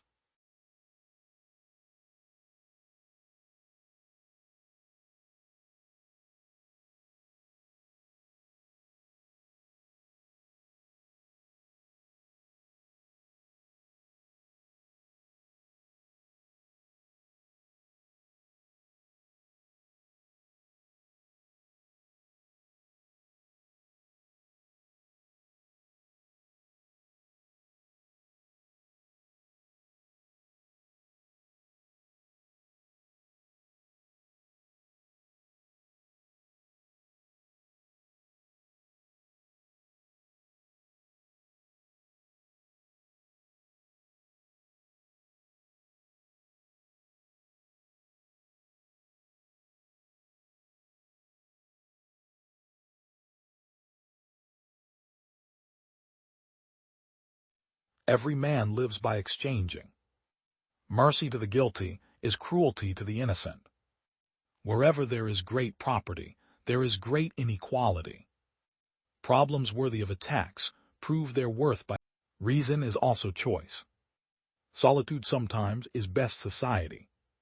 Contemplation is wisdom's best nurse. Where no hope is left no fear. Hope allows us to bid farewell to fear. Better to reign in hell than serve in heaven. Hard are the ways of truth, and rough to walk. Beauty is God's handwriting, a wayside sacrament. Boast not of what thou wouldst have done, but do. The best apology against false accusers is silence. Death is the golden key that opens the palace of eternity. You can make hell out of heaven and heaven out of hell. It's all in the mind. None can love freedom heartily but good men. The rest love not freedom but license. Gratitude bestows reverence, changing forever how we experience life and the world. He who reigns within himself and rules passions, desires and fears is more than a king. The mind is its own place, and in itself can make heaven of hell and a hell of heaven. The end of all learning is to know God, and out of that knowledge to love and imitate him. Anarchy is the sure consequence of tyranny, for no power that is not limited by laws can ever be protected by them. There is nothing that making men rich and strong but that which they carry inside of them. True wealth is of the heart, not of the hand. For liberty hath a sharp and double edge, fit only to be handled by just and virtuous men. To bad and dissolute it becomes a mischief unwieldy in their own hands. Gratitude bestows reverence, allowing us to encounter everyday epiphanies, those transcendent moments of awe that change forever how we experience life and the world. Promiscuous reading is necessary to the constituting of human nature. The attempt to keep out evil doctrine by licensing is like the exploit of that gallant man who thought to keep out the crows by shutting the park gate. When we speak of knowing God, it must be understood with reference to man's limited powers of comprehension. God, as he really is far beyond man's imagination, let alone understanding. God has revealed only so much of himself as our minds can conceive and the weakness of our nature can bear.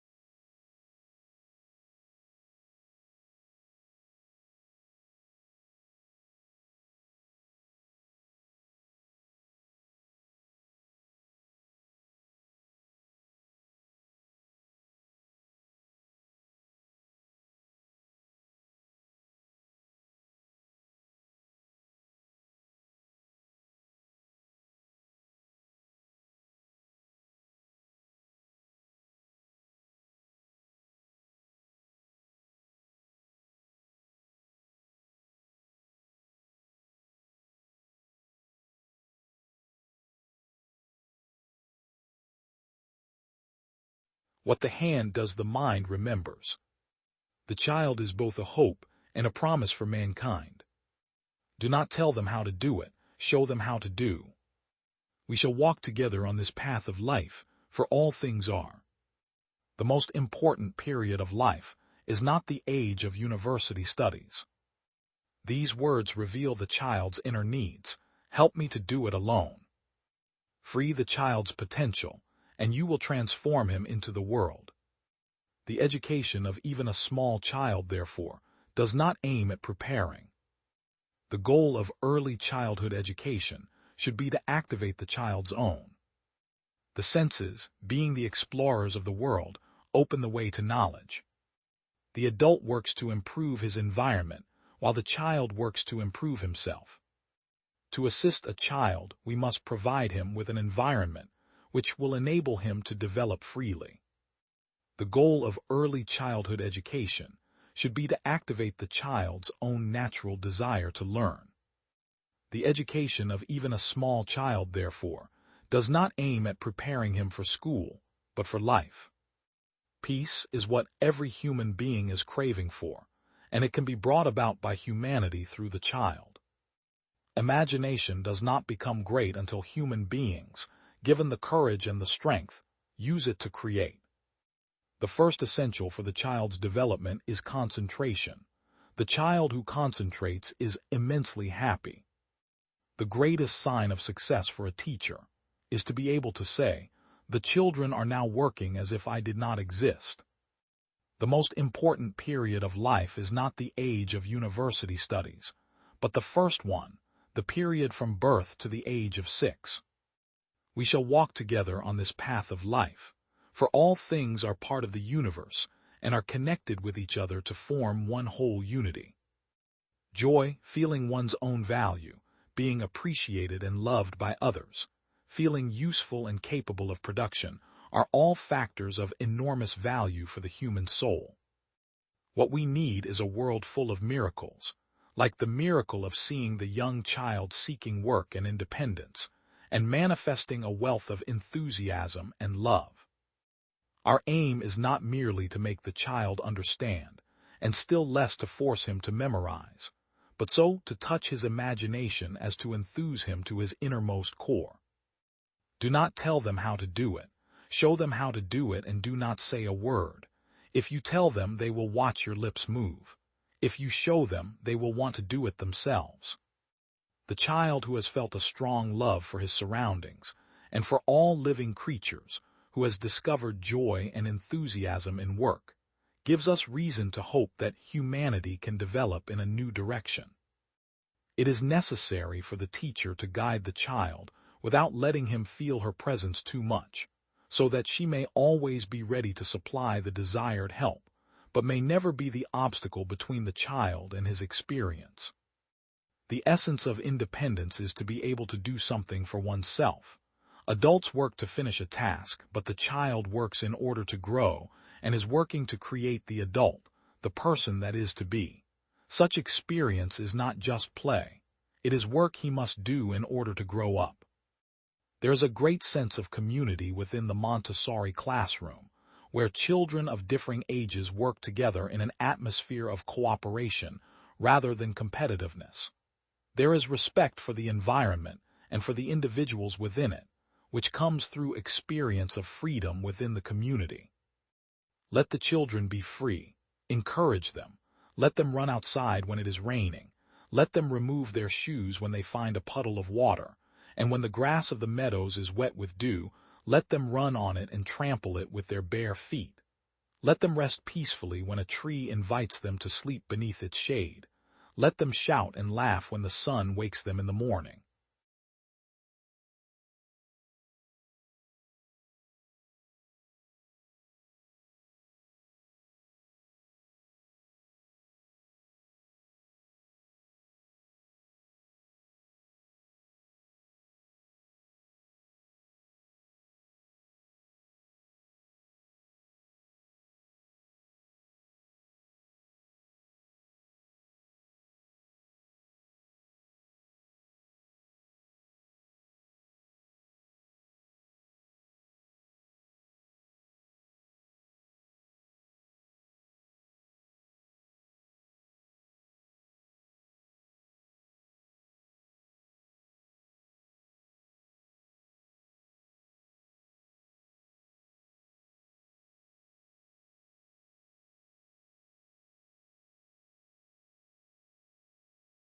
Every man lives by exchanging.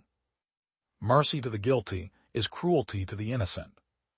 Wherever there is great property, there is great inequality.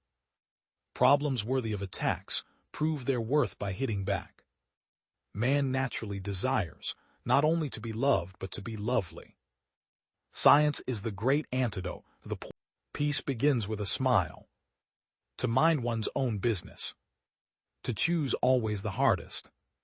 The fruit of service is peace. Never to stand on one's dignity. Live simply so others may simply live. To speak as little as possible of oneself. Not to want to manage other people's affairs. To be kind and gentle even under provocation. These are the few ways we can practice humility. To accept being slighted, forgotten and disliked. To accept contradictions and correction cheerfully. If you judge people, you have no time to love them. Never travel faster than your guardian angel can fly.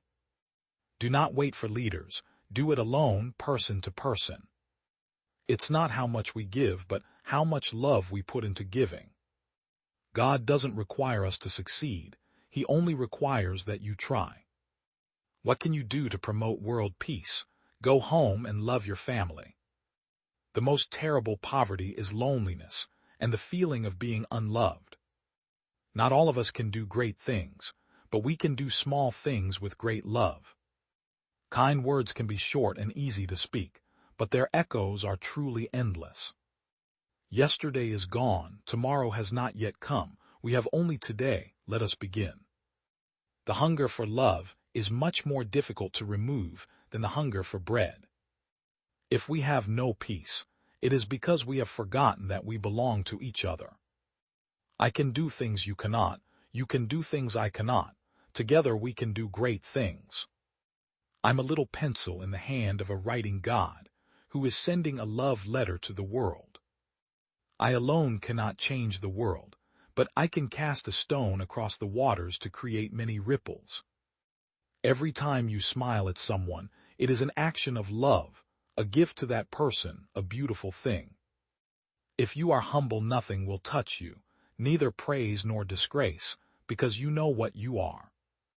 We will be judged by, I was hungry and you gave me something to eat. I was naked and you clothed me. I was homeless and you took me in. At the end of life, we will not be judged by how many diplomas we have received, how much money we have made, how many great things we have done.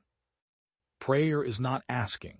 Prayer is putting oneself in the hands of God at His disposition and listening to His voice in the depth of our hearts. We know only too well that what we are doing is nothing more than a drop in the ocean.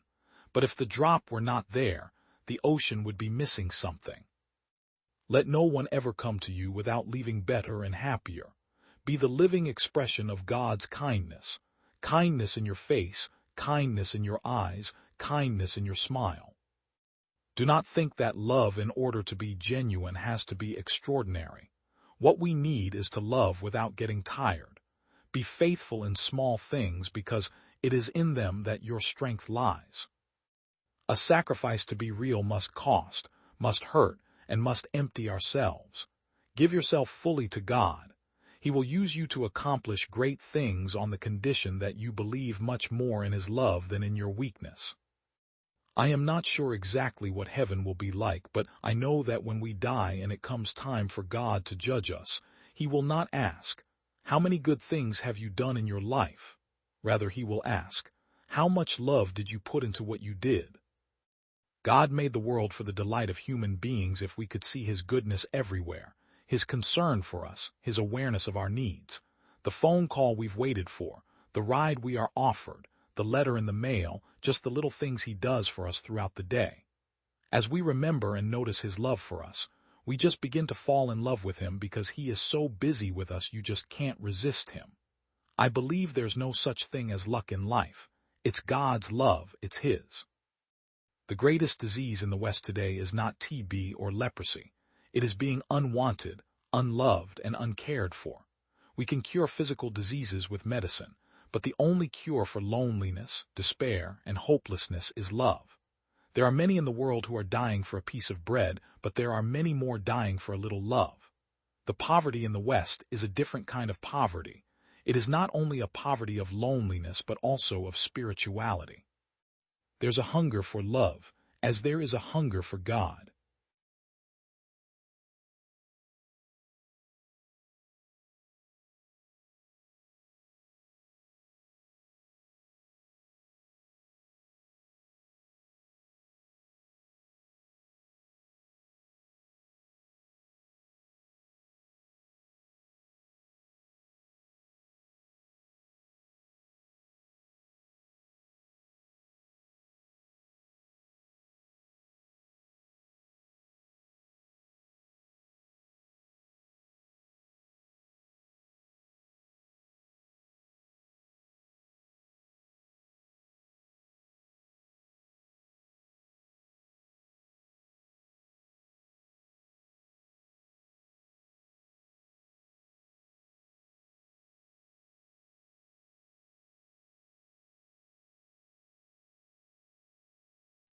Every man lives by exchanging.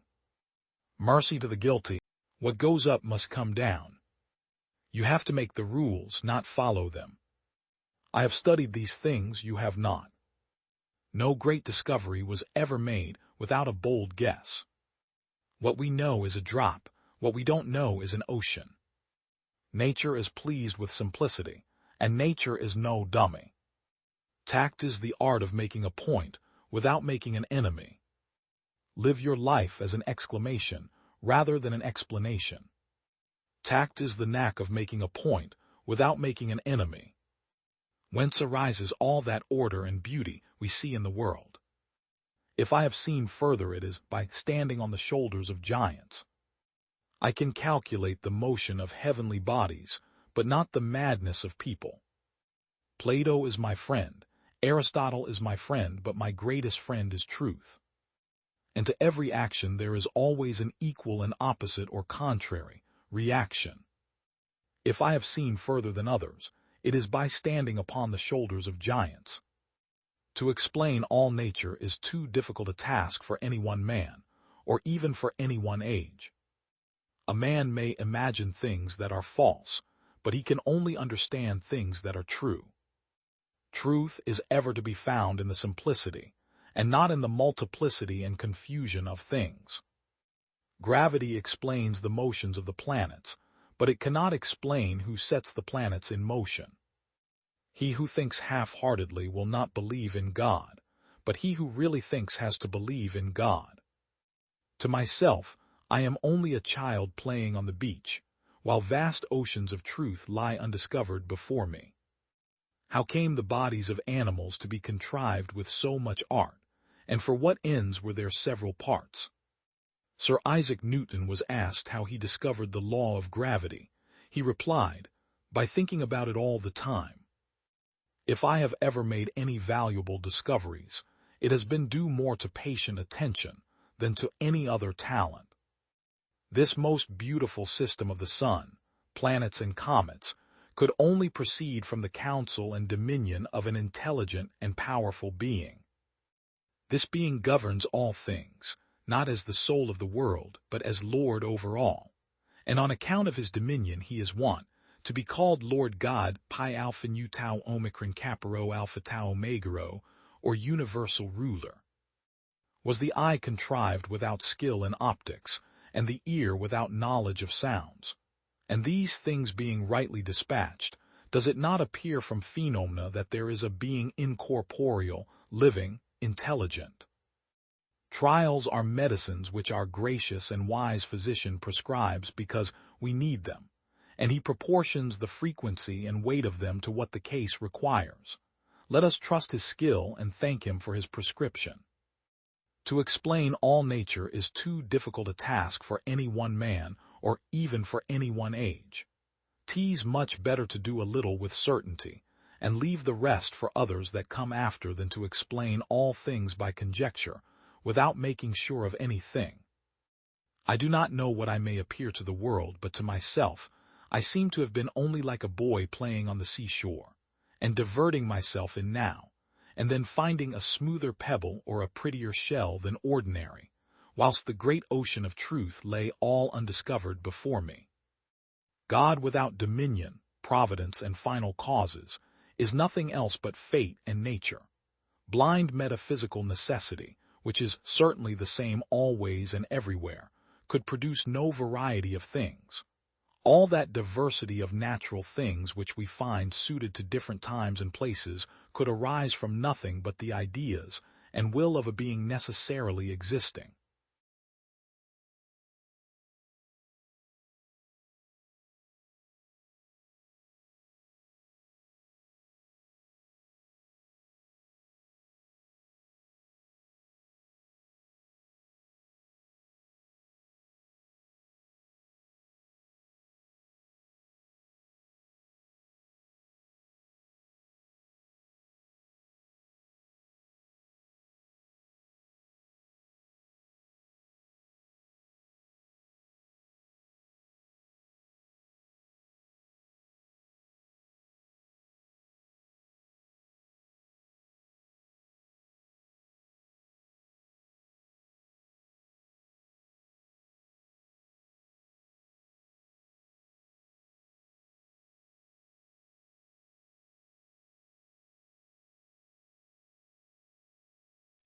Every man lives by exchanging.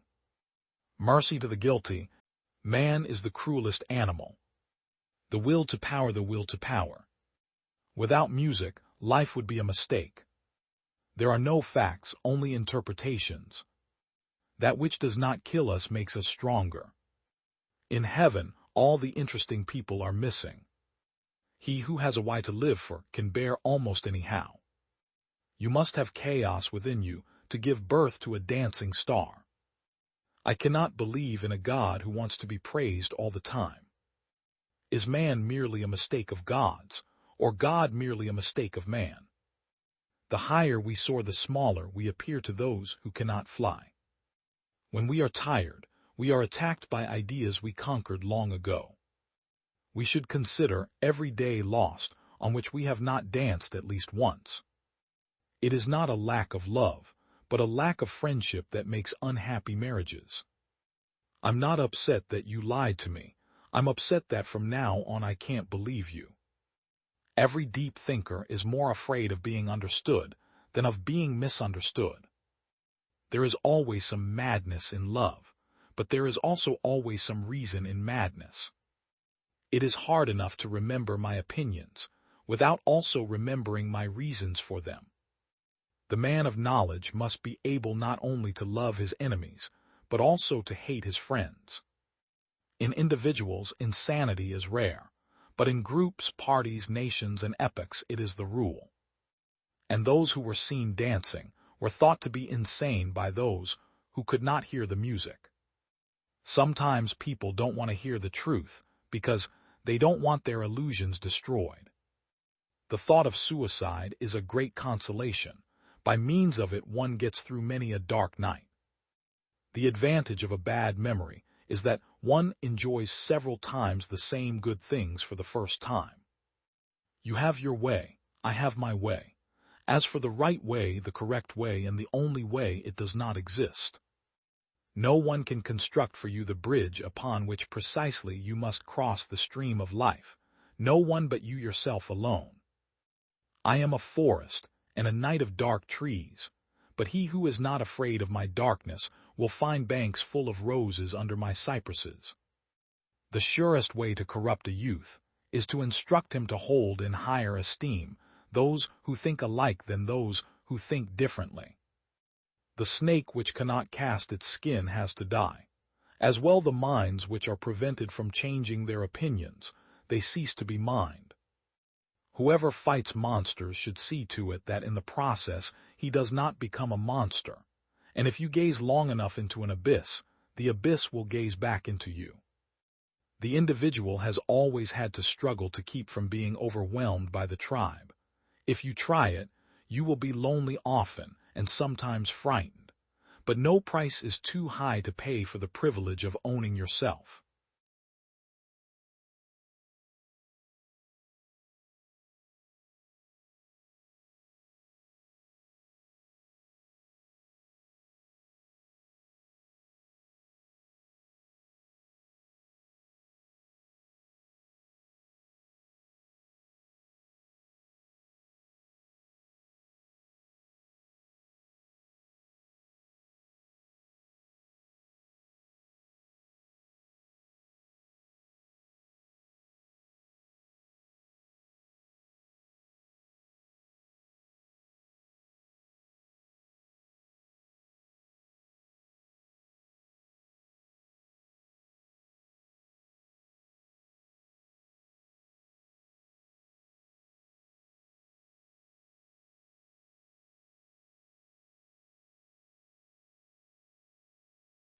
Every man lives by exchanging. Mercy to the guilty is cruelty to the innocent. Wherever there is great property, there is great inequality. Problems worthy of attacks prove their worth by hitting back. In other words, the Church acknowledges science as the higher authority. The development of a rational view of the nature of catalysis was thus absolutely dependent on the creation of the concept of the rate of chemical reaction. The individual organs follow the same pattern as the whole organism, i.e., they have their period of growth, of stationary, maximum activity, and then of aging decline. Nowadays, however, we recognize that simultaneously with the typical case of a chemical reaction, a typical case of catalytic effect had been studied which constitutes a limiting case. We know from biology that new forms of organisms simulate their primitive form as closely as possible at first, even though obliged to exist under changed internal and external conditions. For with pure water the inversion of cane sugar scarcely proceeds, and subsequently it required very thorough, difficult studies before this effect and its order of magnitude were established. In specific circumstances, the period of aging decline can set in earlier in a particular organ than in the organism as a whole, which, in a certain general or theoretical sense, is left a cripple or invalid. It has pleased no less than surprised me that, of the many studies whereby I have sought to extend the field of general chemistry, the highest scientific distinction that there is today has been awarded for those on catalysis. The well-known fact that the form of a specific substance, e.g. water, and hence its properties can alter without a change in composition, was disposed of by the formal view that a physical, not a chemical, process was involved. The distinction between the old and the new formulations consisting in the incorporation of the concept of the rate of chemical reactions is so great that it immediately asserted itself in the objective development of catalysis. The worst manifestations of exhaustion were successfully cured by a long period of rest, but it was immediately apparent to me that I had lost once, and for all my former capacity for carrying out experimental work, until physically tired. In the first quarter of the 19th century, the experimental proof for the interdependence of the composition and properties of chemical compounds resulted in the theory that they are mutually related, so that like composition governs like properties, and conversely. Science is one land, having the ability to accommodate even more people as more residents gather in it. It is a treasure that is the greater the more it is shared. Because of that, each of us can do his work in his own way, and the common ground does not mean conformity.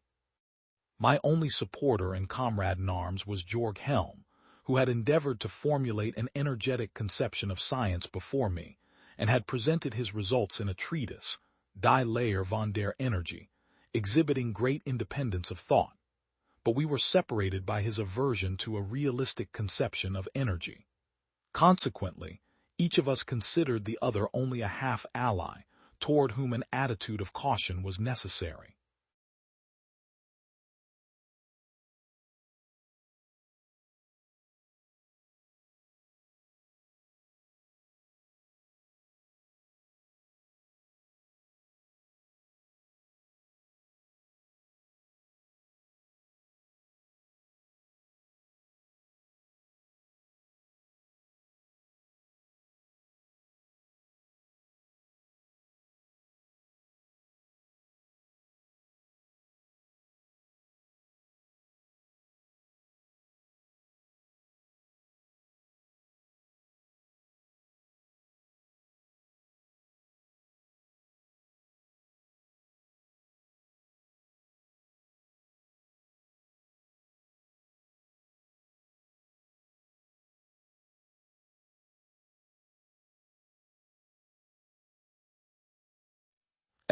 As wave is driven by wave. Every lover is a soldier. Nothing is stronger than habit. God himself helps those who dare. If you would be loved, be lovable. And every passing moment is renewed. Is left behind, what never was is now. Always forever and new, what was before. One should learn even from one's enemies. And each pursues the wave ahead. Anything cracked will shatter at a touch. Love is the force that leaves you colorless. Love will enter cloaked in friendship's name. So time flies on and follows, flies and follows. In our play, we reveal what kind of people we are. It's a kindness that the mind can go where it wishes. Take rest. A field that has rested gives a beautiful crop. Be patient and tough. One day this pain will be useful to you. Let others praise ancient times. I am glad I was born in these. Happy are those who dare courageously to defend what they love. Omnia mutantur, nihil interit, everything changes, nothing perishes. Fas est ob has docere, it is right to be taught even by an enemy. Dignity and love do not blend well, nor do they continue long together. Dripping water hollows out stone, not through force but through persistence. We are ever striving after what is forbidden, and coveting what is denied us. Seep create mals aspera spina rosas. Often the prickly thorn produces tender roses. I am the poet of the poor because I was poor when I loved. Since I could not give gifts, I gave words. Happy is the man who has broken the chains which hurt the mind, and has given up worrying once and for all. Give me the waters of Lethe that numb the heart. If they exist, I will still not have the power to forget you. Perfer et obdura, dolor hic tibi prodrid alim. Be patient and tough. Someday this pain will be useful to you. Chance is always powerful. Let your hook be always cast. In the pool where you least expect it, there will be a fish. Eurydice, dying now a second time, uttered no complaint against her husband. What was there to complain of but that she had been loved? I grabbed a pile of dust, and holding it up, foolishly asked for as many birthdays as the grains of dust. I forgot to ask that they be years of youth. I am dragged along by a strange new force. Desire and reason are pulling in different directions. I see the right way and approve it, but follow the wrong. A new idea is delicate. It can be killed by a sneer or a yawn. It can be stabbed to death by a quip, and worried to death by a frown on the right man's brow. When he, whoever of the gods it was, had thus arranged in order and resolved that chaotic mass, and reduced it, thus resolved, to cosmic parts, he first molded the earth into the form of a mighty ball so that it might be of like form on every side, and that no region might be without its own forms of animate life. The stars and divine forms occupied the floor of heaven. The sea fell to the shining fishes for their home. Earth received the beasts, and the mobile air the birds. Then man was born. Though all other animals are prone, and fix their gaze upon the earth, he gave to man an uplifted face, and bade him stand erect and turn his eyes to heaven.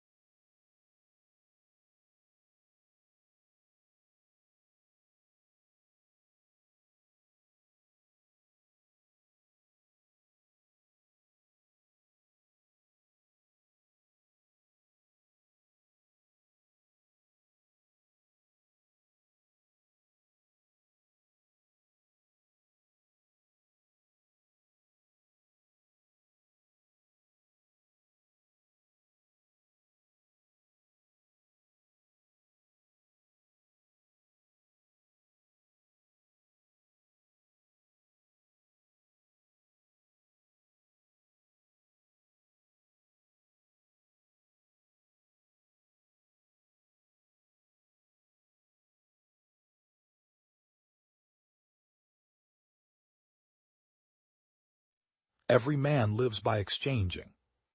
Mercy to the guilty is cruelty to the innocent. Wherever there is great property, there is great inequality. Problems worthy of attacks prove their worth by hitting. Man is ill because he is never still. I am different, let this not upset you. Be not another, if you can be yourself. The highest degree of a medicine is love. Fasting is the greatest remedy, the physician within. The beginning of wisdom is the beginning of supernatural power. Whether wine is a nourishment, medicine or poison is a matter of dosage. Nothing is hidden so much that it wouldn't be revealed through its fruit. The human body is vapor materialized by sunshine, mixed with the life of the stars. Every body consists of 3 ingredients. The names of these are sulfur, mercury, and salt. Poison is in everything, and no thing is without poison. The dosage makes it either a poison or a remedy. The ultimate cause of human disease is the consequence of our transgression of the universal laws of life. All that man needs for health and healing has been provided by God in nature. The challenge of science is to find it. Men who are devoid of the power of spiritual perception are unable to recognize anything that cannot be seen externally. The art of healing comes from nature, not from the physician. Therefore, the physician must start from nature with an open mind. All numbers are multiples of 1. All sciences converge to a common point. All wisdom comes out of one center, and the number of wisdom is 1. Man is a microcosm, or a little world, because he is an extract from all the stars and planets of the whole firmament, from the earth and the elements, and so he is their quintessence. Medicine is not only a science, it is also an art. It does not consist of compounding pills and plasters. It deals with the very processes of life, which must be understood before they may be guided. It should be forbidden and severely punished to remove cancer by cutting, burning, cautery, and other fiendish tortures. It is from nature that the disease comes, and from nature comes the cure, not from physicians. Nature is a light, and by looking at nature in her own light we will understand her. Visible nature may be seen in her visible light. Invisible nature may become visible if we acquire the power to perceive her invisible light. He who knows nothing loves nothing. He who can do nothing understands nothing. He who understands nothing is worthless. But he who understands also loves, notices, sees. The more knowledge is inherent in a thing, the greater the love. The universities do not teach all things, so a doctor must seek out old wives, gypsies, sorcerers, wandering tribes, old robbers, and such outlaws and take lessons from them. A doctor must be a traveler. Knowledge is experience. Thoughts give birth to a creative force that is neither elemental nor sidereal. Thoughts create a new heaven, a new firmament, a new source of energy from which new arts flow. When a man undertakes to create something, he establishes a new heaven. The spirit is the master, imagination the tool, and the body the plastic material. The power of the imagination is a great factor in medicine. It may produce diseases in man and in animals, and it may cure them. Ills of the body may be cured by physical remedies or by the power of the spirit acting through the soul. There is an earthly sun, which is the cause of all heat, and all who are able to see may see the sun, and those who are blind and cannot see him may feel his heat. There is an eternal sun, which is the source of all wisdom, and those whose spiritual senses have awakened to life will see that sun and be conscious of his existence. But those who have not attained spiritual consciousness may yet feel his power by an inner faculty which is called intuition.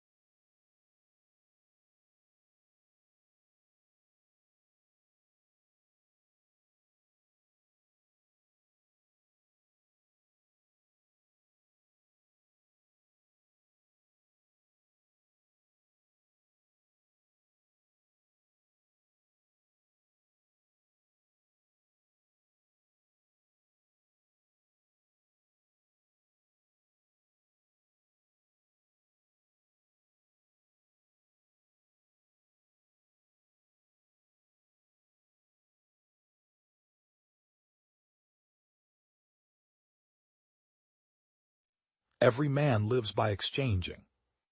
Mercy to the guilty is cruelty to the innocent. When it is useful to them, men can believe a theory of which they know nothing more than its name. The party that called itself liberal aimed at respecting the liberty to dispose of one's own goods. The assertion that men are objectively equal is so absurd that it does not even merit being refuted. My wish is to construct a system of sociology on the model of celestial mechanics, physics, and chemistry. For a very long time, and among a large number of peoples, political power has belonged to the owners of the land. Empirical laws have only slight or even no value beyond the limits within which they have been observed to be true. Give me a fruitful error any time, full of seeds, bursting with its own corrections. You can keep your sterile truth for yourself. The intent of sincere humanitarians is to do good to society, just as the intent of the child who kills a bird by too much fondling is to do good to the bird. In any series of elements to be controlled, a selected small fraction, in terms of numbers of elements, always accounts for a large fraction in terms of effect. Among civilized peoples, especially the very wealthy population of the United States of America, women have become objects of luxury who consume but do not produce. It is a known fact that almost all revolutions have been the work, not of the common people, but of the aristocracy, and especially of the decayed part of the aristocracy.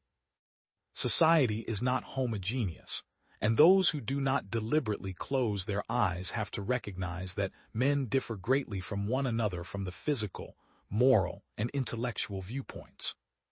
Theories of natural law and the law of nations are another excellent example of discussions destitute of all exactness. Natural law is simply that law of which the person using the phrase approves. All governments use force, and all assert that they are founded on reason. In fact, whether universal suffrage prevails or not, it is always an oligarchy that governs, finding ways to give to the will of the people the expression which the few desire. Above, far above the prejudices and passions of men soar the laws of nature. Eternal and immutable, they are the expression of the creative power. They represent what is, what must be, what otherwise could not be. Man can come to understand them. He is incapable of changing them. The diverse natures of men, combined with the necessity to satisfy in some manner the sentiment which desires them to be equal, has had the result that in the democracies they have endeavored to provide the appearance of power in the people, and the reality of power in an elite. The liberals who demanded equality of taxation on behalf of the poor, for instance, did not imagine that they would obtain progressive taxation to the disadvantage of the well-off, and that they would end up with an arrangement in which taxes are voted by those who do not pay them. Increase in the wealth per capita fosters democracy, but the latter, at least according to what we have been able to observe up to now, entails great destruction of wealth and even eventually dries up the sources of it. Hence it is its own grave digger. It destroys what gave it birth. The economic and social theories used by those who take part in the social struggle ought to be judged not by their objective value, but primarily for their effectiveness in arousing emotions. The scientific refutation of them which can be made is useless, however correct it may be objectively. If your Noah and your ark is about to sink, look for the elephants first, because you can throw over a bunch of cats, dogs, squirrels, and everything else that is just a small animal and your ark will keep sinking. But if you can find one elephant to get overboard, you're in much better shape. There are some people who imagine that they can disarm their enemy by complacent flattery. They are wrong. The world has always belonged to the stronger and will belong to them for many years to come. Men only respect those who make themselves respected. Whoever becomes a lamb will find a wolf to eat him. Assume that the new elite were clearly and simply to proclaim its intentions, which are to supplant the old elite. No one would come to its assistance. It would be defeated before having fought a battle. On the contrary, it appears to be asking nothing for itself, well knowing that without asking anything in advance it will obtain what it wants as a consequence of its victory. Men follow their sentiments and their self-interest, but it pleases them to imagine that they follow reason. And so they look for, and always find, some theory which, a posteriori, makes their actions appear to be logical. If that theory could be demolished scientifically, the only result would be that another theory would be substituted for the first one, and for the same purpose.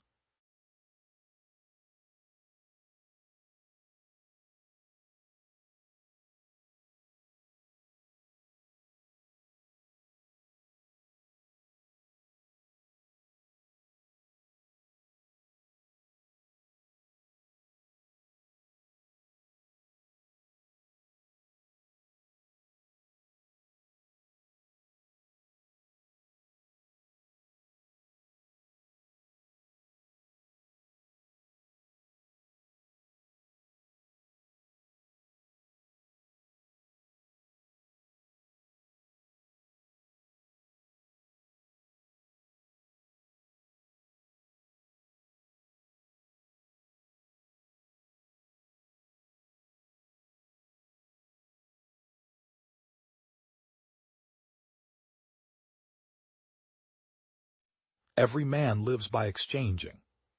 Mercy to the guilty is cruelty to the innocent. Wherever there is great pride, the heart has its reasons which reason knows not. To ridicule philosophy is really to philosophize. You always admire what you really don't understand. Kind words don't cost much, yet they accomplish much. Dull minds are never either intuitive or mathematical. I would prefer an intelligent hell to a stupid paradise. To make light of philosophy is to be a true philosopher. When one does not love too much, one does not love enough. Little things comfort us because little things distress us. It is man's natural sickness to believe that he possesses the truth. The last thing one discovers in composing a work is what to put first. Do you wish people to think well of you? Don't speak well of yourself. All of humanity's problems stem from man's inability to sit quietly in a room alone. I made this letter very long because I did not have the leisure to make it shorter. I have only made this letter longer because I have not had the time to make it shorter. Il n'est pas certain que tout soit incertain. It is not certain that everything is uncertain. Men never do evil so completely and cheerfully as when they do it from religious conviction. Curiosity is only vanity. We usually only want to know something so that we can talk about it. Man's sensitivity to the little things and insensitivity to the greatest are the signs of a strange disorder. We are generally the better persuaded by the reasons we discover ourselves than by those given to us by others. Man is equally incapable of seeing the nothingness from which he emerges and the infinity in which he is engulfed.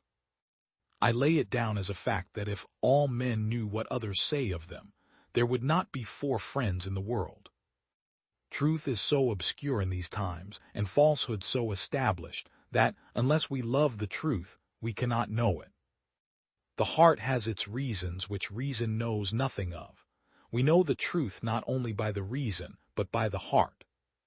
The greater intellect one has, the more originality one finds in men. Ordinary persons find no difference between men. People almost invariably arrive at their beliefs not on the basis of proof, but on the basis of what they find attractive. Clarity of mind means clarity of passion, too. This is why a great and clear mind loves ardently and sees distinctly what it loves. There is a God-shaped vacuum in the heart of each man which cannot be satisfied by any created thing, but only by God the Creator, made known through Jesus Christ. If we submit everything to reason, our religion will be left with nothing mysterious or supernatural. If we offend the principles of reason, our religion will be absurd and ridiculous. There are 2 equally dangerous extremes: to exclude reason, to admit nothing but reason. All men seek happiness. This is without exception. Whatever different means they employ, they all tend to this end. The cause of some going to war and of others avoiding it is the same desire in both, attended with different views. The will never takes the least step but to this object. This is the motive of every action of every man, even of those who hang themselves.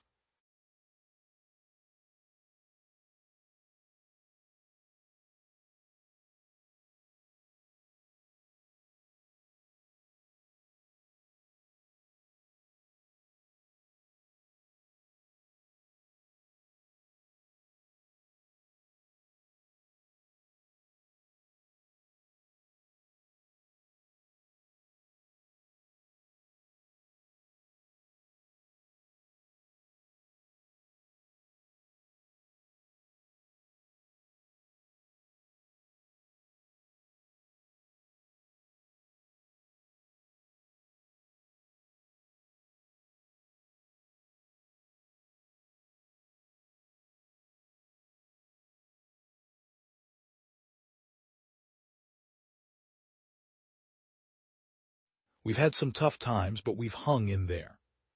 I'm a very private person that prefers a low profile. Any crusade requires optimism and the ambition to aim high. I enjoy creating new ideas, working on new creative projects. Sometimes it's very difficult to find fresh fruit on the road. What is the best advice, business or otherwise, you've had and from whom? The only regrets I have are rather prosaic, like I wish I went for a swim in the Pacific.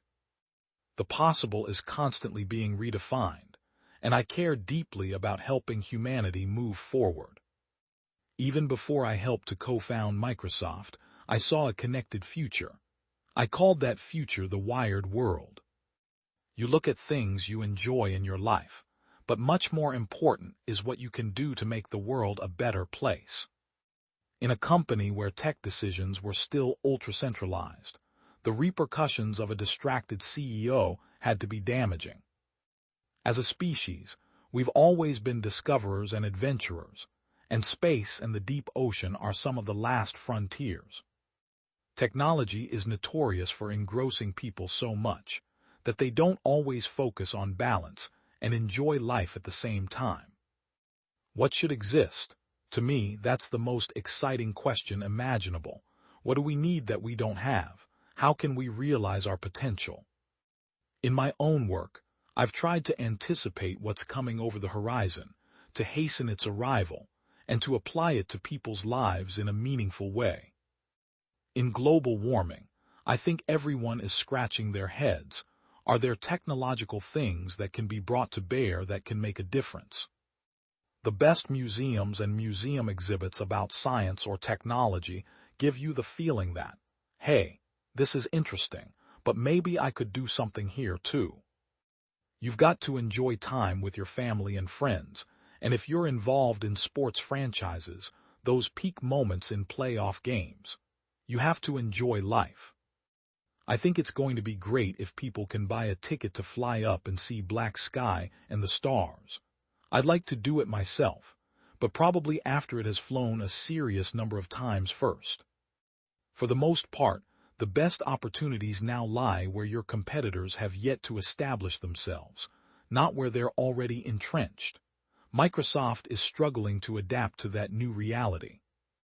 In the first 8 or so years at Microsoft, we were always chained to our terminals, and after I got sick the first time, I decided that I was going to be more adventurous and explore more of the world. I am very excited to be supporting one of the world's most visionary efforts to seek basic answers to some of the fundamental questions about our universe and what other civilizations may exist elsewhere. That would be such a life-changing thing, for us all to know that there are other beings out there who we could potentially communicate with.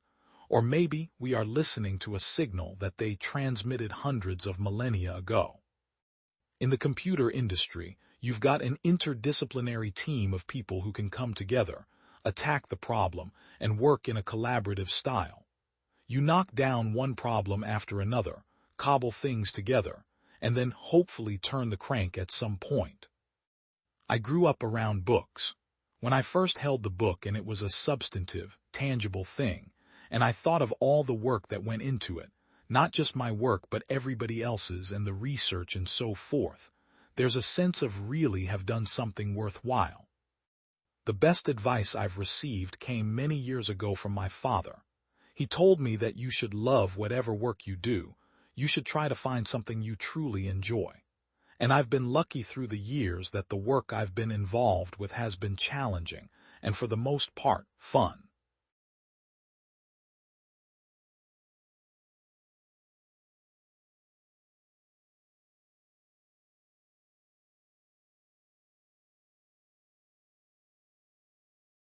Science is the search for truth. Life is a relationship between molecules. Optimum nutrition is the medicine of tomorrow. The best way to have a good idea is to have a lot of ideas. Everyone should know that the war on cancer is largely a fraud. There is no safe amount of radiation. Even small amounts do harm.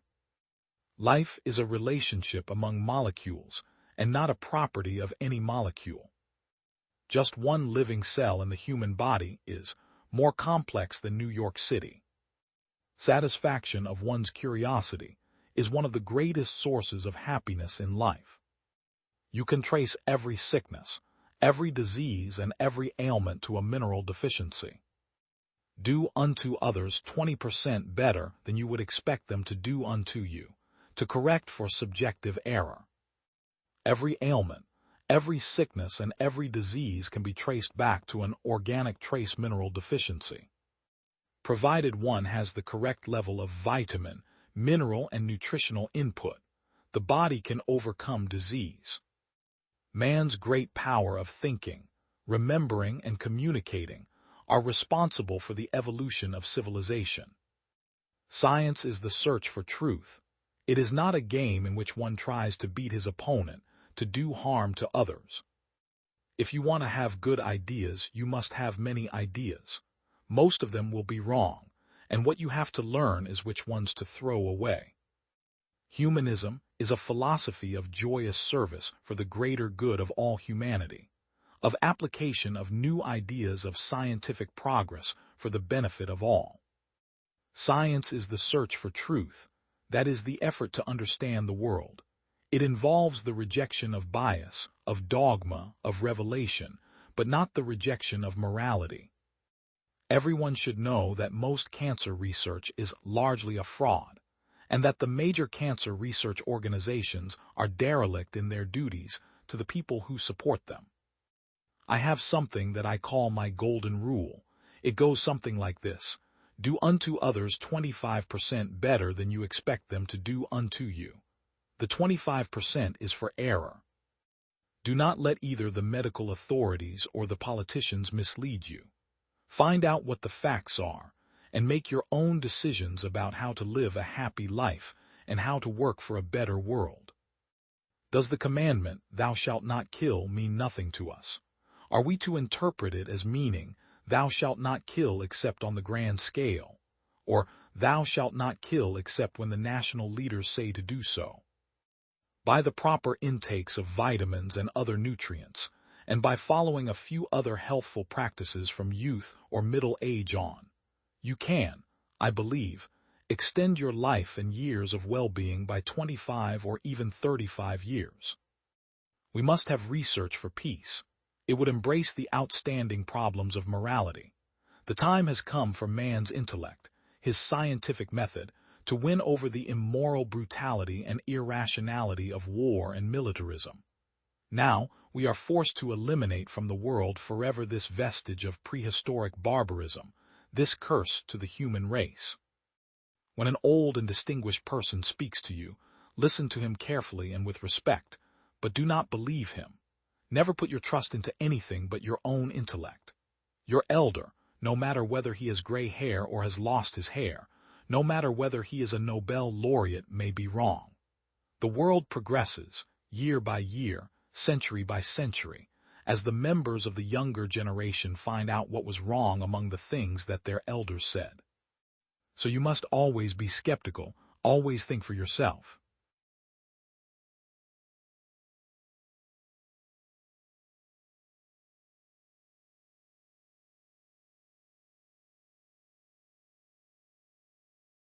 Love is a serious mental disease. There is truth in wine and children. Courage is knowing what not to fear. Only the dead have seen the end of war. Those who tell the stories rule society. You should not honor men more than truth. Ignorance, the root and stem of every evil. The measure of a man is what he does with power. I'm trying to think, don't confuse me with facts. The beginning is the most important part of the work. The madness of love is the greatest of heaven's blessings. Be kind, for everyone you meet is fighting a harder battle. Education is teaching our children to desire the right things. When men speak ill of thee, live so as nobody may believe them. Never discourage anyone who continually makes progress, no matter how slow. Human behavior flows from three main sources: desire, emotion, and knowledge. I am the wisest man alive, for I know one thing, and that is that I know nothing. The price good men pay for indifference to public affairs is to be ruled by evil men. If women are expected to do the same work as men, we must teach them the same things. There are three classes of men: lovers of wisdom, lovers of honor, and lovers of gain. The heaviest penalty for declining to rule is to be ruled by someone inferior to yourself. There are two things a person should never be angry at: what they can help and what they cannot. Good people do not need laws to tell them to act responsibly, while bad people will find a way around the laws. One of the penalties of refusing to participate in politics is that you end up being governed by your inferiors. We can easily forgive a child who is afraid of the dark. The real tragedy of life is when men are afraid of the light. Every heart sings a song incomplete until another heart whispers back. Those who wish to sing always find a song. At the touch of a lover, everyone becomes a poet. In politics, we presume that everyone who knows how to get votes knows how to administer a city or a state. When we are ill, we do not ask for the handsomest physician or the most eloquent one. Do not train a child to learn by force or harshness, but direct them to it by what amuses their minds, so that you may be better able to discover with accuracy the peculiar bent of the genius of each. According to Greek mythology, humans were originally created with 4 arms, 4 legs, and a head with 2 faces. Fearing their power, Zeus split them into 2 separate parts, condemning them to spend their lives in search of their other halves. And when one of them meets the other half, the actual half of himself, whether he be a lover of youth or a lover of another sort, the pair are lost in an amazement of love and friendship and intimacy, and one will not be out of the other's sight, as I may say, even for a moment.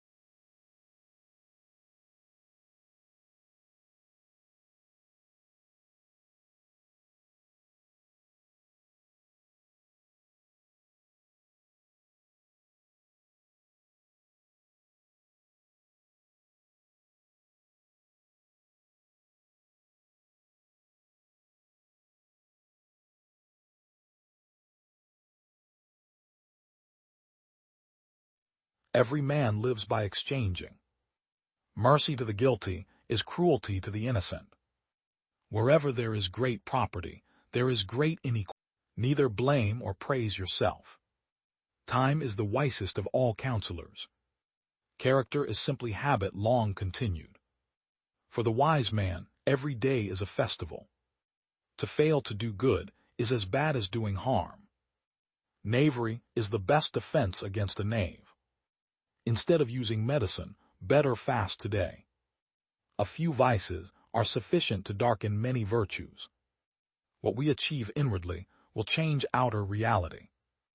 Those who aim at great deeds must also suffer greatly. Fate leads him who follows it and drags him who resists. The richest soil, if uncultivated, produces the rankest weeds. The mind is not a vessel to be filled, but a fire to be kindled. Know how to listen, and you will profit even from those who talk badly. No beast is more savage than man, when possessed with power answerable to his rage. An imbalance between rich and poor is the oldest and most fatal ailment of all republics. The poor go to war, to fight and die for the delights, riches, and superfluities of others. The whole of life is but a moment of time. It is our duty, therefore, to use it, not to misuse it. I don't need a friend who changes when I change and who nods when I nod. My shadow does that much better. The real destroyer of the liberties of the people is he who spreads among them bounties, donations, and benefits. There are 2 sentences inscribed upon the ancient oracle: know thyself and nothing too much, and upon these all other precepts depend.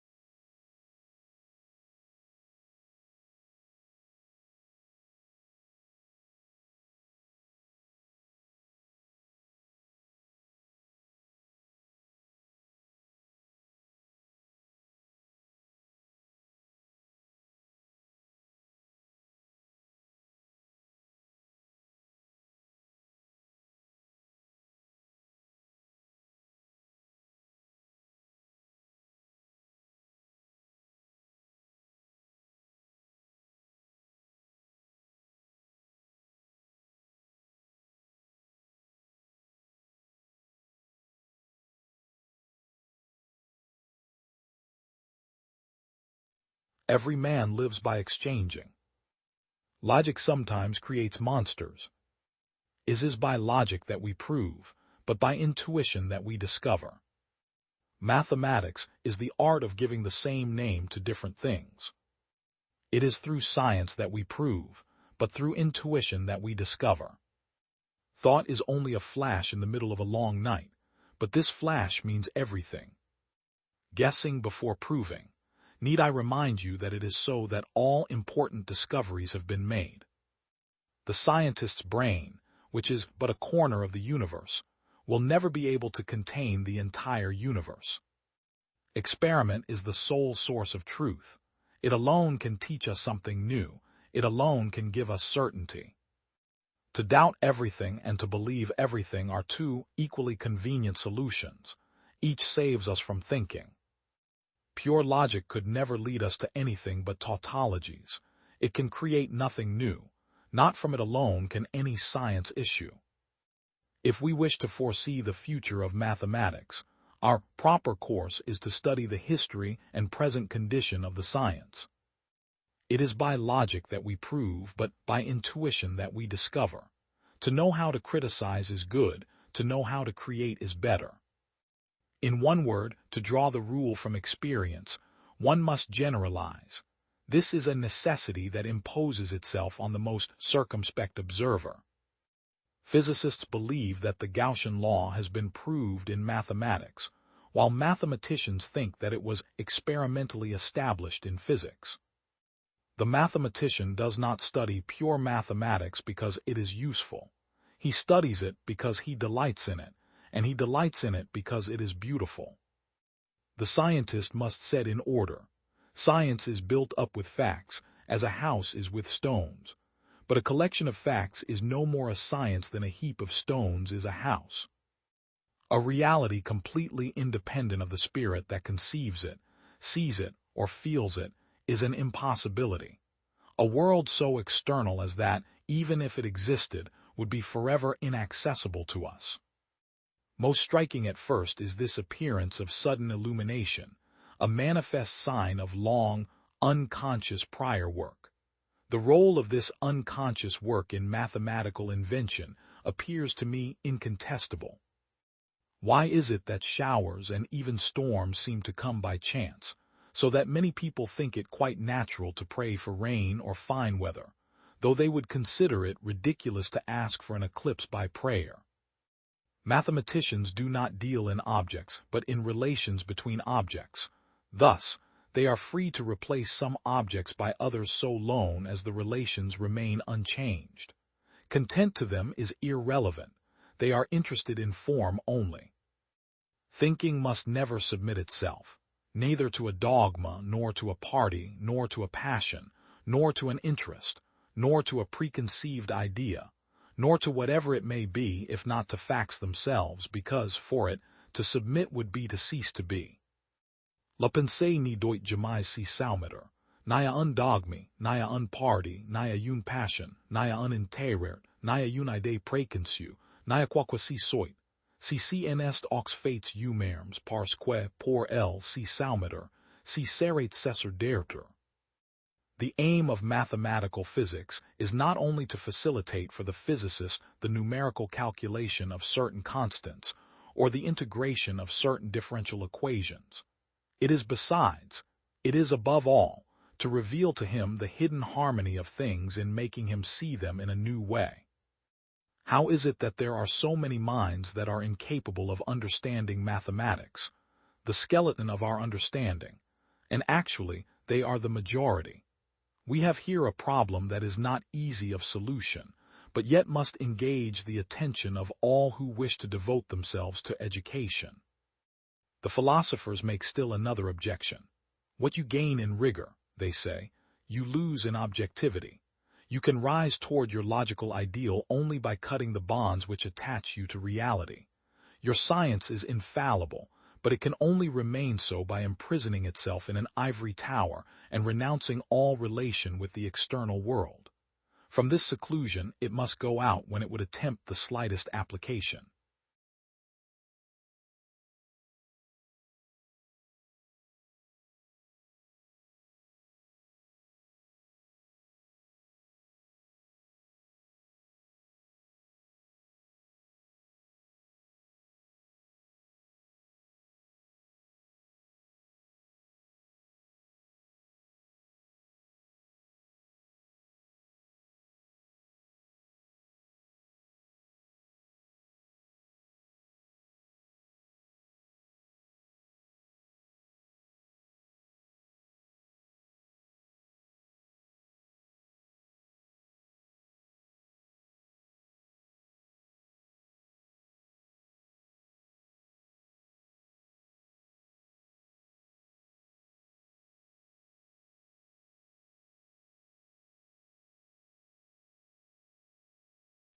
Every man lives by exchanging. Mercy to the guilty is cruelty to the innocent. Wherever the unity is the law of God. Evolution is the law of life. Lust weakens both body and mind. Number is the law of the universe. Know thyself, and thou wilt know the universe. A fool is known by his speech, and a wise man by silence. In anger we should refrain both from speech and action. You should make great things, not promising great things. Learn to be silent. Let your quiet mind listen and absorb. It is better to be silent than to dispute with the ignorant. None can be free who is a slave to, and ruled by his passions. Educate the children, and it won't be necessary to punish the men. The wise man should be prepared for everything that does not lie within his control. The oldest, shortest words, yes and no, are those which require the most thought. Numbers have a way of taking a man by the hand and leading him down the path of reason. Love that shines from within cannot be darkened by obstacles of the world of consequences. The highest goal of music is to connect one's soul to their divine nature, not entertainment. If you're asked, what is the silence? Respond, it is the first stone of the wisdom's temple. Don't try to cover your mistakes with false words. Rather, correct your mistakes with examination. The experience of life in a finite, limited body is specifically for the purpose of discovering and manifesting supernatural existence. Do not go to bed until you have gone over the day 3 times in your mind. What wrong did I do? What good did I accomplish? What did I forget to do? If you have a wounded heart, touch it as little as you would an injured eye. There are only 2 remedies for the suffering of the soul, hope and patience. The soul of man is divided into 3 parts, intelligence, reason, and passion.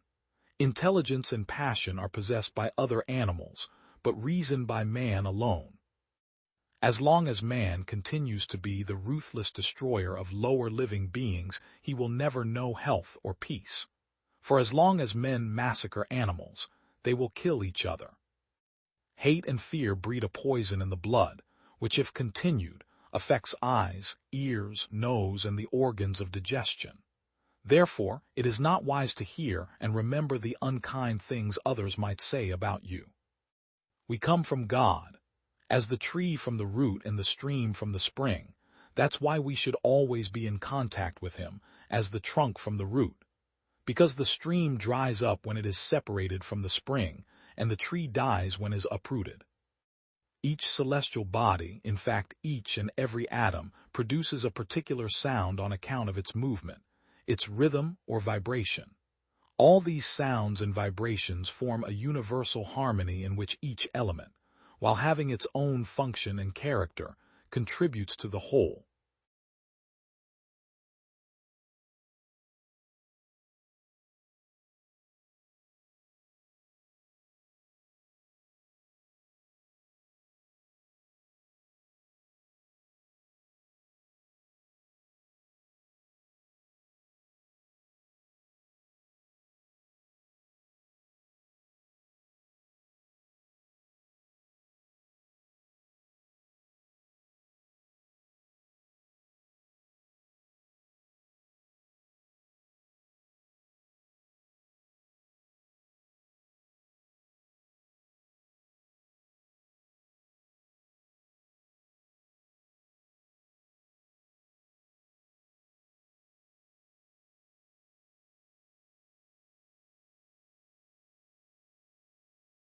I see and say nothing. The past cannot be cured. I observe and remain silent. Men fight wars, women win them. God forgive you, but I never can. Semper idem, always the same. Grief is the price we pay for love. My care is like my shadow in the sun. All my possessions for a moment of time. I will have but one mistress and no master. Much suspected by me, nothing proved can be. Anger makes dull men witty, but it keeps them poor. It is hard to find beauty in the art of self-expression. This is the Lord's doing, and it is marvelous in our eyes. I may not be a lion, but I am lion's cub, and I have lion's heart. I have the heart of a man, not a woman, and I am not afraid of anything. There is only one Christ, Jesus, one faith. All else is a dispute over trifles. Do not tell secrets to those whose faith and silence you have not already tested. Life is for living and working at.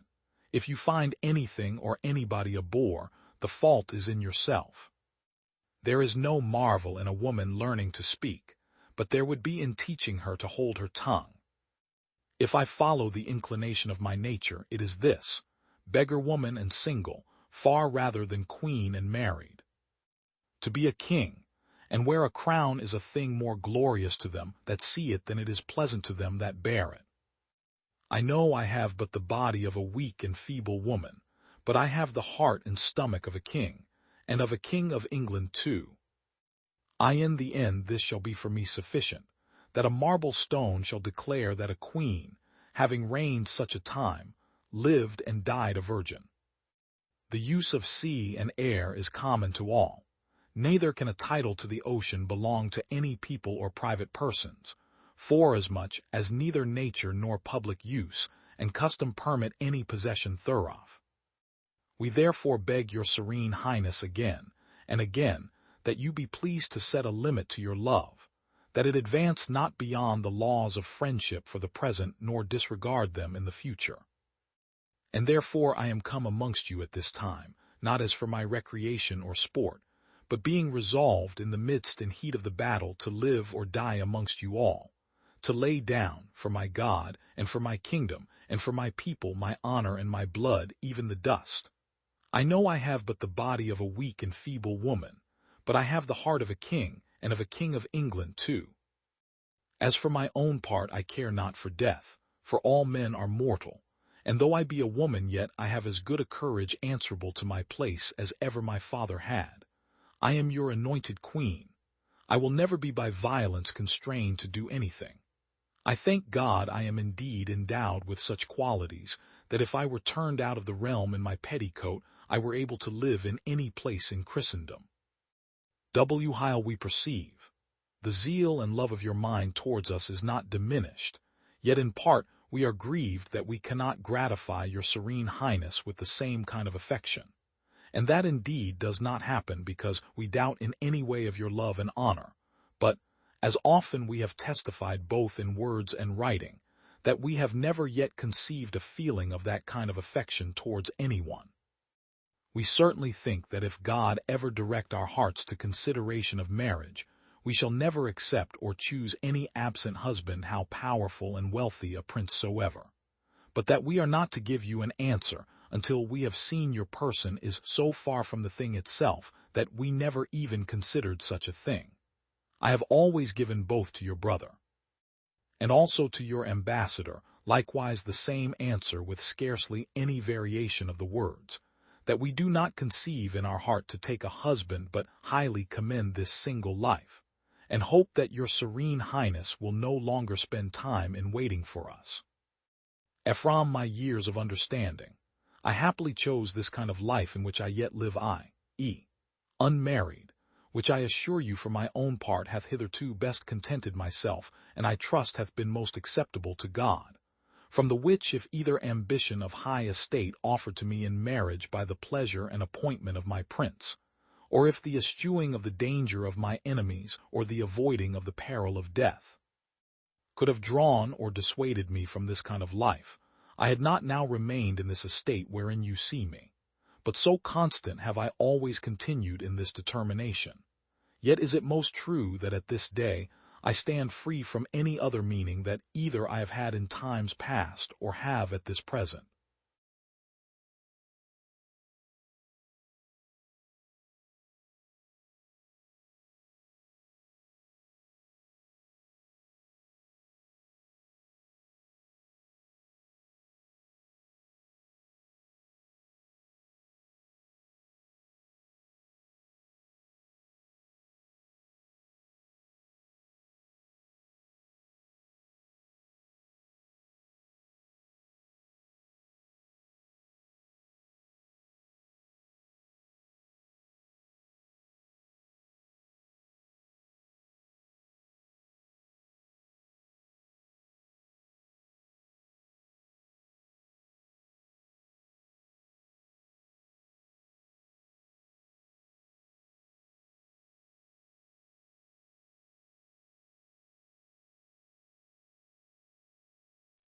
Every man lives by exchanging. Mercy to the guilty is cruelty to the innocent. The earth laughs in flowers. Always do what you are afraid to do. Life is a journey, not a destination. It is not the length of life, but the depth. When it is dark enough, you can see the stars. Adopt the pace of nature. Her secret is patience. He is rich who owns the day, and no one owns the day.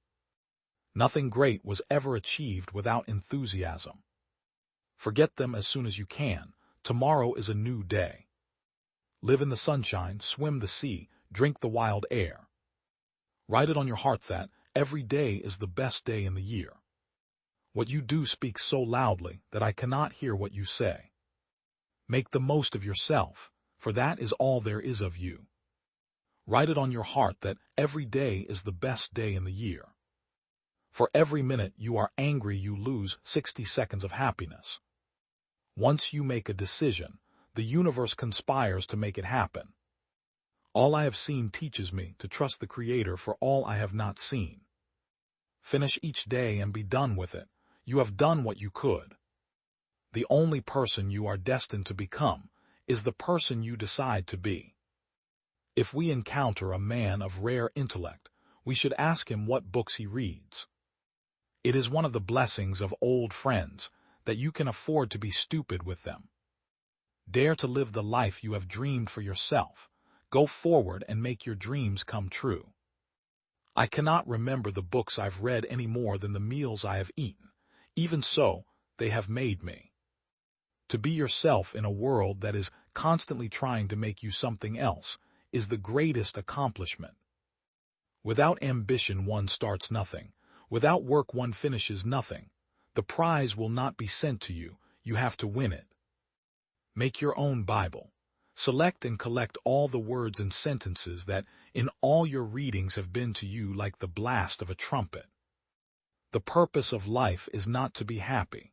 It is to be useful, to be honorable, to be compassionate, to have it make some difference that you have lived and lived well. It is easy in the world to live after the world's opinion. It is easy in solitude to live after our own. But the great man is he who, in the midst of the crowd, keeps with perfect sweetness the independence of solitude. Cultivate the habit of being grateful for every good thing that comes to you, and to give thanks continuously. And because all things have contributed to your advancement, you should include all things in your gratitude. Is it so bad, then, to be misunderstood? Pythagoras was misunderstood, and Socrates, and Jesus, and Luther, and Copernicus, and Galileo, and Newton, and every pure and wise spirit that ever took flesh. To be great is to be misunderstood. The glory of friendship is not the outstretched hand, not the kindly smile, nor the joy of companionship. It is the spiritual inspiration that comes to one when you discover that someone else believes in you and is willing to trust you with a friendship. Finish each day and be done with it. You have done what you could. Some blunders and absurdities no doubt crept in. Forget them as soon as you can. Tomorrow is a new day. You shall begin it serenely and with too high a spirit to be encumbered with your old nonsense. Whatever you do, you need courage. Whatever course you decide upon, there is always someone to tell you that you are wrong. There are always difficulties arising that tempt you to believe your critics are right. To map out a course of action and follow it to an end requires some of the same courage that a soldier needs. Peace has its victories, but it takes brave men and women to win them.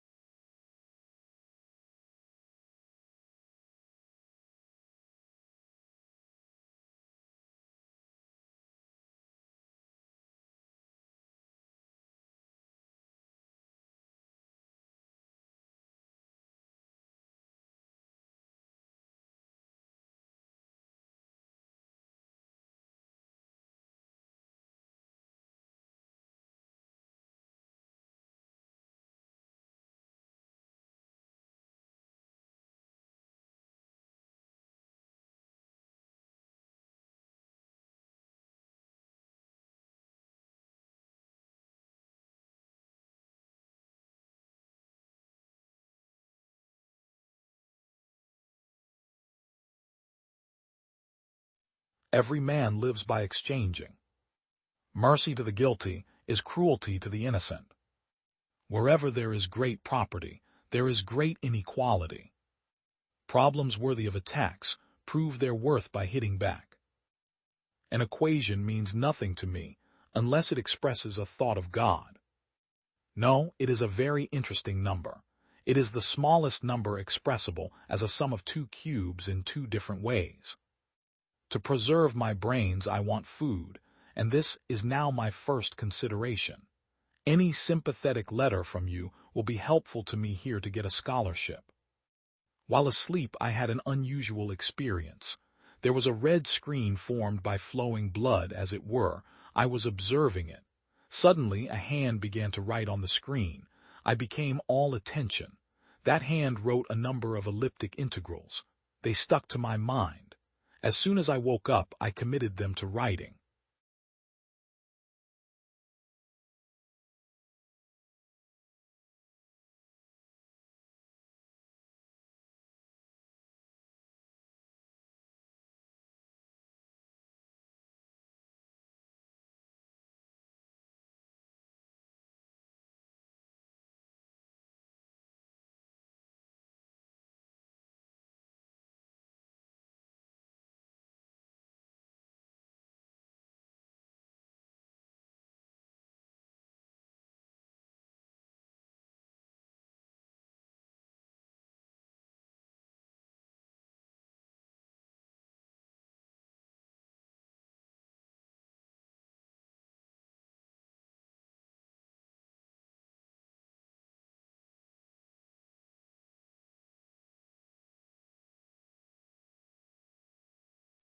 Every man lives by exchanging. A lie among the stars is a comfortable lie. There are no tyrants if there are no slaves. Then you have probably forgotten all about it. To be happy does not mean to indulge in foolishness. Dying people don't need medicine, the ones who remain do. The example could encourage others who only fear to start. I have to believe much in God because I have lost my faith in man. How long have you been away from the country? Laruja asked Ibera. Cowardice, rightly understood, begins with selfishness and ends with shame. Why independence, if the slaves of today will be the tyrants of tomorrow? It is not the criminals who arouse the hatred of others, but the men who are honest. He who does not know how to look back at where he came from will never get to his destination. Quite the contrary. Even if my country does seem to have forgotten me, I have always thought about it. One only dies once, and if one does not die well, a good opportunity is lost and will not present itself again. Tomorrow at 7, I shall be shot, but I am innocent of the crime of rebellion. I am going to die with a tranquil conscience. I don't see why I should bow my head when I could hold it high, or place it in the hands of my enemies when I can defeat them. For myself, I think that one wrong does not right the other, and forgiveness cannot be won with useless tears or alms to the church. I honor the Father in his Son, not the Son in his Father. Each one receives a reward or punishment for his deeds, but not for the acts of others. I die without seeing dawn's light shining on my country. You, who will see it, welcome it for me. Don't forget those who fell during the night time. Let us not ask for miracles. Let us not ask for concern with what is good for the country of him who comes as a stranger to make his fortune and leave afterwards. The people do not complain because they have no voice, do not move because they are lethargic, and you say that they do not suffer because you have not seen their hearts bleed. Your enemies hate you more than they hate your ideas. Should you want a project to be undone, propose it. Even if it were as useful as a bishop's mire, it would be rejected. Once you are defeated, let the humblest looking among you sponsor it, and your enemies to humble you will approve it. Our liberty will not be secured at the sword's point. We must secure it by making ourselves worthy of it. And when the people reaches that height, God will provide a weapon, the idols will be shattered, tyranny will crumble like a house of cards, and liberty will shine out like the first dawn. I can concede that the government has no knowledge of the people, but I believe the people know less of the government. There are useless officials, evil if you like, but there are also good ones, and these are not able to accomplish anything because they encounter an inert mass, the population that takes little part in matters that concern them. Our young people think about nothing more than love affairs and pleasure. They spend more time attempting to seduce and dishonor young women than in thinking about their country's welfare. Our women, in order to take care of the house and family of God, forget their own. Our men limit their activities to vice and their heroics to shameful acts. Children wake up in a fog of routine. Adolescents live out their best years without ideals, and their elders are sterile and only serve to corrupt our young people by their example. What said those two souls communicating through the language of the eyes, more perfect than that of the lips, the language given to the soul in order that sound may not mar the ecstasy of feeling? In such moments, when the thoughts of two happy beings penetrate into each other's souls through the eyes, the spoken word is halting, rude, and weak.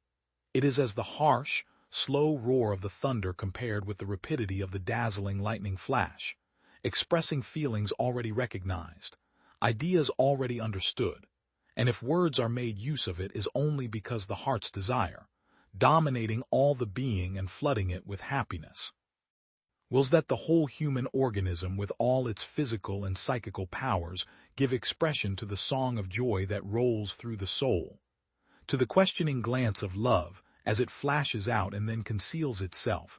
Speech has no reply. The smile, the kiss, the sigh answer.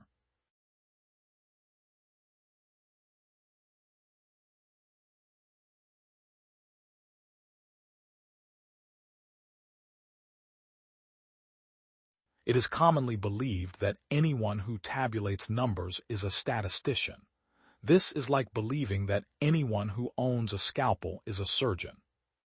By the help of microscopes, there is nothing so small as to escape our inquiry. Hence there is a new visible world discovered to the understanding. Nature is, as it were, a continual circulation. Water is raised in vapor into the air by one quality and precipitated down in drops by another. The rivers run into the sea, and the sea again supplies them.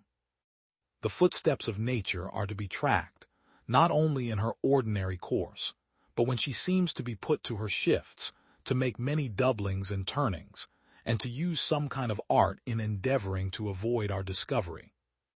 The truth is, the science of nature has been already too long made only a work of the brain and the fancy.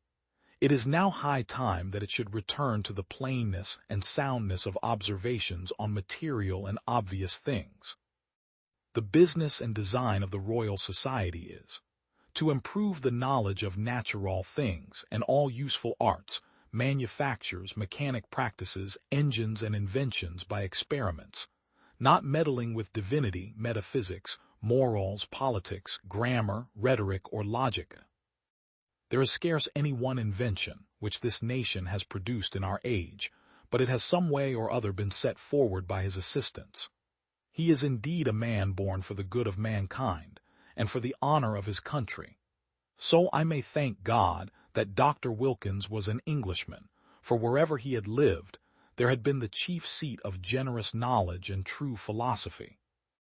Most of these mountains and inland places whereon these kind of petrified bodies and shells are found at present, or have been heretofore, were formerly under the water, and that either by the descending of the waters to another part of the earth by the alteration of the center of gravity of the whole bulk, or rather by the eruption of some kind of subterraneous fires or earthquakes, great quantities of earth have been deserted by the water and laid bare and dry.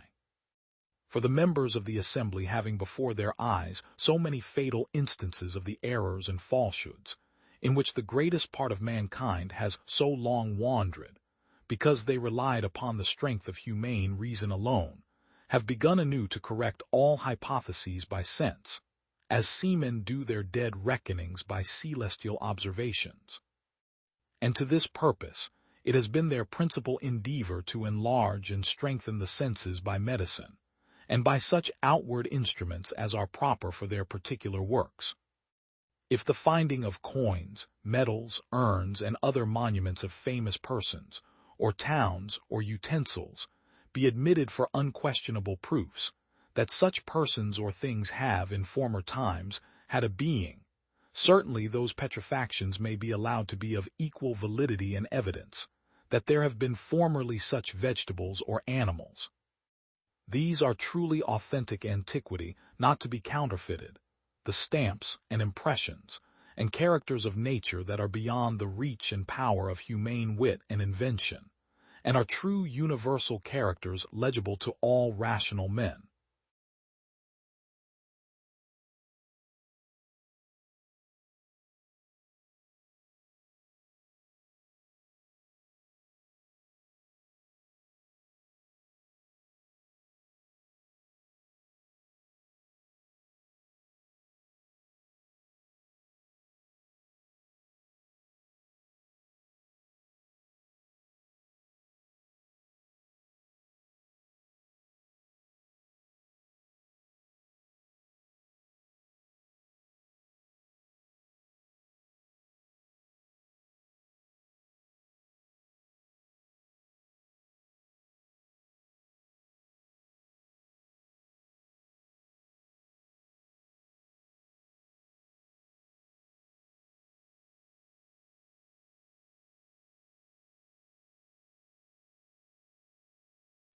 Every man lives by exchanging.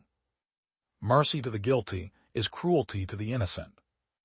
Wherever man, being is essentially his own deed. 4. Architecture in general is frozen music. All life is founded upon something independent from itself. Nature shall be the visible spirit, and spirit invisible nature. Poison does not attack the body, but the body attacks the poison. The past is known, the present is recognized, the future is divined. Die Nader schlägt im Menschen die Augen auf unbemerkt, das Seide ist. Dead matter has no external world. It is absolutely identical with its world. 1. All rules for study are summed up in this one. Learn only in order to create. To achieve great things we must be self-confined. Mastery is revealed in limitation. The human brain is the highest bloom of the whole organic metamorphosis of the earth. Without contradiction, there would be no life, no movement, no progress, a deadly slumber of all forces. This is not the time to reawaken old oppositions, but rather to seek what lies above and beyond all opposition. The soul of all hatred is love, and in the fiercest rage, what reveals itself is merely the stillness, assailed and stirred up at its innermost center. Learn only in order that you yourself may create. Only this divine ability to create makes a true human being. Without it, one is simply a cleverly constructed machine. 3. The failure to invest in civil justice is directly related to the increase in criminal disorder. The more people feel there is injustice, the more it becomes part of their psyche. The I think, I am, is, since Descartes, the basic mistake of all knowledge. Thinking is not my thinking, and being is not my being, for everything is only of God or of the totality. Nature is supposed to be the visible spirit, and spirit the invisible nature. Here, therefore, in the absolute identity of the spirit within us and the nature outside of us, the problem of how a nature outside of us could be possible must be resolved. That which Dante saw written on the door of the Inferno must be written in a different sense also at the entrance to philosophy. Abandon all hope, ye who enter here. Those who look for true philosophy must be bereft of all hope, all desire, all longing. They must not wish for anything, not know anything, must feel completely bare and impoverished. Far from it being true that man and his activity makes the world comprehensible, he is himself the most incomprehensible of all, and drives me relentlessly to the view of the accursedness of all being, a view manifested in so many painful signs in ancient and modern times. It is precisely man who drives me to the final despairing question: why is there something? Why not nothing? Man has been placed on that summit where he contains within him the source of self-impulsion toward good and evil in equal measure. The nexus of the principles within him is not a bond of necessity, but of freedom. He stands at the dividing line. Whatever he chooses will be his act, but he cannot remain in indecision because God must necessarily reveal himself, and because nothing at all in creation can remain ambiguous. Nothing upsets the philosophical mind more than when he hears that from now on all philosophy is supposed to lie caught in the shackles of one system. Never has he felt greater than when he sees before him the infinitude of knowledge. The entire dignity of his science consists in the fact that it will never be completed. In that moment in which he would believe to have completed his system, he would become unbearable to himself. He would, in that moment, cease to be a creator, and would instead descend to being an instrument of his creation. There is no greatness without a continual solicitation to madness which, while it must be overcome, must never be completely lacking. One might profit by classifying men in this respect. The one kind are those in whom there is no madness at all, and are so-called men of intellect whose works and deeds are nothing but cold works and deeds of the intellect. But where there is no madness, there is, to be sure, also no real, active, living intellect. For wherein is intellect to prove itself, but in the conquest, mastery, and ordering of madness? Following the eternal act of self-revelation, the world as we now behold it is all rule, order, and form, but the unruly lies ever in the depths as though it might again break through, and order and form nowhere appear to have been original, but it seems as though what had initially been unruly had been brought to order. This is the incomprehensible basis of reality in things, the irreducible remainder which cannot be resolved into reason by the greatest exertion, but always remains in the depths. Out of this which is unreasonable, reason in the true sense is born. Without this preceding gloom, creation would have no reality. Darkness is its necessary heritage.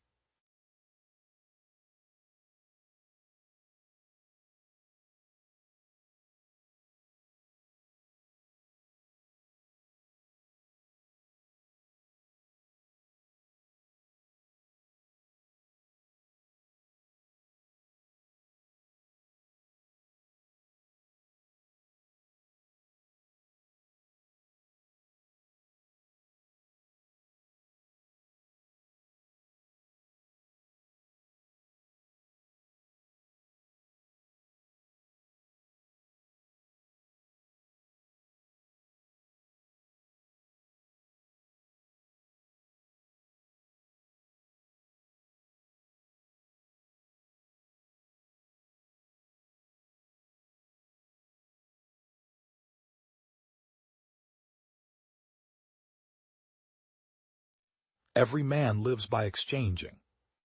Mercy to the guilty, I feel an army in my fist. To save all we must risk all. Keep true to the dreams of thy youth.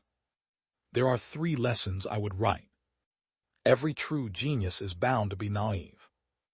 We shall be free, just as our fathers were. When the wine goes in, strange things come out. The voice of the majority is no proof of justice. Against stupidity, the gods themselves struggle in vain. Live with your century, but do not be its creature. Against stupidity, the gods themselves contend in vain.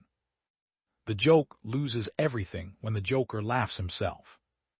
Truth exists for the wise, beauty for the feeling heart. Man is never so authentically himself than when at play.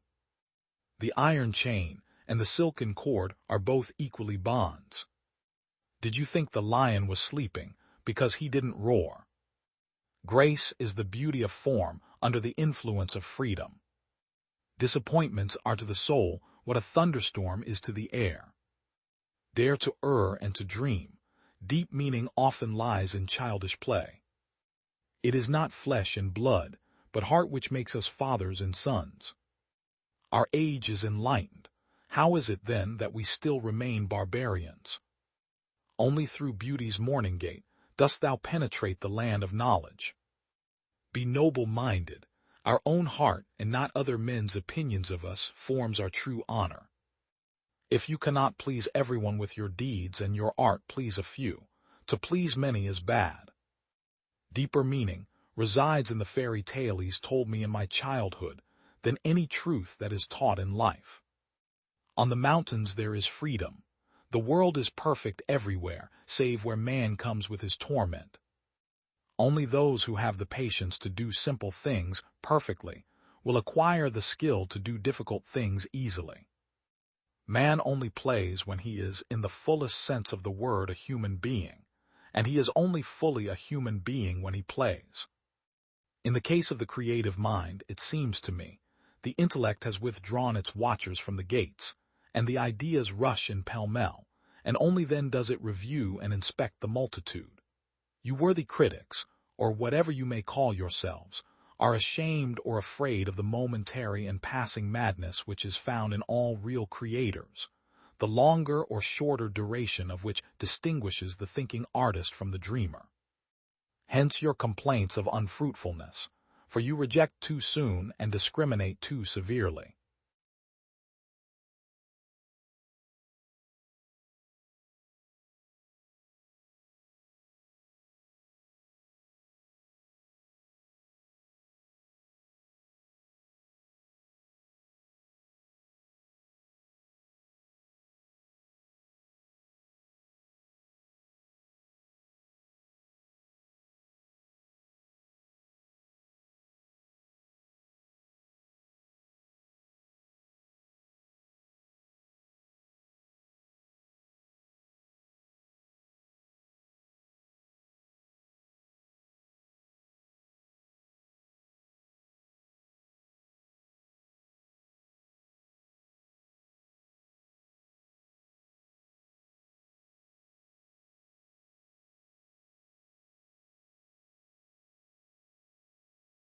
Doubt thou the stars are fire.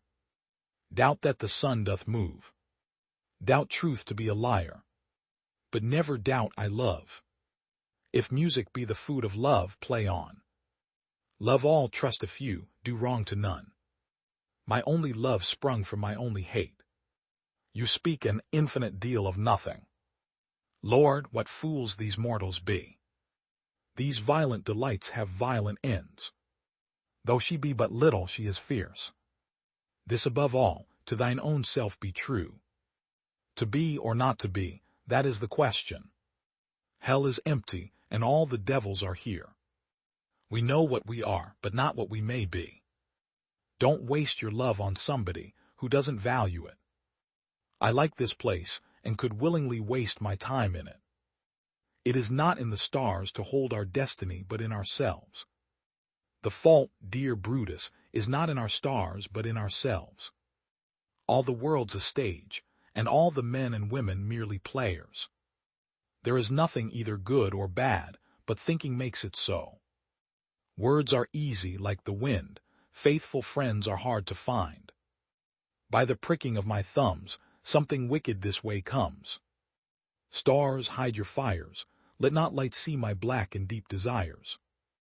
The fool doth think he is wise, but the wise man knows himself to be a fool. Cowards die many times before their deaths, but the valiant taste death but once.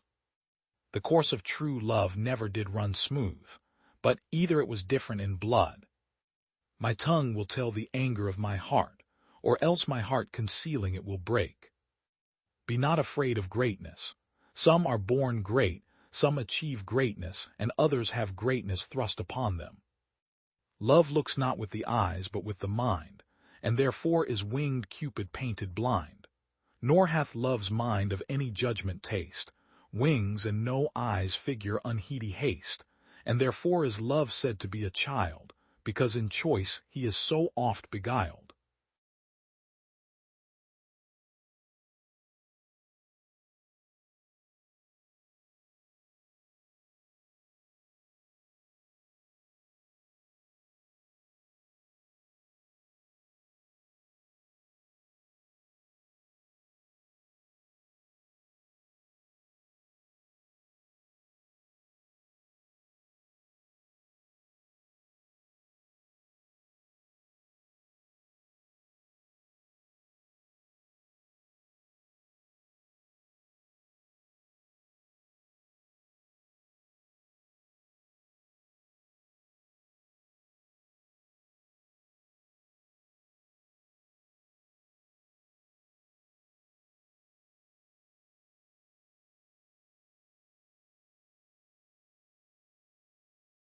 Write your sad times in sand.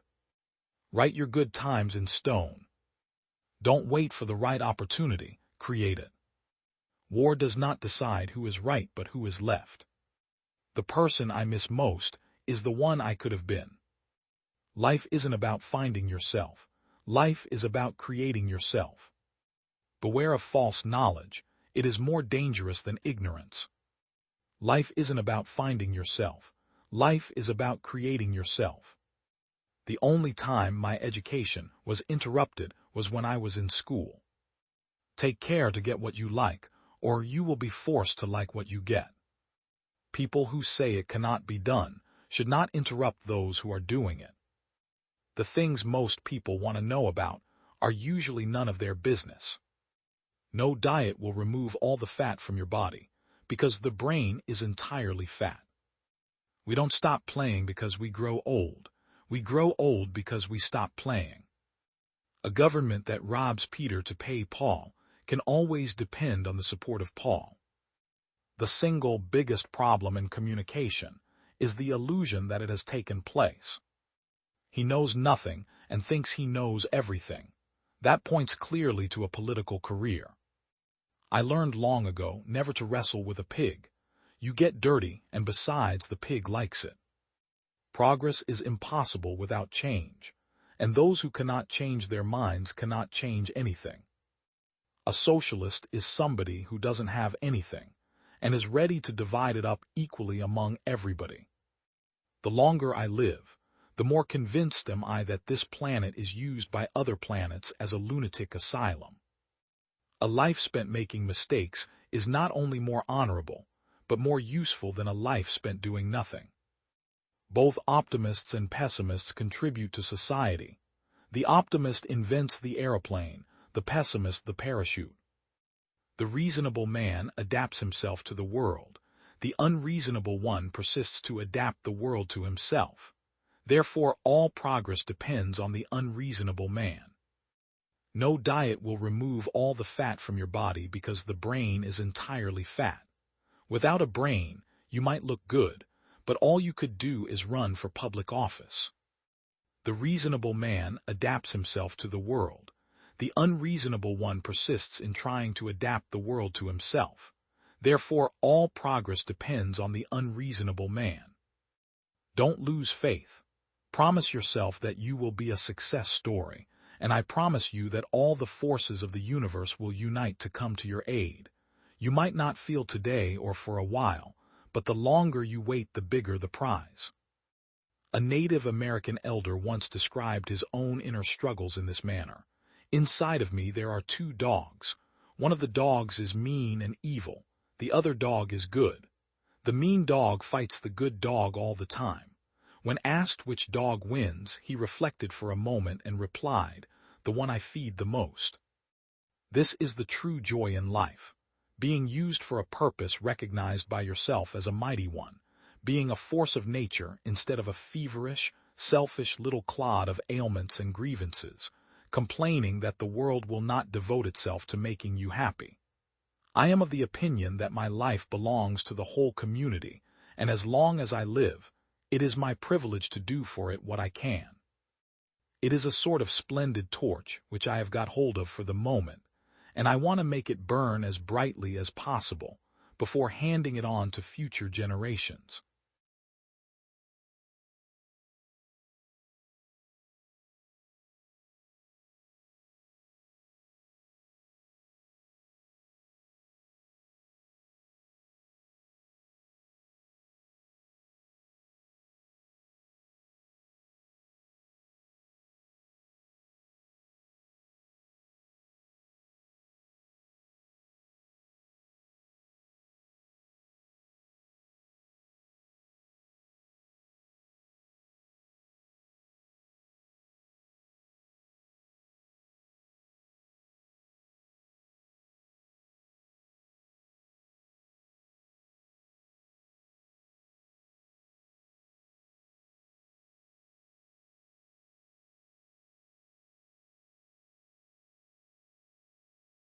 How will I ever get out of this labyrinth?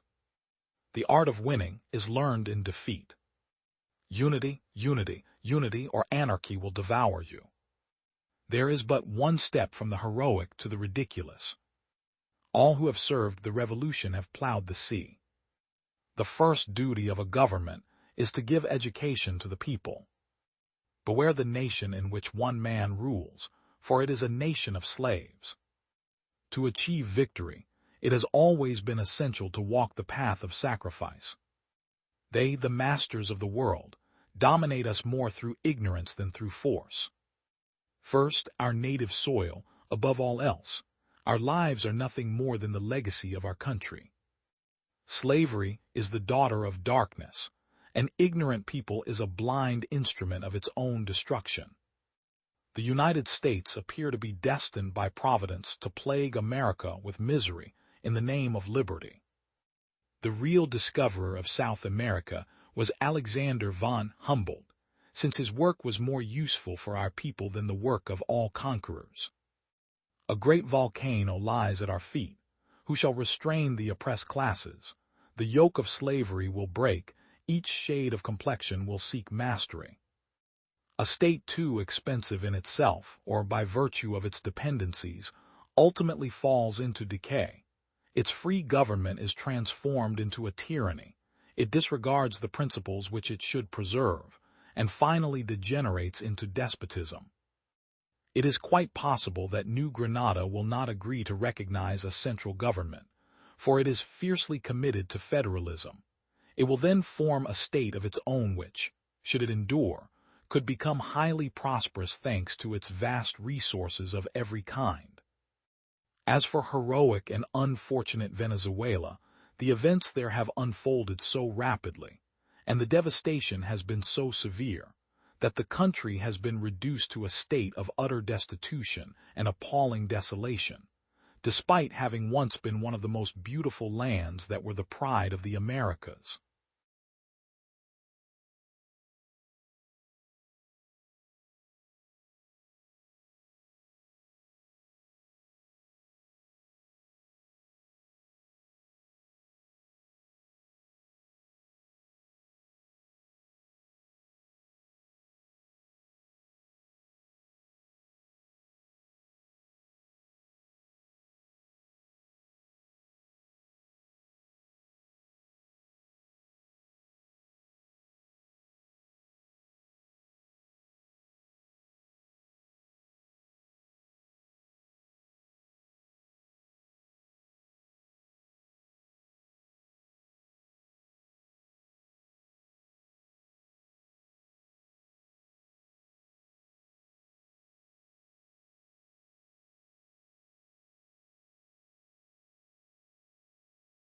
Every man lives by exchanging. Mercy to the guilty is cruelty to the innocent. Wherever there is great property, there is great inequality. Wisdom begins in wonder. Understanding a question is half an answer. If you want to be wrong, then follow the masses. Awareness of ignorance is the beginning of wisdom. Lies are the greatest murder. They kill the truth. In every person there is a sun. Just let them shine.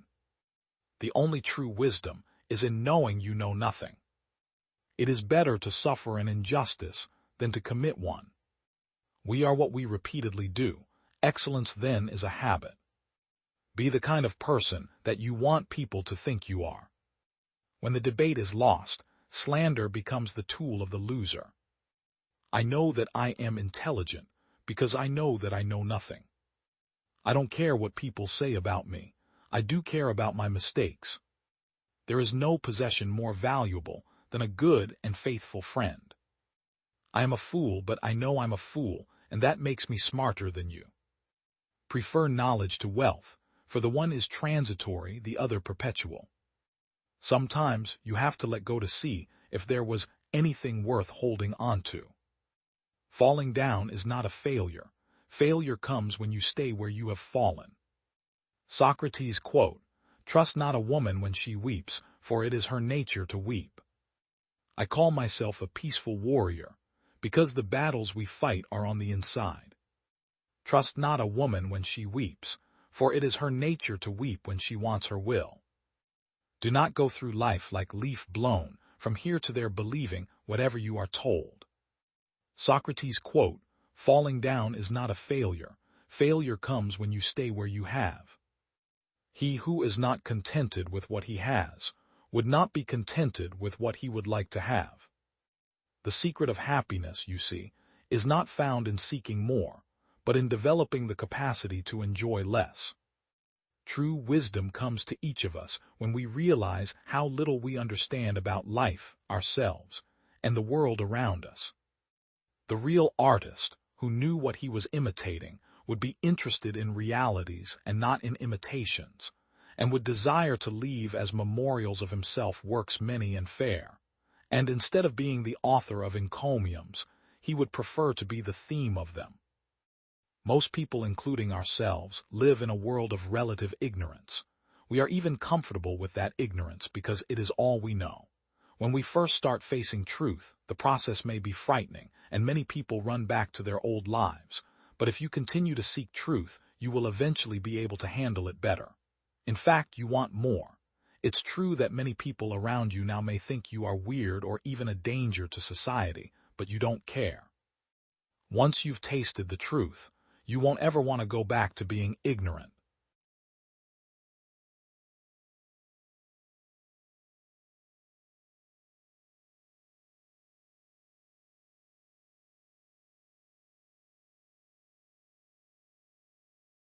The essence of sin is disordered love. Patience is the companion of wisdom. The measure of love is to love without measure. God provides the wind, man must raise the sail. In my deepest wound I saw your glory, and it dazzled me. The punishment of every disordered mind is its own disorder. There is no saint without a past, no sinner without a future. The world is a book, and those who do not travel read only one page. Love begins with a smile, grows with a kiss, and ends with a teardrop. Miracles are not contrary to nature, but only contrary to what we know about nature. In order to discover the character of people, we have only to observe what they love. Right is right even if no one is doing it. Wrong is wrong even if everyone is doing it. The truth is like a lion, you don't have to defend it. Let it loose, it will defend itself. God is always trying to give good things to us, but our hands are too full to receive them. I was not yet in love, yet I loved to love. I sought what I might love, in love with loving. Thou hast made us for thyself, O Lord, and our heart is restless until it finds its rest in thee. The mind commands the body and is instantly obeyed. The mind commands itself and meets resistance. Faith is to believe what you do not yet see. The reward for this faith is to see what you believe. God has promised forgiveness to your repentance, but he has not promised tomorrow to your procrastination. If you believe what you like in the gospel and reject what you don't like, it is not the gospel you believe, but yourself. To fall in love with God is the greatest romance, to seek him the greatest adventure, to find him the greatest human achievement. Understanding is the reward of faith. Therefore, seek not to understand that you may believe, but believe that you may understand. Hope has two beautiful daughters. Their names are Anger and Courage. Anger at the way things are, and courage to see that they do not remain as they are. I have read in Plato and Cicero sayings that are wise and very beautiful, but I have never read in either of them, "Come unto me, all ye that labor and are heavy laden." How can the past and future be when the past no longer is, and the future is not yet? As for the present, if it were always present and never moved on to become the past, it would not be time but eternity. And men go abroad to admire the heights of mountains, the mighty waves of the sea, the broad tides of rivers, the compass of the ocean, and the circuits of the stars, yet pass over the mystery of themselves without a thought. What does love look like? It has the hands to help others. It has the feet to hasten to the poor and needy. It has eyes to see misery and want. It has the ears to hear the sighs and sorrows of men. That is what love looks like. Some people, in order to discover God, read books, but there is a great book, the very appearance of created things. Look above you, look below you, read it. God, whom you want to discover, never wrote that book with ink. Instead, he set before your eyes the things that he had made. Can you ask for a louder voice than that? Late have I loved you, beauty so old and so new. Late have I loved you. And see, you were within, and I was in the external world and sought you there. And in my unlovely state I plunged into those lovely created things which you made. You were with me, and I was not with you. The lovely things kept me far from you, though if they did not have their existence in you, they had no existence at all. You called and cried out loud and shattered my deafness. You were radiant and resplendent, you put to flight my blindness. You were fragrant, and I drew in my breath and now pant after you. I tasted you, and I feel but hunger and thirst for you. You touched me, and I am set on fire to attain the peace which is yours.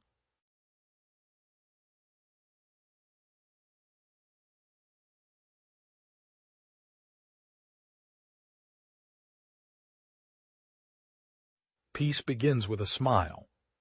To mind one's own business. To choose always the hardest. The fruit of service is peace. Never to stand on one's dignity.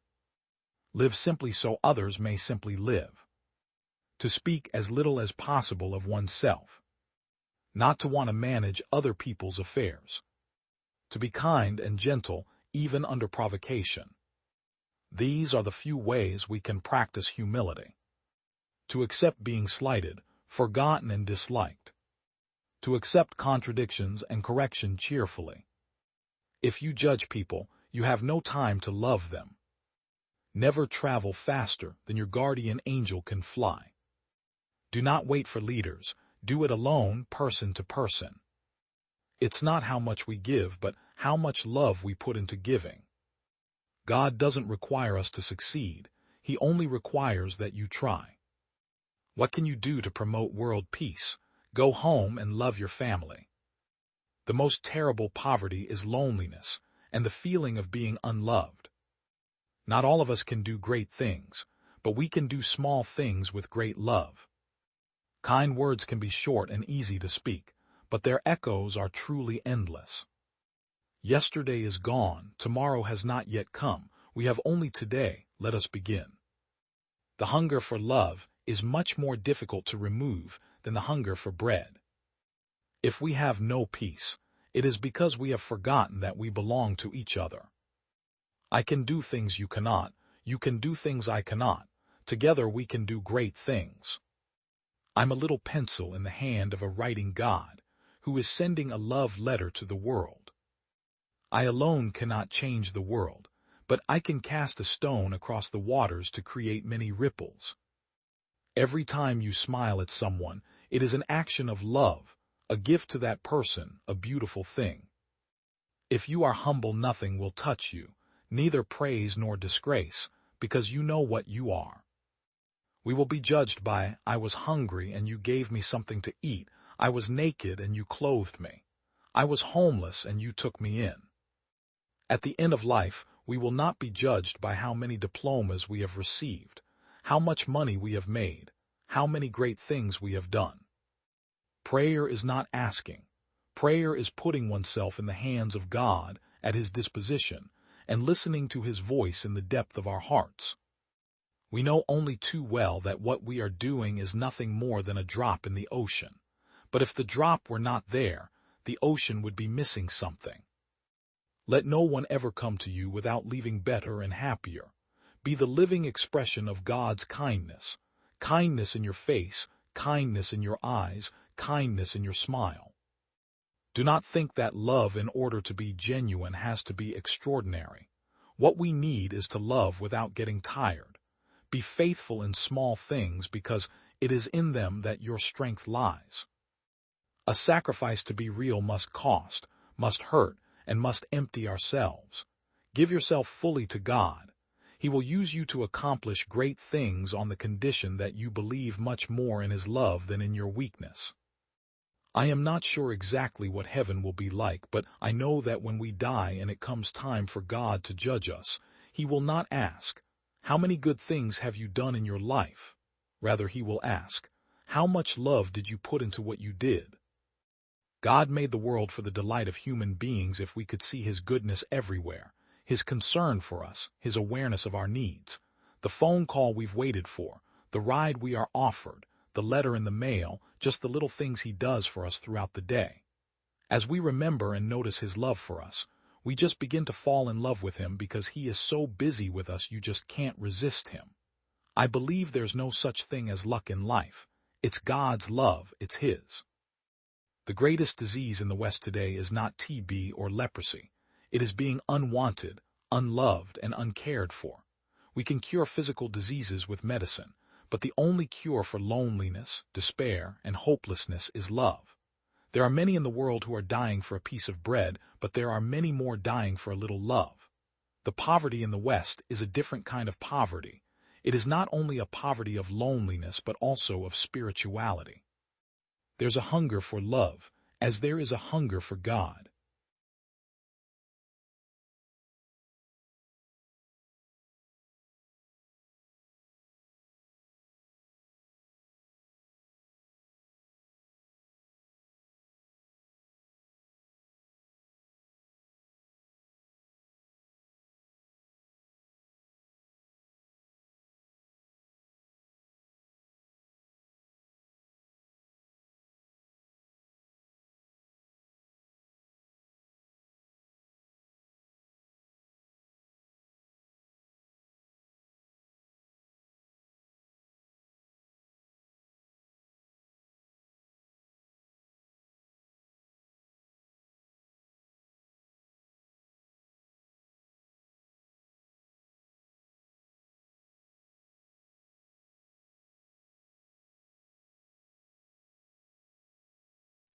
Every man lives by exchanging.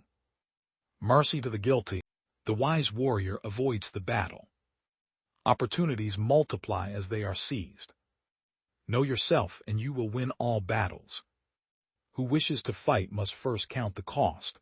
There are not more than 5 primary colors, yet in combination, they produce more hues than can ever been seen. To know your enemy, you must become your enemy. In the midst of chaos, there is also opportunity. The greatest victory is that which requires no battle.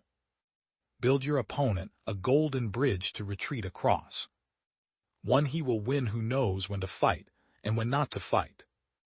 Thus we may know that there are 5 essentials for victory. Appear weak when you are strong, and strong when you are weak. The supreme art of war is to subdue the enemy without fighting. There are not more than 5 cardinal tastes, yet combinations of. Even the finest sword plunged into salt water will eventually rust. There is no instance of a nation benefiting from prolonged warfare. 2. He will win who knows how to handle both superior and inferior forces. 4. He will win who, prepared himself, waits to take the enemy unprepared. So in war, the way is to avoid what is strong and strike at what is weak. 3. He will win, whose army is animated by the same spirit throughout all its ranks. If you wait by the river long enough, the bodies of your enemies will float by. Supreme excellence consists of breaking the enemy's resistance without fighting. 5. He will win who has military capacity and is not interfered with by the sovereign. When you surround an army, leave an outlet free. Do not press a desperate foe too hard. Let your plans be dark and impenetrable as night, and when you move, fall like a thunderbolt. When the enemy is relaxed, make them toil. When full, starve them. When settled, make them move. Treat your men as you would your own beloved sons, and they will follow you into the deepest valley. Move swift as the wind and closely formed as the wood. Attack like the fire and be still as the mountain. Victorious warriors win first and then go to war, while defeated warriors go to war first and then seek to win. There are not more than 5 musical notes, yet the combinations of these 5 give rise to more melodies than can ever be heard.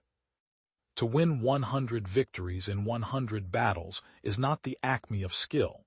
To subdue the enemy without fighting is the acme of skill. Be extremely subtle even to the point of formlessness. Be extremely mysterious even to the point of soundlessness. Thereby, you can be the director of the opponent's fate. There are not more than 5 cardinal tastes: sour, acrid, salt, sweet, bitter. Yet combinations of them yield more flavors than can ever be tasted. The art of war is of vital importance to the state. It is a matter of life and death, a road either to safety or to ruin. Hence it is a subject of inquiry which can on no account be neglected. All warfare is based on deception. Hence, when we are able to attack, we must seem unable. When using our forces, we must appear inactive. When we are near, we must make the enemy believe we are far away. When far away, we must make him believe we are near. Engage people with what they expect. It is what they are able to discern and confirms their projections. It settles them into predictable patterns of response, occupying their minds while you wait for the extraordinary moment, that which they cannot anticipate. If you know the enemy and know yourself, you need not fear the result of 100 battles. If you know yourself but not the enemy, for every victory gained you will also suffer a defeat. If you know neither the enemy nor yourself, you will succumb in every battle. If your enemy is secure at all points, be prepared for him. If he is in superior strength, evade him. If your opponent is temperamental, seek to irritate him. Pretend to be weak that he may grow arrogant. If he is taking his ease, give him no rest. If his forces are united, separate them. If sovereign and subject are in accord, put division between them. Attack him where he is unprepared, appear where you are not expected.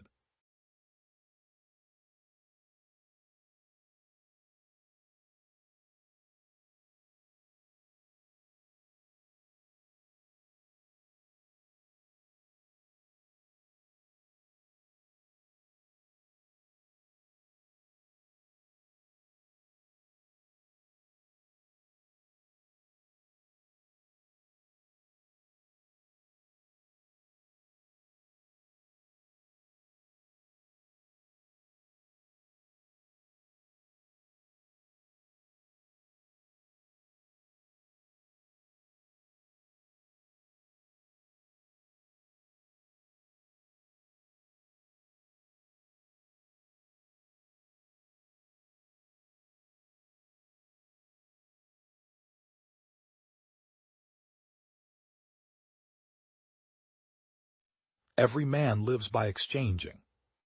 Mercy to the guilty is cruelty to the innocent. Wherever there is great property, there is great inequality. Problems worthy of attacks, the wise warrior avoids the battle. Opportunities multiply as they are seized. Know yourself and you will win all battles. Who wishes to fight must first count the cost. There are not more than 5 primary colors, yet in combination they produce more hues than can ever been seen.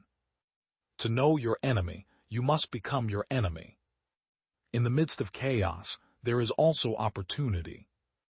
The greatest victory is that which requires no battle. Build your opponent a golden bridge to retreat across. One he will win who knows when to fight and when not to fight. Thus we may know that there are 5 essentials for victory. Appear weak when you are strong, and strong when you are weak. The supreme art of war is to subdue the enemy without fighting. There are not more than 5 cardinal tastes, yet combinations of. Even the finest sword plunged into salt water will eventually rust. There is no instance of a nation benefiting from prolonged warfare. 2. He will win who knows how to handle both superior and inferior forces. 4. He will win who, prepared himself, waits to take the enemy unprepared. So in war, the way is to avoid what is strong and strike at what is weak. 3. He will win, whose army is animated by the same spirit throughout all its ranks. If you wait by the river long enough, the bodies of your enemies will float by. Supreme excellence consists of breaking the enemy's resistance without fighting. 5. He will win who has military capacity and is not interfered with by the sovereign. When you surround an army, leave an outlet free. Do not press a desperate foe too hard. Let your plans be dark and impenetrable as night, and when you move, fall like a thunderbolt. When the enemy is relaxed, make them toil. When full, starve them. When settled, make them move. Treat your men as you would your own beloved sons, and they will follow you into the deepest valley. Move swift as the wind and closely formed as the wood. Attack like the fire and be still as the mountain. Victorious warriors win first and then go to war, while defeated warriors go to war first and then seek to win. There are not more than 5 musical notes, yet the combinations of these 5 give rise to more melodies than can ever be heard. To win 100 victories in 100 battles is not the acme of skill. To subdue the enemy without fighting is the acme of skill. Be extremely subtle even to the point of formlessness. Be extremely mysterious even to the point of soundlessness. Thereby you can be the director of the opponent's fate. There are not more than 5 cardinal tastes: sour, acrid, salt, sweet, bitter. Yet combinations of them yield more flavors than can ever be tasted. The art of war is of vital importance to the state. It is a matter of life and death, a road either to safety or to ruin. Hence it is a subject of inquiry which can on no account be neglected. All warfare is based on deception. Hence, when we are able to attack, we must seem unable. When using our forces, we must appear inactive. When we are near, we must make the enemy believe we are far away. When far away, we must make him believe we are near. Engage people with what they expect. It is what they are able to discern and confirms their projections. It settles them into predictable patterns of response, occupying their minds while you wait for the extraordinary moment, that which they cannot anticipate. If you know the enemy and know yourself, you need not fear the result of 100 battles. If you know yourself but not the enemy, for every victory gained you will also suffer a defeat. If you know neither the enemy nor yourself, you will succumb in every battle. If your enemy is secure at all points, be prepared for him. If he is in superior strength, evade him. If your opponent is temperamental, seek to irritate him. Pretend to be weak that he may grow arrogant. If he is taking his ease, give him no rest. If his forces are united, separate them. If sovereign and subject are in accord, put division between them. Attack him where he is unprepared, appear where you are not expected.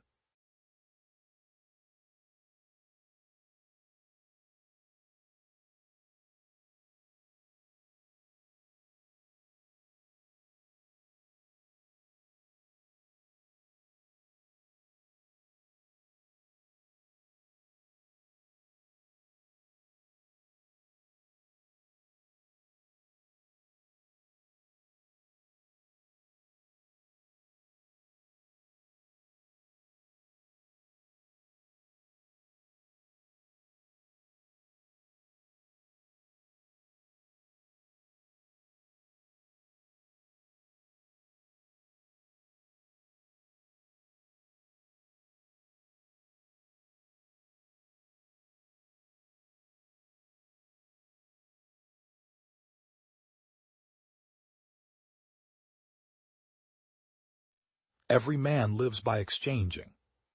Mercy to the guilty is cruelty to the innocent. Wherever there is great property, there is great inequality. Problems worthy of attacks. Brisk talkers are generally slow thinkers. Vision is the art of seeing things invisible.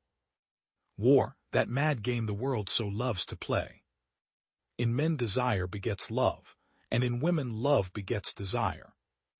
Every man desires to live long, but no man wishes to be old. Everybody wants to live forever, but nobody wants to grow old. Live every day as your last, because one of these days it will be. You cannot reason a person out of something they were not reasoned into. Politics, as the word is commonly understood, are nothing but corruptions. I never wonder to see men wicked, but I often wonder to see them not ashamed. Power is no blessing in itself, except when it is used to protect the innocent. There is no vice which mankind carries to such wild extremes as that of avarice. We have enough religion to make us hate, but not enough to make us love one another. There are few wild beasts more to be dreaded than a talking man having nothing to say. Laws are like cobwebs which may catch small flies, but let wasps and hornets break through. Some men, under the notion of weeding out prejudice, eradicate virtue, honesty, and religion. Every day is an opportunity to make a new happy ending. May you live all the days of your life. Satire is a sort of glass, wherein beholders do generally discover everybody's face but their own. How is it possible to expect that mankind will take advice when they will not so much as take warning? The ruin of a state is generally preceded by an universal degeneracy of manners and contempt of religion. You should never be ashamed to admit you have been wrong. It only proves you are wiser today than yesterday. When a true genius appears, you can know him by this sign, that all the dunces are in a confederacy against him. Falsehood flies and truth comes limping after it, so that when men come to be undeceived, it is too late. The jest is over, and the tale hath had its effect. I have ever hated all nations, professions, and communities, and all my love is toward individuals. For instance, I hate the tribe of lawyers, but I love. So with physicians, I will not speak of my own trade, soldiers, English, Scotch, French, and the rest. But principally I hate and detest that animal called man, although I heartily love John, Peter, Thomas, and so forth. This is the system upon which I have governed myself many years, but do not tell.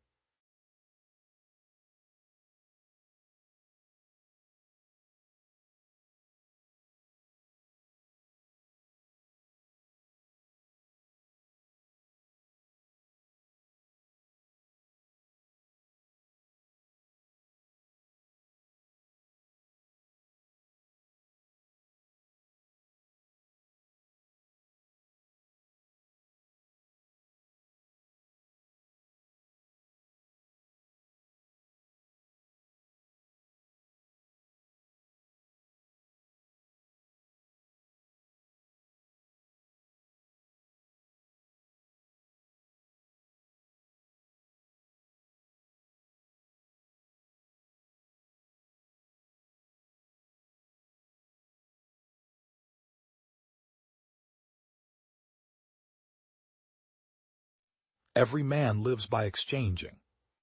Mercy to the guilty is cruelty to the innocent. Wherever there is great property, there is great inequality. Problems worthy of attacks prove their worth. Truth does not blush. I believe because it is absurd. Certum est quia impossible est. Hope is patience with the lamp lit.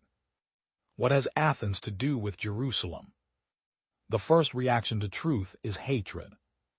It is certain because it is impossible. You say we worship the sun, so do you. The blood of the martyrs is the seed of the church. Under no circumstances should a true Christian draw the sword. Truth persuades by teaching, but does not teach by persuading. Under no circumstances should a true Christian draw the sword. There is no public entertainment which does not inflict spiritual damage. He who lives only to benefit himself confers on the world a benefit when he dies. Wide are men's inquiries into uncertainties. Wider still are their disputes about conjectures. You can judge the quality of their faith from the way they behave. Discipline is an index to doctrine. If the Tiber rises too high or the Nile too low, the remedy is always feeding Christians to the lions. Men remain in ignorance as long as they hate, and they hate unjustly as long as they remain in ignorance. Truth and the hatred of truth come into our world together. As soon as truth appears, it is regarded as an enemy. We live in the world with you. We do not forsake forum or bath or workshop or inn or market or any other place of commerce. We sail with you, fight with you, farm with you. For it is really better for us not to know a thing, because God has not revealed it to us, than to know it according to man's wisdom, because he has been bold enough to assume it. Now we allow that life begins with conception, because we contend that the soul also begins from conception, life taking its commencement at the same moment and place that the soul does. In one sense there will be something difficult even for God, namely, that which he has not done, not because he could not, but because he would not do it. For with God, to be willing is to be able, and to be unwilling is to be unable. All that he has willed, however, he has both been able to accomplish and has displayed his ability. But how will a Christian engage in war? Indeed, how will a Christian even engage in military service during peacetime, without the sword which the Lord has taken away? For although soldiers had approached John to receive instructions and a centurion believed, this does not change the fact that afterward the Lord, by disarming Peter, disarmed every soldier. Examine then, and see if he be not the dispenser of kingdoms, who is Lord at once of the world which is ruled, and of man himself who rules. If he have not ordained the changes of dynasties, with their appointed seasons, who was before all time, and made the world a body of times, if the rise and the fall of states are not the work of him, under whose sovereignty the human race once existed without states at all. Tant il est vrai quoiqu'une naissance en est pure, des païens vugi dire. De la vint que el apôtre déclare, que les du sexes ayant été sanctifiés, engendrant des saints, non moins par la prérogative de la semence, que par la loi de l'institution. Des lours adjectiles, ils nutrient impers, comme voulant faire entendre que les enfants des fidèles sont désignés néanmoins à la sainteté, et conséquemment au salut, afin que par le guet de cette espérance, ils vint en aide aux marriages, qu'ils avaient jugé à propos de maintenir. Dès lors ils s'y souvient de l'oracle du Seigneur. Quiconque ni renaître point de l'eau et de l'esprit, ni pour entre dans le royaume de Dieu. How beautiful, then, the marriage of two Christians, two who are one in home, one in desire, one in the way of life they follow, one in the religion they practice. Nothing divides them either in flesh or in spirit. They pray together, they worship together, they fast together, instructing one another, encouraging one another, strengthening one another. Side by side they visit God's church and partake God's banquet. Side by side they face difficulties and persecution, share their consolations. They have no secrets from one another. They never shun each other's company. They never bring sorrow to each other's hearts. Seeing this, Christ rejoices. To such as these he gives his peace. Where there are two together, there also he is present.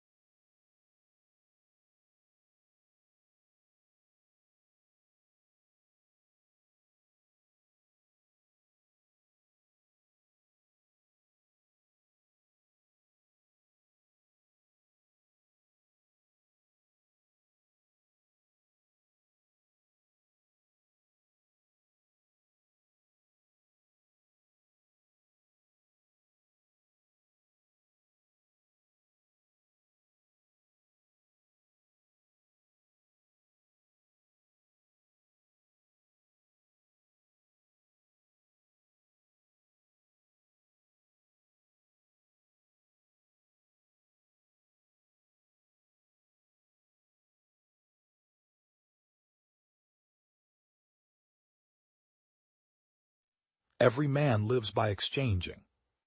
Mercy to the guilty is cruelty to the innocent. Wherever there is great property, there is great inequality. Problems worthy of attacks. Of all things I like books best. What one man calls God, another calls the laws of physics. You may live to see man-made horrors beyond your comprehension. The present is theirs, the future for which I really worked is mine. One must be sane to think clearly, but one can think deeply and be quite insane. Be alone, that is the secret of invention. Be alone, that is when ideas are born. If your hate could be turned into electricity, it would light up the whole world. The individual is ephemeral. Races and nations come and pass away, but man remains. I don't care that they stole my idea. I care that they don't have any of their own. I do not think you can name many great inventions that have been made by married men. If you want to find the secrets of the universe, think in terms of energy, frequency, and vibration. Life is and will ever remain an equation incapable of solution, but it contains certain known factors. Our virtues and our failings are inseparable like force and matter. When they separate, man is no more. We crave for new sensations, but soon become indifferent to them.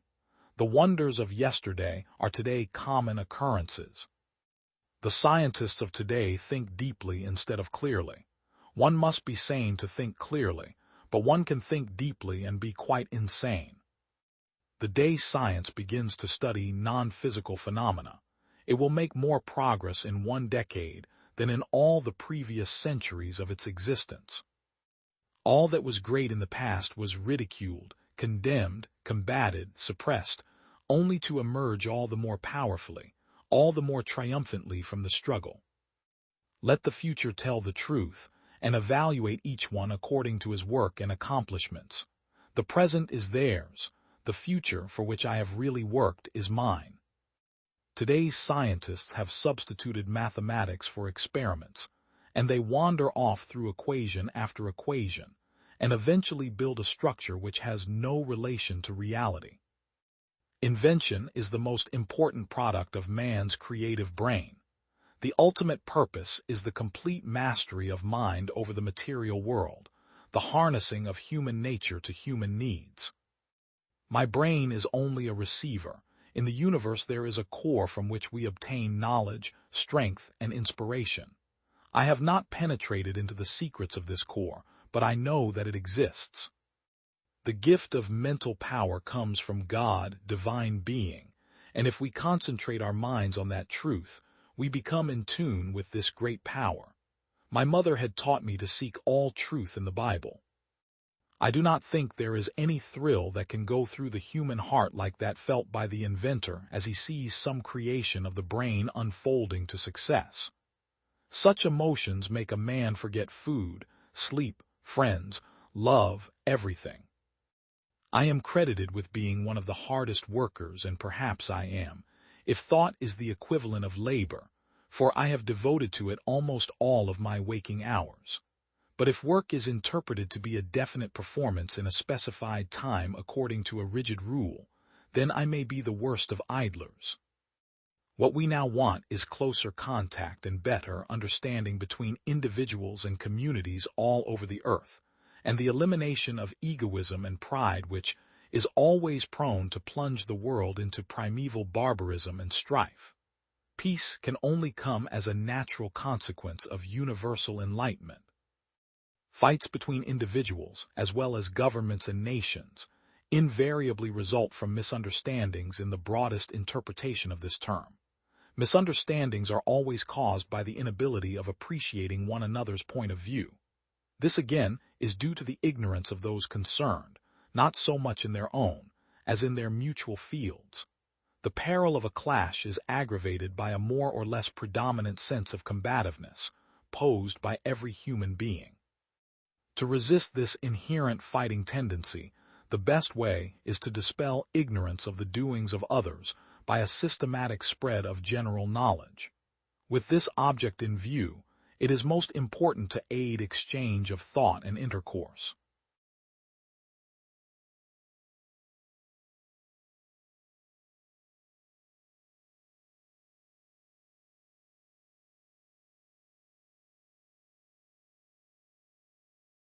Everything comes in time to him who knows how to wait. Rest, nature, books, music, such is my idea of happiness.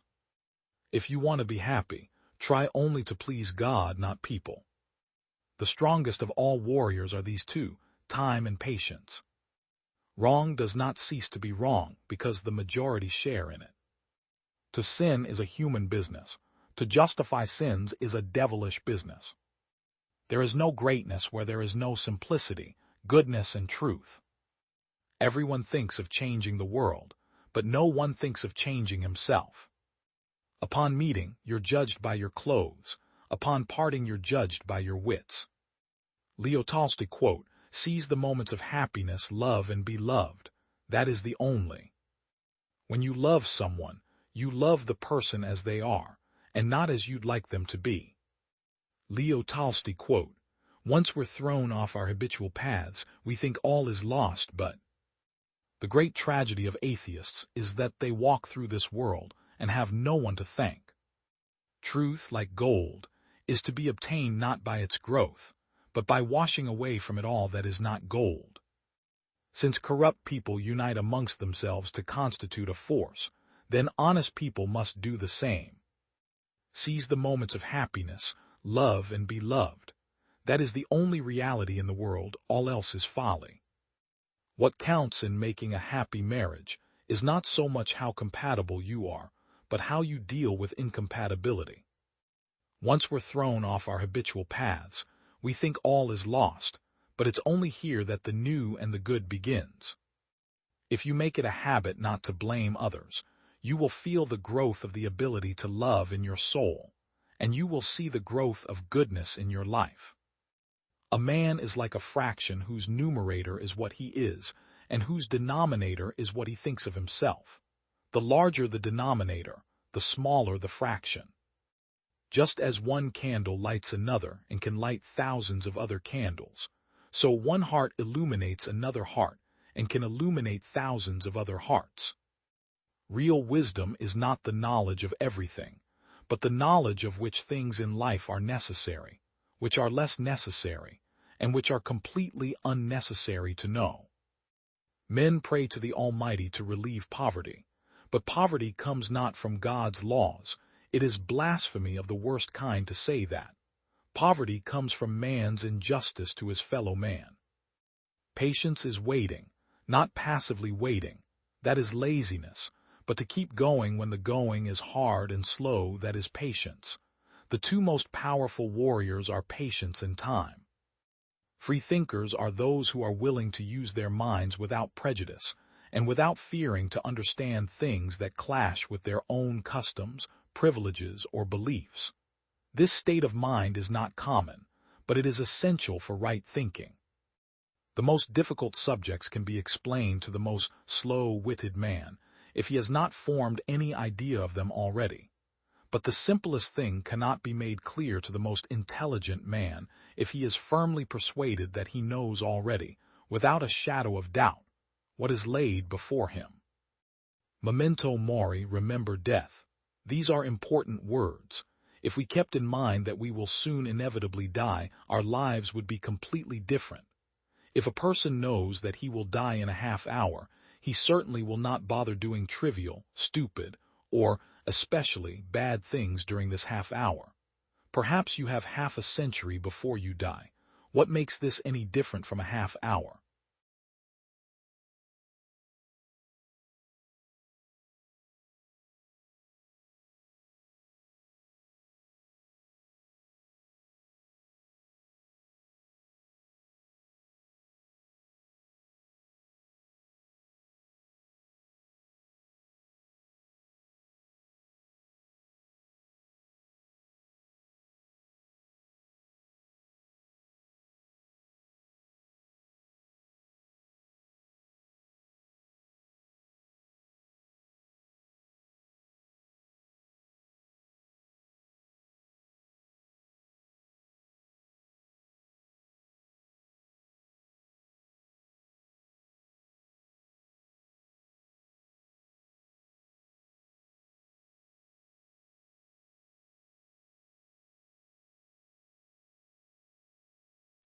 Every man lives by exchanging.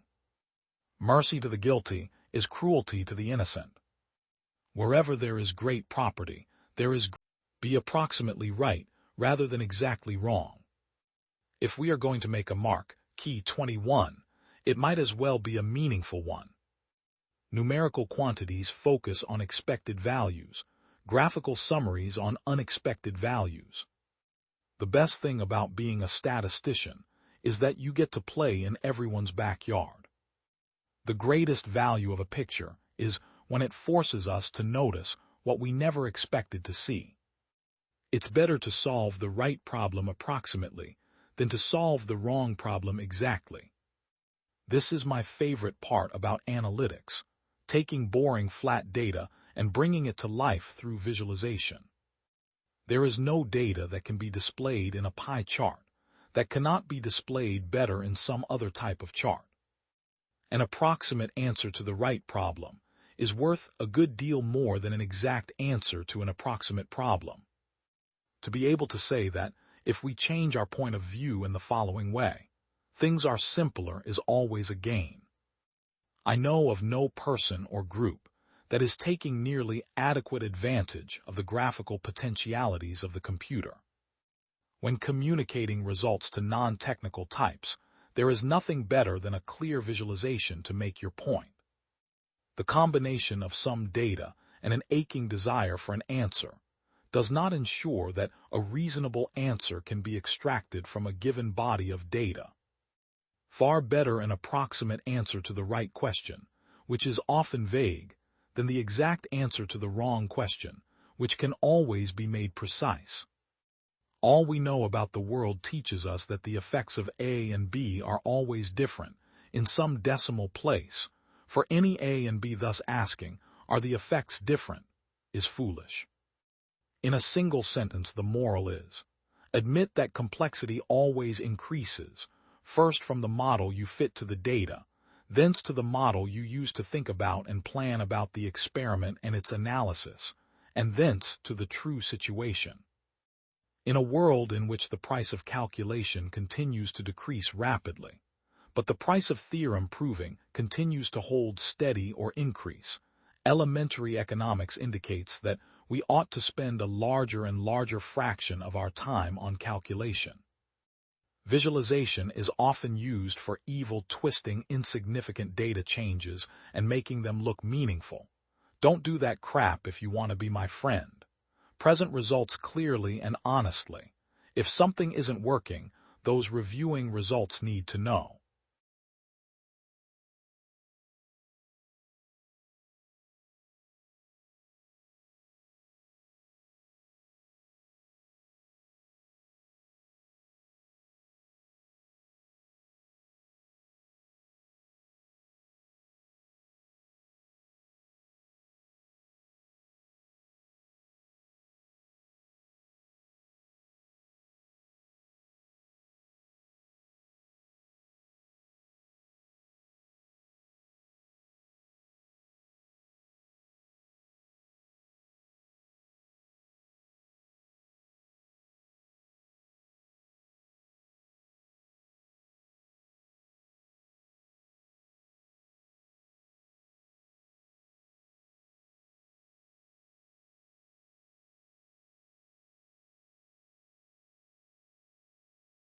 Every man lives by exchanging. Mercy to the guilty is cruelty to the innocent. Wherever there is great property, there is great inequality. Problems worthy of attacks prove their worth by hitting back. Man naturally desires not only to be loved, machines take me by surprise with great frequency. Codes are a puzzle, a game just like any other game. No, I'm not interested in developing a powerful brain. My little computer said such a funny thing this morning. Science is a differential equation. Religion is a boundary condition. If a machine is expected to be infallible, it cannot also be intelligent. Programming is a skill best acquired by practice and example, rather than from books. We are not interested in the fact that the brain has the consistency of cold porridge. We can only see a short distance ahead, but we can see plenty there that needs to be done. Unless in communicating with it one says exactly what one means, trouble is bound to result. We may hope that machines will eventually compete with men in all purely intellectual fields. Sometimes it is the people know one imagines anything of who do the things that no one can imagine. The original question, can machines think, I believe to be too meaningless to deserve discussion. Do you know why people like violence? It is because it feels good. Humans find violence deeply satisfying. A computer would deserve to be called intelligent if it could deceive a human into believing that it was human. A man provided with paper, pencil, and rubber, and subject to strict discipline, is in effect a universal machine. Up to a point, it is better to just let the snags bugs be there than to spend such time in design that there are none. One day ladies will take their computers for walks in the park and tell each other, "My little computer said such a funny thing this morning." The idea behind digital computers may be explained by saying that these machines are intended to carry out any operations which could be done by a human computer. Do you know why people like violence? It is because it feels good. Humans find violence deeply satisfying, but remove the satisfaction and the act becomes hollow. Mathematical reasoning may be regarded rather schematically as the exercise of a combination of two faculties, which we may call intuition and ingenuity. I believe that at the end of the century, the use of words and general educated opinion will have altered so much that one will be able to speak of machines thinking without expecting to be contradicted. Instead of trying to produce a program to simulate the adult mind, why not rather try to produce one which simulates the child's? If this were then subjected to an appropriate course of education, one would obtain the adult brain. It seems probable that once the machine thinking method had started, it would not take long to outstrip our feeble powers. They would be able to converse with each other to sharpen their wits. At some stage, therefore, we should have to expect the machines to take control. Mathematical reasoning may be regarded rather schematically as the exercise of a combination of two facilities, which we may call intuition and ingenuity. The activity of the intuition consists in making spontaneous judgments which are not the result of conscious trains of reasoning. The exercise of ingenuity in mathematics consists in aiding the intuition through suitable arrangements of propositions, and perhaps geometrical figures or drawings. There is, however, one feature that I would like to suggest should be incorporated in the machines, and that is a random element. Each machine should be supplied with a tape bearing a random series of figures, e.g., 0 and 1 in equal quantities, and this series of figures should be used in the choices made by the machine. This would result in the behavior of the machine not being by any means completely determined by the experiences to which it was subjected, and would have some valuable uses when one was experimenting with it.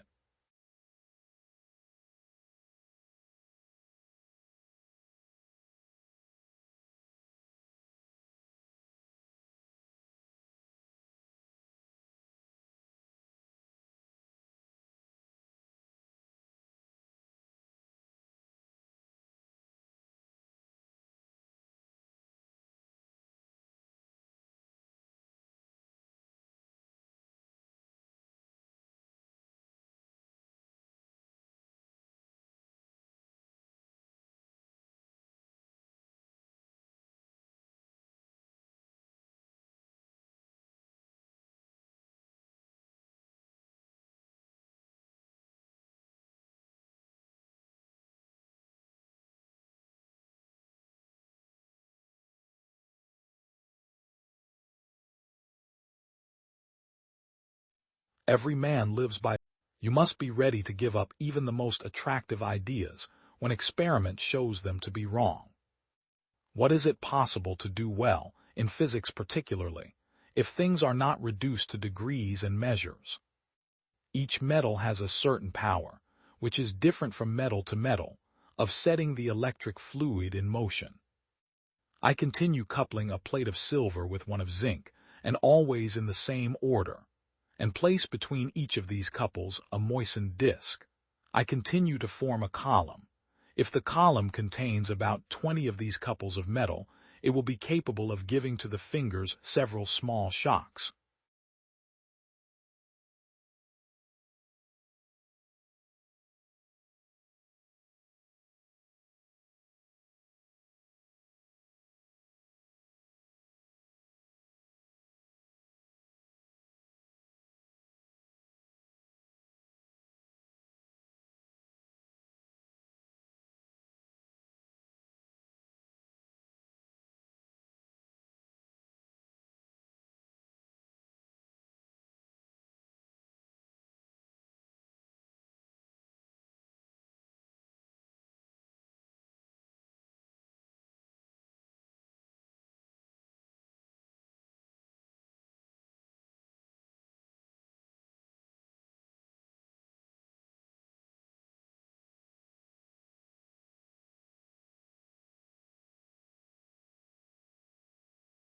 Every man lives by exchanging.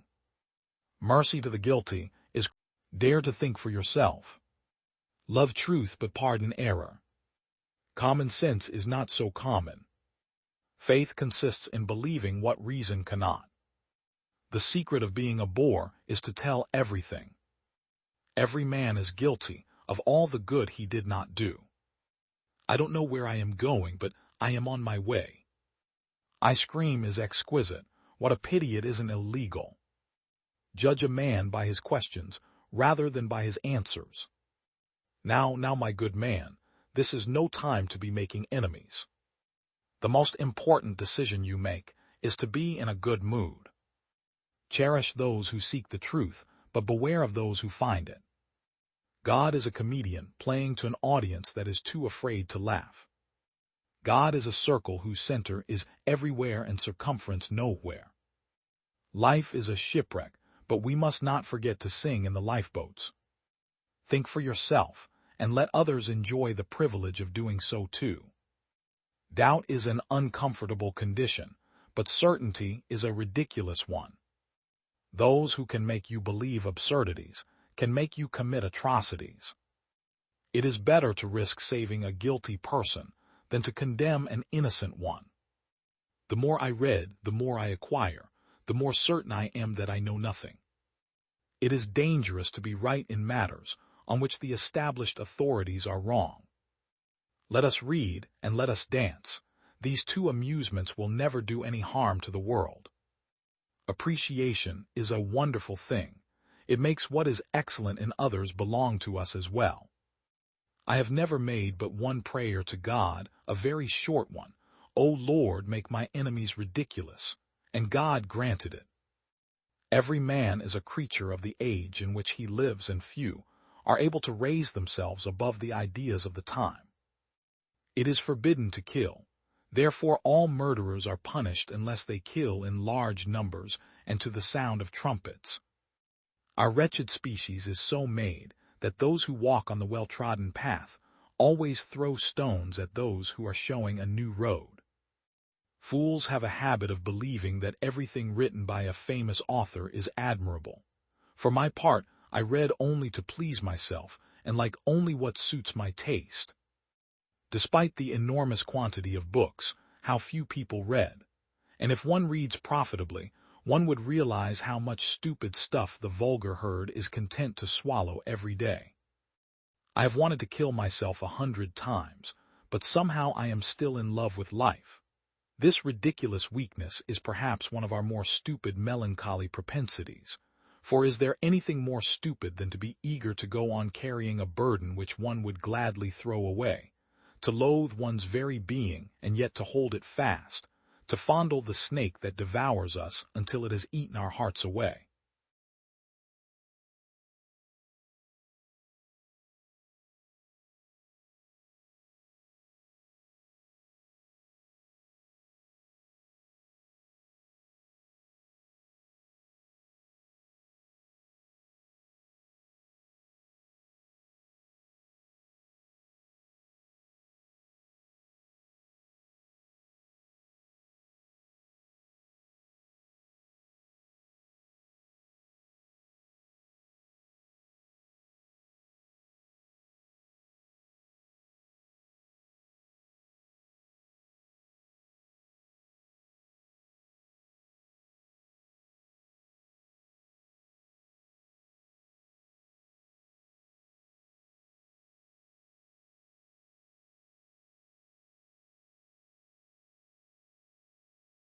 Computers are like humans. They do everything except think. You don't have to be responsible for the world that you're in. Truth is much too complicated to allow anything but approximations. All stable processes we shall predict. All unstable processes we shall control. Young man, in mathematics you don't understand things. You just get used to them. There's no sense in being precise when you don't even know what you're talking about. There is no point in being precise if you do not even know what you are talking about. With 4 parameters I can fit an elephant, and with 5 I can make him wiggle his trunk.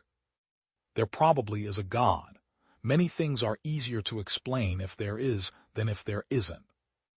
I am thinking about something much more important than bombs. I am thinking about computers. Problems are often stated in vague terms, because it is quite uncertain what the problems really are. Anyone who attempts to generate random numbers by deterministic means is, of course, living in a state of sin. I would like to make a confession which may seem immoral. I do not believe absolutely in Hilbert space anymore. If you tell me precisely what it is a machine cannot do, then I can always make a machine which will do just that. If people do not believe that mathematics is simple, it is only because they do not realize how complicated life is. When we talk mathematics, we may be discussing a secondary language built on the primary language of the nervous system. Technological possibilities are irresistible to man.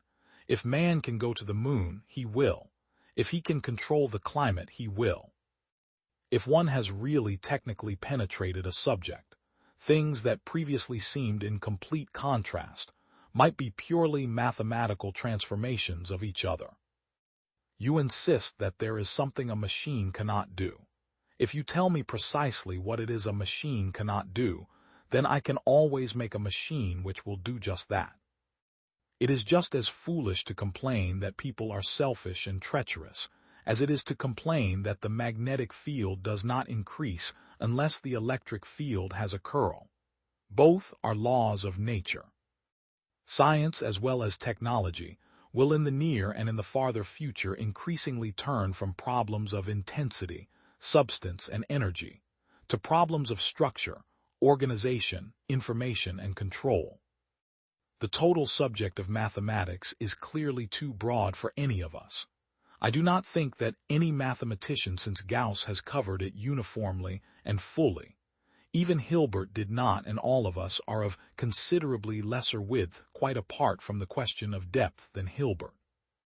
The calculus was the first achievement of modern mathematics, and it is difficult to overestimate its importance. I think it defines more unequivocally than anything else the inception of modern mathematics, and the system of mathematical analysis, which is its logical development, still constitutes the greatest technical advance in exact thinking. John von Neumann's remarks as keynote speaker at the first national meeting of the Association for Computing Machinery, 1947, as quoted in. By and large, it is uniformly true in mathematics that there is a time lapse between a mathematical discovery and the moment when it is useful, and that this lapse of time can be anything from 30 to 100 years, in some cases even more, and that the whole system seems to function without any direction, without any reference to usefulness, and without any desire to do things which are useful. The sciences do not try to explain, they hardly even try to interpret, they mainly make models. By a model is meant a mathematical construct which, with the addition of certain verbal interpretations, describes observed phenomena. The justification of such a mathematical construct is solely and precisely that it is expected to work, that is, correctly to describe phenomena from a reasonably wide area.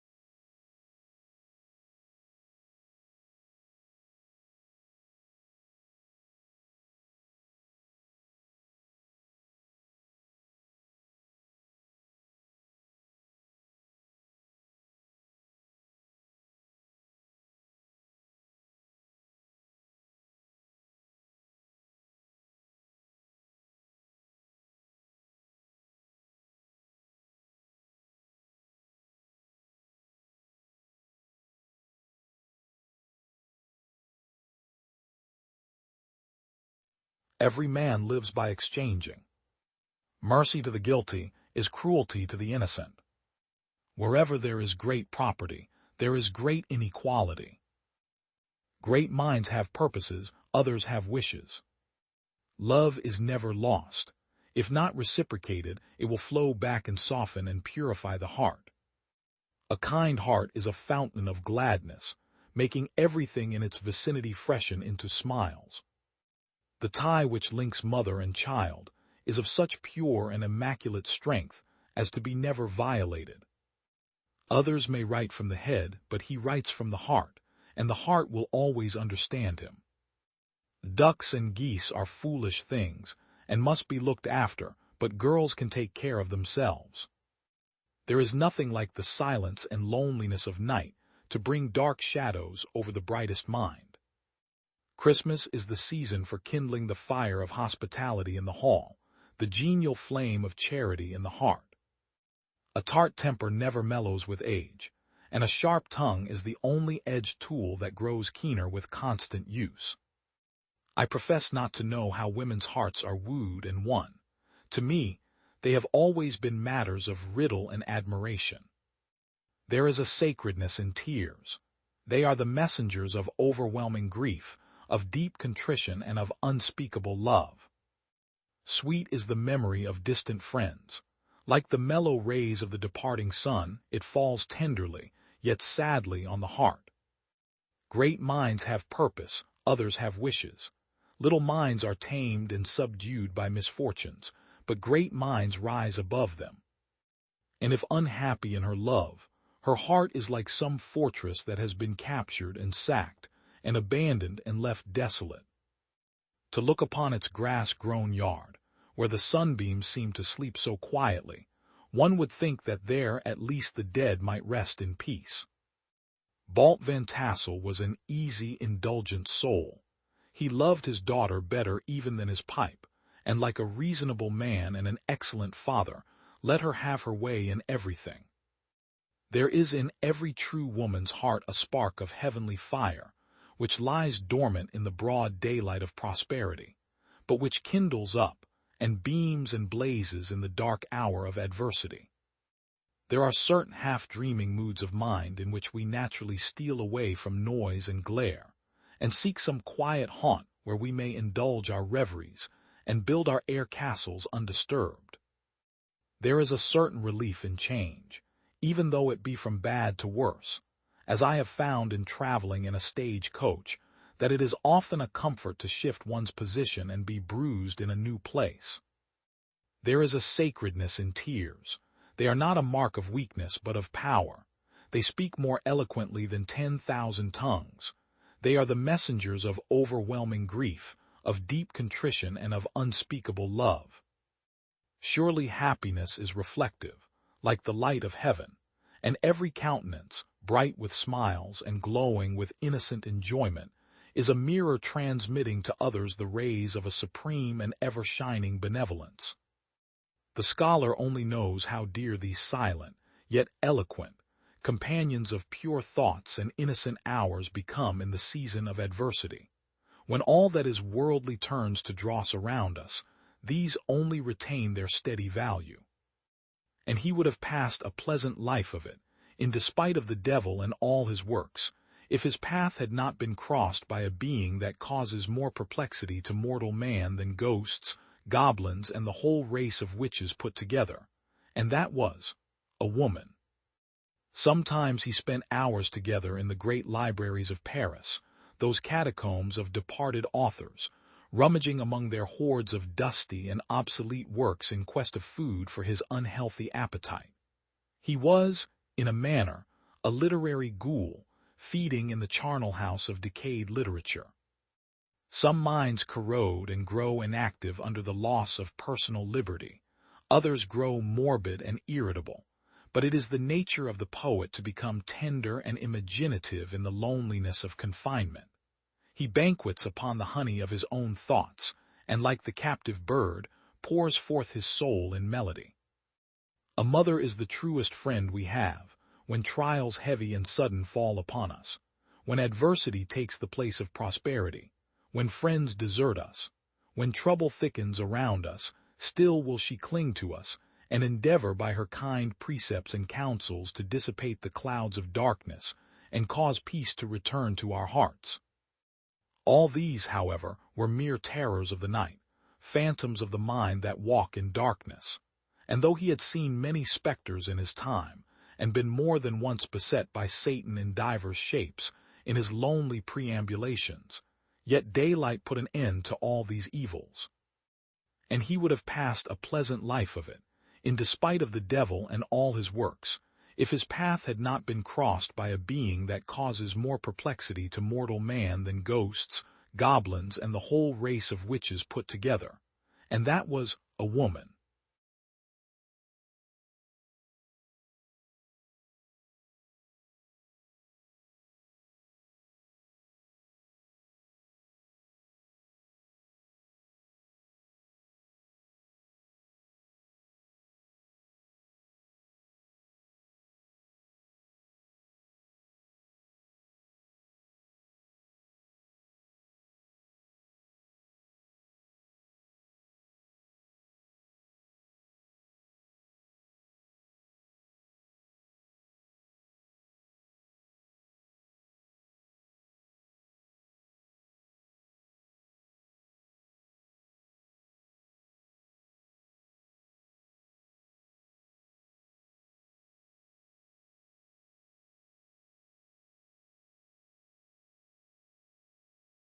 One good test is worth 1,000 expert opinions.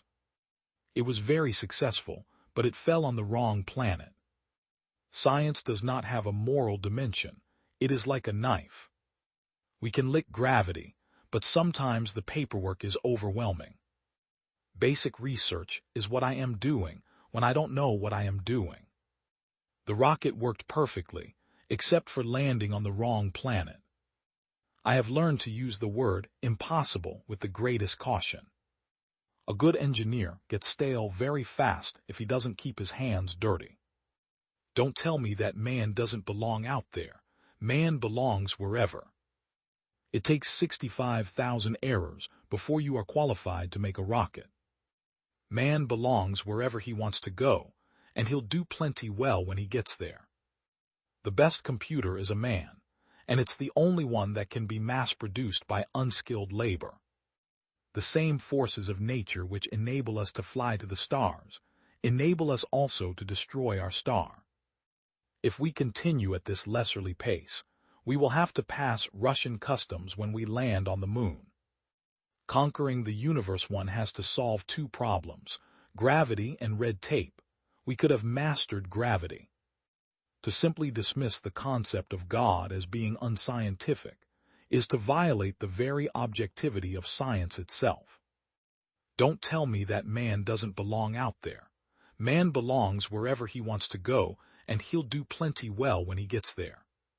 Science does not have a moral dimension. It is like a knife. If you give it to a surgeon or a murderer, each will use it differently. My experiences with science led me to God. They challenge science to prove the existence of God, but must we really light a candle to see the sun? I believe in an immortal soul. Science has proved that nothing disintegrates into nothingness. Life and soul, therefore, cannot disintegrate into nothingness, and so are immortal. We should remember that science exists only because there are people, and its concepts exist only in the minds of men. Behind these concepts lies the reality which is being revealed to us, but only by the grace of God.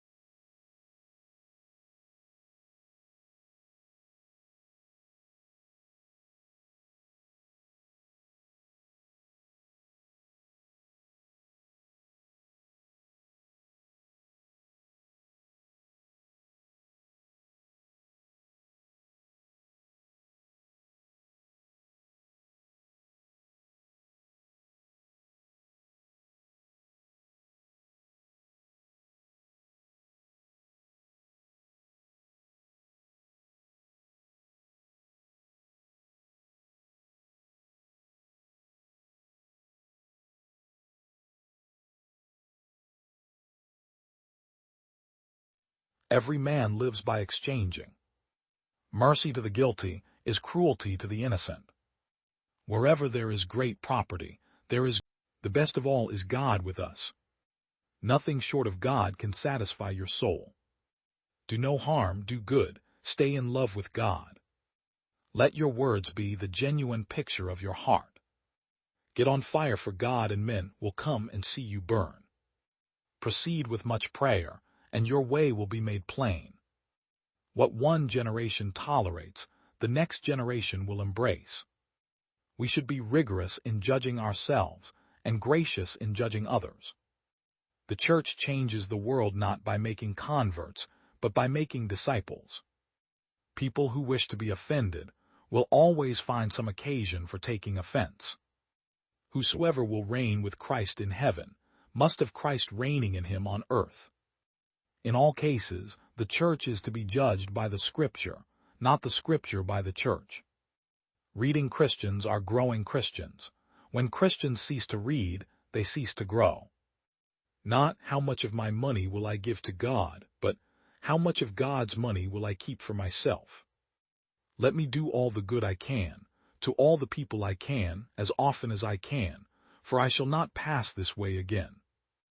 I want the whole Christ for my Savior, the whole Bible for my book, the whole church for my fellowship, and the whole world for my mission field.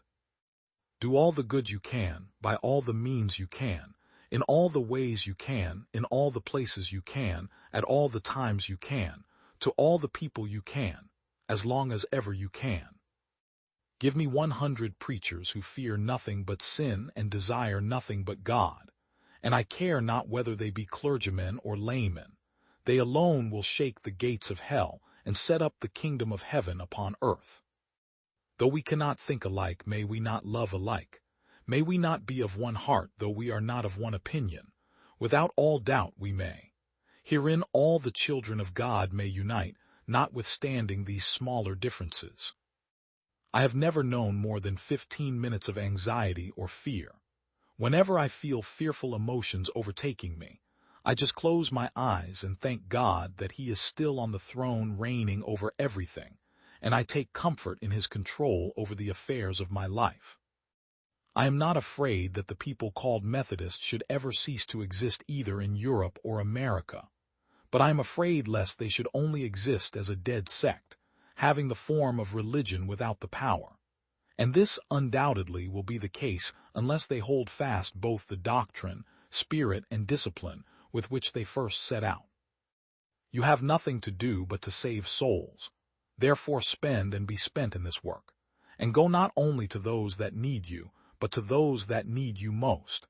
It is not your business to preach so many times and to take care of this or that society, but to save as many souls as you can, to bring as many sinners as you possibly can to repentance.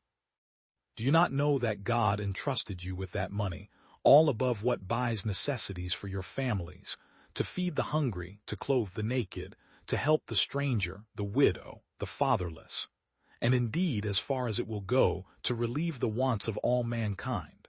How dare you defraud the Lord by applying it to any other purpose? Lord, I am no longer my own, but yours. Put me to what you will, rank me with whom you will. Let be employed by you or laid aside for you, exalted for you or brought low by you. Let me have all things, let me have nothing. I freely and heartily yield all things to your pleasure and disposal. And now, O glorious and blessed God, Father, Son, and Holy Spirit, you are mine and I am yours. So be it. Amen. Condemn no man for not thinking as you think. Let every one enjoy the full and free liberty of thinking for himself. Let every man use his own judgment, since every man must give an account of himself to God. Abhor every approach in any kind or degree to the spirit of persecution. If you cannot reason nor persuade a man into the truth, never attempt to force a man into it. If love will not compel him to come, leave him to God, the judge of all.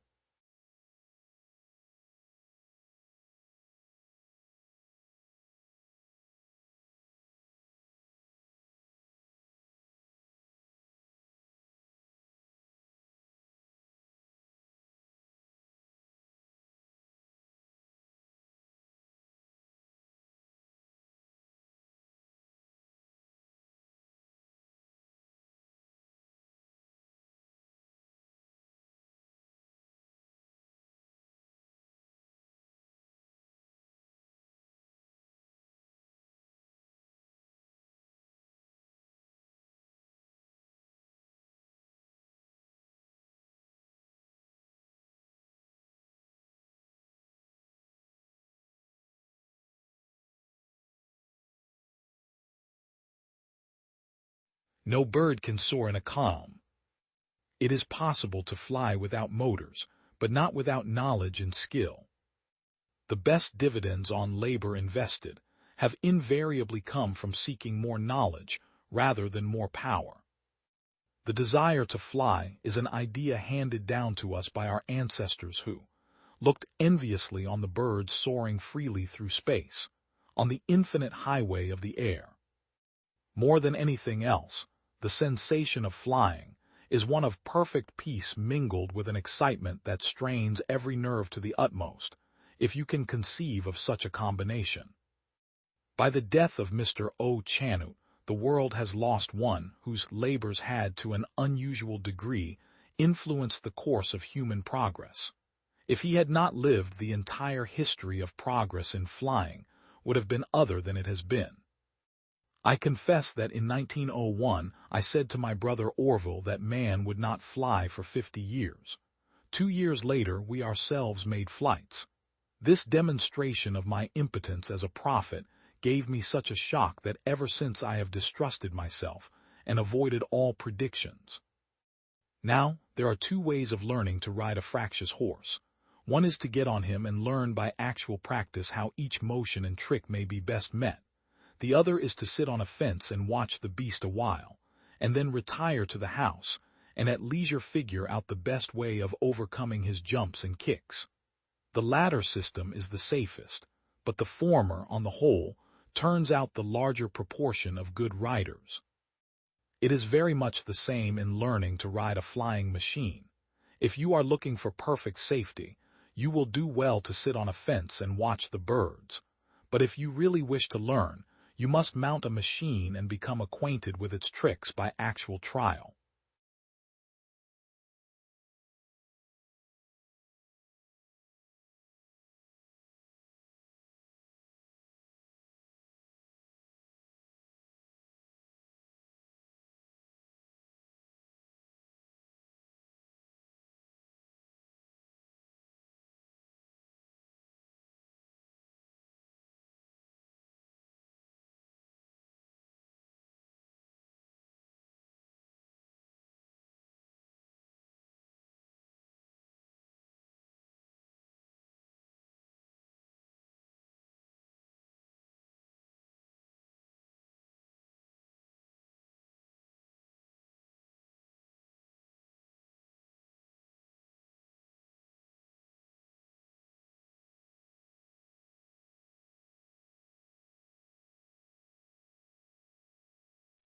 Every man lives by exchanging. Mercy to the guilty is cruelty to the innocent. Wherever there is great property, there is great inequality. Problems worthy of attention. Duty is ours, results are God's. Whoever tells the best story wins. Try and fail, but don't fail to try. Individual liberty is individual power. Idleness is sweet, and its consequences